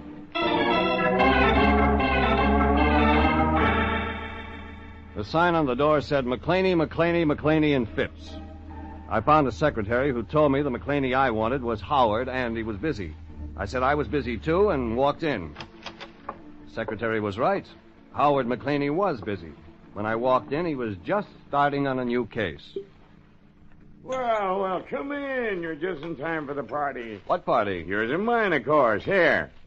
Thanks. Tell me, friend, what do you say? My name's Regan, for a starter. Oh, that's good. I'm Howard. Eddie's a woman-chasing brother, and Sam, he handles income taxes. What does Phipps do? He's a reformed mortician.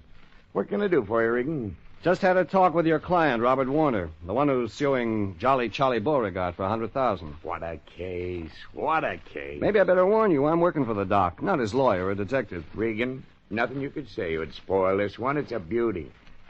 It's, that good, huh? Regan, it's perfect.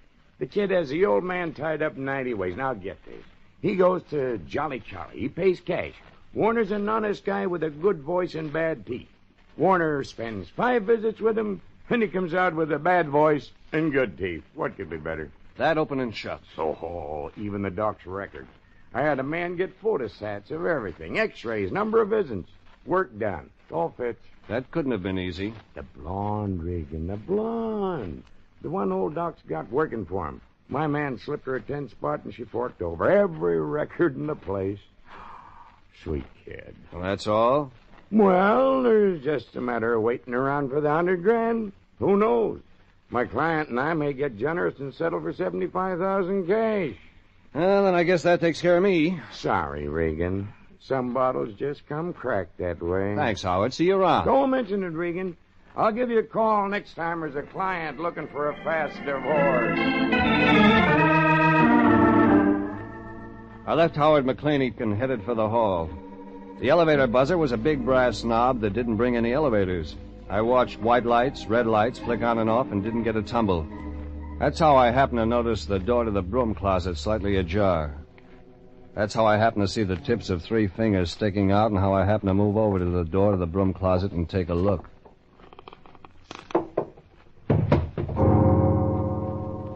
The man who fell against me, hand at my feet, was big and burly and dark-haired.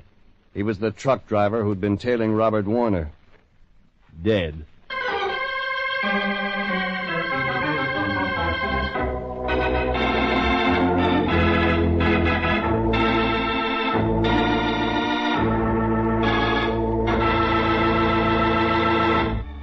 The Lion and I were hired to check into a $100,000 lawsuit against Jolly Charlie Beauregard, the friendly credit dentist. I met his blonde receptionist. Then the kid who was suing him. then a truck driver, then the attorney handling the case. The truck driver was the one who wound up dead. I called Lieutenant Bowles at Hollywood Division and waited for him to come keep me company with the corpse. He did 10 minutes later with 3 other men. He got the dusting powder and photographic boys busy and listened to my story. 10 minutes after that, they reported back. They had everything they needed except for one slight detail. No identification, no wallet, no letters. Regan, what kind of a case did you bring me out on? Whoever killed him also took his wallet. Identify the dead man, and you identify the killer. Simple, Bowles. Regan, the optimist. Now, suppose you tell me what killed him. I gave you a lead, didn't I? The dead man was a truck driver. Yeah. What about the lawyer you mentioned, McClaney?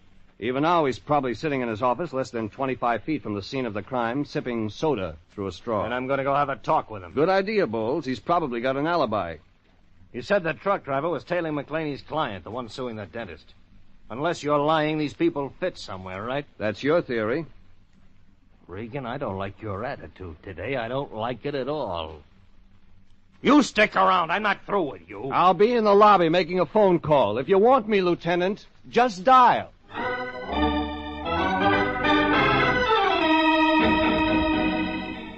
That's the way it was with Bowles, the friendly type.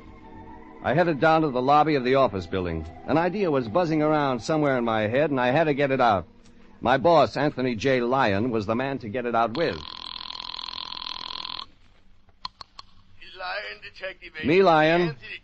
Jeffrey. What's wrong with you, Fatso? Oh, it's my bicuspid, Jeffrey. It's bothering me again. Did you talk to Dr. Beauregard? Sure thing, Lyon. Did he say he could arrange an appointment soon? Well, as a matter of fact, we didn't get around to... Jeffrey, no! Me sitting here suffering the pains of all creation. My tooth a seething hotbed of torture. Jeffrey, you must do something at once. I'm dying. There's one in line ahead of you. What does that mean? I checked with Beauregard. He was being sued for $100,000. Then I went to see the kid who was suing him. Oh, Jeffrey, can't you spare me the details? Wait a minute. This is where you come in. There was a truck driver tailing this kid, the one suing the dentist. I found the truck driver in a closet. I know just how he feels. Lyon, he's dead. And he's luckier than I am. Okay, you'll get sympathy, but first you got a job to do. Call Mills Lumberyard. That was the name of the truck he was driving. Find out which truck driver is overdue. The man we're trying to identify is heavy set, black hair, blue eyes, deep voice, false teeth. Oh, lucky fellow. Well, he weighs about 200, maybe 5 feet 10, but that's a guess. You get that? Yes, Jeffrey, I'm taking it all down. Okay, I'll check back with you. Get that truck driver's name. Very well, but there's just one thing. What's that? When I pass on, Jeffrey, will you make the necessary Get arrangements? busy, Lyon. You may have time to earn just one more fee. Like Bowles had said, somewhere there was a connection between the dead man and the $100,000 lawsuit. Somehow the dead man was linked to an attorney and a dentist. There was just one catch. The cops didn't know who he was or what killed him. My client was the dentist, and I headed for his office in a hurry.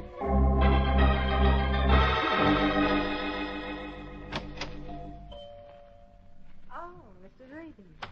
Did you have another appointment this afternoon? This one's ad lib. The doctor in? Well, Dr. Beauregard is busy with a patient. But then if you don't mind waiting, perhaps we might squeeze you in. You don't have to ask me twice. Mr. Regan. How long have you worked here, Miss, King. Louise King.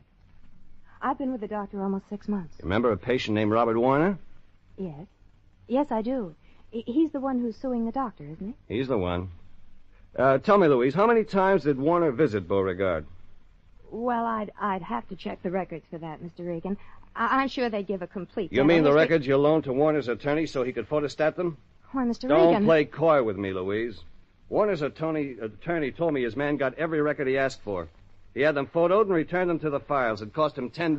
Mr. Regan, I didn't mean anything. Sure. The $10 look good to you. $10 pays for enough evidence to win a $100,000 case. Oh, Mr. King. Oh, well, it's Mr. Regan. well, indeed, just the man I'm looking for. How's that? The phone in my private office just rang. It was for you, Mr. Regan. Now, isn't that odd? Anyone should phone you here. Of course it is. Maybe not. Oh, well, you can't find out unless you answer it. This way, Mr. Regan. I followed Beauregard to the phone. It was the Lion. He'd found out plenty from Mills Lumberyard. The dead man's name was Jack Matson.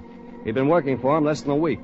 Originally came from a little town in New Mexico, Three Wells, population 360.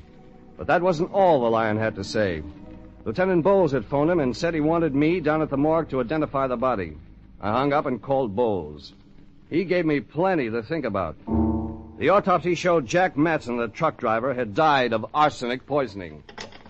Oh, I hope it wasn't bad news, Mr. Regan. In a way, Doc. It was the police. The police? Oh, dear. No. That is bad news, isn't it? They want us down at headquarters. All of us. All of us? You and me and your assistant, Miss King. But, Mr. Regan, I have patients waiting. The police, Dr. Beauregard. Yes, of course. I'll get my coat. And tell Miss King to get hers. Yes, Mr. Regan. Oh, one more thing, Doc. While you're doing that, you mind if I look through your files? My files? What? No, Mr. Regan. You go right ahead. Beauregard hurried off to the next room. I heard him telling Louise King to get her coat. That gave me time to dig through the doctor's files, his personal files. I found something and checked it against a wall map of the USA. I needed one thing more. It was a thick and official-looking book, and I checked the index in the back for the letter A. It fit. Every piece of it, and I had the answer. Less than half an hour later, Doc Beauregard and Louise King and I met Lieutenant Bowles in the morgue. With him was Howard McClaney, the attorney, and Robert Warner, the complainant. It was a nice group study, especially when you considered one of them was a murderer. All right. Called you people here to identify a body. Man was murdered less than 2 hours ago, and it's my hunch that one of you, if not all of you, know this man. Harry? Yeah, Lieutenant. Show him. Okay, Lieutenant.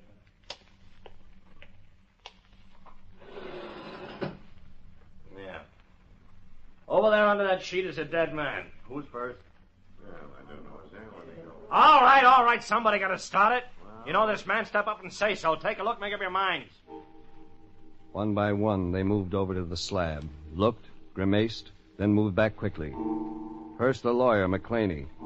Then the kid, Robert Warner. He said it was the same guy who'd been tailing him, that's all. Then Louise King, the dentist's assistant. Then Jolly Charlie Beauregard. It was the first time I'd seen the doc without a smile. Then Bowles turned to me. Okay, Regan, you're next. I found him, remember? Take a look, just to be sure. Okay.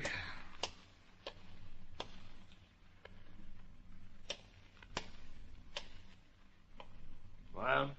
I know him. What? No. Regan, are you playing tricks with me? His name is Jack Matson. He worked at the Mills Lumber Yard. He's from a town in New Mexico, 3 Wells. Regan, if you've been lying to I me... found out after he was killed, Bowles, and I kept my mouth shut for one reason. Like what? I saw the name of the company the truck driver worked for. It was painted on the back of the truck.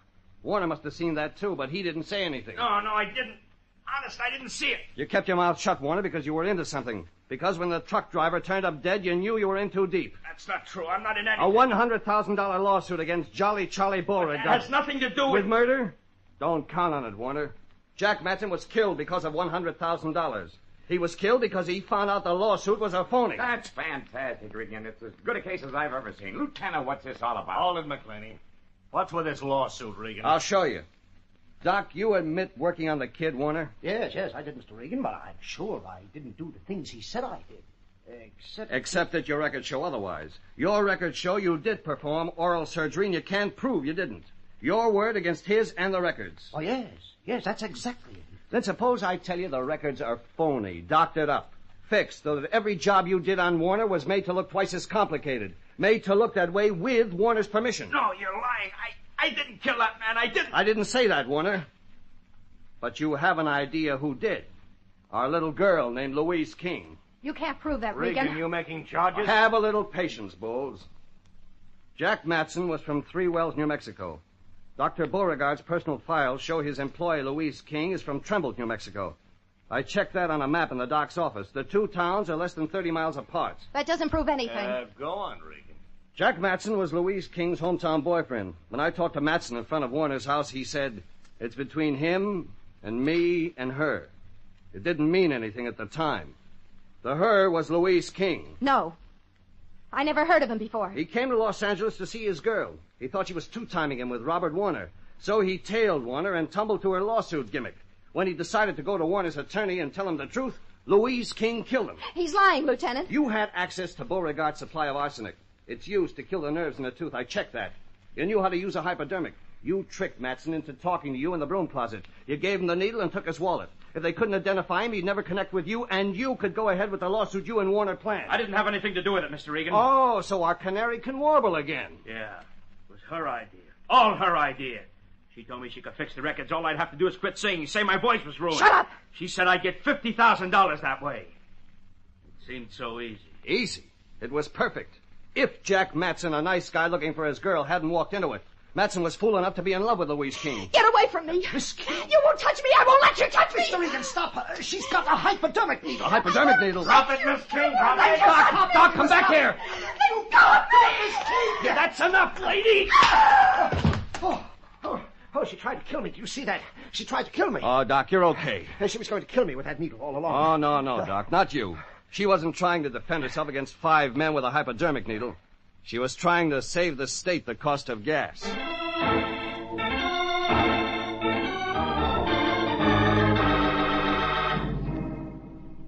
Louise King got up and went quietly. Robert Warner wasn't far behind her, but at least he could count on seeing daylight sooner than she would. Doc Beauregard and the attorney Howard McClaney and I went up to the doc's office for a drink. McClaney left about 6, but the doc kept me cornered with stories of bravery above and beyond the call of dentistry until close to 7. That's when the door to Doc's private office burst open. So here you are, you scoundrel. Anthony J. Regan, you dirty rat. Me waiting back at the office alone with my aching bicuspid and you just sitting here. I might have known you wouldn't do anything about my tooth. Doc, this is my boss, Anthony J. Lyon. Lyon Doc Beauregard, the friendly credit dentist. No money down. I'm pleased to meet you, Mr. Lyon. I've heard a lot of nice things about your bicuspid. You what? I've been telling the doc how you suffer. He's interested in your case. Really, Jeffrey? Really, you told him? An interesting case, isn't it, Mr. Lyon? Of course it is. And I think I have just the thing that will cure it. You have? Yes, step right up here in the chair. Oh, Doctor, I'm in terrible shape. The tooth has been bothering me all day, ever since I phoned you this morning. You don't know the agony I've been through, the hours. Stop roaring, Lyon. Doc's going to fix you up fine. Just fine. He is, eh? Good. I hope that drill doesn't hurt too much. Looks wicked. Ready, Mr. Lyon? Anything to get it fixed. Yeah, open wide. That patient that was just carried out had exactly the same thing wrong, didn't he, Doc? I don't care if he was carried out. I've got to be brave. I've got to get this tooth out. Get started, Doctor. It's killing me. Okay, hang on. It's going to hurt. Wait a minute, Doc. By the way, Lyon, here's the doc's check for $100. Oh? Yeah, let me see that, Jeffrey. Oh, my, 100 beautiful clams. Well, come along, Jeffrey, my boy. Let's get out of here. What about your tooth? Your tooth? Your aching bicuspid. Your bicuspid? Well, what do you know? It doesn't hurt anymore. What's so darn funny? Okay, here's the other 100, Regan. Thank you. Jeffrey, why is he giving you another $100? Oh, it's simple, Lyon. I just bet the doc our fee, double or nothing, I could cure your toothache quicker than he could.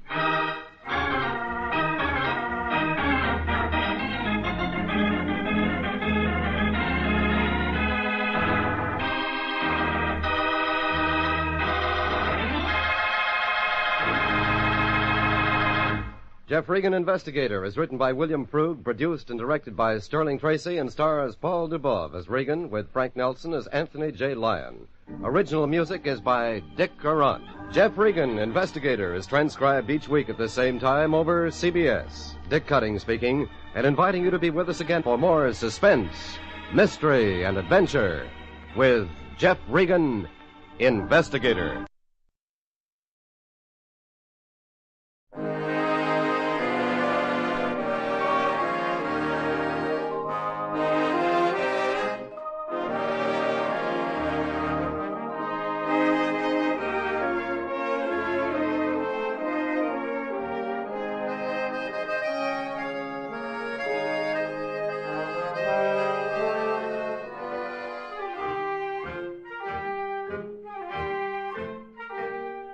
Tonight, we again present the famous Mr. Chameleon of Central Headquarters in his most famous cases of crime and murder. For those who do not know who Mr. Chameleon is, we give a quick sketch of his character. Born of a well-to-do family and a college man, he tried from childhood to live up to the name he bore, Chameleon. by taking on the color of whatever situation in which he found himself, appearing in endless guises, finally entering the police force, where he became known as Chameleon, the man of many faces, the underworld's most dreaded man. Throughout this series, the listener will invariably know who Mr. Chameleon is, no matter in which disguise he appears. But the criminal he's tracking seldom does. Tonight we give you Mr. Chameleon and the case of the woman who sensed murder.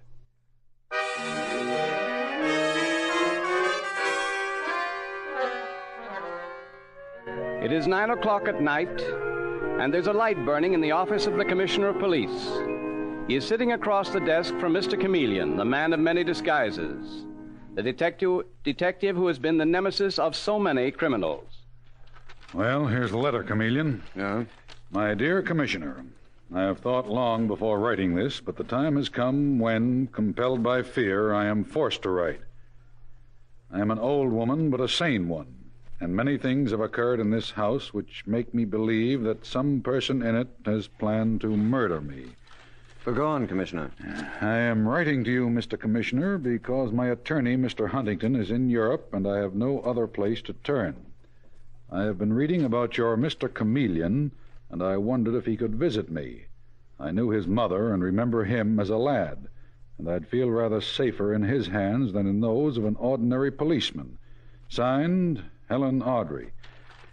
Well, feel safer in your hands, Chameleon, than in the hands of an ordinary policeman. Well. Commissioner, I think that a letter like this from Mrs. Audrey may have a very, very black background. When are you going to see her? As soon as I can get there. Mrs. Audrey is one of the richest women in New York. She has a tremendous amount of money. Too many people stand to benefit from her death. You get me a squad car and have Detective Sergeant Dave Arnold meet me downstairs at once.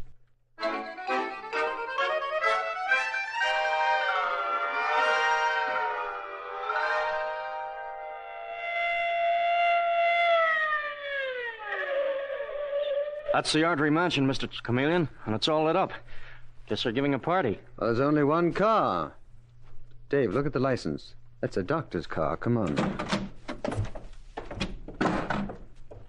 Oh, this looks like the doctor coming out. I beg your pardon. Are you the doctor? I am Dr. Hammond, Mrs. Audrey's physician. Then Mrs. Audrey is sick? Mrs. Audrey is dead. Dead? Dr. Hammond, I am Chameleon of Central Headquarters. Yes, I've heard of you. Tell me, Doctor, how did Mrs. Audrey die? The symptoms are those of an overdose of heart medicine. But I am willing to give no opinion further than that they are the symptoms of an overdose. Thank you, Doctor. I wondered if you could wait inside a moment. I may need to ask you some further questions. Gladly, Mr. Chameleon. I'll be in the library. Thank you. Dave. Yes? Not one word about the letter the commissioner got from Mrs. Audrey. When I talk to these people, I want their guard down. Okay. I smell murder.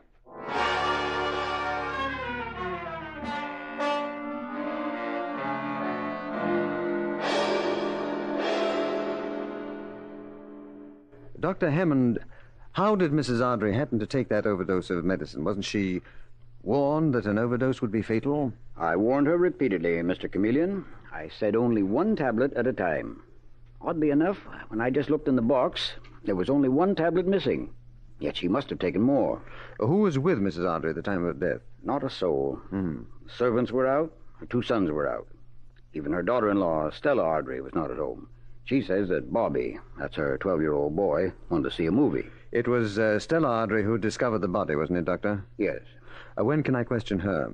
Not till morning, I'm afraid, Mr. Chameleon. She's in a state of prostration. Oh. Very well, but that is the deadline. I must question her then.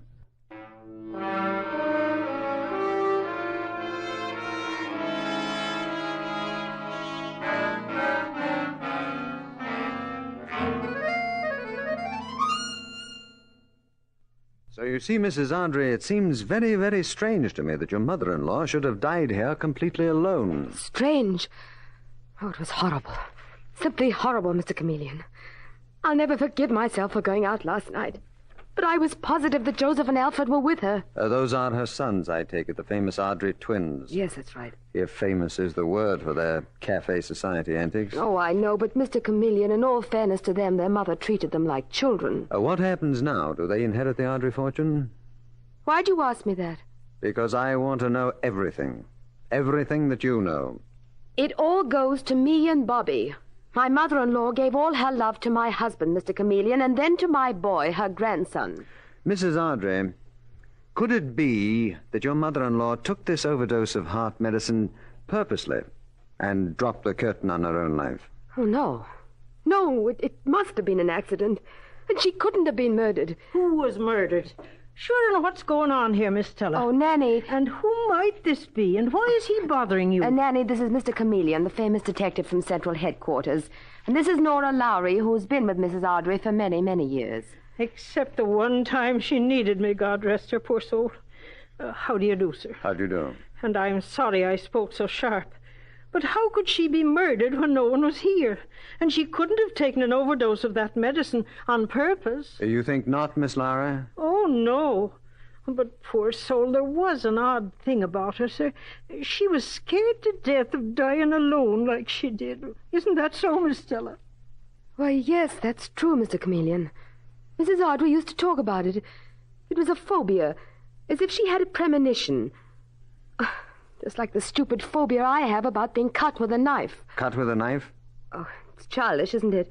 When I was a little girl, I was badly cut one day while playing. Ever since that time, I've had a horror of a knife. I can't even pick one up. Well, that's quite understandable.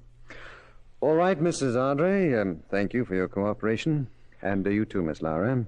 Then I'll get on with the packing, shall I, Miss Stella? Oh, yes, do that, Nanny. Packing? Does that mean that you're going away, Mrs. Ardrey? After the funeral, Mr. Chameleon. My mother-in-law had a summer cottage at the beach club. Oh. Now, especially, I want to get Bobby away from this house. Why'd you look at me so strangely? I was just wondering whether it might not be better for you to stay in New York. Well, maybe not. Now, if you'll excuse me, Mrs. Ardrey, I think I'll join Detective Sergeant Arnold and the nightclub twins. Or didn't you know that your brothers-in-law are known about town as the nightclub twins?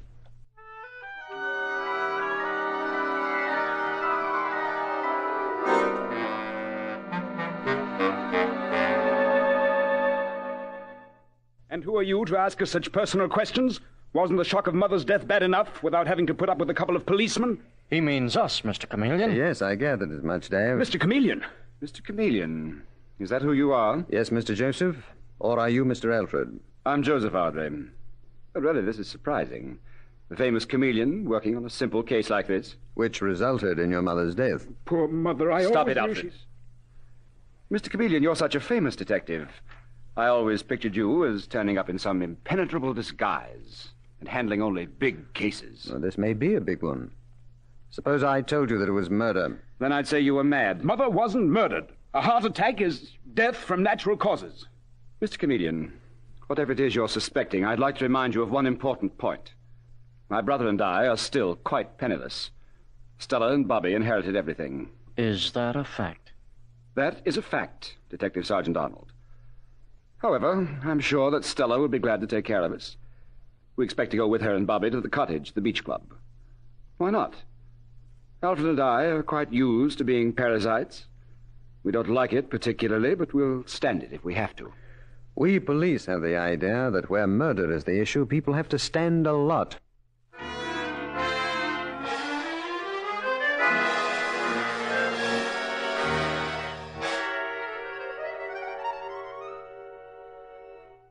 I'll tell you one thing, Dave.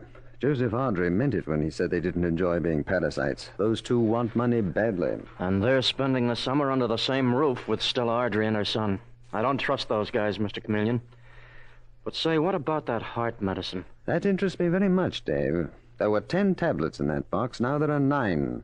Yet Mrs. Ardrey got an overdose. Where did the extra tablets come from? And who gave them to her? Yes, that's the point, Dave. Who? And that terrible fear that she had of dying alone. Stella Ardrey with her fear of a knife. Why did she tell me that? Too deep for me, Mr. Chameleon. No, the more I think of that summer cottage, the less I like it. Wait a minute, I have it. Where's Madeline Evans? Oh, she's going on vacation. How right you are. Nice long vacation at the beach club. What? A lady detective on a holiday. Such a beautiful detective. She can keep an eye on the Ardreys. And are you going up there too, Mr. Chameleon? Well, now let's see. I play tennis, I can swim, I can ride. You suppose that the beach club, at the urging of the police, would like to hire a sports instructor. A sports instructor named Michael O'Rourke.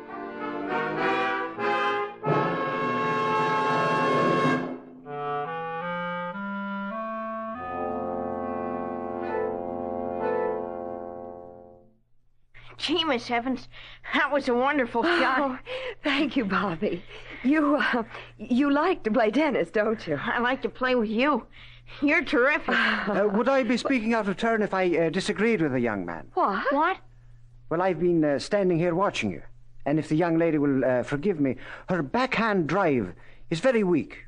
She doesn't hold the racket properly. What do you mean? She's perfect. Who are you, anyhow? Well, my name is Michael O'Rourke, and I'm the new sports instructor. Oh, how do you do? My name is Madeline Evans, and this is Bobby Ardrey. Pleasure, I'm sure. Certainly be a pleasure to teach a pretty girl like Miss Evans to hold her racket properly. You leave her alone. She's all right as she is. Oh, Bobby, I'm simply dying of thirst. Would you get me a glass of water? I'd do anything for you, Miss Evans. And you leave her alone, Mr. O'Rourke. Oh, I certainly will. I see that you've made a conquest, Madeline. Mr. Chameleon, when did you get here? About 2 hours ago. Detective Sergeant Arnold will probably join us tomorrow. Right now he's checking up on old Mrs. Ardrey's will and also investigating the private lives of the sons, Joseph and Alfred Ardrey. Oh, those creatures. You're right about Bobby, Mr. Chameleon. I have made a conquest. How is Bobby's mother, Stella Ardrey? Oh, not so good. Oh. She looks like a ghost. She takes long walks all alone down by the sand dunes. Nanny, who keeps house for them, you've met Nanny. Oh, yes. It's for Nanny's benefit that I've worked hard on my brogue. Well, Nanny tells me she's worried sick. But then... Miss Evans, sure you don't grip the racket correctly at all. What? Somebody's coming. Now, the proper way to hold it. Miss Evans! Why, it's Nanny. Where's Master Bobby? I've got to find him. He mustn't come near the cottage. Not till the ambulance has taken her away. The ambulance? What do you mean? They found his mother 2 miles down the beach. She went on one of her walks and someone robbed her. They took her rings and they stabbed her. They're afraid she won't live through the night. Stabbed with a knife.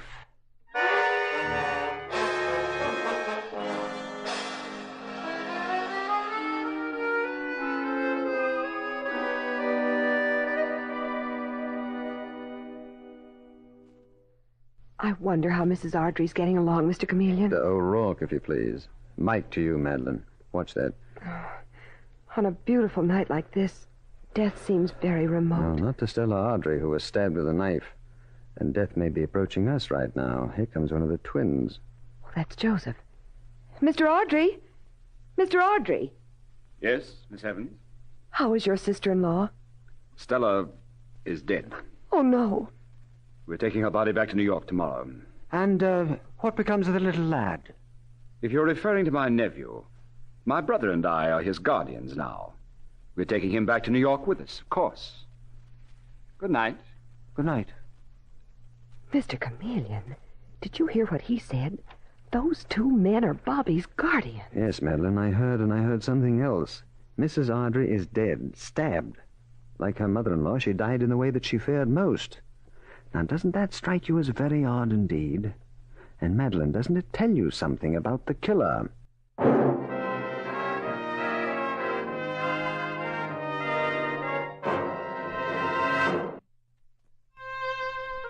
Mr. Chameleon and the case of the woman who sensed murder continues in just a moment.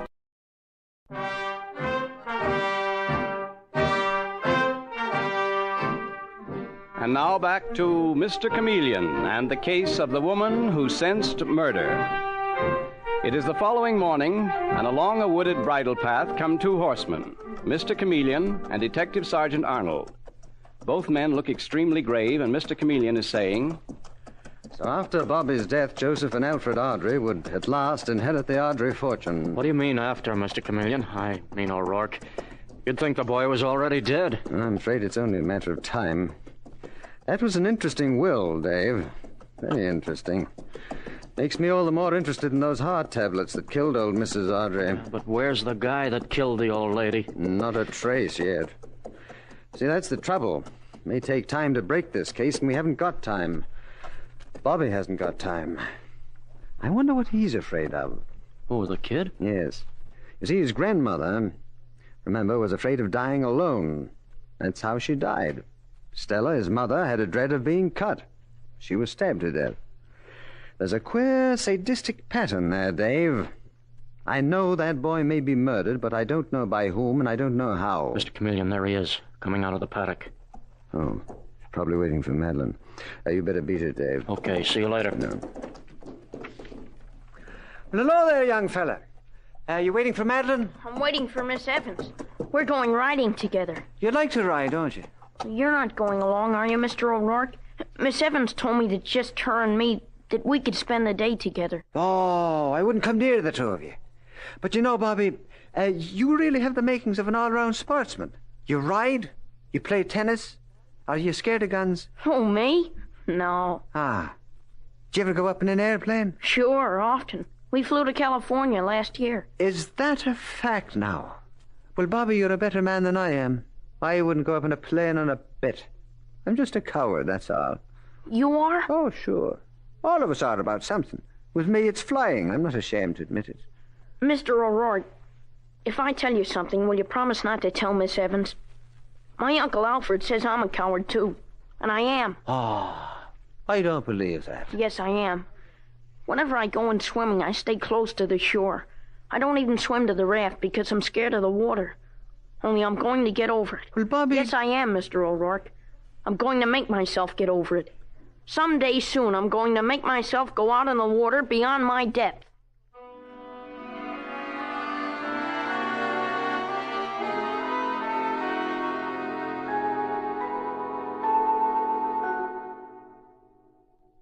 So there we are, Madeline. Now, at least I know the method of the killing. When? Early in the morning, no doubt, when there's no lifeguard on the beach. But, Mr. Chameleon, how awful. Because the child wants to prove he isn't a coward, he's going to be murdered. We can stop it, Mr. Chameleon. We can patrol the beach. Yes, but the murderer won't come to the beach with Bobby. They'll watch. Yes, but from a distance. See, the trouble is, if we save Bobby's life, they'll try again later on, when the boy's been taken beyond our reach. But you've got to save his life. We can't let him drown. No, Dave, but appearances can be very deceiving. Now, look at me. Heavy tan, reddish hair, plus an Irish brogue, and I am Michael O'Rourke. Only I'm not, you see? But, Mr. Chameleon, what the heck has that got to do with the kid drowning? I don't get it. Well, you will, Dave, you will. Meet me at the beach at 6 in the morning. You better be prepared to get good and wet.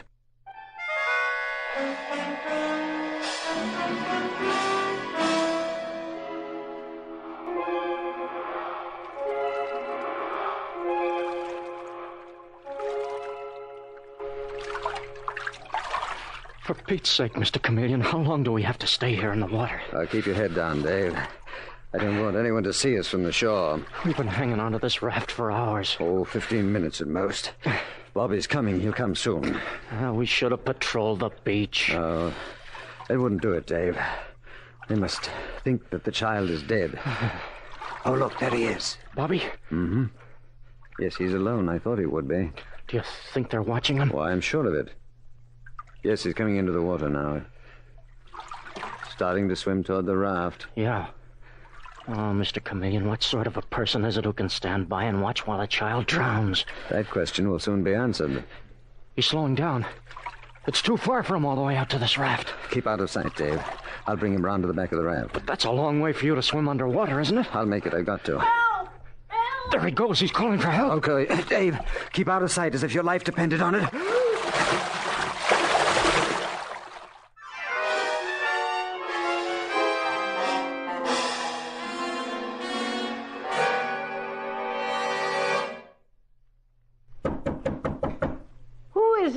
It's Michael O'Rourke, Nanny.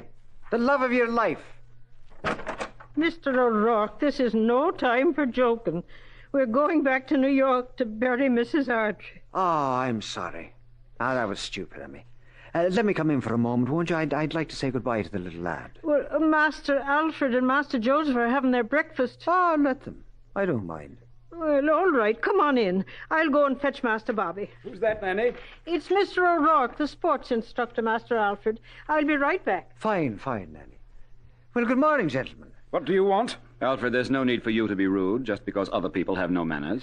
I came to say goodbye. To whom? To Bobby. And why the devil are you so interested in Bobby? Master Bobby isn't here, Mr. O'Rourke. His room's empty. What? But where is he? I don't know, Master Joseph. I can't imagine. Would he by any chance have gone to the beach for a swim? Not Bobby. He'd be scared to death to go in at this hour. Oh, wait now. His bathing suit always hung in that closet. I'll just take a look. What made you think Bobby might have gone swimming, Mr. O'Rourke? Oh, no reason. It's gone. His bathing suit's gone. You're crazy, Nanny. He couldn't have gone for a swim. Well, he must have. Oh, heaven help us. What has the poor child done? There's no lifeguard there at this hour, Mr. O'Rourke, and he could hardly swim at all. Well, then why did you urge him to try to swim to the raft? What? Why did you tell him that he mustn't be a coward? That Miss Evans wouldn't like him if she knew he was a coward? What the devil are you talking about? Are you crazy, too? Oh, the man must be touched in the head.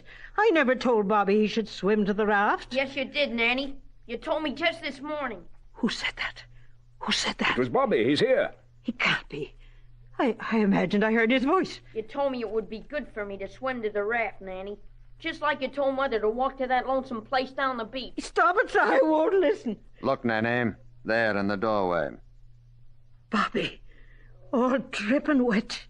It's his ghost come to plague me. He's dead. I watched him die. Yes, but he didn't die, Nanny. Detective Sergeant Dave Arnold and I saved him. Oh, you couldn't have. I didn't see. Why should I do a thing like that to darling little Bobby? Well, I'll tell you why. Under the terms of old Mrs. Ardrey's will, you receive $5,000 a year, unless you outlive both Stella and Bobby.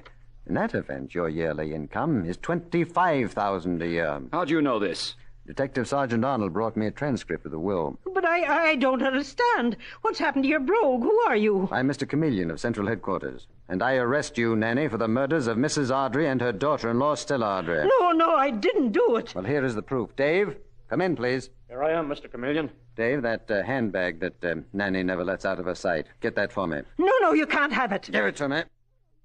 Yes. Here are the rest of the tablets of death.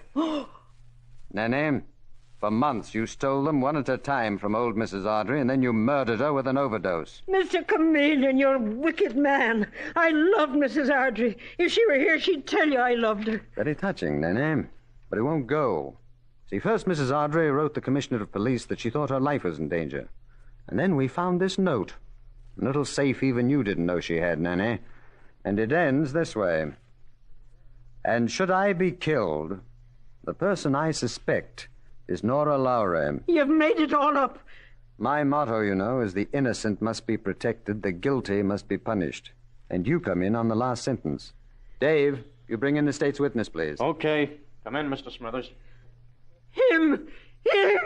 Mr. Smithers, do you identify this woman as the one who purchased from you this knife that killed Stella Ardrey? I do. I identify her, sir. And I've already identified the knife. Oh, it's all against me. Mr. Alfred, Mr. Joseph, help me. Leave us out of this. You murderess. I was always afraid of you. But I did it all for you. I killed them both for you. No, you didn't. You did it for yourself. Come along, Nanny. We're going.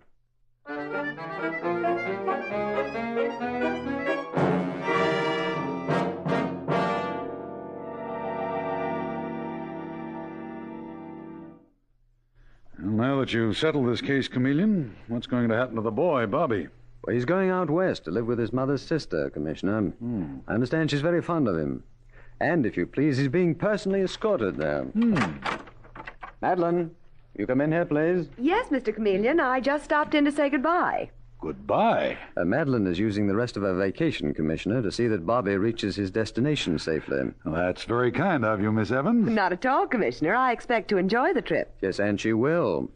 You know, this girl is an expert at making conquests, and a woman doesn't have to be a detective to know that a train is a perfect setting for conquests.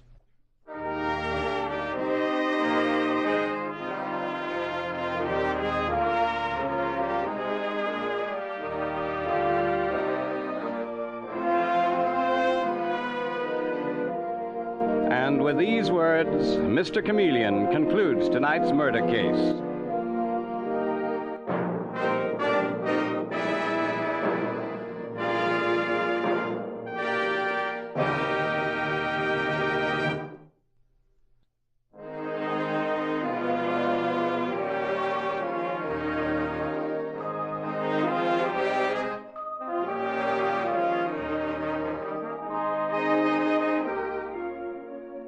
Listen next Wednesday night at this same time for Mr. Chameleon, the man of many faces, in The Case of His Brother's Murderer. The part of Mr. Chameleon is played by Carl Swenson, with dialogue by Marie Baumer from the original story by Frank and Ann Hummert. Music directed by Victor Arden.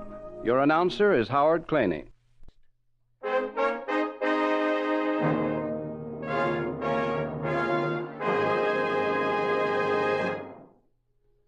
Mr. Chameleon, the new mystery drama, will be heard in another performance next Wednesday night at this time. This is CBS, the Columbia Broadcasting System.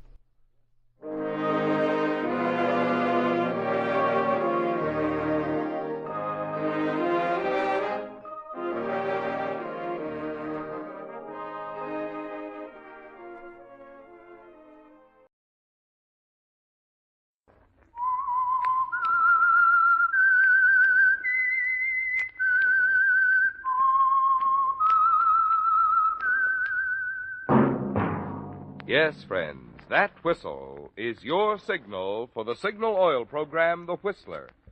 The mystery program that is unique among all mystery programs. Because even when you know who's guilty, and you see his every move or know his complete plans, you always receive a startling surprise at the final curtain. In the signal oil program, The Whistler.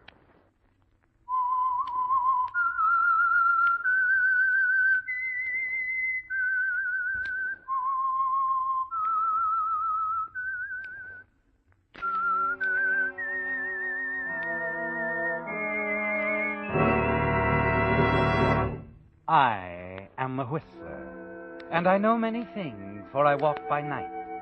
I know many strange tales hidden in the hearts of men and women who have stepped into the shadows. Yes, I know the nameless terrors of which they dare not speak.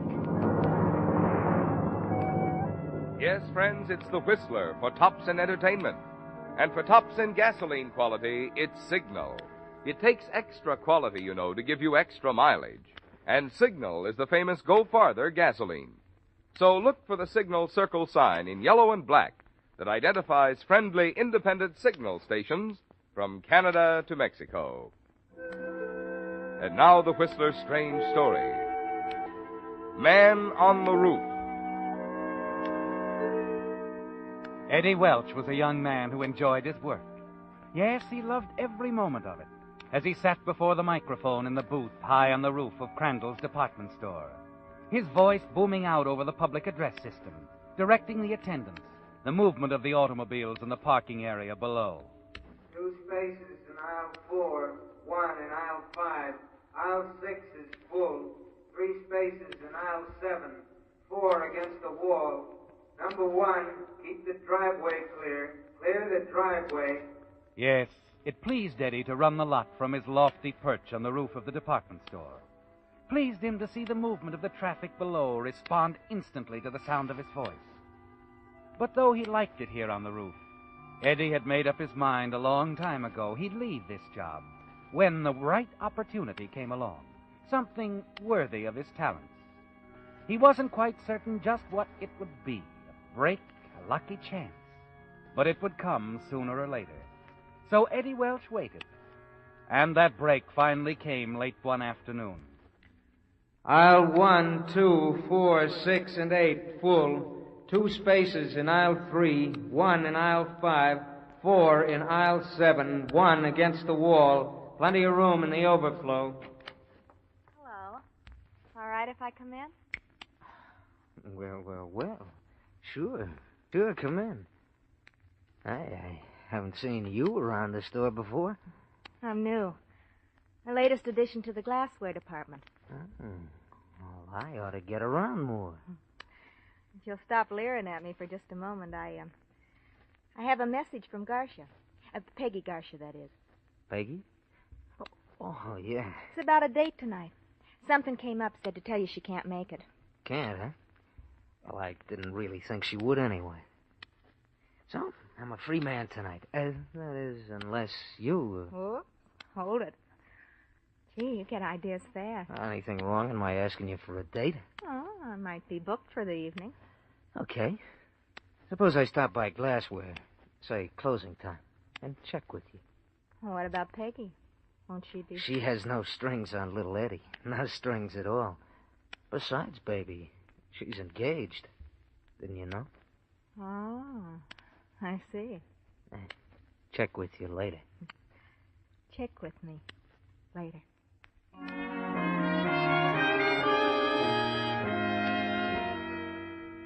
You watch her as she walks away and disappears down the stairway. Then your eyes swing back over the parking area. You notice the empty spaces in each aisle. Then as you reach for the mic switch again, something you see stops your hand in midair. Against the far wall, you see two men struggling between the parked cars. You reach for the binoculars and train them on the scene in time to see one of the men fall back. His head hits the car bumper and he doesn't get up. Quickly, the other man jumps into a car, a light green convertible, and drives away. An instant after you've jotted down the license number, you pick up the phone and call downstairs. Operator. Now, this is Eddie Welch on the roof. Look, get one of the store cops out to the parking lot right away. What's wrong? There's a man stretched out on the ground near the back wall. I think he needs help.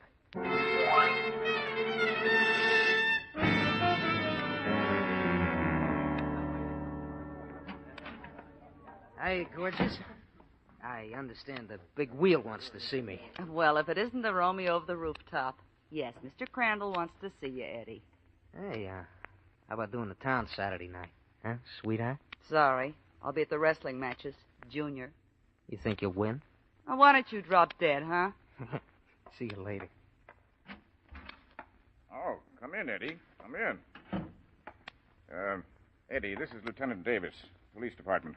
Hiya, Lieutenant. Hello, Eddie. The lieutenant has been questioning the boys on the lot about that unfortunate accident this afternoon.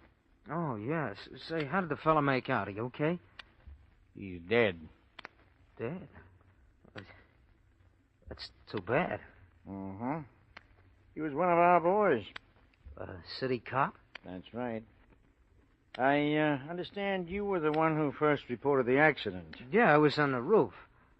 I'd say you were in a good position to see what happened, huh? Uh-huh. Only I didn't see anything.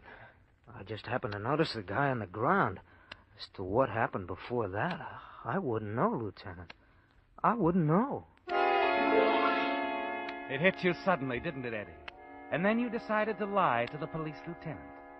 You were about to reach into your pocket, pull out the slip of paper with the license number of the car on it, and place it on Mr. Crandall's desk. He would have been proud of such efficiency, and certainly you would have been rewarded. Mr. Crandall was always eager to help bright, alert employees along. Yes, that could have been your opportunity, Eddie, the break you've been waiting for. But suddenly another opportunity presented itself, a golden opportunity, and that bit of paper bearing the license number of the killer's car stayed in your pocket. So you didn't see anything. Is that right, Eddie? No, not a thing, Lieutenant. Funny. Very funny. From the roof, I'd say The parking area takes in a lot of territory, Lieutenant. I only have 2 eyes. Sure. Okay, Eddie. That's all.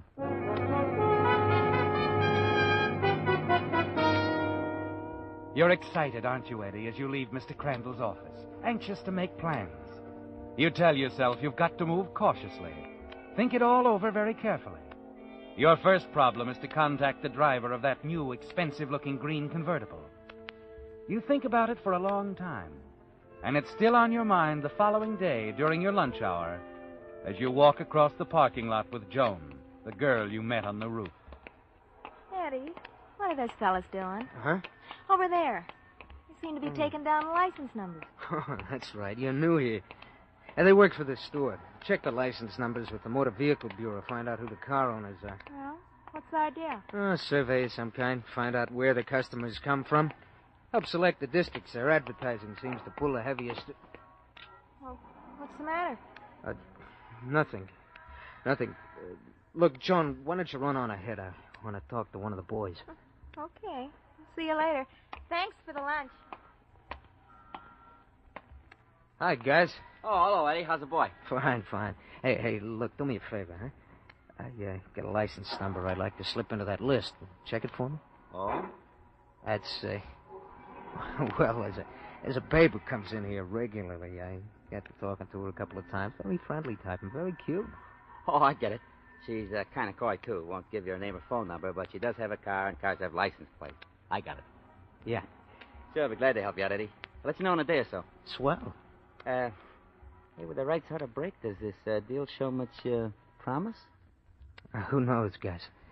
It might be what I've been waiting for. All my life.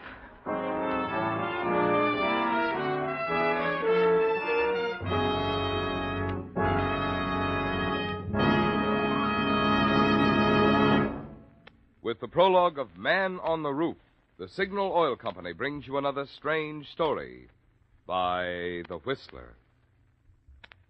Since last week's Whistler, you know, your car has aged a whole year. Yes, even those shiny 1948s are now technically last year's models.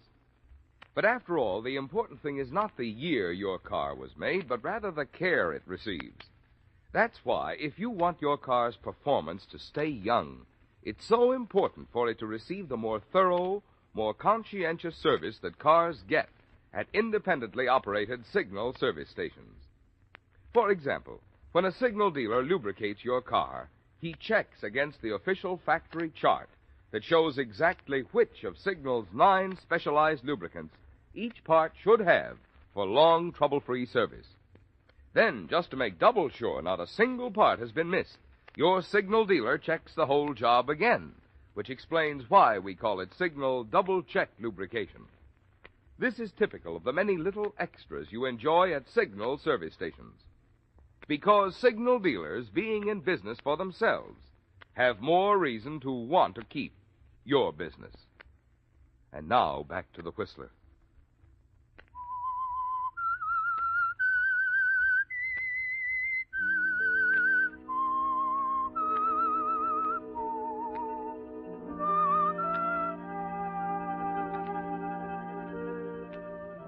You're not sorry, are you, Eddie? Not sorry about the sudden decision you made in Mr. Crandall's office when you told the police lieutenant you knew nothing about the unfortunate accident that occurred in the parking lot the day the city detective was killed. You didn't tell him that you saw the struggle of the two men between the parked cars, saw the killer ride away in a green convertible, that you had jotted down the license number of the car. No. You have other plans, haven't you, Eddie? Big plans. Then, 2 nights later, as you leave Crandall's department store, you run into your friend Gus. Hi, Eddie. I checked that dame's license number for you. Oh, did you? Swell. Yeah, the car's registered to a guy named Merrick. Alton Merrick. Maybe her boyfriend, huh? Too bad, Eddie. He could be your old man, Gus. Oh, sure. Sure. Who knows? Anyway, that's who the car belongs to. Alton Merrick. It's 100 Weatherby Place. Yeah, it's in a nice neighborhood. Uh-huh. Thanks. Thanks, Gus. You've been grand, boy. Just grand.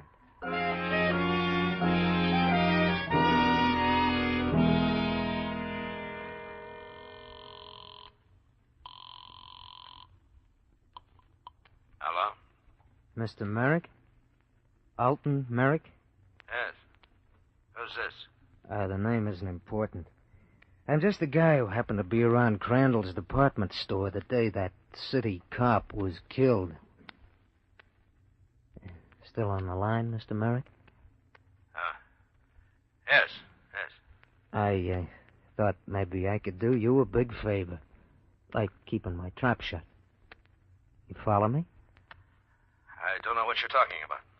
Okay, suppose you come around to the Blue Hat Bar tomorrow night, 8 o'clock. I'll be waiting. Why should I come? Be there, pal. The Blue Hat, 8 o'clock. And wear that same checked coat you had on the other day, huh?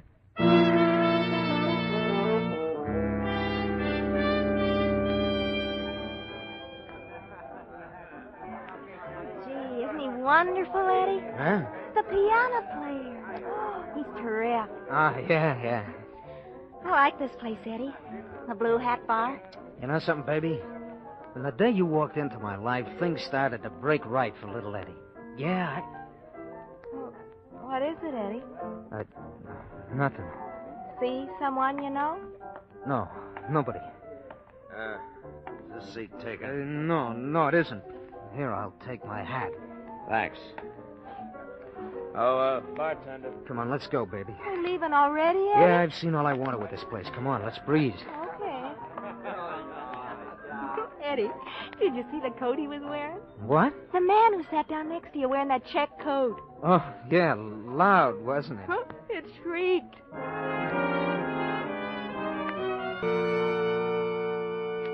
As you make your way out of the bar, the panic that swept over you a minute ago has left now, hasn't it, Eddie? For a moment you were frightened when you saw him walking toward you. Merrick, the man in the checkered coat. For an instant your heart seemed to stop beating as he spoke to you. Then you realized he couldn't possibly know you were the voice on the telephone. That now you knew what he looked like. And that's all you wanted to find out for the present. As you take Joan back to her home, his face flashes before your mind, a cold, hard, brooding face, square jaw, dark, heavy eyebrows. A cruel face, isn't it, Eddie? And you realize you're going to have to be extremely careful dealing with this man, Merrick.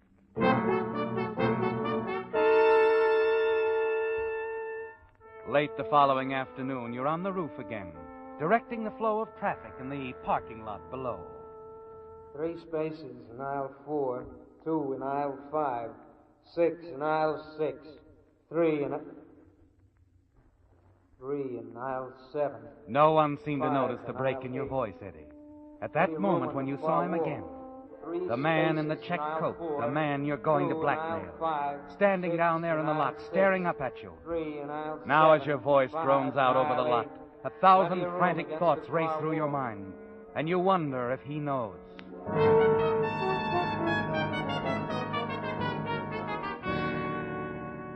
Then, shortly before closing time, you see Merrick again. You're talking to Joan on the main floor, when suddenly you're no longer aware of what she's saying. Eddie, what's the matter with you? I thought we were talking. Huh? I said I thought we were talking. Oh, yeah. Sorry, I got sidetracked. You're still that way. Why the sudden interest in our store detective? It's the guy with him that interests me. The guy in a checked coat. Oh? Oh, he's gone now. As I was saying. Say it later, will you, huh, baby? I want to ask Ben something. Okay. See ya. How's business, Ben? Oh, hello, Eddie. Business? Oh, it's picking up with me, picking up. Especially around this time of the year. Yeah, all they need is somebody to watch you. Huh? Cute kid. Hey, who was your pal there a few minutes ago? Pal? Oh, him. No pal of mine. That's not that guy. Well, you seem to know it. I met him in Philly 10 or 12 years ago. Name's Griffin. Griffin? Yeah, we worked the same store. Then he branched out. After that, I lost track of him. What do you mean, branched out? He opened his own office. Heard he turned out to be a private eye. Odd detective jobs for hire. You've heard of the type. Sure, on the radio. Not quite. This is a bad boy, Eddie. Real bad. Anything for $1. Sounds familiar. Hmm? Oh, yeah. Yeah, I suppose there's guys like that.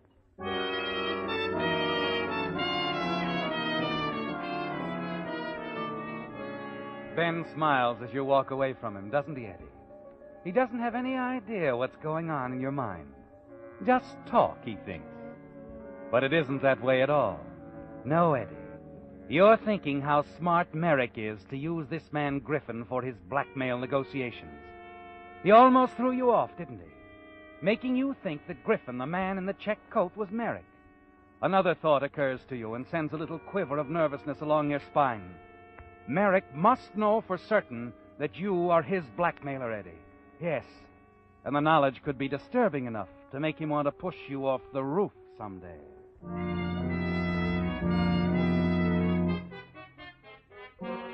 You're anxious now to find out what Merrick himself looks like before you plan your next move. And so that night, you call Merrick's home again.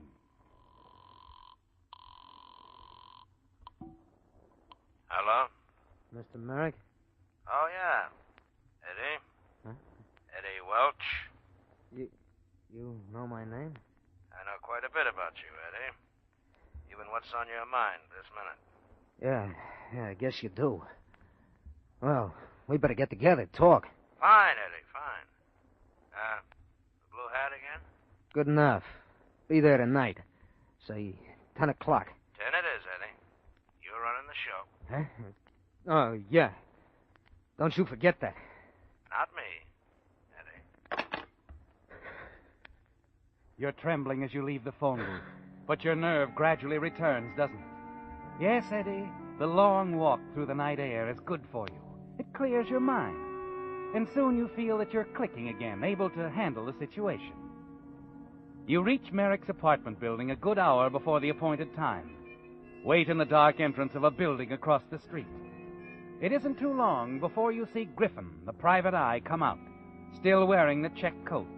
Then he turns, opens the door of a car for another man. You're certain that he's Merrick, aren't you, Eddie? Now you can be sure you're dealing with the right man. You don't have to keep the appointment. You know what he looks like now, and you won't forget.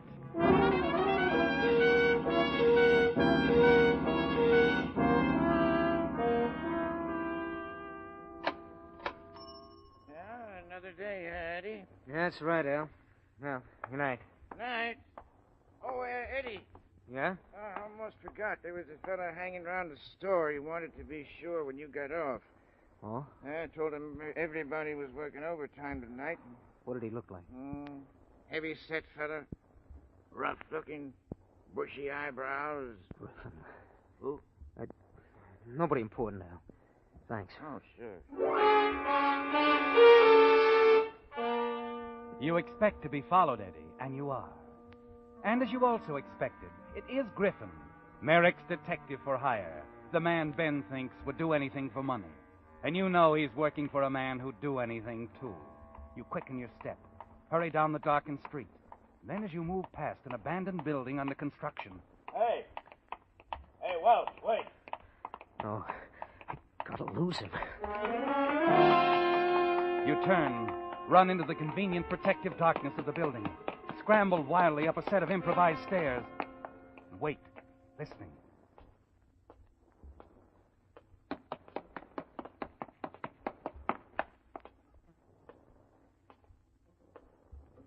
You start forward again frantically, take another flight of stairs and leaping strides to the 5th floor. At the top, you freeze, almost paralyzed with fright. The wall at the outer edge of the landing hasn't been put up yet, and you almost stepped off into space to a 5-story fall to the street. Griffin, he's still coming. Okay, brother, you're asking for it. You press back into the shadows. Wait quietly, grimly. But he's slowing up, Eddie, moving cautiously. You want to make him come at you fast. Here I am, Griffin. Come and get me. I'll get you, you little blackmailer.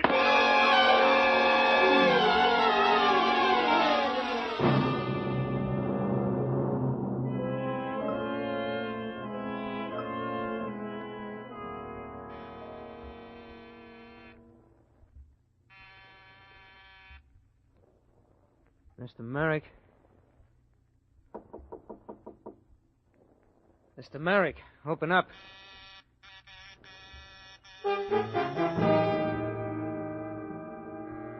It's annoying, Eddie, that Merrick doesn't answer.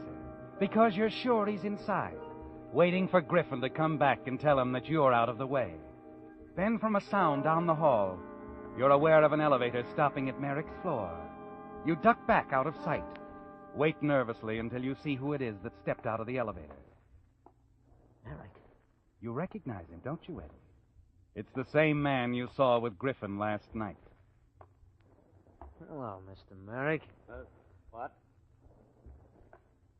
I don't believe I've had the pleasure. It isn't going to be any pleasure, Mr. Merrick. You've been pretty slick up to now. You and Griffin. But not slick enough. I'm Eddie Welch. I see. Sure you do. You see plenty. Like lots of dough changing hands, huh? That's what I want, Merrick. And I mean lots of it. You're a tough boy, aren't you? Well, we better talk it over. There's nothing left to talk over. Griffin's dead. What? An accident. Too bad, isn't it? Don't you think it's a good idea to invite me in? All right, Eddie. You know you've got me stymied. Come on in.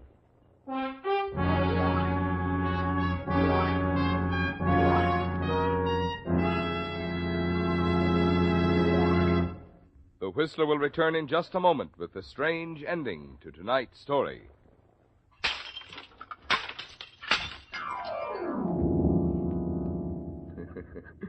Recognize that noise? That was someone breaking a perfectly good New Year's resolution. And here it is, only January 2nd. There's one resolution, however, that I hope you won't break. The resolution we made on last week's Whistler to try, just try, Signal gasoline in your car. Because seriously, friends, there are real advantages for the driver who powers his car with Signal, the famous Go Farther gasoline. Mileage, of course, is one of them, but only one. For in order to give you such good mileage, today's Signal gasoline has to help your motor run more efficiently. And when your motor runs more efficiently, naturally you enjoy more exciting performance in the way of pep, power, and smoothness. That's why you'll find folks with big cars, as well as folks with small budgets, patronizing Signal service stations. They've both discovered that in gasoline it takes extra quality to go farther. And Signal is the famous Go Farther gasoline.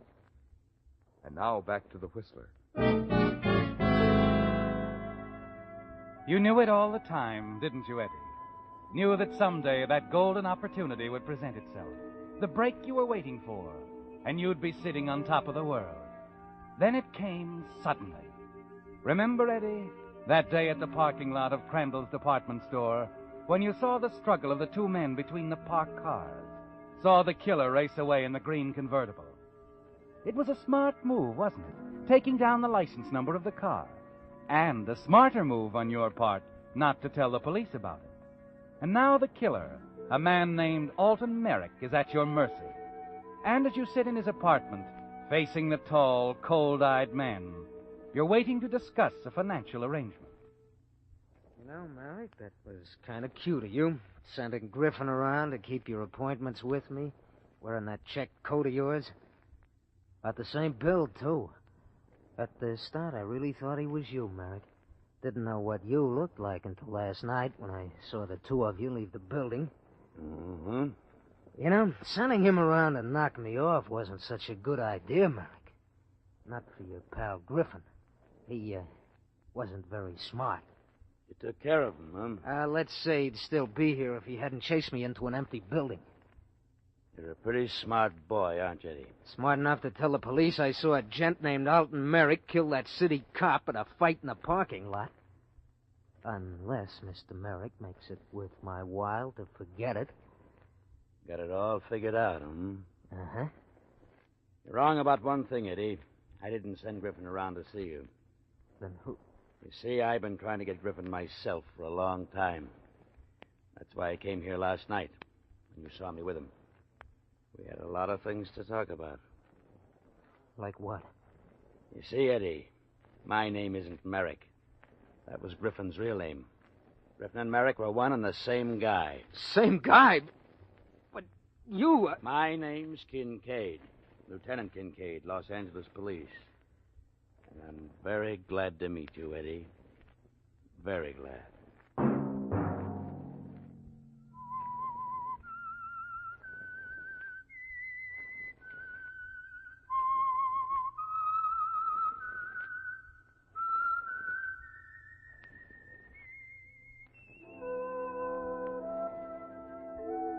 Let that whistle be your signal for the Signal Oil program, The Whistler, each Sunday night at this same time. Brought to you by the Signal Oil Company, marketers of Signal gasoline and motor oil and fine quality automotive accessories.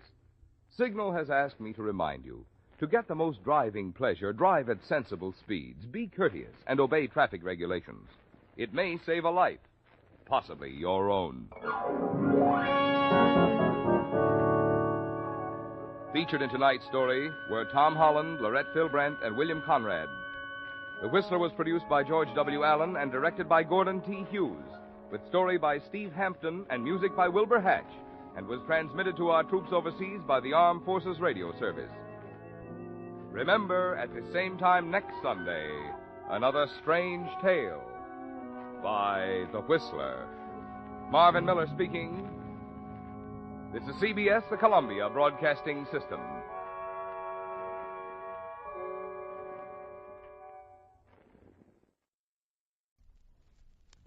After all, what would you do if your husband thought romancing in the moonlight with you wasn't as much fun as solving a murder mystery?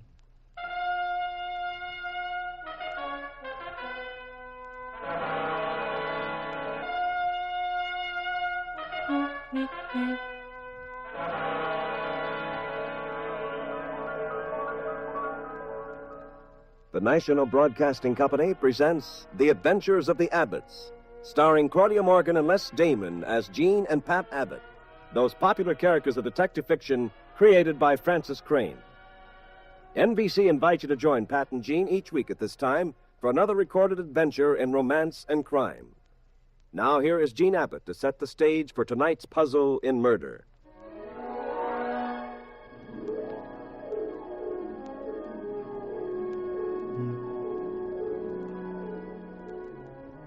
You've heard about the unbelievable fogs they've been having recently in England. Well, this one topped them all. Pat had been working on a case in a remote town in Scotland. And now we were flying back to London to pick up the transoceanic plane and return to the States. The plane we found in Scotland was a chartered job. It was the best we could get, being in a hurry to reach London.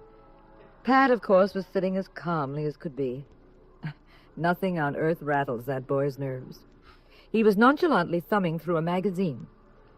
Me, well, as usual, I wasn't doing too well, peering out at the weather.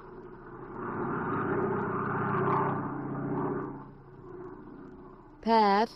I want to play Scrabble? Nope. Oh, be sociable, Pat. You should say I'd be delighted to play Scrabble, especially with you, Mrs. Abbott, the world's champion player. Mm-hmm. Well, I found a set, Pat. Now I'll get a pencil and paper and we'll play. Let's see, I have a pencil. Oh. Maybe he has some paper. Who? That man right in front of us. That very distinguished-looking man. Well, if you're looking for an excuse to talk to him, dear, go right ahead. I'm not the jealous type, you know. Not much. If he talked to me for more than 60 seconds, you'd pick him up like you were back out west with a newborn calf. Toss him out of the plane. I would not. Now, go on. Ask him for the paper. Okay. I beg your pardon. Yes? We wanted to play a game, and we haven't any paper. Have you? Oh, surely. I have a pad right here in my briefcase. Well, it's awfully kind of you. Oh, not at all. There you are. Go on, take the whole pad. Well, thank you. Sounds a bit rude, but it isn't a game us three could play, is it? Why, surely, Mr. Dr. Rhodes. Oh, I'm glad to know you, Doctor. I'm Jean Abbott, and this is my husband, Pat. You aren't Dr. John Rhodes, a psychiatrist, are you? Yes, I am. Well, I'm delighted to meet you, sir. I read your book, Psychoneurosis in Wartime. Jean, Dr. Rhodes is one of England's foremost analysts. You sound as though you were quoting the dust jacket on my book. I wish you wouldn't. It's most embarrassing. Are you a physician, Abbott? No, I'm a private detective from San Francisco. Your book, as you might well imagine, was very closely connected with my field. You mean some private detectives read? I was under the impression they all solved their cases by being periodically knocked unconscious. Well, that happens, too. But criminal psychology is also helpful at times. Your theory about us is very much like our theory about you. And what is that? That all psychiatrists begin a case by fluoroscoping the patient's wallets. I'm afraid our business is considerably more serious than that. Especially, Doctor, in the area where psychosis becomes crime? Yes, Mrs. Abbott. You know, our most widespread problem medically today is not heart disease or cancer, devastating as they are. By statistics, it's mental illness. Hundreds of thousands of persons lie in hospital beds today because they are emotionally ill. Still more are at home or wandering the streets. Wandering the streets, contemplating murder, eh, Doctor? Occasionally. Does becoming absorbed in the criminal mind sometimes make you, well... Wonder about myself? Of course. I simply like to think my more evil impulses are reasonably controlled, though. So controlled you could never commit homicide? No, I'm susceptible too. But we are admitting an entire area in this discussion. The area of fanaticism. The lunatic who believes he must have power in the form of admirers, followers, who believes he has a special mission on Earth, even though it means bloodshed. Which gets me to my present trip. Might we ask what that is, Dr. Rhodes? The British government is sending me to Kensington Downs to a hospital there. There are some very perplexing cases in that hospital. Cases of fanaticism. Pat, I'm going to... Excuse me, Pat, something's wrong. The pilot isn't cutting that motor. It's missing. Yes, I know. I hear it. It's all right. It'll pick up again. Pat, Pat, the light. Steady, Mrs. Abbott. If anything were really wrong, the pilot would warn us. Just stay in your seat, Jean. Don't fidget and don't become hysterical. We can always make a Bella's again. We aren't over water. We're somewhere near London. He'll find a place to set us down. This whole section is pockmarked with airports. Fasten your safety belt. Fasten your safety belt. Pat, we're going to crash. Now, easy, darling. Get that belt tight. Yes. There you are. Pat, we'll be killed. We'll be killed. No, don't lose your head, Jean. Oh, we're going to die. Pat, we're going to be killed. No, we're not. Now, darling, steady. Steady now. Steady.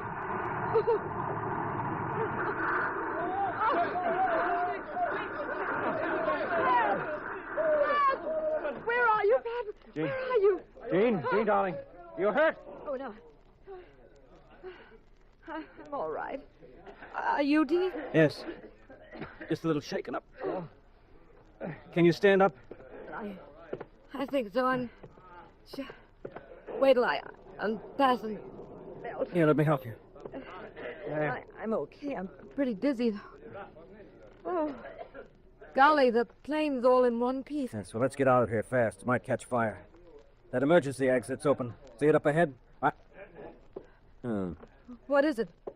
Where are you? I can't see you. Over here. Dr. Rhodes. With ears?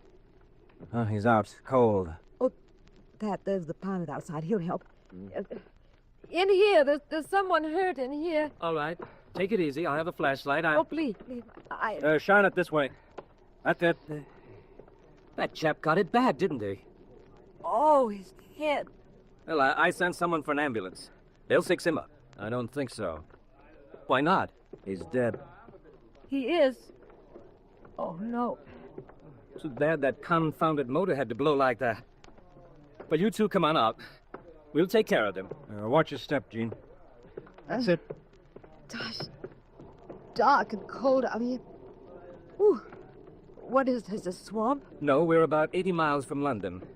There's a hospital down the road. I sent there for help. I'll be back. Have to see about the other passengers. Ooh. So cold. Can you see anything, Pat? It's so foggy. No, not much. Darling, we should get down on our knees and thank God for that pilot. I never thought we'd walk away from this landing. Uh-huh. What are you doing? Get away from that motor. It's broken. It's liable to explode or something. Pat, will you listen to me? Oh, yeah, huh? Fine thing. A man nearly gets killed in an airplane crash, and what do? Calmly strolls around examining motors. Of all the coaches... Jean, that motor is in awfully good shape. It just doesn't make any sense to go... Good shape? Yes. Looks like nothing's wrong with it at all. Oh, but... Yes, darling... I know. We had a crash landing. The puzzle, huh? Yes, and when you've got the answer to that, you might try telling me how Dr. Rhodes got killed. Well, he was killed in the crash. He was tied into his seat with a safety belt. He didn't bounce around any more than we did. We're well, but the doctor's head is bashed in. Skull is cracked wide open. You wanted to play games, Jean. All right. Get a pencil and paper and figure that out.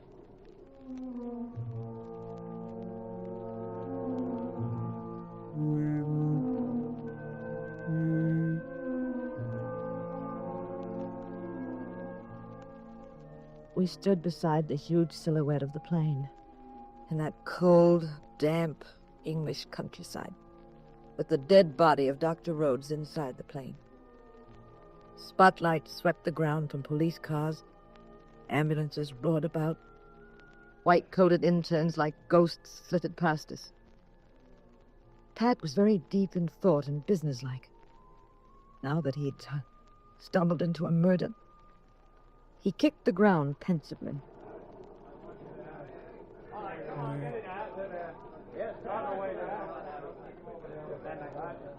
Now, Gene, listen. When they come over to us, no matter what I say, follow my lead. Don't ask questions. Pat, do you think you know why we had that phony accident? And why Dr. Rhodes was killed? I'm just a detective, dear, not a crystal gazer. Keep your pretty shirt on. Good evening. Evening. My name is Sterling, Major Sterling. I'm the director of the Regent Hospital down the road. You people feel all right? Anything we can do for you? Why, we're... I think you might help me. I feel punchy from shock. You're kind of tossed around in the plane. Why, certainly. If you'll come this way, I have a car. You can rest at the hospital, and we'll have a look at you there. Fine, thank you, Major. Major, I'd appreciate it very much. I'm his wife. I'm Mrs. Abbott, and this is my husband, Pat. Well, don't worry, Mrs. Abbott. We'll have him fixed up in no time. He's probably just a bit rocky from the fall. Now, if you'll take his other arm, he can lean on both of us. That's it. There we are. Now, I just tell the pilot that I'm stealing 2 of his passengers. I say there. Yes? I'm taking Mr. and Mrs. Abbott to the hospital. Mr. Abbott doesn't feel well. He doesn't feel well? No, he said he's very dizzy and weak. That's funny. Why? We simply had a rough landing, that's all. I don't see how he could have been hurt so badly. You don't? No. Well, that's strange, too. Why? Well, you say the landing wasn't rough enough to injure my husband. But it was rough enough to kill Dr. Rhodes, wasn't it?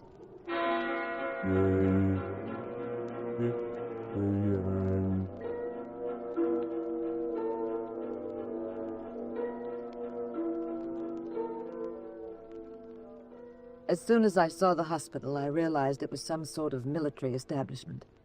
It was surrounded by high stone walls with sentries and machine guns. The major told Pat he'd soon be okay and advised him to lie down for a while. They put both of us in a small private room. You can stop groaning now, Pat. We're alone. Oh, didn't I do a terrific piece of acting? Marvelous, darling. Pat, you know you haven't kissed me for ages. After all, we might have been killed. You know something? Maybe I should have been an actor instead of a detective. Just imagine. Radio City Music Hall presents Ava Gardner and Pat Abbott. I was talking about a much more fascinating subject. Let's see. What role would I play? Maybe I'd be... Huh? What'd you say? What were you talking about? Kissing, remember? Oh. Lots of fun. Very, popular nowadays. Oh, Gene, now stay away from me. I'm supposed to be sick. What if somebody walks in? Oh, they'll get a good practical lesson in the art of kissing from 2 highly qualified experts. Oh, Gene, I'm supposed... Close your eyes, dear. Lie back. You're supposed to be sick. And I'm Dr. Abbott, who's about to give you something that's a sure cure for chills, fever. Well, maybe not fever. You ready?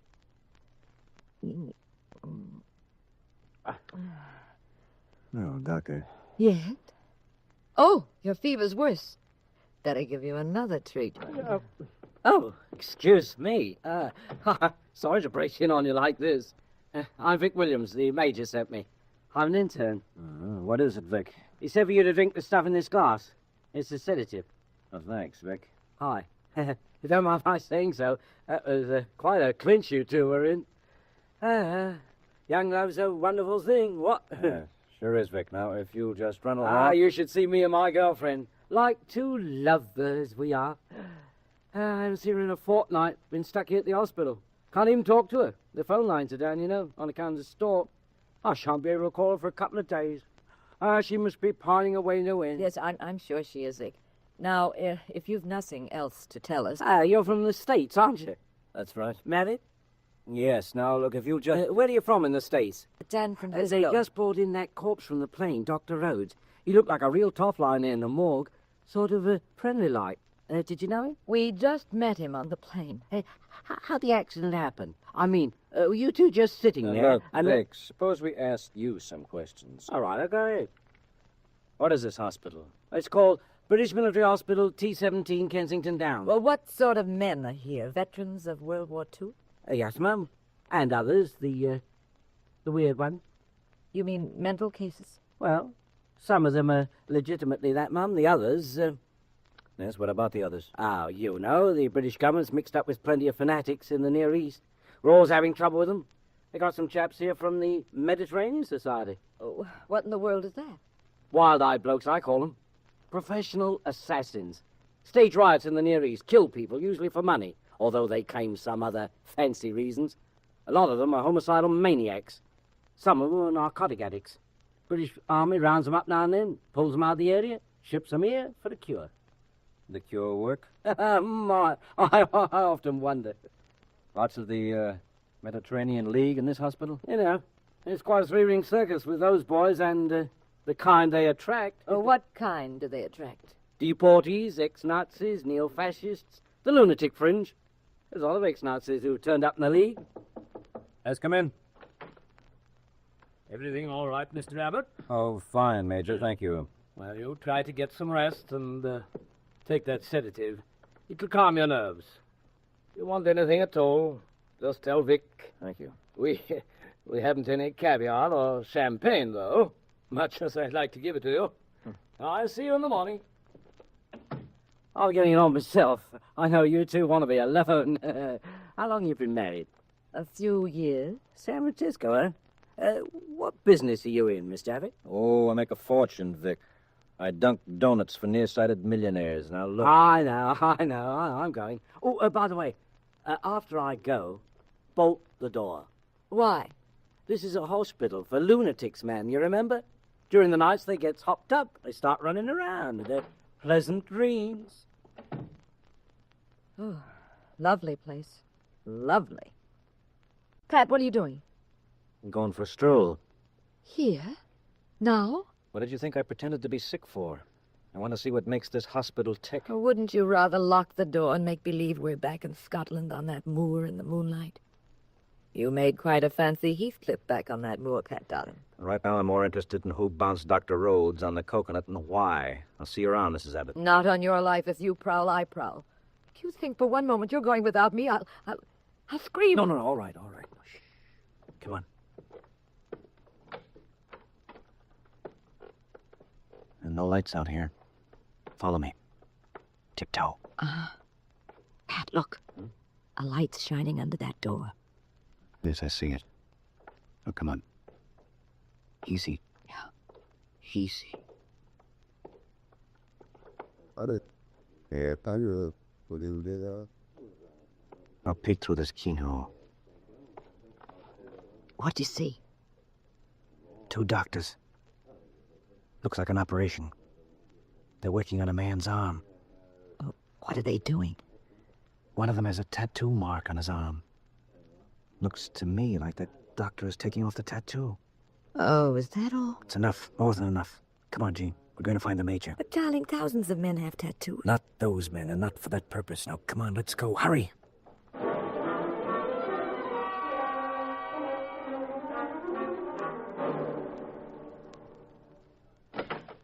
Sorry to break in on you, Major. Oh, what's wrong, Mr. Abbott? You know what's happening to some of your prisoner patients? What? I just saw them in the operating room. The doctors are removing tattoos from the men's arms. Tattoos are usually... In a situation like this, those tattoos may be very important. Every man who served in Hitler's Waffen-SS bore a tattoo, a Nazi insignia and his blood group.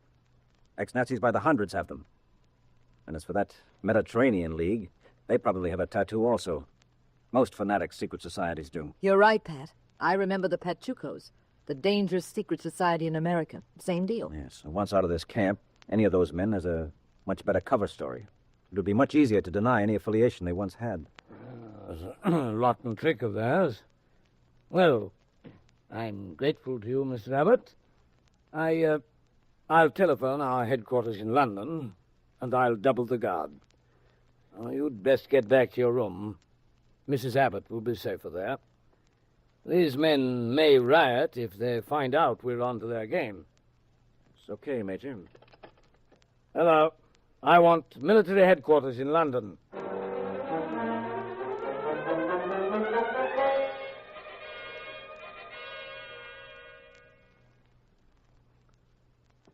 Here's our door, Pat. Yes, and you're going to stay in this room, Jean, because... Look out, Pat, behind you, the pilot. He has a knife. Yes, I see him. You... Wrist. You break my wrist. Now drop the knife. Let go of that knife. All right. My wrist.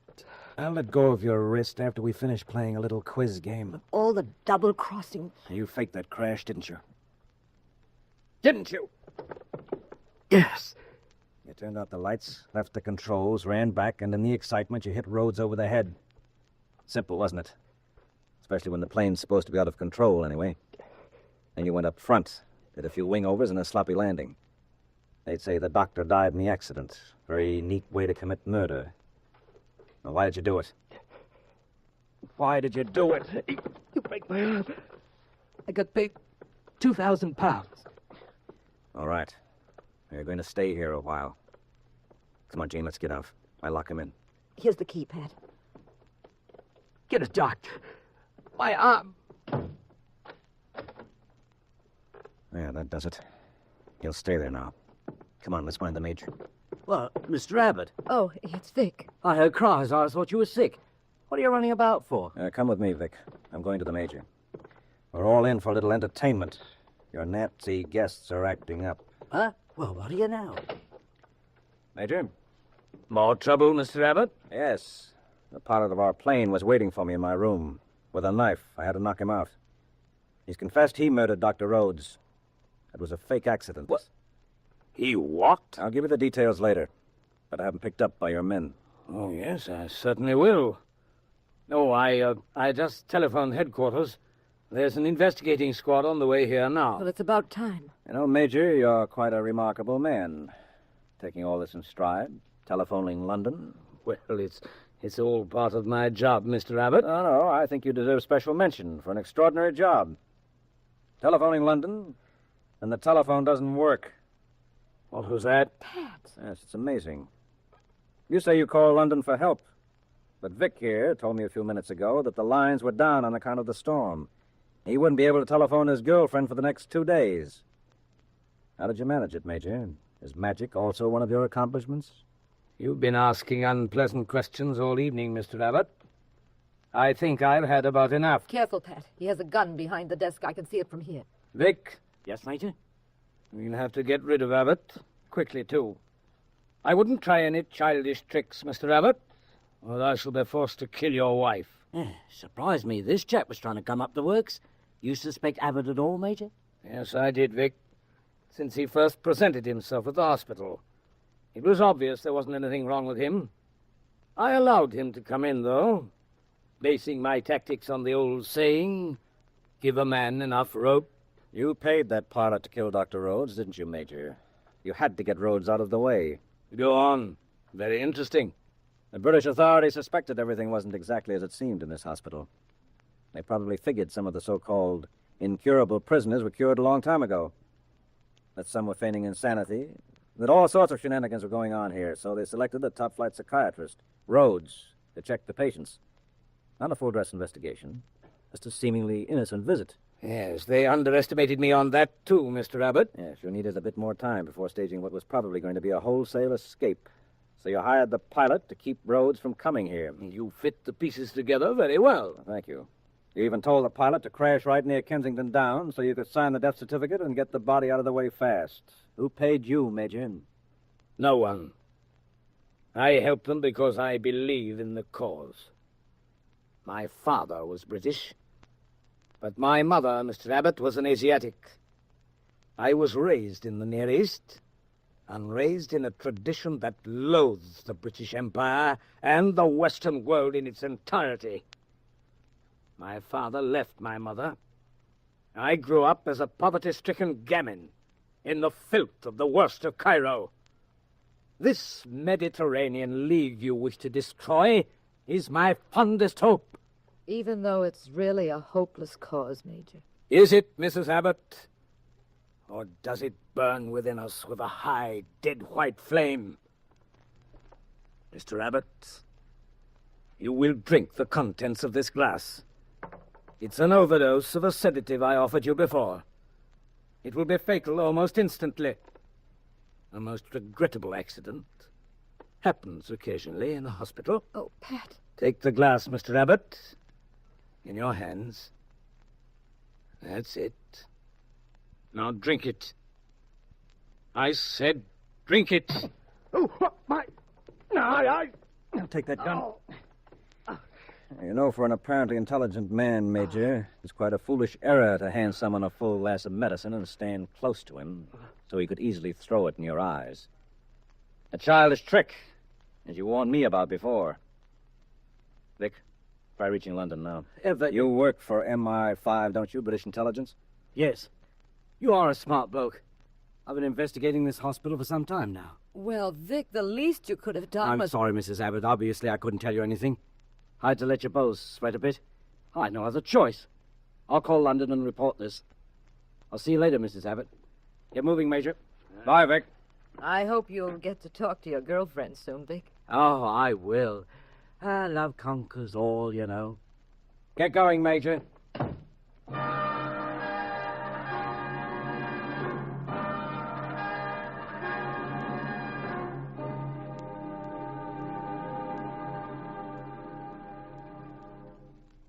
Pat and I finally did get to London.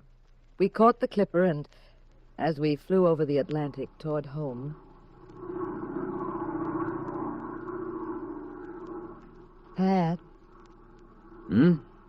If Vic told you he was an investigator, why didn't you tell me? He never told me. Well, then how did you know? Because in the first place, he asked an awful lot of questions when we met him. Too many, in fact. Made me wonder whose side he was on. Then he told us to bolt the door, so I knew he was worried about us. Darling, how could you be sure? Oh, dear, when the Major said he'd use the phone, Vic didn't say anything. Uh-huh. And that did it, huh? Mm-hmm. That did it. Pat. What? I just thought of a wonderful game we can play. Scrabble again? Uh-uh. Too dark. Well, what kind of a game can you play in the dark? You got neon checkers? No. I was thinking we could play... Oh, what? Post office.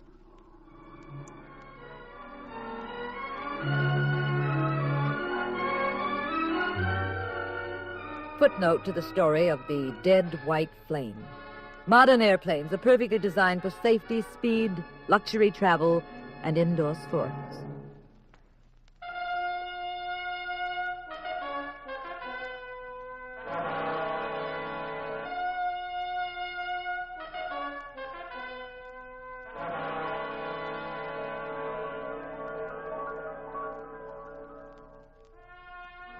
The National Broadcasting Company has presented The Adventures of the Abbotts, starring Claudia Morgan and Les Damon as those popular personalities of detective fiction, Pat and Jean Abbott, created by Francis Crane. Tonight's cast included Everett Sloane, Burford Hampton, and William Lally. The Adventures of the Abbotts was written by Howard Merrill, original music composed and conducted by Dewey Bergman, produced by Ted Lloyd and Bernard L. Schubert, directed and recorded by Harry Frazee. Next week, same time, same station, another exciting adventure in crime with Pat and Jean in The Adventures of the Abbotts.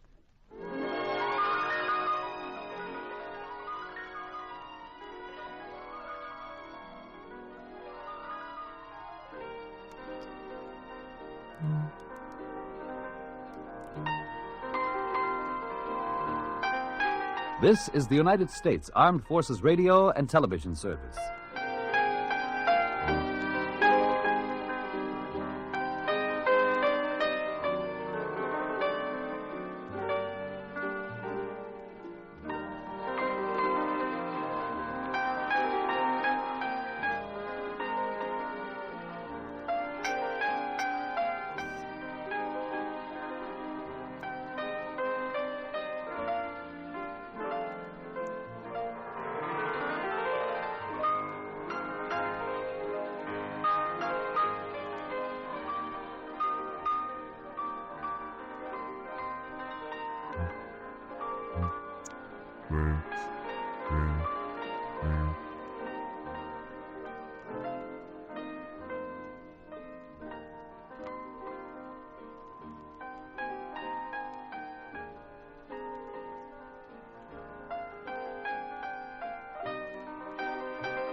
My name's Regan. I work for Anthony J. Lyon Detective Bureau.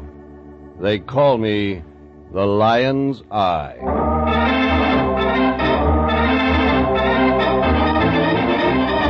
Wednesday at 9, and CBS brings you Jeff Regan, Investigator, starring Paul Dubov as Regan with Frank Nelson as Anthony J. Lyon. So stand by for mystery and suspense and adventure in tonight's story titled, It All Comes Back to Me Now.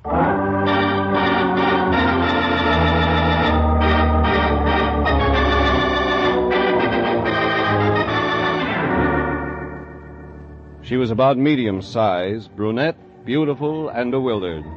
She couldn't remember where she'd come from or where she was going. Couldn't remember her own name. Just one thing she could remember. She wanted to commit murder. She was in the office of my boss, Anthony J. Lyon, that Friday morning, sitting there across the desk from him, holding onto her battered purse like it was the last thing in the world she was sure of. What the Lion or I didn't know, she was right. Oh, Jeffrey, come in. I've been waiting for you. Morning, Fatso. New client? Yes, Jeffrey. I think we could call her that. Jeffrey, this is Miss... That's a very interesting name, Fatso. My name's Regan, Miss. How do you do, Mr. Regan? Jeffrey, she has a terrible problem. Somebody does. She can't remember her name. Please, can't you help me? I don't remember anything. You remember how you got here to our office? No, not anything. From when? From now.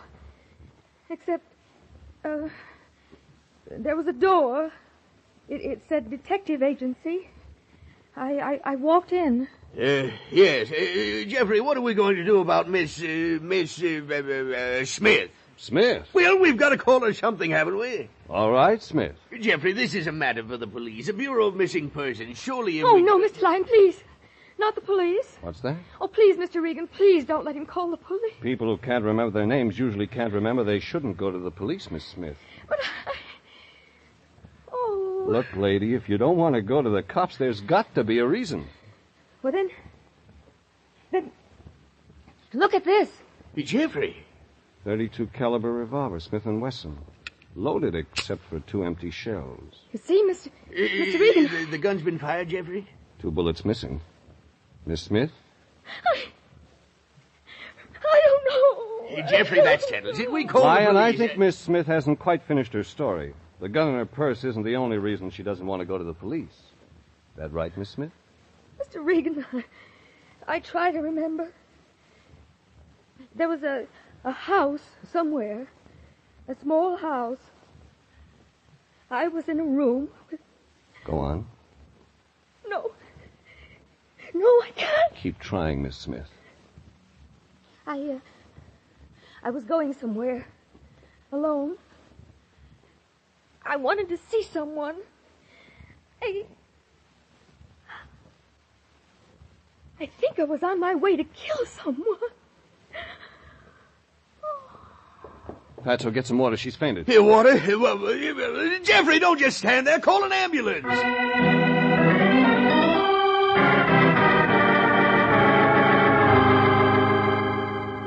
The Lion was right. Miss Smith wasn't just a quick faint. Her breath came in short, hushed spurts, and her pulse was a whisper. Beside her, the battered little purse had fallen open. Inside, $2.17 and a receipt for cab fare. No wallet, no identification. I picked up the receipt. It was dated that morning, Friday, and totaled $3.70. It was a lead.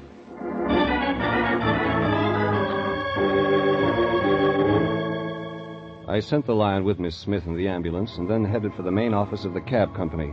It took me 2 hours to get what I wanted. The receipt was for cab number 702, one of the new cars the company added, and it was usually driven by one Joseph Rupnick. Another hour passed, and he pulled into the cab stand out front of the main office. Joe Rupnick? Who else? Let's drive. My flag is down. Where to, Mac? Did you drive a medium-sized brunette this morning, Joe? It'd be a pleasure. Think. Fair complexion, good-looking, very good-looking. Carried a little black leather purse. The fare was $3.70. $3.70, huh? You know, it's a nice fare. What'll it buy, $3.70? Well, let's see. $3.70 should ought to take you out to Westwood. You got a record of your stops today. What about Westwood? Yeah, I guess I have. Hey, Mac, what do you know? She was lovely, she was engaged, and she used my cab. Oh, what a dish. Bewitched, bothered, and brunette. I seen her, and I'm glad. Never mind the tone, Holmes. Where did you pick her up? In Westwood. Where else? Okay, let's go there.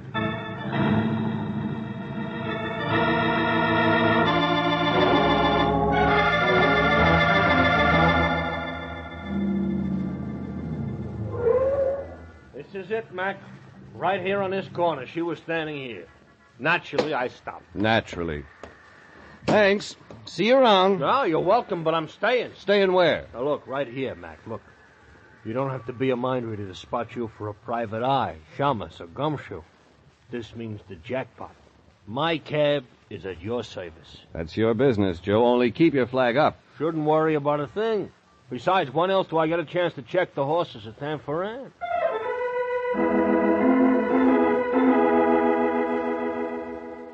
Joe Rupnick pulled a racing form out of his pocket, and I looked at the place he'd pointed out.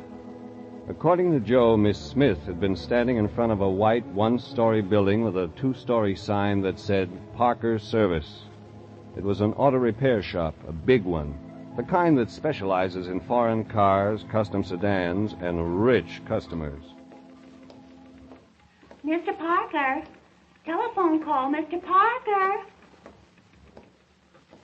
Yes, sir? What can I do for you, sir? I'm looking for a girl. She used to work here. Sarah? You're looking for Sarah? About medium-sized, good-looking? Yeah, that's Sarah. Well, she quit yesterday. She was in here this morning to pick up her check. I'm just taking her place. And it's not a bad job. Not bad at all. Mr. Parker, he's a nice guy. A very nice... Could you give me... pardon me just a moment, please. Parker Service? Yeah, just a moment, please. Could you give me Sarah's address? Huh? Could you give me Sarah's address? Well, I could check for you. You see, I'm new here, and sure. I don't... By the way, what's Sarah's last name? I've forgotten. Sarah Hanson. So you didn't know her very well, did you?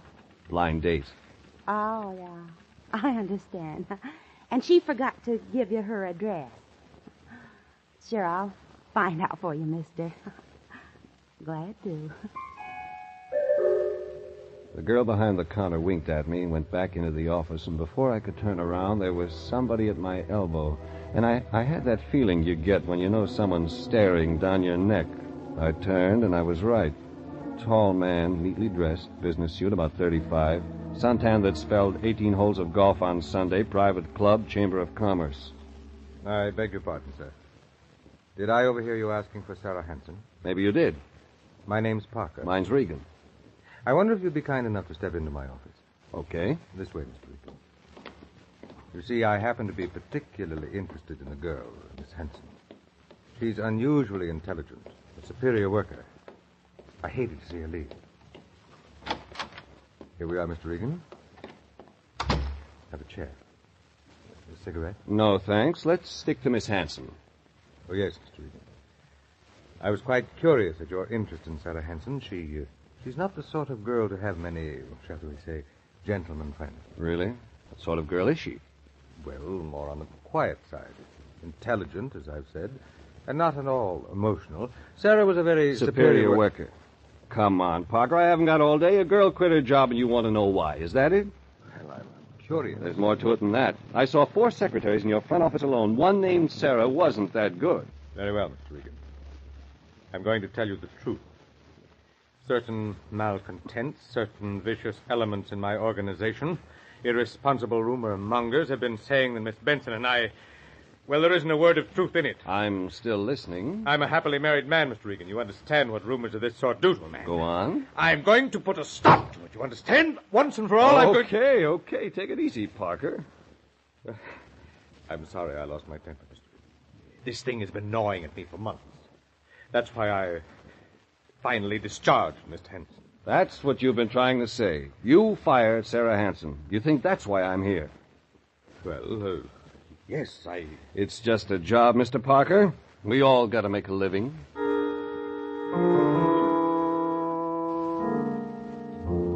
Somewhere in it, a story was beginning to take shape. Parker apologized again, and I left his private office.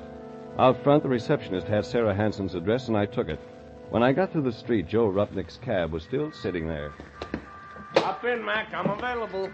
You find the gun? No, but I've got an address. Great. I got them all lined up for tomorrow at time for Ann. Let's go.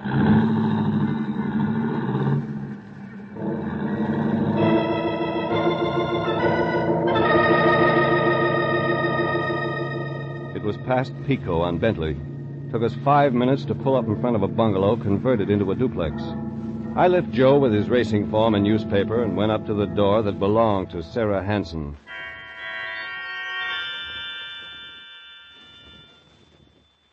I rang the doorbell. No answer. I knocked. Same results.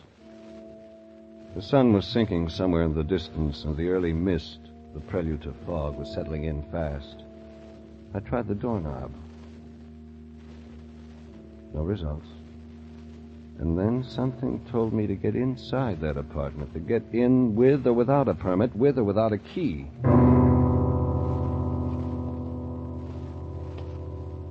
I walked around back until I found a window unlocked. The screen was easy, and I climbed up. My stomach scraped across the windowsill, and I was inside. Dark, dank, stale-smelling air. Something foul and disagreeable. I wanted to turn and leave and get out of the stinking apartment. But I didn't. Instead, I moved slowly along the wall in the darkness and fumbled until I hit the light switch. The lights didn't change the smell, but it told a story. Chairs upside down. Picture frame smashed to the floor. 2 dishes broken in 1,000 pieces. And the sofa cushions on top of each other in a corner. The whole place turned upside down, looking like a clapboard shack after a hurricane.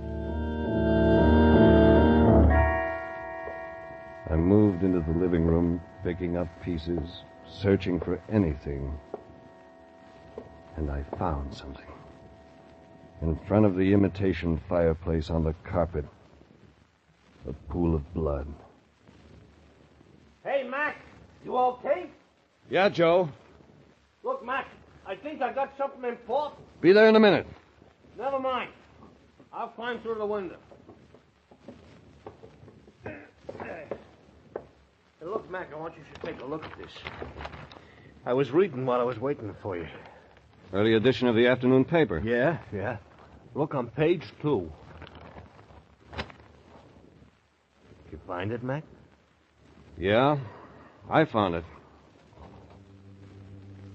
I found it. Story on page 2. The body of a girl found washed up on Will Rogers State Beach, tentatively identified as Sarah Hanson.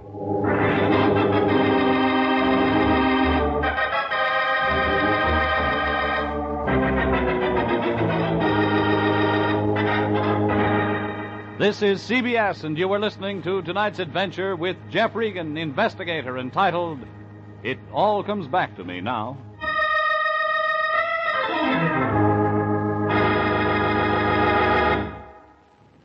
CBS brings you many of the most exciting programs on the air. For example, Sundays at 5:30. A face in the shadows, a blood-stained burnoose, a beautiful dancing girl may set Rocky Jordan on an exciting adventure in ancient Cairo. Follow Rocky Jordan as he moves through the dangerous streets of the capital of Egypt. Meet Rocky Jordan this Sunday at 5:30 on CBS.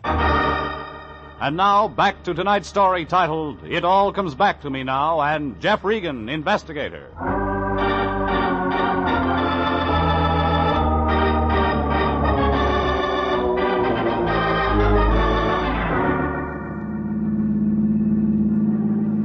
Joe, the cab driver, stepped on the gas, and we headed for the police. I sat in the back seat, the folded newspaper in my lap, and tried to make sense out of a story so twisted even the principal characters no longer made sense. A girl with amnesia hires the Lion and me to help her find herself. She says she remembered wanting to kill someone. She collapses, and I follow a lead to a cab driver, to a repair shop in Westwood, to the home of one Sarah Benson. That was when I read the early afternoon paper which said a girl had been found washed up on Will Rogers State Beach. Her name, Sarah Hanson. It was getting late. Streetlights turned on, traffic jamming and honking its way up Sunset. But that didn't stop Joe Rupnick from hitting 40 between the cars. We made the police station at 6:45. Okay, thanks, Joe. That does it. What do you think, I'm leaving? Me, a sucker for a mystery? I gotta know how this comes out. It took me 15 minutes to get to Lieutenant Candid. Hi, Regan. Candid, I got a couple of questions. Regan, I am tired to the very bottom of my large, flat feet. Let's make it tomorrow. It can't wait. All right, Regan. What's her name? Listen, Candid, all I want to know is where you got your identification for Sarah Hanson. Sarah Hanson, age 27, height 5'4", weight about 117, hair blonde, eyes brown. Blonde. That's what I said, wasn't it? You fished her up off Santa Monica? Will Rogers State Beach. We didn't find her. Some swimmers did.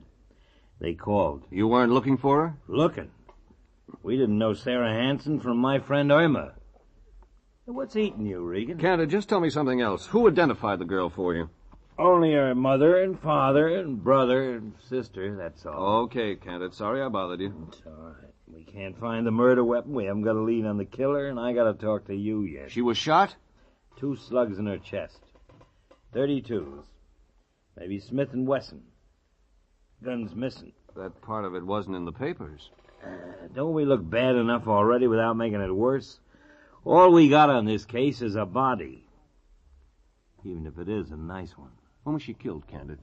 This morning, somewhere between 1 and 2 a.m., the coroner says. That isn't all. What else? Well, from the tire marks they found up the beach, there was another idea. We think maybe she was shot somewhere else and then driven down to the beach. This Sarah Hanson, she worked? Yeah, a place out in Westwood.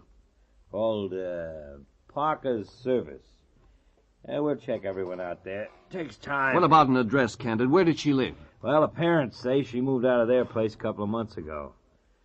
Seems they had a fight, she and the parents. She wouldn't tell them where she was moving. They tell you anything else?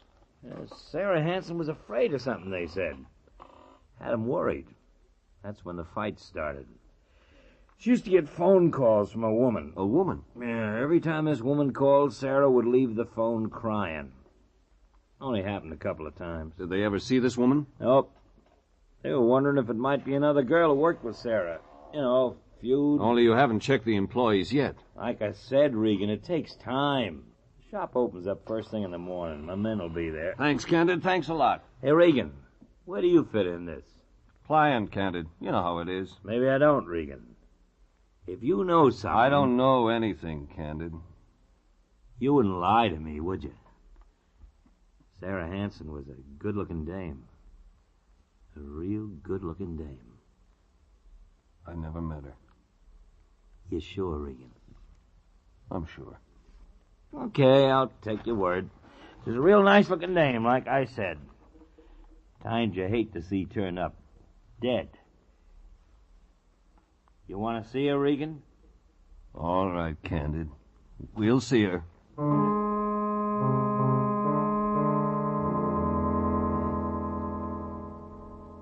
Candid and I went to the morgue. We saw her. Sarah Hanson. Medium-sized, good-looking blonde. She looked nothing like the girl who'd come to the Lion's office without a memory. Yet somewhere Sarah Hanson and Miss Smith fit together. Somewhere their lives became crossed and tangled up and then went separately again. Miss Smith's to a blank memory. Sarah Hanson's to death. Somewhere something made both things happen. That gave me an idea. I went upstairs to missing persons and checked every record I could find that even faintly resembled our client, Miss Smith. Nothing did. I headed outside. Joe Rupnick was still sitting in the taxi. He turned it around, and we headed for the L.A. County Hospital.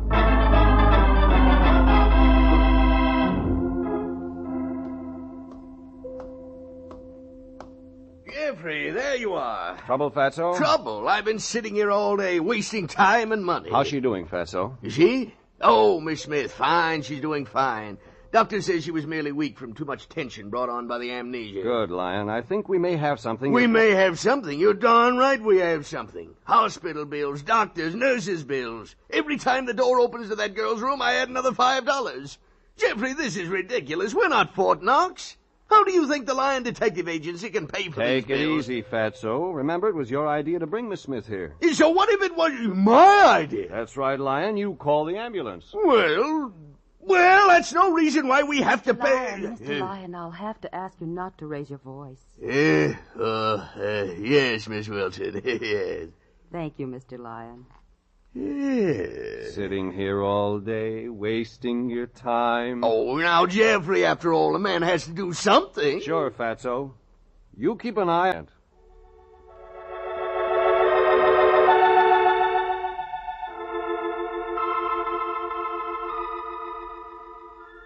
Miss Smith was lying there, pale face made paler by the whiteness of the sheets, the white hospital walls, the clinical smell of the room. You don't have to be sick to look sick in a hospital bed. Oh. Hello, Mr. Regan. You remember me? You helped me, Mr. Regan. I won't forget that. What does the doctor say? Oh, I'll be all right.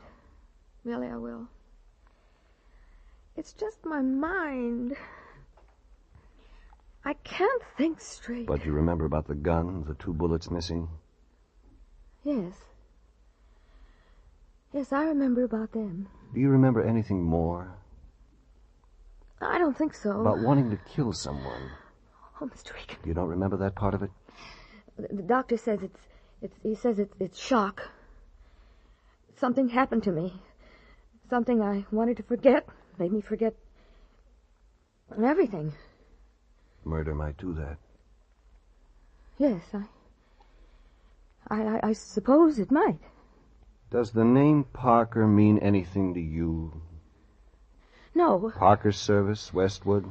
No, Mr. Regan. How about Sarah Hanson? No, Mr. Regan, I don't know that name. Sarah Hanson, the blonde, pretty blonde. No, I don't remember. She worked for Parker Service in Westwood. You were in Westwood today. Maybe at a small apartment on Regan, Bentley just past about Pico. That mean anything to you, Miss Smith? Leave me alone. Leave me alone. Leave me alone. Okay, thanks. Thanks anyway. Please leave me alone. Mr. Regan, leave me alone.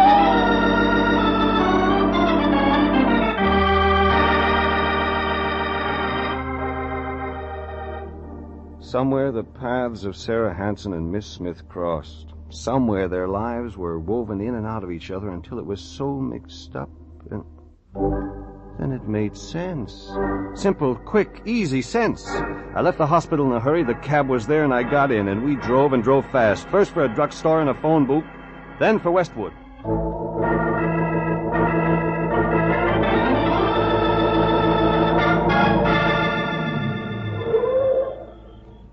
Look, Mac, now that we're here, what are we doing here? Visiting Joe. Yeah, don't sound friendly somehow. You sit tight, I'm going in. Look, that house is dark. Nobody's home, Mac. Maybe, maybe not. If I'm not out in 10 minutes, get to a phone and call the police. You got that? Yeah. Call the cops. It was 50 feet back from the street. Not a mansion, not a little house. Grounds well kept, lawn neat and trimmed. I moved slowly up the walk toward the front door. The fog had settled on Westwood Village, and the soft dampness sifted under your clothes, made your skin turn cold. Up ahead, the dark house, waiting. I changed my mind, moved along the side of the house toward the fireplace. That might mean den, and the den might mean proof. Around back, a patio and French doors next to the red brick. Still no sounds from the dark house. I tried the French doors. It was the den. Books, heavy leather chair, and desk. On the desk, a photograph, too dark to see. I picked up the metal frame and lit a match. It fit. The final nail in a murderer's coffin. You like the photograph? Get your hands off your gun, Mr. Regan. That's better. Only one of us needs a gun just now. Just you, Parker. The photograph is almost a perfect likeness, isn't it? Beautiful woman. But not beautiful enough for you, was that it? Beautiful but possessive. She didn't understand me. And Sarah Hanson did. Jane killed her. So that's her name, Jane Parker. Too bad you've never met her, Mr. Regan. I've met her, Parker. In fact, I just left her less than 30 minutes ago. It's a lie. You've never met my... Your wife, Jane Parker. She asked for help. Regan, you're lying. You tell me a better story. Where is your wife? I don't know. But you'd like to, wouldn't you? You'd like to know so you could see her once more, so you could see her and shut her up. She told you. That you killed Sarah Hanson? She was lying. She killed Sarah. There was a fight. Jane killed her in a jealous rage. And you're going to try to tell me Jane carried Sarah Hanson to her car, then took her to the beach, and then threw her body in the... I left. I don't know what happened. It was Jane. Jane carried a woman her size down to the ocean. Who do you think you can make believe that? You're lying. I'll tell you what really happened. Jane found out you were running around with another woman, Sarah Hanson. She phoned Sarah, tried to reason with her. Your wife was dumb enough to want to keep you. When Sarah wouldn't listen to reason, your wife went to see her. You don't know what you're talking about. She found you at Sarah Hanson's apartment on Bentley. There was a fight. You lost your temper, Parker. Only a man your size could have wrecked the place the way it is now. No. You shot and killed Sarah, and the shock was too much for your wife. No. Her mind went blank, went completely blank, rather than remember the nightmare she'd seen. How do you know? How? Because I know where your wife, Jane Parker, is right now. She didn't tell you that. She wouldn't dare tell you. Your wife disappeared after the shooting early this morning, didn't she, Parker? You didn't know where she'd gone. That's what you really wanted to find out from me when I was at your shop this afternoon. You're making that up. You were afraid then, and you're afraid now. Yet you didn't report to the police that your wife was missing. I checked that.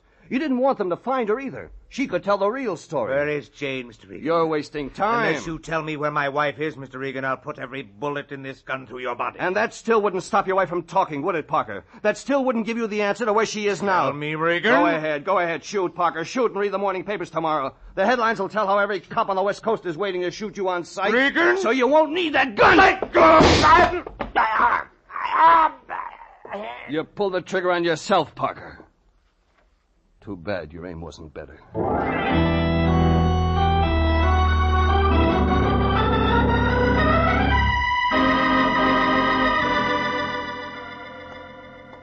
Dr. Dana. Dr. Stephen Dana. $16 a day for room. Private nurse. Hiya, Fatso. No, don't bother me, Jeffrey. I'm very busy. A room at $16 a day. How's our plus client, Dr. Lyons? She doing okay? $16 a day. Yeah, what's that, Jeffrey? Miss Smith, our client. Oh, you mean Jane Parker. Oh, why didn't you say so, Jeffrey? She's much better. The doctor says it'll take time, though. And let me see now. If you take 16 divided He thinks by you'll get her memory 2, back, Lyon. What? Oh, yes. He thinks it's just a matter of time. Mental block, that sort of thing. Very complicated, you understand. Oh, hey, Jeffrey, it's been a long day. You must be tired. I am a little. Come on, Fatso, I'll drive you home. Me? Go home? No, you just run on, Jeffrey. I really couldn't leave just yet. You see, I've got it figured so the city will have to pay part of the hospital you can figure that out at home, Fatso. You look tired. Well, no. You see, Jeffrey, I'd better stay right here where I can get the cost firsthand. That way I'll have it accurate when I charge the city. You know me, Jeffrey. Business before pleasure. Oh, yes, business before pleasure. Yes, I'm not satisfied until I've completely finished the case. You look peaked, boy. You run along, get some sleep. Me, well, I'll just sit here and work. Finish my job. I'm all ready, Mr. Lyon, if you are. Yeah. The night supervisor said it would be all right if I left early. Yeah. Isn't that just grand? Well, good night, Jeffrey. Good night, Fatso.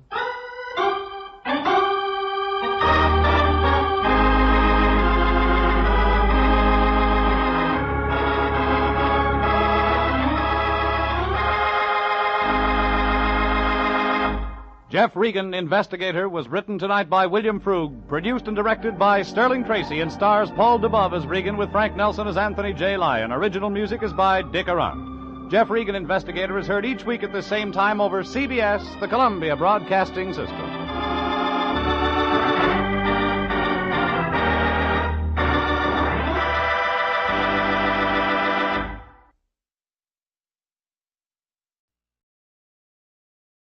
The Signal Oil Program, The Whistler.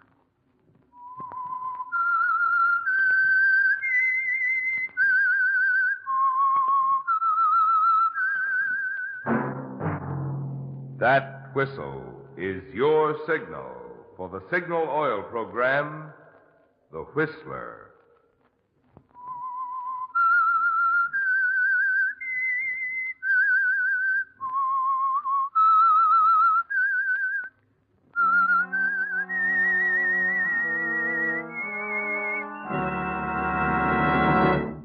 I am the Whistler, and I know many things, for I walk by night. I know many strange tales, hidden in the hearts of men and women who have stepped into the shadows. Yes, I know the nameless terrors of which they dare not speak. Yes, friends, it's time for the Signal Oil Program, The Whistler, rated tops in popularity for a longer period of time than any other West Coast program in radio history. And Signal gasoline is tops, too, tops in quality. It takes extra quality, you know, to give you extra mileage. And Signal is the famous Go Farther gasoline. So look for the Signal circle sign in yellow and black that identifies independently operated Signal stations from Canada to Mexico. And now the Whistler's strange story, Telltale Brand. The small western community of Eagle's Nest, once a gold rush boom town, still full of interesting landmarks, silent reminders of a hectic, glorious past, had turned into a quiet, peaceful center of small-town trade and commerce. From the Gold Nugget Hotel at one end of its main street to the Silver Slipper Saloon at the other, a handful of men lolled in doorways, stood chatting quietly on street corners. A more careful observer, however, could discover activity, or at least some noise. And it was taking place in the front office of the town's newspaper in the middle of the block. Some of the leading citizens were there listening, and the noise was being made by a tall man named Mark Melville. Your town is dying on the vine. Now, you men run this place. You, Mr. Betterly, with one of the finest ranches in the West. Henry Malone here with his department store. Chambers and his newspaper. Mr. Conklin, your boss. Look, mister, we don't even know your name. You can't just walk in here. Now, let me finish.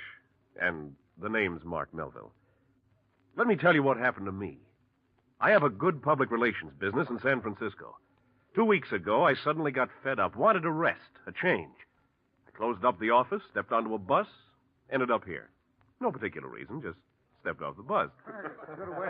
You know what happened to me when I walked down your main street? I didn't see a broken-down, has-been community. No, sir. I saw a colorful saloon with swinging doors.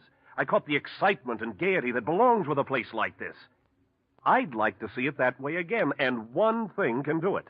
Publicity, gentlemen, publicity. Promotion. Publicity, promotion? Yes, put on a Frontier Week or an Old Timers Week. Anything we want to call it. Just something to bring people in from miles around. Now, there's 100,000 people within a radius of 75 miles. They'll come, believe me they will. And they'll spend money, too.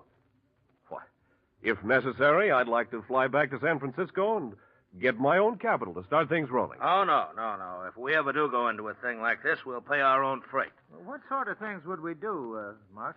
Why, the stunts are endless. We'd give it the works, Western-wise.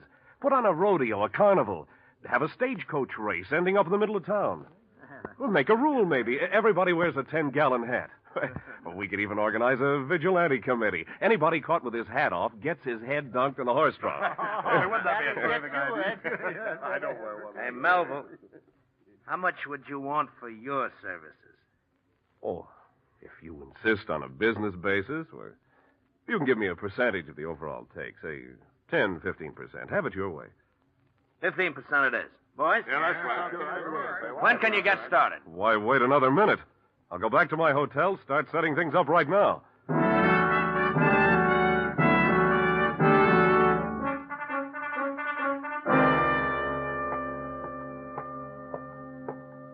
Just a minute, Mr. Melville. Where are you going? Why, up to my room. I wouldn't bother. It's locked. I got the key. I'm not sure that I understand. I get it.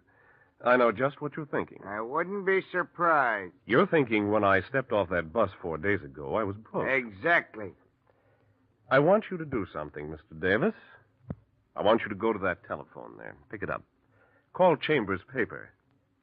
Mr. Betterly's there. I want you to ask for him. Betterly? You know Jim Betterly? I came here to see him, and not 5 minutes ago, he talked me into a deal worth at least several $1,000s. Go on, call him. Get him on the phone. I insist, Mr. Davis. Tell Betterly what you think of Mark Melville. Tell him you don't want me in your hotel. See what he has to say about it. And about me. Well? Here's your key, Mr. Melville. Oh, Mr. Melville, I'll bring your bag up right away. I locked it in my office. When you bring it up, bring along a lunch menu. I'm going to be doing some work in my room. Yes, sir.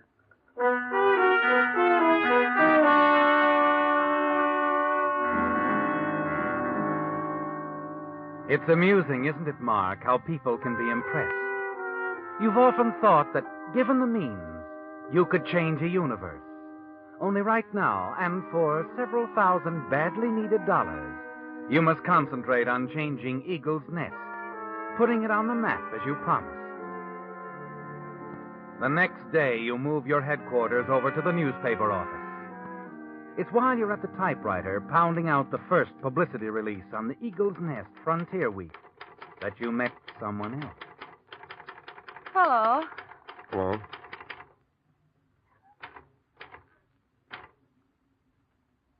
Well, hello. I'm Helen Wright. Helen, I'm Mark. I know. Mark Melville, publicity genius. Gonna tell the world about Eagle's Nest. Isn't it about time somebody did? Yeah. That is my typewriter you're using. Oh, well, I'll be through in a minute. Use it. As long as you like. Thanks. You, work here on the paper, huh? Yeah. Thrilling career. Bitter? Bored. Uh-huh. I know the feeling. What do you do about it? I generally start looking around for something new to take up my time. Interesting idea. It usually works. You like to discuss it sometime? Maybe. Live close by? No. I live out. About 5 miles. Doing anything tonight? Wasn't planning to. Why don't you meet me here in town? I'm engaged to Jim Betterly. Oh. Well, I guess that changes things. Yeah. I better meet you out of town.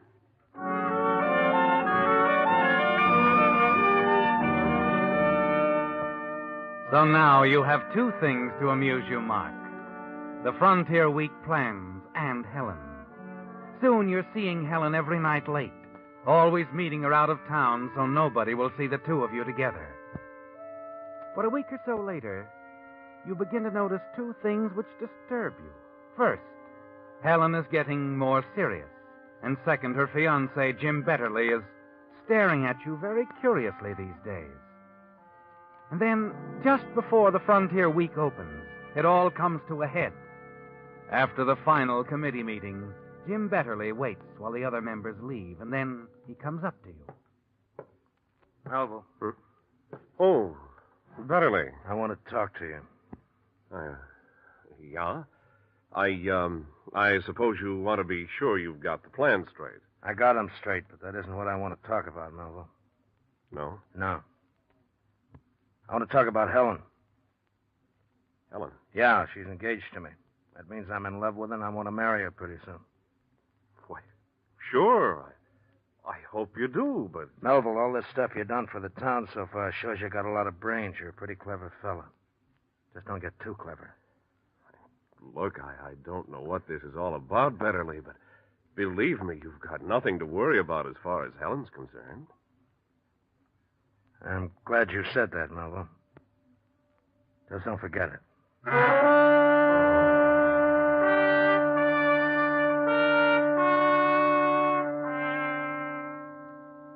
Jim Betterly walks out the door, and you sit there at your typewriter thinking.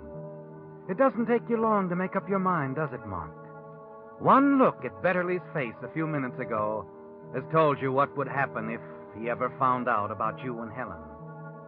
You're still sitting there at your typewriter, thinking about it when she walks into the newspaper office and comes over to you. And then suddenly she bends over you. Hello, darling. Helen, not here. Why not?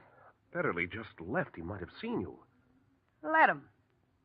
What? I said let him see me. I'm tired of sneaking around, meeting you out of town late at night. I thought that was the way you wanted things. I did at first. I thought I wanted to hang on to Jim then. But now I know I don't. Now I only want you, Mark. Well, as a matter of fact, Helen, I want to talk to you about us. Yeah, I've been hoping you would, darling. I don't think you understand. Mark, you'll be leaving town after Frontier Week. Take me with you. I'm sick of this stupid little town. Take me to San Francisco, Mark. We can get married there. San Francisco? Yeah, that's where we belong. Together. I'm afraid not, Helen. What do you mean? Look, we've had a lot of fun together. But, well, things seem to have gotten a little beyond the fun stage. So I think it would be best for all concerned if we just called it a day. Called it a day? Now, let me get this real clear, Now, Mark. look, let's not... You want to brush me off? Helen. Well, there's something you ought to know, Mark. I don't brush. When there's something I want, I hang on to it. And if you think otherwise, you're in for a lot of trouble. Trouble? Look, Helen, I don't like threats. This isn't a threat, darling. It's a fact. Jim Betterly's got quite a temper. Ha! You're bluffing. He's the last guy in the world you'd tell. Is he?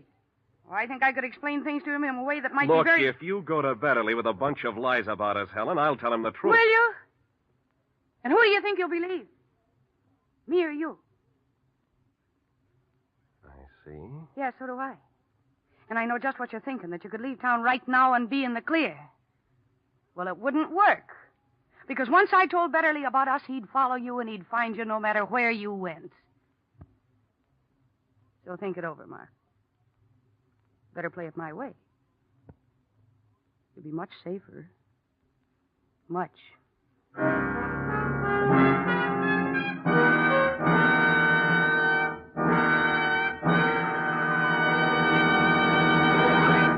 With the prologue of Telltale Brand, the Signal Oil Company brings you another strange story by The Whistler.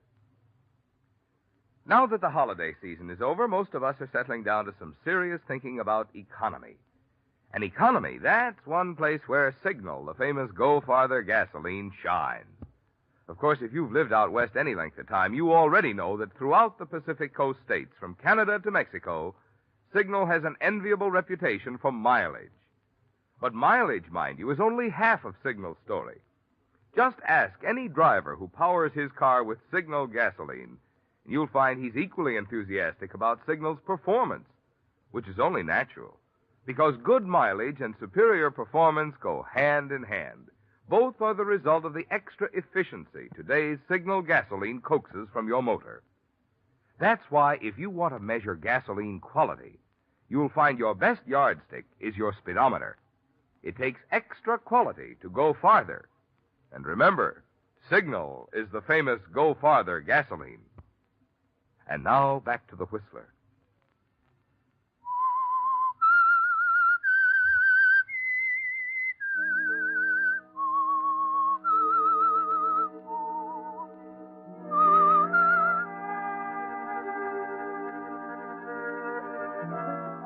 It had been so simple at the start, hadn't it, Mark?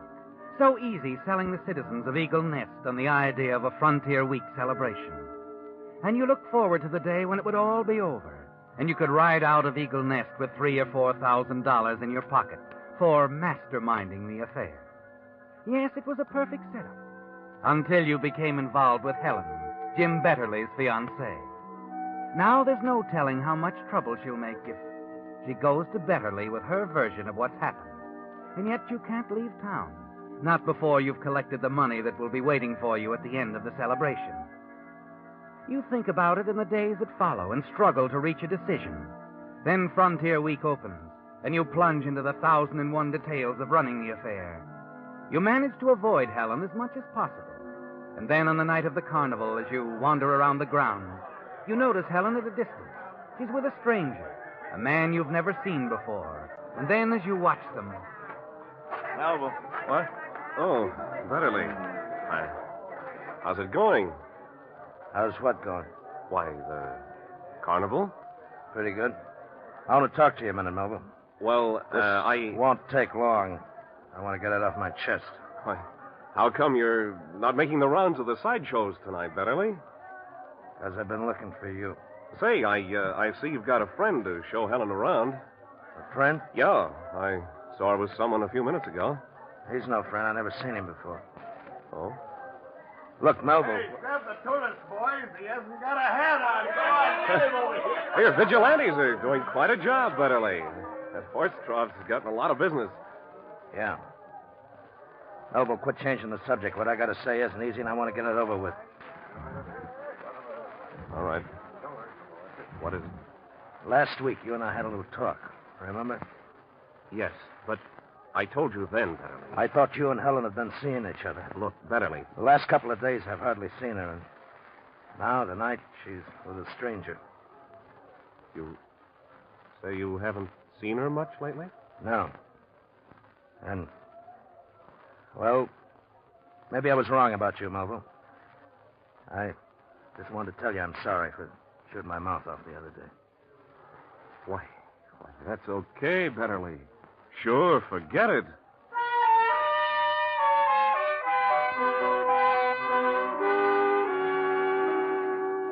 It's difficult to hide your surprise and relief, isn't it, Mark?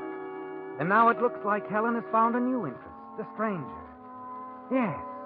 Suddenly it seems that all your troubles are over, doesn't it? It's almost 2 in the morning when you go back to your hotel room. But then as soon as you close the door, you see it, the note on your pillow. And as you read it, you realize your troubles aren't over after all. Mark, I must see you tonight. It doesn't matter how late. I'll be expecting you. You'd better not disappoint me. Helen. Well, it looks like this is the showdown, doesn't it, Mark? 10 minutes later, you arrive at her house. The shades are drawn, but there's a light inside. You open the door and go in. Your eyes flick past the empty bottle on the table to Helen's sullen face.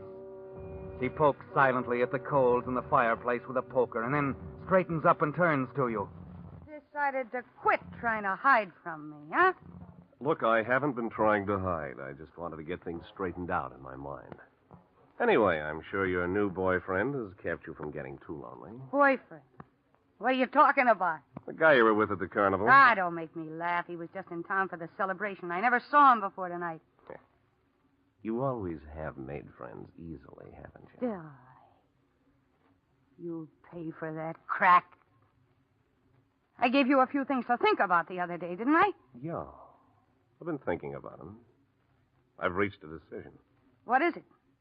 Come into Frontier Week, I'm leaving town. Alone. I don't think you will. I don't think you'll do anything about Jim will kill you when I tell him. Look, A, I don't think you have enough nerve to tell him.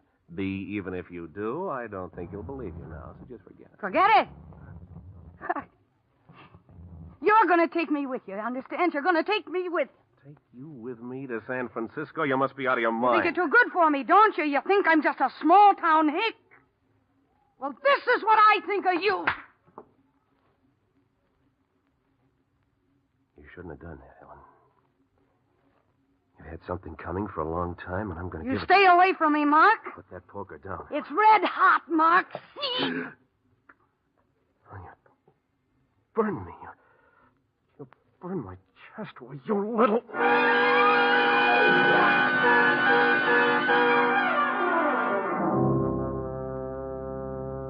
Moments later, you're standing there in a daze, Mark, staring at Helen's lifeless body on the floor, then at the angry X-shaped burn on your chest. Finally, your mind begins to clear. You look around the room. There's no sign you've been there. And luckily, you're almost certain nobody saw you leave your hotel. You slip out the front door and look around. There's no one in sight. So you hurry back to your hotel room, rip off your charred shirt, and hide it temporarily in your closet. Then you collapse on your bed. The burn on your chest is throbbing painfully now, but you have no bandages or salve to put on it. So you just lie there staring into the darkness. And then finally, just before dawn, your eyes close from sheer fatigue.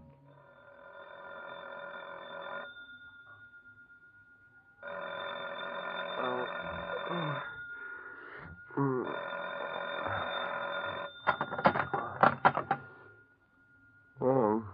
Melville? Yeah. This is Sheriff Horton. What? Yes, Sheriff. Can you come on over to my office right away? Why, yes, of course. Is anything wrong? Yeah, something's wrong.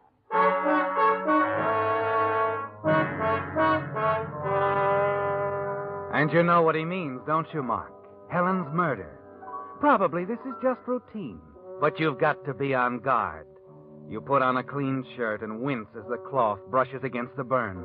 10 minutes later, you walk into the sheriff's office. With him are a circle of grim-faced men. Among them, Chambers, Conklin, and Jim Betterly. The sheriff doesn't lose any time questioning you. Where were you last night, Melville? Last night? Why, the carnival. What time did you leave? Oh, must have been almost 2. Everything was closing up. Why, Sheriff? Where'd you go after you left the carnival? To my hotel room. Did you leave your room at all after that? No. Look, would you mind telling me what this is all about? Sometime between 2 and 3 this morning, Helen Wright was murdered. What? Oh, no. Yeah, and I think you might have had something to do with it, Melville. Sheriff, I'm getting sick and tired of this guy throwing nasty accusations at me. 2 weeks ago, he got the crazy idea I was seeing Helen secretly. He even threatened me about it. But you admitted to me yourself, Betterly, that you were wrong just last night. Yeah, that was before I talked to Joe Merrill. Joe Merrill? Who's he? He drives a truck between here and Little Creek every night. He says he's seen Helen riding on the highway more than once lately. And the man she was with looked like you. Like me? Why, That's... No, Betterly. Joe didn't make a positive identification. He said it was too dark. Sheriff, this whole thing is ridiculous. Anyone that says I was ever with Helen is lying. If I just had one little shred of proof, Melville, just one little shred. But you don't, Betterly. There's no case against Melville, and you know it. Oh, there's no use arguing among ourselves. If we could just locate that stranger and pick him up, I got a strong hunch he's our boy. Stranger? You mean the man Helen was with at the carnival last night? Yeah. You think he might have been the one who killed her? Beginning to look that way. Yeah, Melville dropped out of sight during the night. Apparently left town. No trace at all of him. I think maybe if we could only catch up to him, we'd find the brand Helen slapped on him. The brand? Yeah. We found a poker and some charred bits of cloth on the floor beside her body. Looks like she branded her killer. Oh, I see. Look, Sheriff, I don't care what Melville says. I still think he's lying. Now, listen, I think he was sneaking around trying to see Helen behind her back. Maybe that's how it was. Maybe she refused to see him, so he killed her. If I could just prove you'd been seeing her, Melville. Betterly, I'm afraid that wouldn't prove much. What do you mean, Ed? Well, I'm no particular friend of Melville's here, but all I say is if he was seeing Helen on the sly, he wasn't the first one or the only one. What are you trying to say, Ed? Oh, I'm sorry, Betterly, but, well, Helen and I, we were kind of running around together for a while, too. That's a lie! No, I'm afraid it isn't, Betterly. You keep out of this, Conklin. Oh, Helen and I had a few dates, too. Helen and you? And Ed? Yeah? I don't like to say this. Well, I guess it was the same with Ed as me. Just as much Helen's idea as it was ours. That's why I think probably it was this stranger that killed her. Helen had sort of a way. Well, I guess that's enough for now. I'm sorry, Betterly. Melville, I don't think I'll need you anymore. You can go now.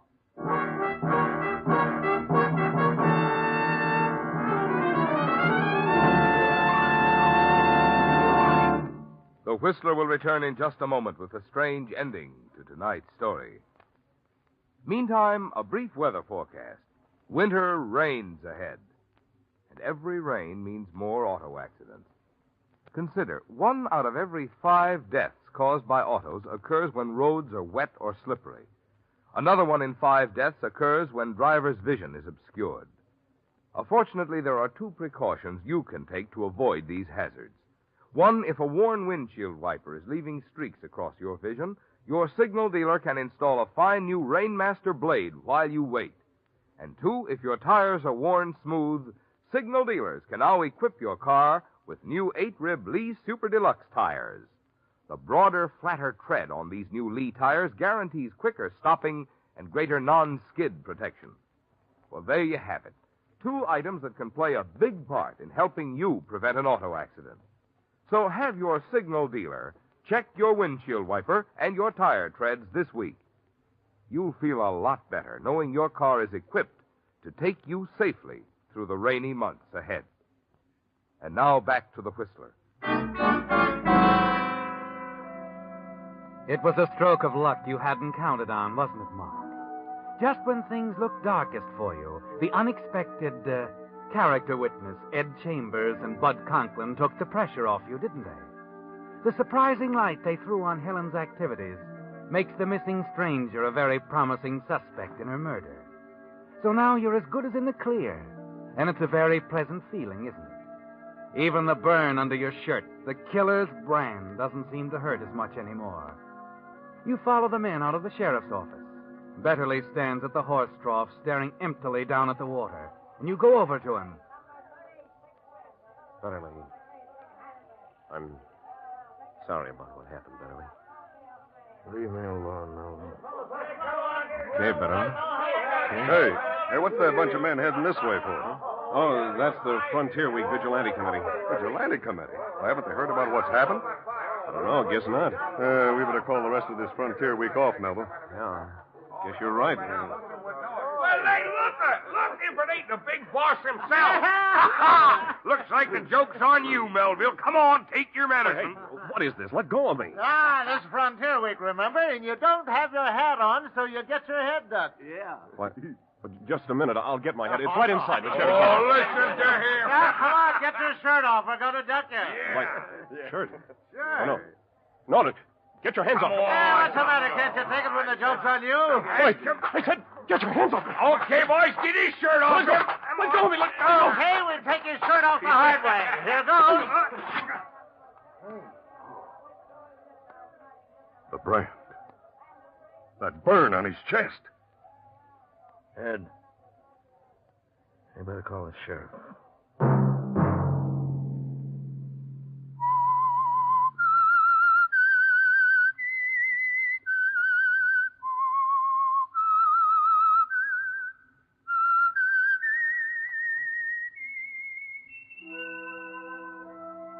Let that whistle be your signal for the Signal Oil program, The Whistler, each Sunday night at this same time.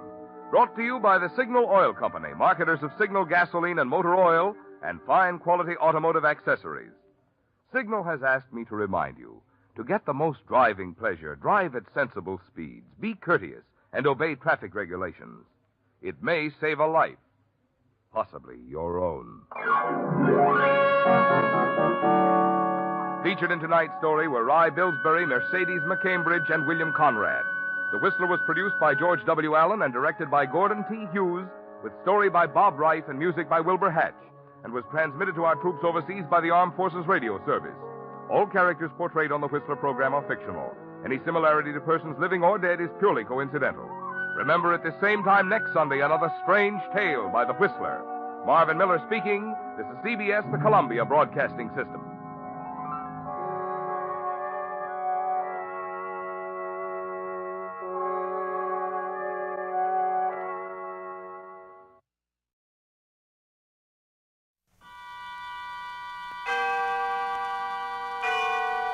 Autolite and its 98,000 dealers bring you Mr. Frank Lovejoy in tonight's presentation of Suspense.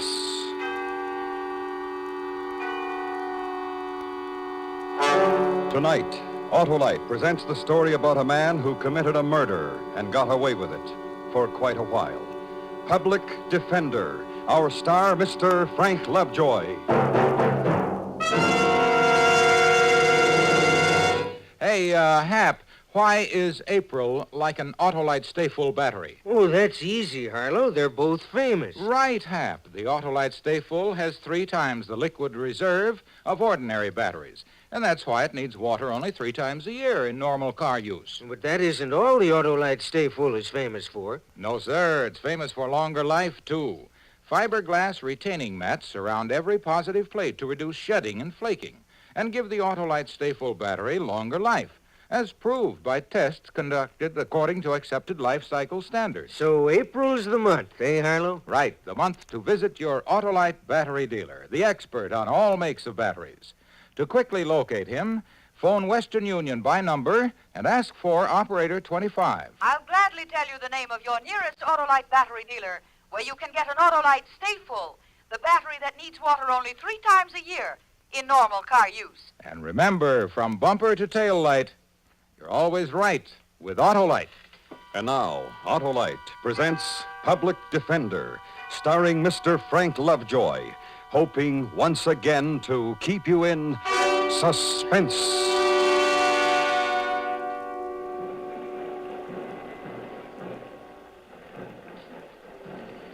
The newspapers say it was a matter of conscience. Well, they're wrong, dead wrong. It wasn't conscience or anything like that. It was just the way he looked and talked. Conscience? I don't have one. I don't think you do either.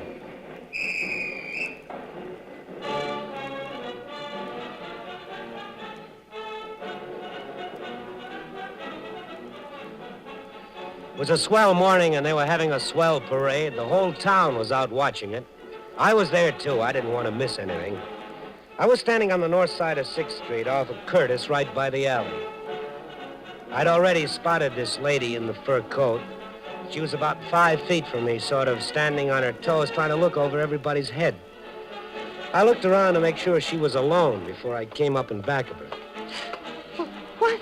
Easy now. Just a minute, that's my purse. You weren't supposed to notice, lady, but now that you have, this is a knife. Now, don't make a move. Don't make one single little move, or I'll shove it right in your back. I said not to move. I put one arm around her and held her up until the drum and bugle corps passed. No one noticed when I let her slip to the ground. Then I just turned around and walked away.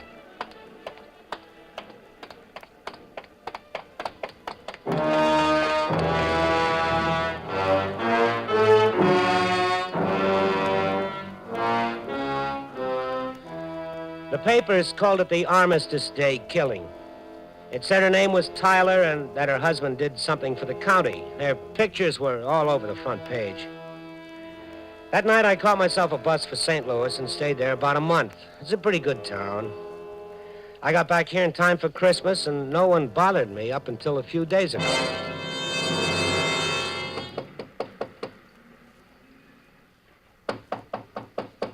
Who is it?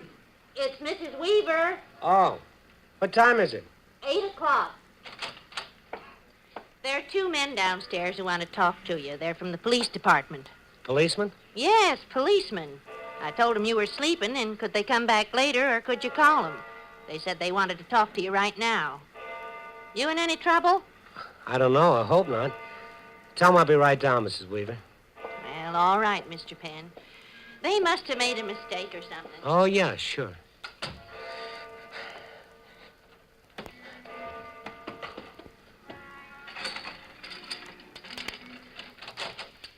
Are you Philip James Penn? Yes. Police. I'm Sergeant Quinn. Sergeant Lacey. Uh-huh. I was just looking around for my robe. I was coming right down. Isn't that a robe over there on the chair? Oh? Oh, by golly, it is. What's this all about? What do you want to see me for? Oh, just checking a few things, Penn. Sorry to get you up like this. Well, that's okay. I want to get up early today anyhow. I usually sleep on Sundays if I can, but I had some extra work to do today. Oh, where are you working these days, Penn? I'm not working at all. I'm going to school 8 hours a day. Where? Commercial Electrical College. How long have you been doing that? Since last January. I enrolled on the 15th. Why? How do you live? I'd saved a little money. I worked here and there. Where are you from? Milwaukee. How long have you been in town? Better part of a year, I guess. Say, How old are you? 31. Married? No. Ever been in trouble? No, sir. Ever been arrested? No, sir. How about back in Milwaukee? I've never been in any kind of trouble. Never been arrested. No, sir. Do you know Walter Kalaman?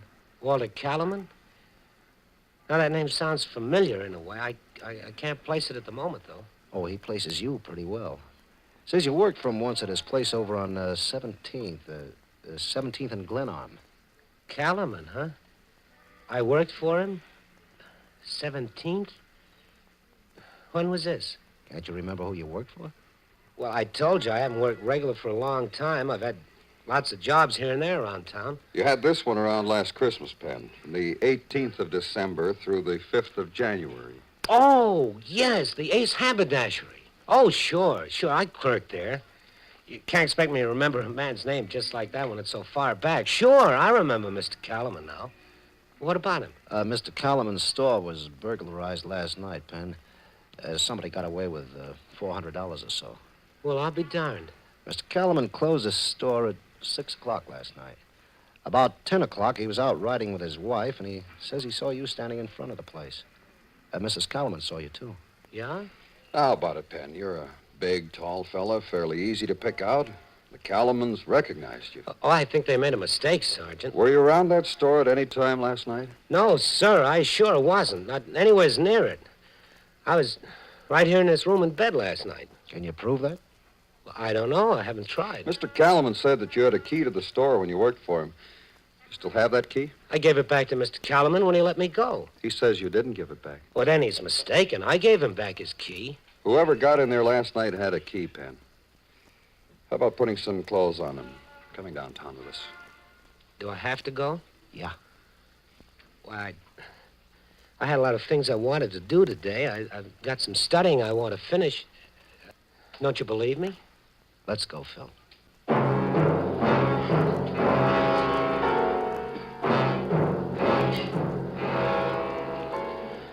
I was afraid to go with him. I didn't want to have anything to do with cops. They asked too many questions, and if I answered too many of them, they were bound to find out something about other things.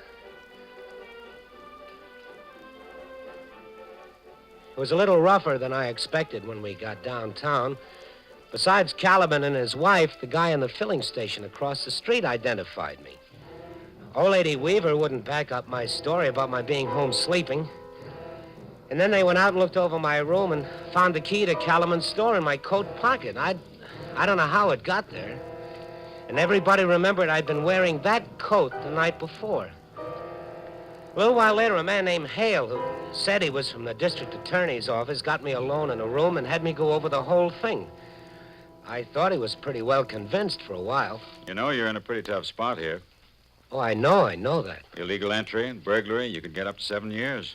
Well, I don't want no 7 years, sir. I haven't done anything. Then there's something else you should know. What? Mr. Kalaman kept his money hidden in one of the boxes on a shelf downstairs in the store. Somebody who had worked there had to take it. Well, why don't they ask somebody else who's worked there? It's just a small place. He only opened it a few months ago. You're the only help he's ever hired. Penn, you're the only one who could possibly have knowledge of where that money was hidden. Penn, do you want to make a statement? No, sir, I didn't take it. I wasn't around that store. Okay, Penn, that's all.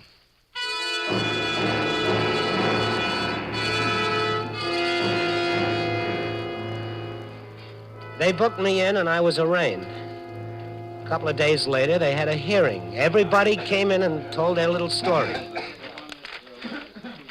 Philip James Penn, you have heard the charges of which you stand accused. It is my duty to inform you that it has been determined that a public offense has been committed.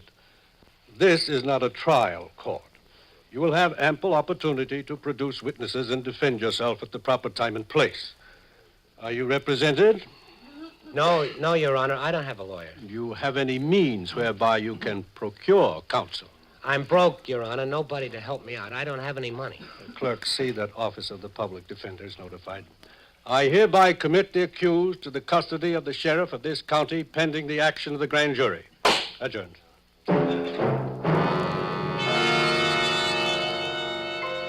Yeah, it was kind of rough out, all right.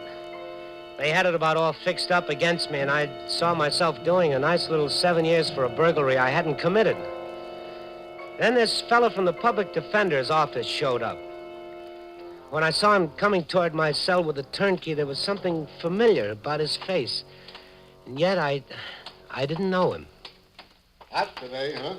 Sure is, Jim. Yeah. County jail's no place to be on a hot day. Any day, I guess, Jim. Yeah. Now, here we go. Pen, this is Mr. Tyler. He wants to talk to you. Did you say Tyler? Yeah. My mind was going a mile a minute, but I couldn't think of anything to say. So I just stood there and looked at the guy who was going to handle me in court. I recognized him. His picture had been in the paper with a story about her. I'd killed his wife. Hello, Phil. I'm here to help you.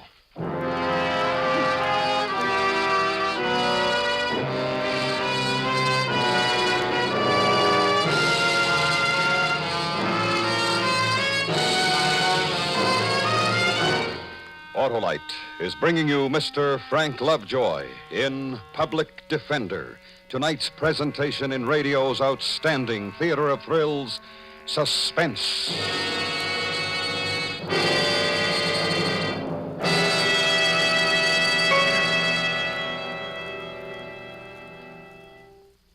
Well, hello. A lot of folks get daylight saving time soon. Well, Hap, it's saving time all the time when you've got an Autolite Stay Full battery in your car. Because with an Autolite Stay Full, you have the power for quick, sure starts every time. Power that really lasts, eh, Harlow? Ah, you know it, Hap. Fiberglass retaining mats protect the power of every positive plate to reduce shedding and flaking and give the Autolite Stay Full longer life, as proved by tests conducted according to accepted life cycle standards. And the Autolite Stay Full hardly ever needs water. Only 3 times a year in normal car use. So, friends, visit your expert Autolite battery dealer. Just phone Western Union by number and ask for Operator 25, Now quickly tell you the location of your nearest Autolite battery dealer. where you can get an Autolite Stay Full battery. And now, Autolite brings back to our Hollywood soundstage Mr. Frank Lovejoy in Elliot Lewis's production of Public Defender, a tale well calculated to keep you in suspense.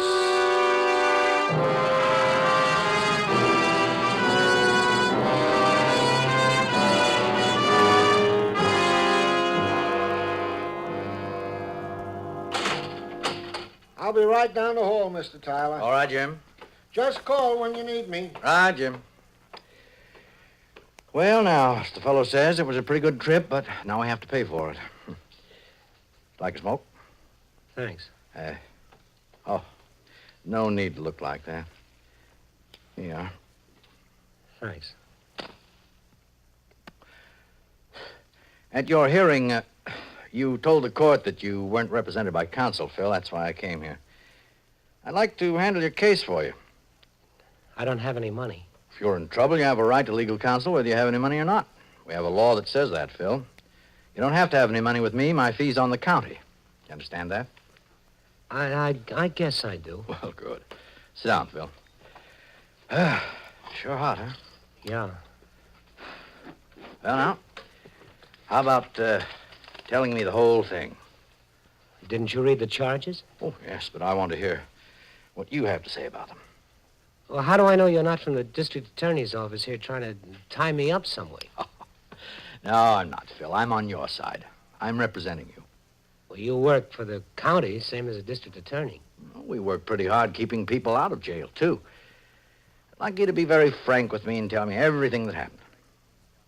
Well, nothing happened. All right. Where were you Saturday night, son? Phil, Mrs. Weaver told me that you were out until midnight or better. She heard you come in. Phil, were you around Mr. Calaman's store? No. Where were you, son? I just walking and thinking, that's all. Alone? Yeah. Tell me what you were thinking about. Hmm? What was on your mind? Were you worried about something? Oh, no. I just, thinking about a lot of things, what I was going to do. Now, tell me what you mean. Oh, just about finishing my course in electrical work and maybe getting a good job someplace and settling down, getting married. Well, a lot of young fellas go around thinking just about the same things. Ever been married? No. You have a girl? No. Do you go to church? Sometimes, not very often. Why did you tell the officers you were home sleeping, Phil? Well, I was scared, I guess. Oh, what? Are you afraid of policemen, Phil? I guess so. Oh, why, Phil? I don't know. Mm-hmm. Well, now, while you were out walking, did you stop in any place, like for a drink or something? No. Did you see anybody you knew, somebody who might be able to identify you, maybe? No, I just took a good long walk. What time did you leave the boarding house? Well, right after dinner, maybe, 7:30, 7:45. Oh, where'd you go from there? I walked downtown to see if there are any movies I'd like to see. There weren't any, so I just kept walking around town. It was a nice night. Yeah, sure was. You walked till after midnight, huh? Yeah. Phil, you had a key to that store.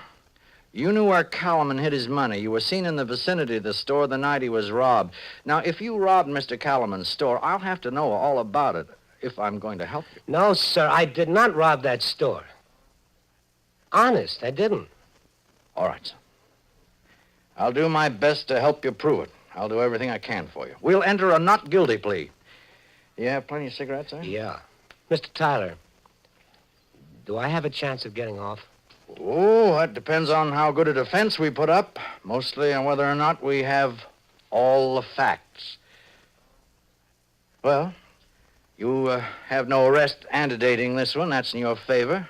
From all I see now, you're a pretty industrious, ambitious sort of fellow. All these things will come into account when we get into court. We'll find it out together. Now, I have to run along now, but I'll be back tomorrow. Meantime, you just sort of relax and straighten out your thoughts. What do you mean? Oh, man hardly ever takes a 5-hour walk. Maybe you'll have some things to tell me about when I come again. We interrupt this program. We have interrupted this program to bring you the latest on the prisoner of war exchange in Korea. Here are the latest names of American prisoners just released by the communists. PFC Paul O. Blanton, Route 2, Broadhead, Kentucky. From Philadelphia, Private John M. Jankowitz, Jr., 926 North 6th Street. From Greenville, Tennessee, PFC Walter Mitchell. From Covington, Kentucky, Sergeant Orville R. Mullen. Private G. Moreland, no home address listed. PFC Harry Purvis or Purvis, also no home address listed. Sergeant Willie Patrick, Jr., Sergeant Patrick and the next names coming up are also listed as having no home address as of the moment. Sergeant Willie Patrick, Jr., Sergeant Albert L. Howard. PFC Wilbert M. Waring, W-A-R-R-I-N-G. Sergeant Edward G. Anderson. Private Louis Okerstro, that's spelled O-K-E-R-K-S-T-R-O. Sergeant George W. Gray. PFC Earl N. Wiseman. Sergeant William H. White. Sergeant White is listed as a litter patient. Corporal Pedro A. Herrero. PFC Joe T. Heath, also listed as a litter patient. Those 16 names are the names of American prisoners of war released this evening by the communists in Korea. As later names become available, we will interrupt our scheduled programs to bring them to you. This bulletin has come to you from CBS Radio News. We now resume our scheduled program. The truth. Well, I'm telling you the truth. Where'd you stay in St. Louis?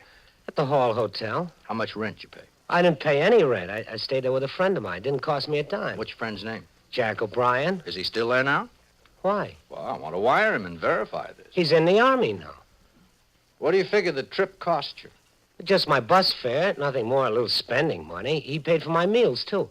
Saying $100? I had $93 when I left. And when'd you get back? By the middle of December. When'd you leave? Armistice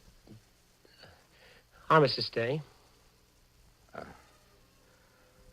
Why'd you, take a sudden trip on Armistice Day? Well, I just wanted to go, leave town. Why? I don't know, Mr. Tyler. You don't remember the exact day you got back, but you remember the day you left. Mr. Tyler, I don't go around robbing people. I just don't do it. I didn't take that money from Mr. Calaman's store. I never did any harm to anybody, Mr. Tyler. You believe me, don't you? Yeah, Phil.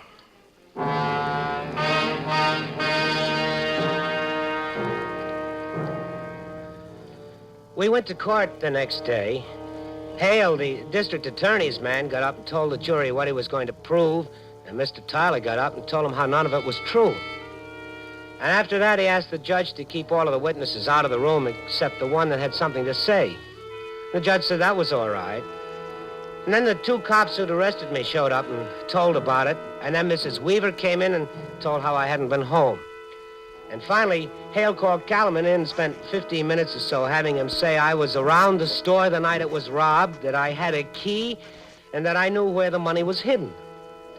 Well, Mr. Tyler listened to all of it. Then he took his turn. You've testified, Mr. Calaman, that the accused was in the vicinity of your store the night the money was taken. Yes, sir. And you saw him while you were out driving with your wife. Yes, sir. Can you describe the clothing he was wearing at the time? He had on a sport coat and a pair of gray pants and a blue shirt. What color was the sport coat, Mr. Calaman? Tan. Was he wearing a hat? No hat. How close were you when you saw him? Well, I was driving in the outside lane, and he was right on the street, 20 feet away, I'd say. How fast was your car traveling at the time? We were at the stop street. Then you had a good look at him? Yes, sir. For how long a period of time? Maybe 10 seconds, just while we stopped. With the court's permission, I'd like to ask the witness to step over in front of the jury. Any objections from the prosecution? No objection, Your Honor. All right, Mr. Calaman. Right there will be fine. Now, Mr. Calaman, will you look at the juror sitting directly in front of you? Yes, sir. All right, Mr. Calaman. Turn around, please. Now, tell me, Mr. Calaman, what does that man look like? Why, he's got gray hair. He's wearing glasses. Can you tell me the color of his suit? Brown, I think. His tie? No. His shirt? No. This is the witness who, by his own statement, saw the accused for 10 seconds and positively identified him.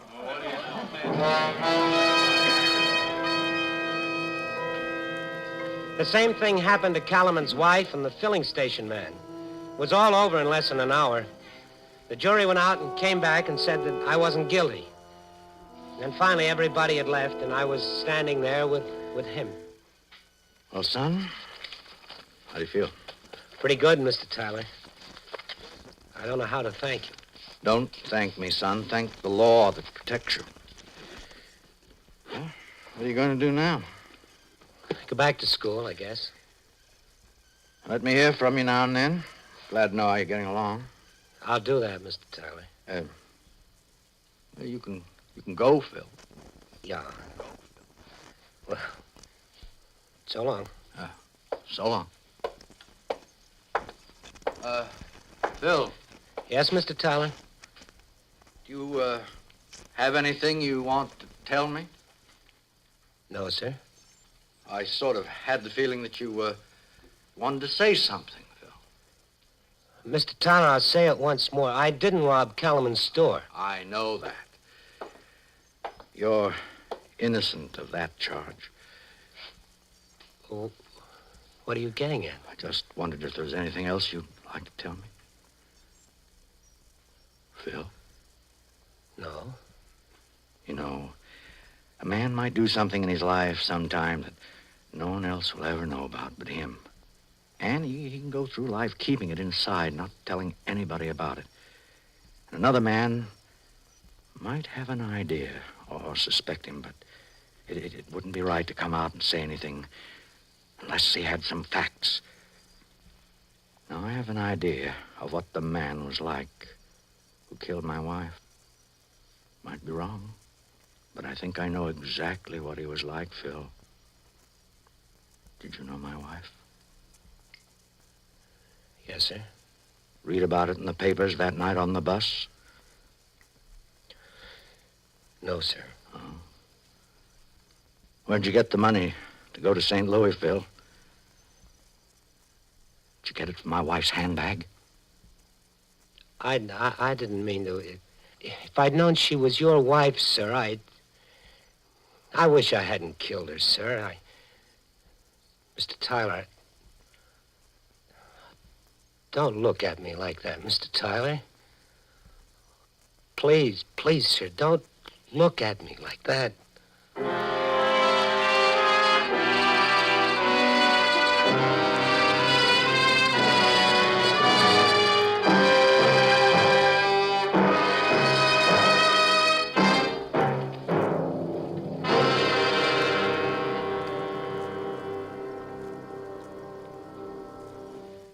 Suspense. Presented by Autolite. Tonight's star, Mr. Frank Lovejoy. This is Harlow Wilcox speaking for Autolite, world's largest independent manufacturer of automotive electrical equipment. Autolite is proud to serve the greatest names in the industry. They are members of the Autolite family, as well as are the 98,000 Autolite distributors and dealers in the United States and thousands more in Canada and throughout the world. Our family also includes the nearly 30,000 men and women in 28 great Autolite plants from coast to coast and Autolite plants in many foreign countries, as well as the 18,000 people who have invested a portion of their savings in Autolite. Every Autolite product is backed by constant research and precision built to the highest standards of quality and performance. So remember, from bumper to tail light, you're always right with Autolite.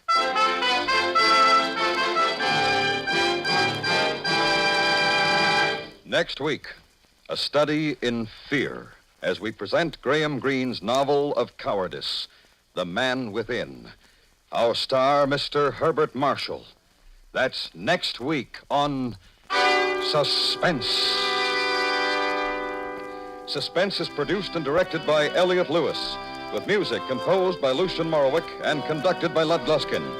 Public Defender was written for Suspense by E. Jack Newman. In tonight's story, Joseph Kearns was heard as Tyler. Featured in the cast were Paula Winslow, Larry Thor, Lou Krugman, Whitfield Connor, Herb Butterfield, and Charles Calvert. You can buy Autolite resistor or standard type spark plugs, Autolite electrical parts, and Autolite Stay Full batteries at your neighborhood Autolite dealers. Switch to Autolite. Good night. This is the CBS Radio Network.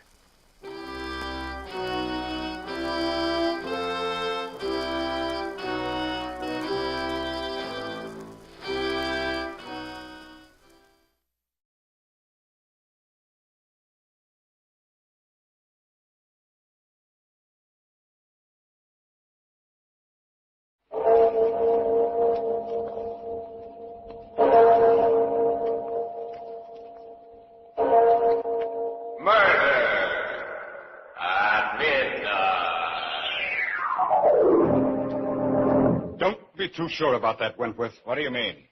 Don't forget that skeleton there. He was once a man, too. Until he was trapped in here or murdered. What of it? Oh, nothing. Nothing except...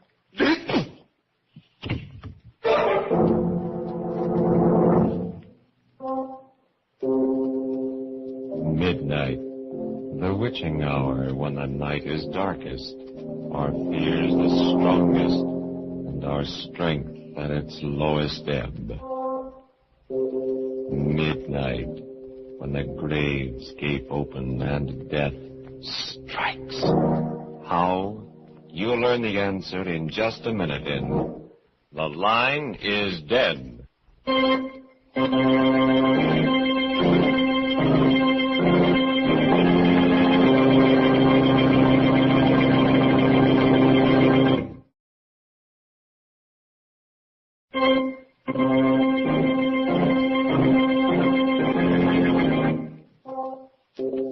And now, Murder at Midnight. Tales of mystery and terror by radio's masters of the macabre. Our story by Faith Blau is The Line is Dead.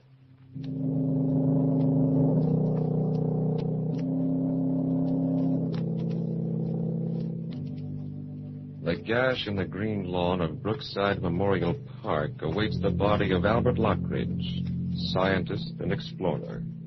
There are few who have followed him to his last resting place, for Albert Lockridge was not one who was prodigal with his affection.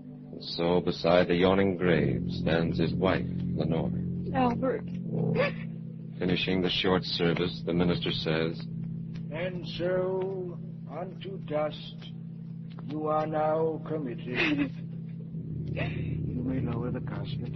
Strong hands grasp the straps attached to the coffin. The pulleys sing their discordant dirge, a strange melody heard over the soft weeping of Lenore Lockridge. Suddenly, Listen, knocking at the coffin. Albert, we hear you. We know you're alive. Raise the casket. Raise the casket. Yes, sir.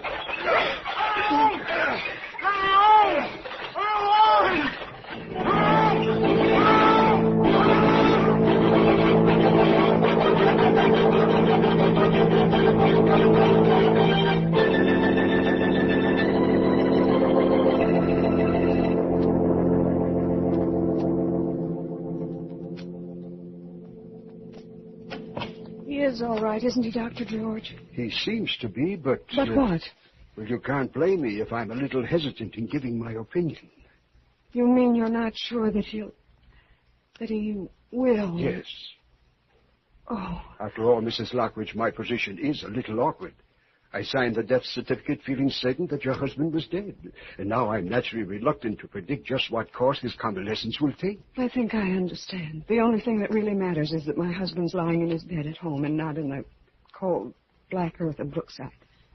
Isn't that true? Well, you're a very sensible woman. Albert will get better. Probably. But we'll have to watch his heart. His heart? These strange spells when his heart seems to stop, when I thought it had stopped.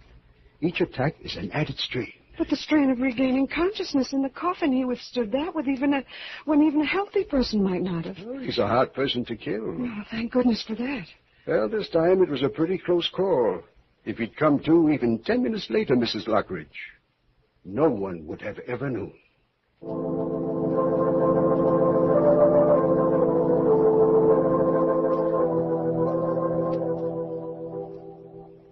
Albert. Lenore? Lenore? Is that you? Albert, the doctor says you'll be fine if you'll only rest. I can't rest. I've got to ask you a question. Dear, you've been through so much, too much for any one person, so save any questions you may. No, this question can't wait. That sealed envelope, Lenore. The one on my desk. The one I'm supposed to read after your... Yes, after I'm dead. Lenore, you haven't read it, have you? No, Albert. I plan to read it after the funeral, just as you told me to. Sure? You haven't read it? Of course. Get it for me. I want to see for myself. Albert, no, you've so little strength. But I must know. You will. I must know now. Because if you read it, I'd want to live. Albert, I swear I haven't. Please believe me. You saw it? No. Look at me. You can see I'm telling the truth. Look at me. Yes. Yes, I think you are telling the truth.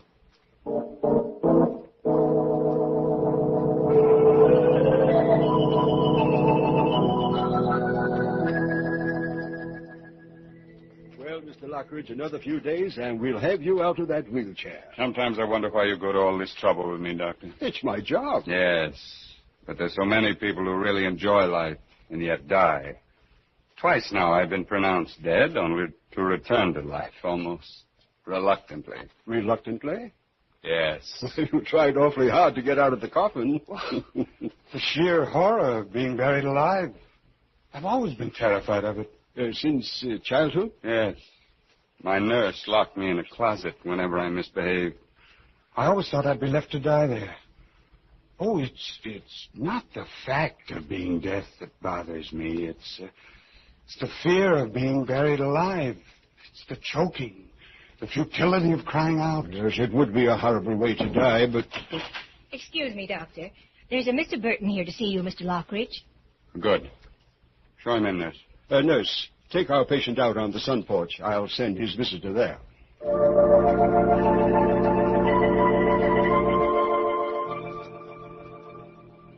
Mr. Lockridge? Sit down, Mr. Burton. Thank you. Nurse, if you don't mind. Not at all. If you need me, just call. Now, Mr. Burton, as I understand your business... I'm a telephone engineer specializing in special types of telephone systems. Yes. Perhaps you've read about me in the paper. Yeah, sure I have. You're the guy who came back from the grave. Yes, I'm the guy who came back from the grave. And it strikes me, Mr. Burton, that an occasion might again arise when I might want to do the same thing. That's why I called you. Come again? Sometime a doctor again may pronounce me dead. Perhaps I will be, perhaps I won't. And if I'm not, I'd like to feel that I could call for help. I don't get it. Mr. Burton, in case it should happen again, I'd like you to install a private telephone from this house to my grave.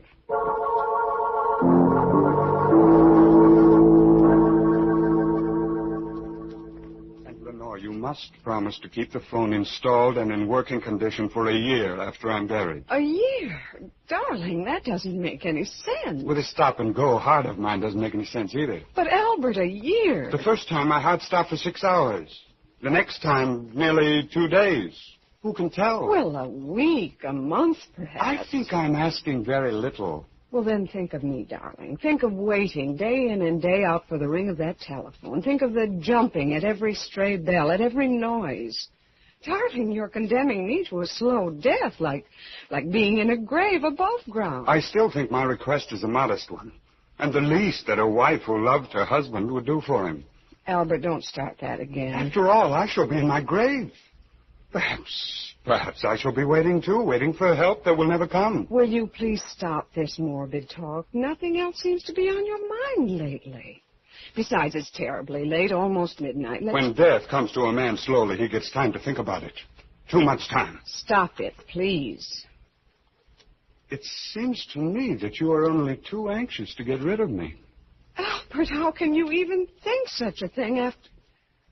I've been a good wife, haven't I? Yes, but you might have made Oliver Wentworth an even better one. Albert, please don't bring that up again. What would have happened if Oliver had come back from that expedition with me? I don't know. You would have married him, wouldn't you? Perhaps. I don't know. No. How can you say that? You were engaged to him, weren't you? An engagement doesn't always mean marriage. You did intend to marry him, didn't you? Of course I did. What of it? You know I intended to. And you only changed your mind because he was killed. That's why you turned towards me. Well... I was nothing in your life. You were very sweet to me, Albert, then. I could see that you loved me in your peculiar way. I appreciated everything you did for me. Appreciate? Oh, Albert, why dig looking for a sore spot? It's not fair to me or to you. I was nothing in your life, was I?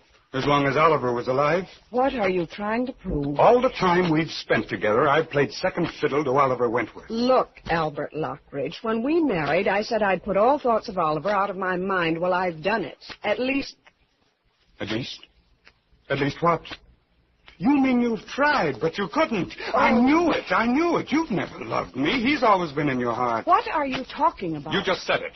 If I had died, you would never have given me another thought. But all the time, here, in my own house, he's been living his own memory, haunting you, haunting us. I can't go on like this. This just can't go on. I've struggled with him long enough. He's got to go. No matter what I have to do to crush his memory, I've got to kill it. I've got... Albert. Lenore? What is it? Lenore, help me. To the chair, my heart. I've got you. Now, slowly. Slowly? I don't think I can make it. Of course you can. Of course you can. You've got to.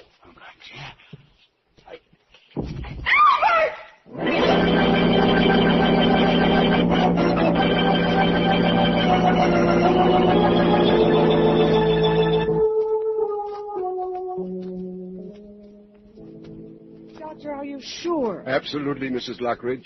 And this time the two heart specialists agree with me. But, Doctor, in view of what happened before... We've tried to take that into consideration. But even so... Well, can't you postpone signing the certificate? I'm sorry, Mrs. Lockridge. My colleagues and I all agree that your husband is dead. There can be no delay. Very well, Doctor. Thank you for everything. Goodbye, Mrs. Lockridge. Goodbye, Doctor.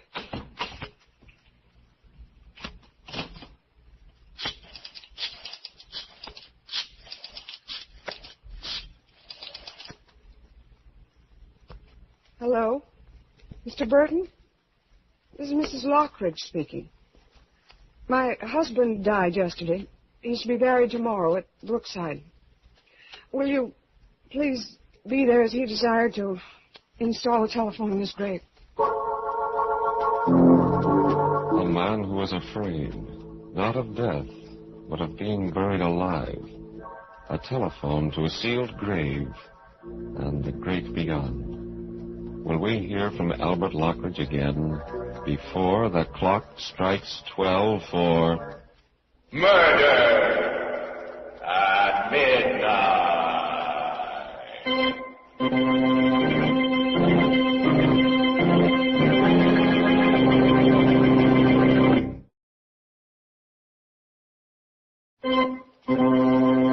And now, back to Murder at Midnight and The Line is Dead.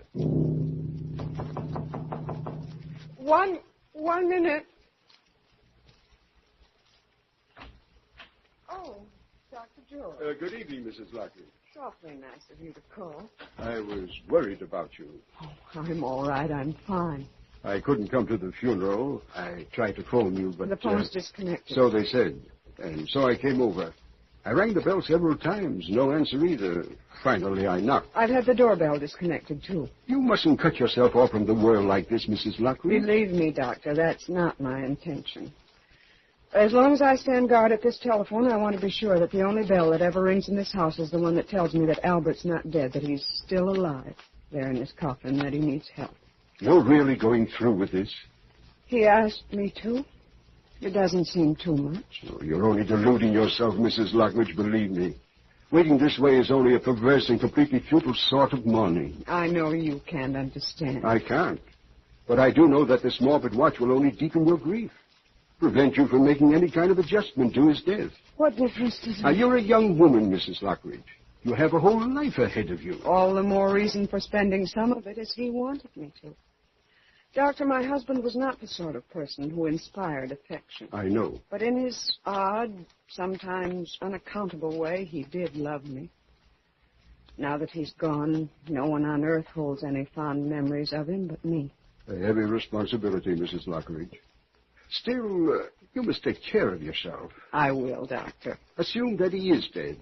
Mourn him as you will, but don't live in a state of suspended animation.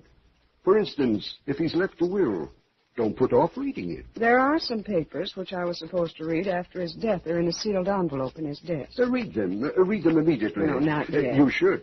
Perhaps they'll contain some message of comfort. Get the envelope now. Not now, Dr. George, but very soon.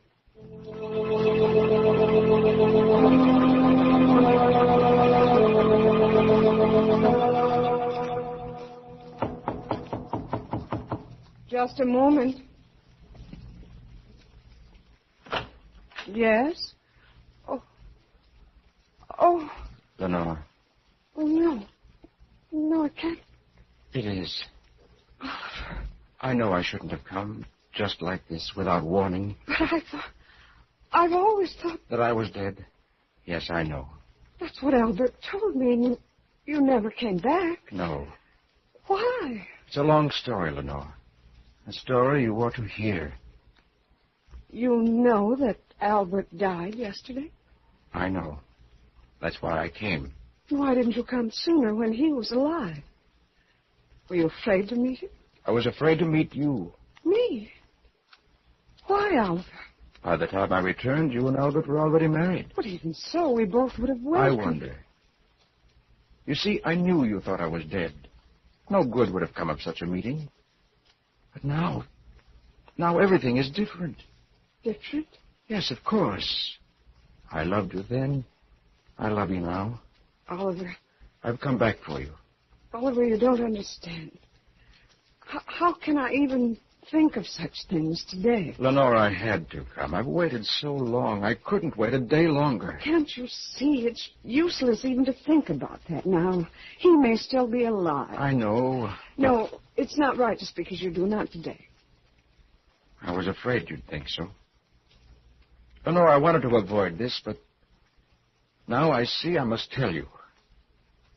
Lenore, neither of us knew Albert Lockridge. After all, Oliver, I've lived with I him. still don't think you ever really knew him. I never did, even though I worked with him for many years. That is, until the day we stood in the great hall of the old Aztec temple. The temple we found on that last expedition. The one from which I was not supposed to come back from. We were trying to find a door to an inner chamber.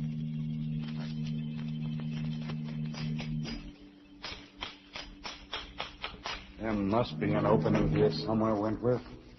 In every Aztec temple ever found, there was always a room near the altar used to keep ceremonial objects. I know. Now, wait a minute. Sounds like a little hollow here. Now, what about that slab on the floor? What about it? I think that it might... Certainly sounds different. If I were an Aztec priest, and I stepped on it like this... What? Wentworth, the door. We found the door. Solid stone. And still working after all these centuries.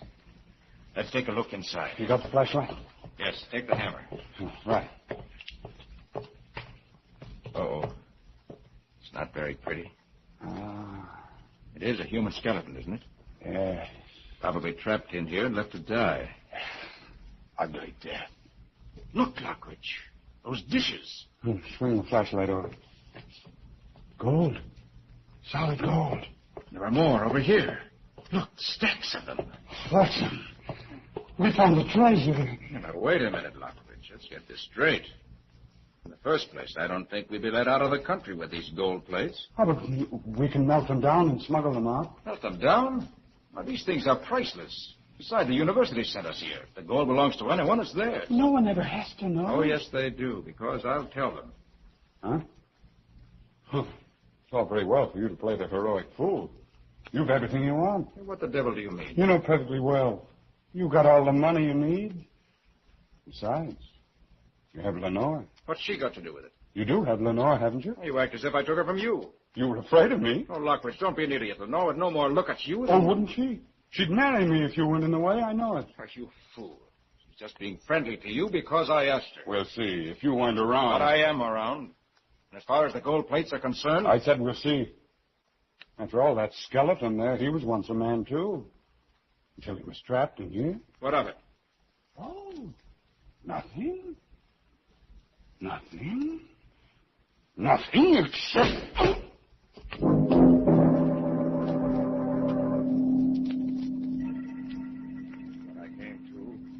I was there in the dark.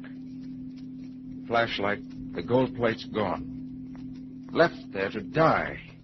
Trapped behind a stone door. Oh, no, Oliver, no. When Albert Lockridge closed that door, in his heart, in his twisted brain, there was only one intention. Murder. How did you get out? By luck more than anything else.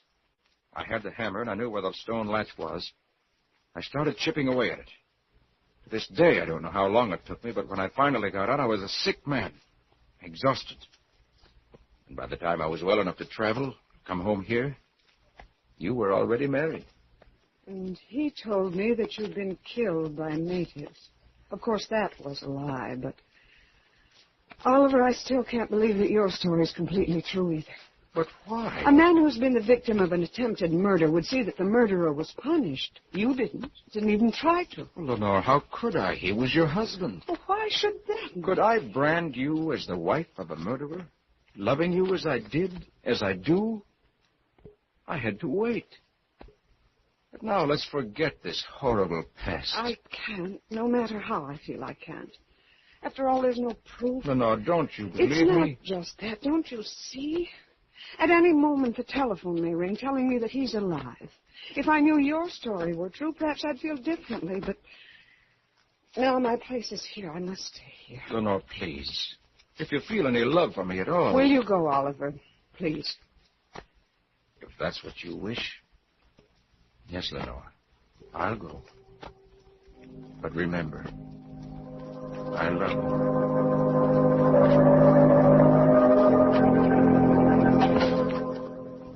I don't know why it should matter now, but I still hope you told the truth, Oliver, for then.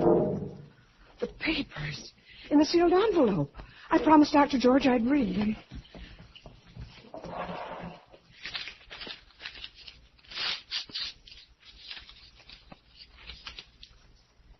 Lenore, there are many things on my mind as I sit writing this last word to you. Many things which no human mind should have to bear without telling another. As I look over my life, I know now it has been an empty mountain. I've never had a straightforward human emotion and acted on it. My work has been a sort of shadow play which gave my hollow existence an outward tinge of reality. No friend has really touched me, for I cannot be reached. I married you more out of perverse vanity than love. And yet, perhaps because of your loyalty, some spark of love has been kindled in me. Bear this in mind when you go out to the garden. For there, underneath the sundial, you will find a treasure of gold which should take care of you when I cannot. I had intended to use this gold myself, but I could not because it might incriminate me in the murder of Oliver Wentworth. People might ask questions, but you... The murder of Oliver Wentworth. Then his story was true. Oliver! Oh, Oliver! Oliver! Gone. Well, he can't have gone far, and if I hurry... Oliver! Oliver! Oliver, I'm coming! I'm coming! Oliver!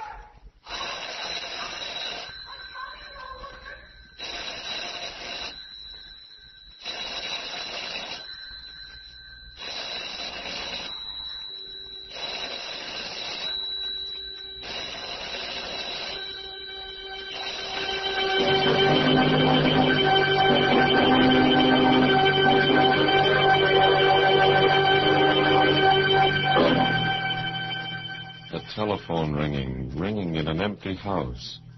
A man who is not dead, lying in his coffin, fighting for breath and waiting for an answer that will not come. A fitting payment for... Murder at midnight.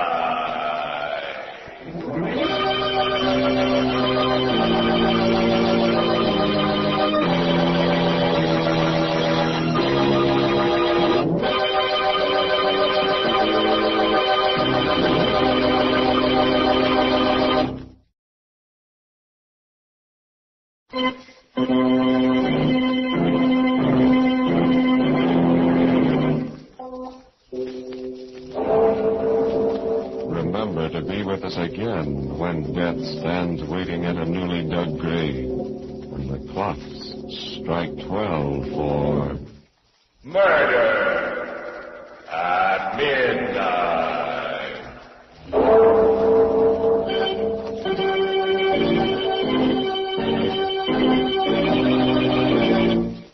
The parts of Mr. and Mrs. Albert Lockridge were played by Mr. and Mrs. Raymond Edward Johnson, with music by Charles Paul.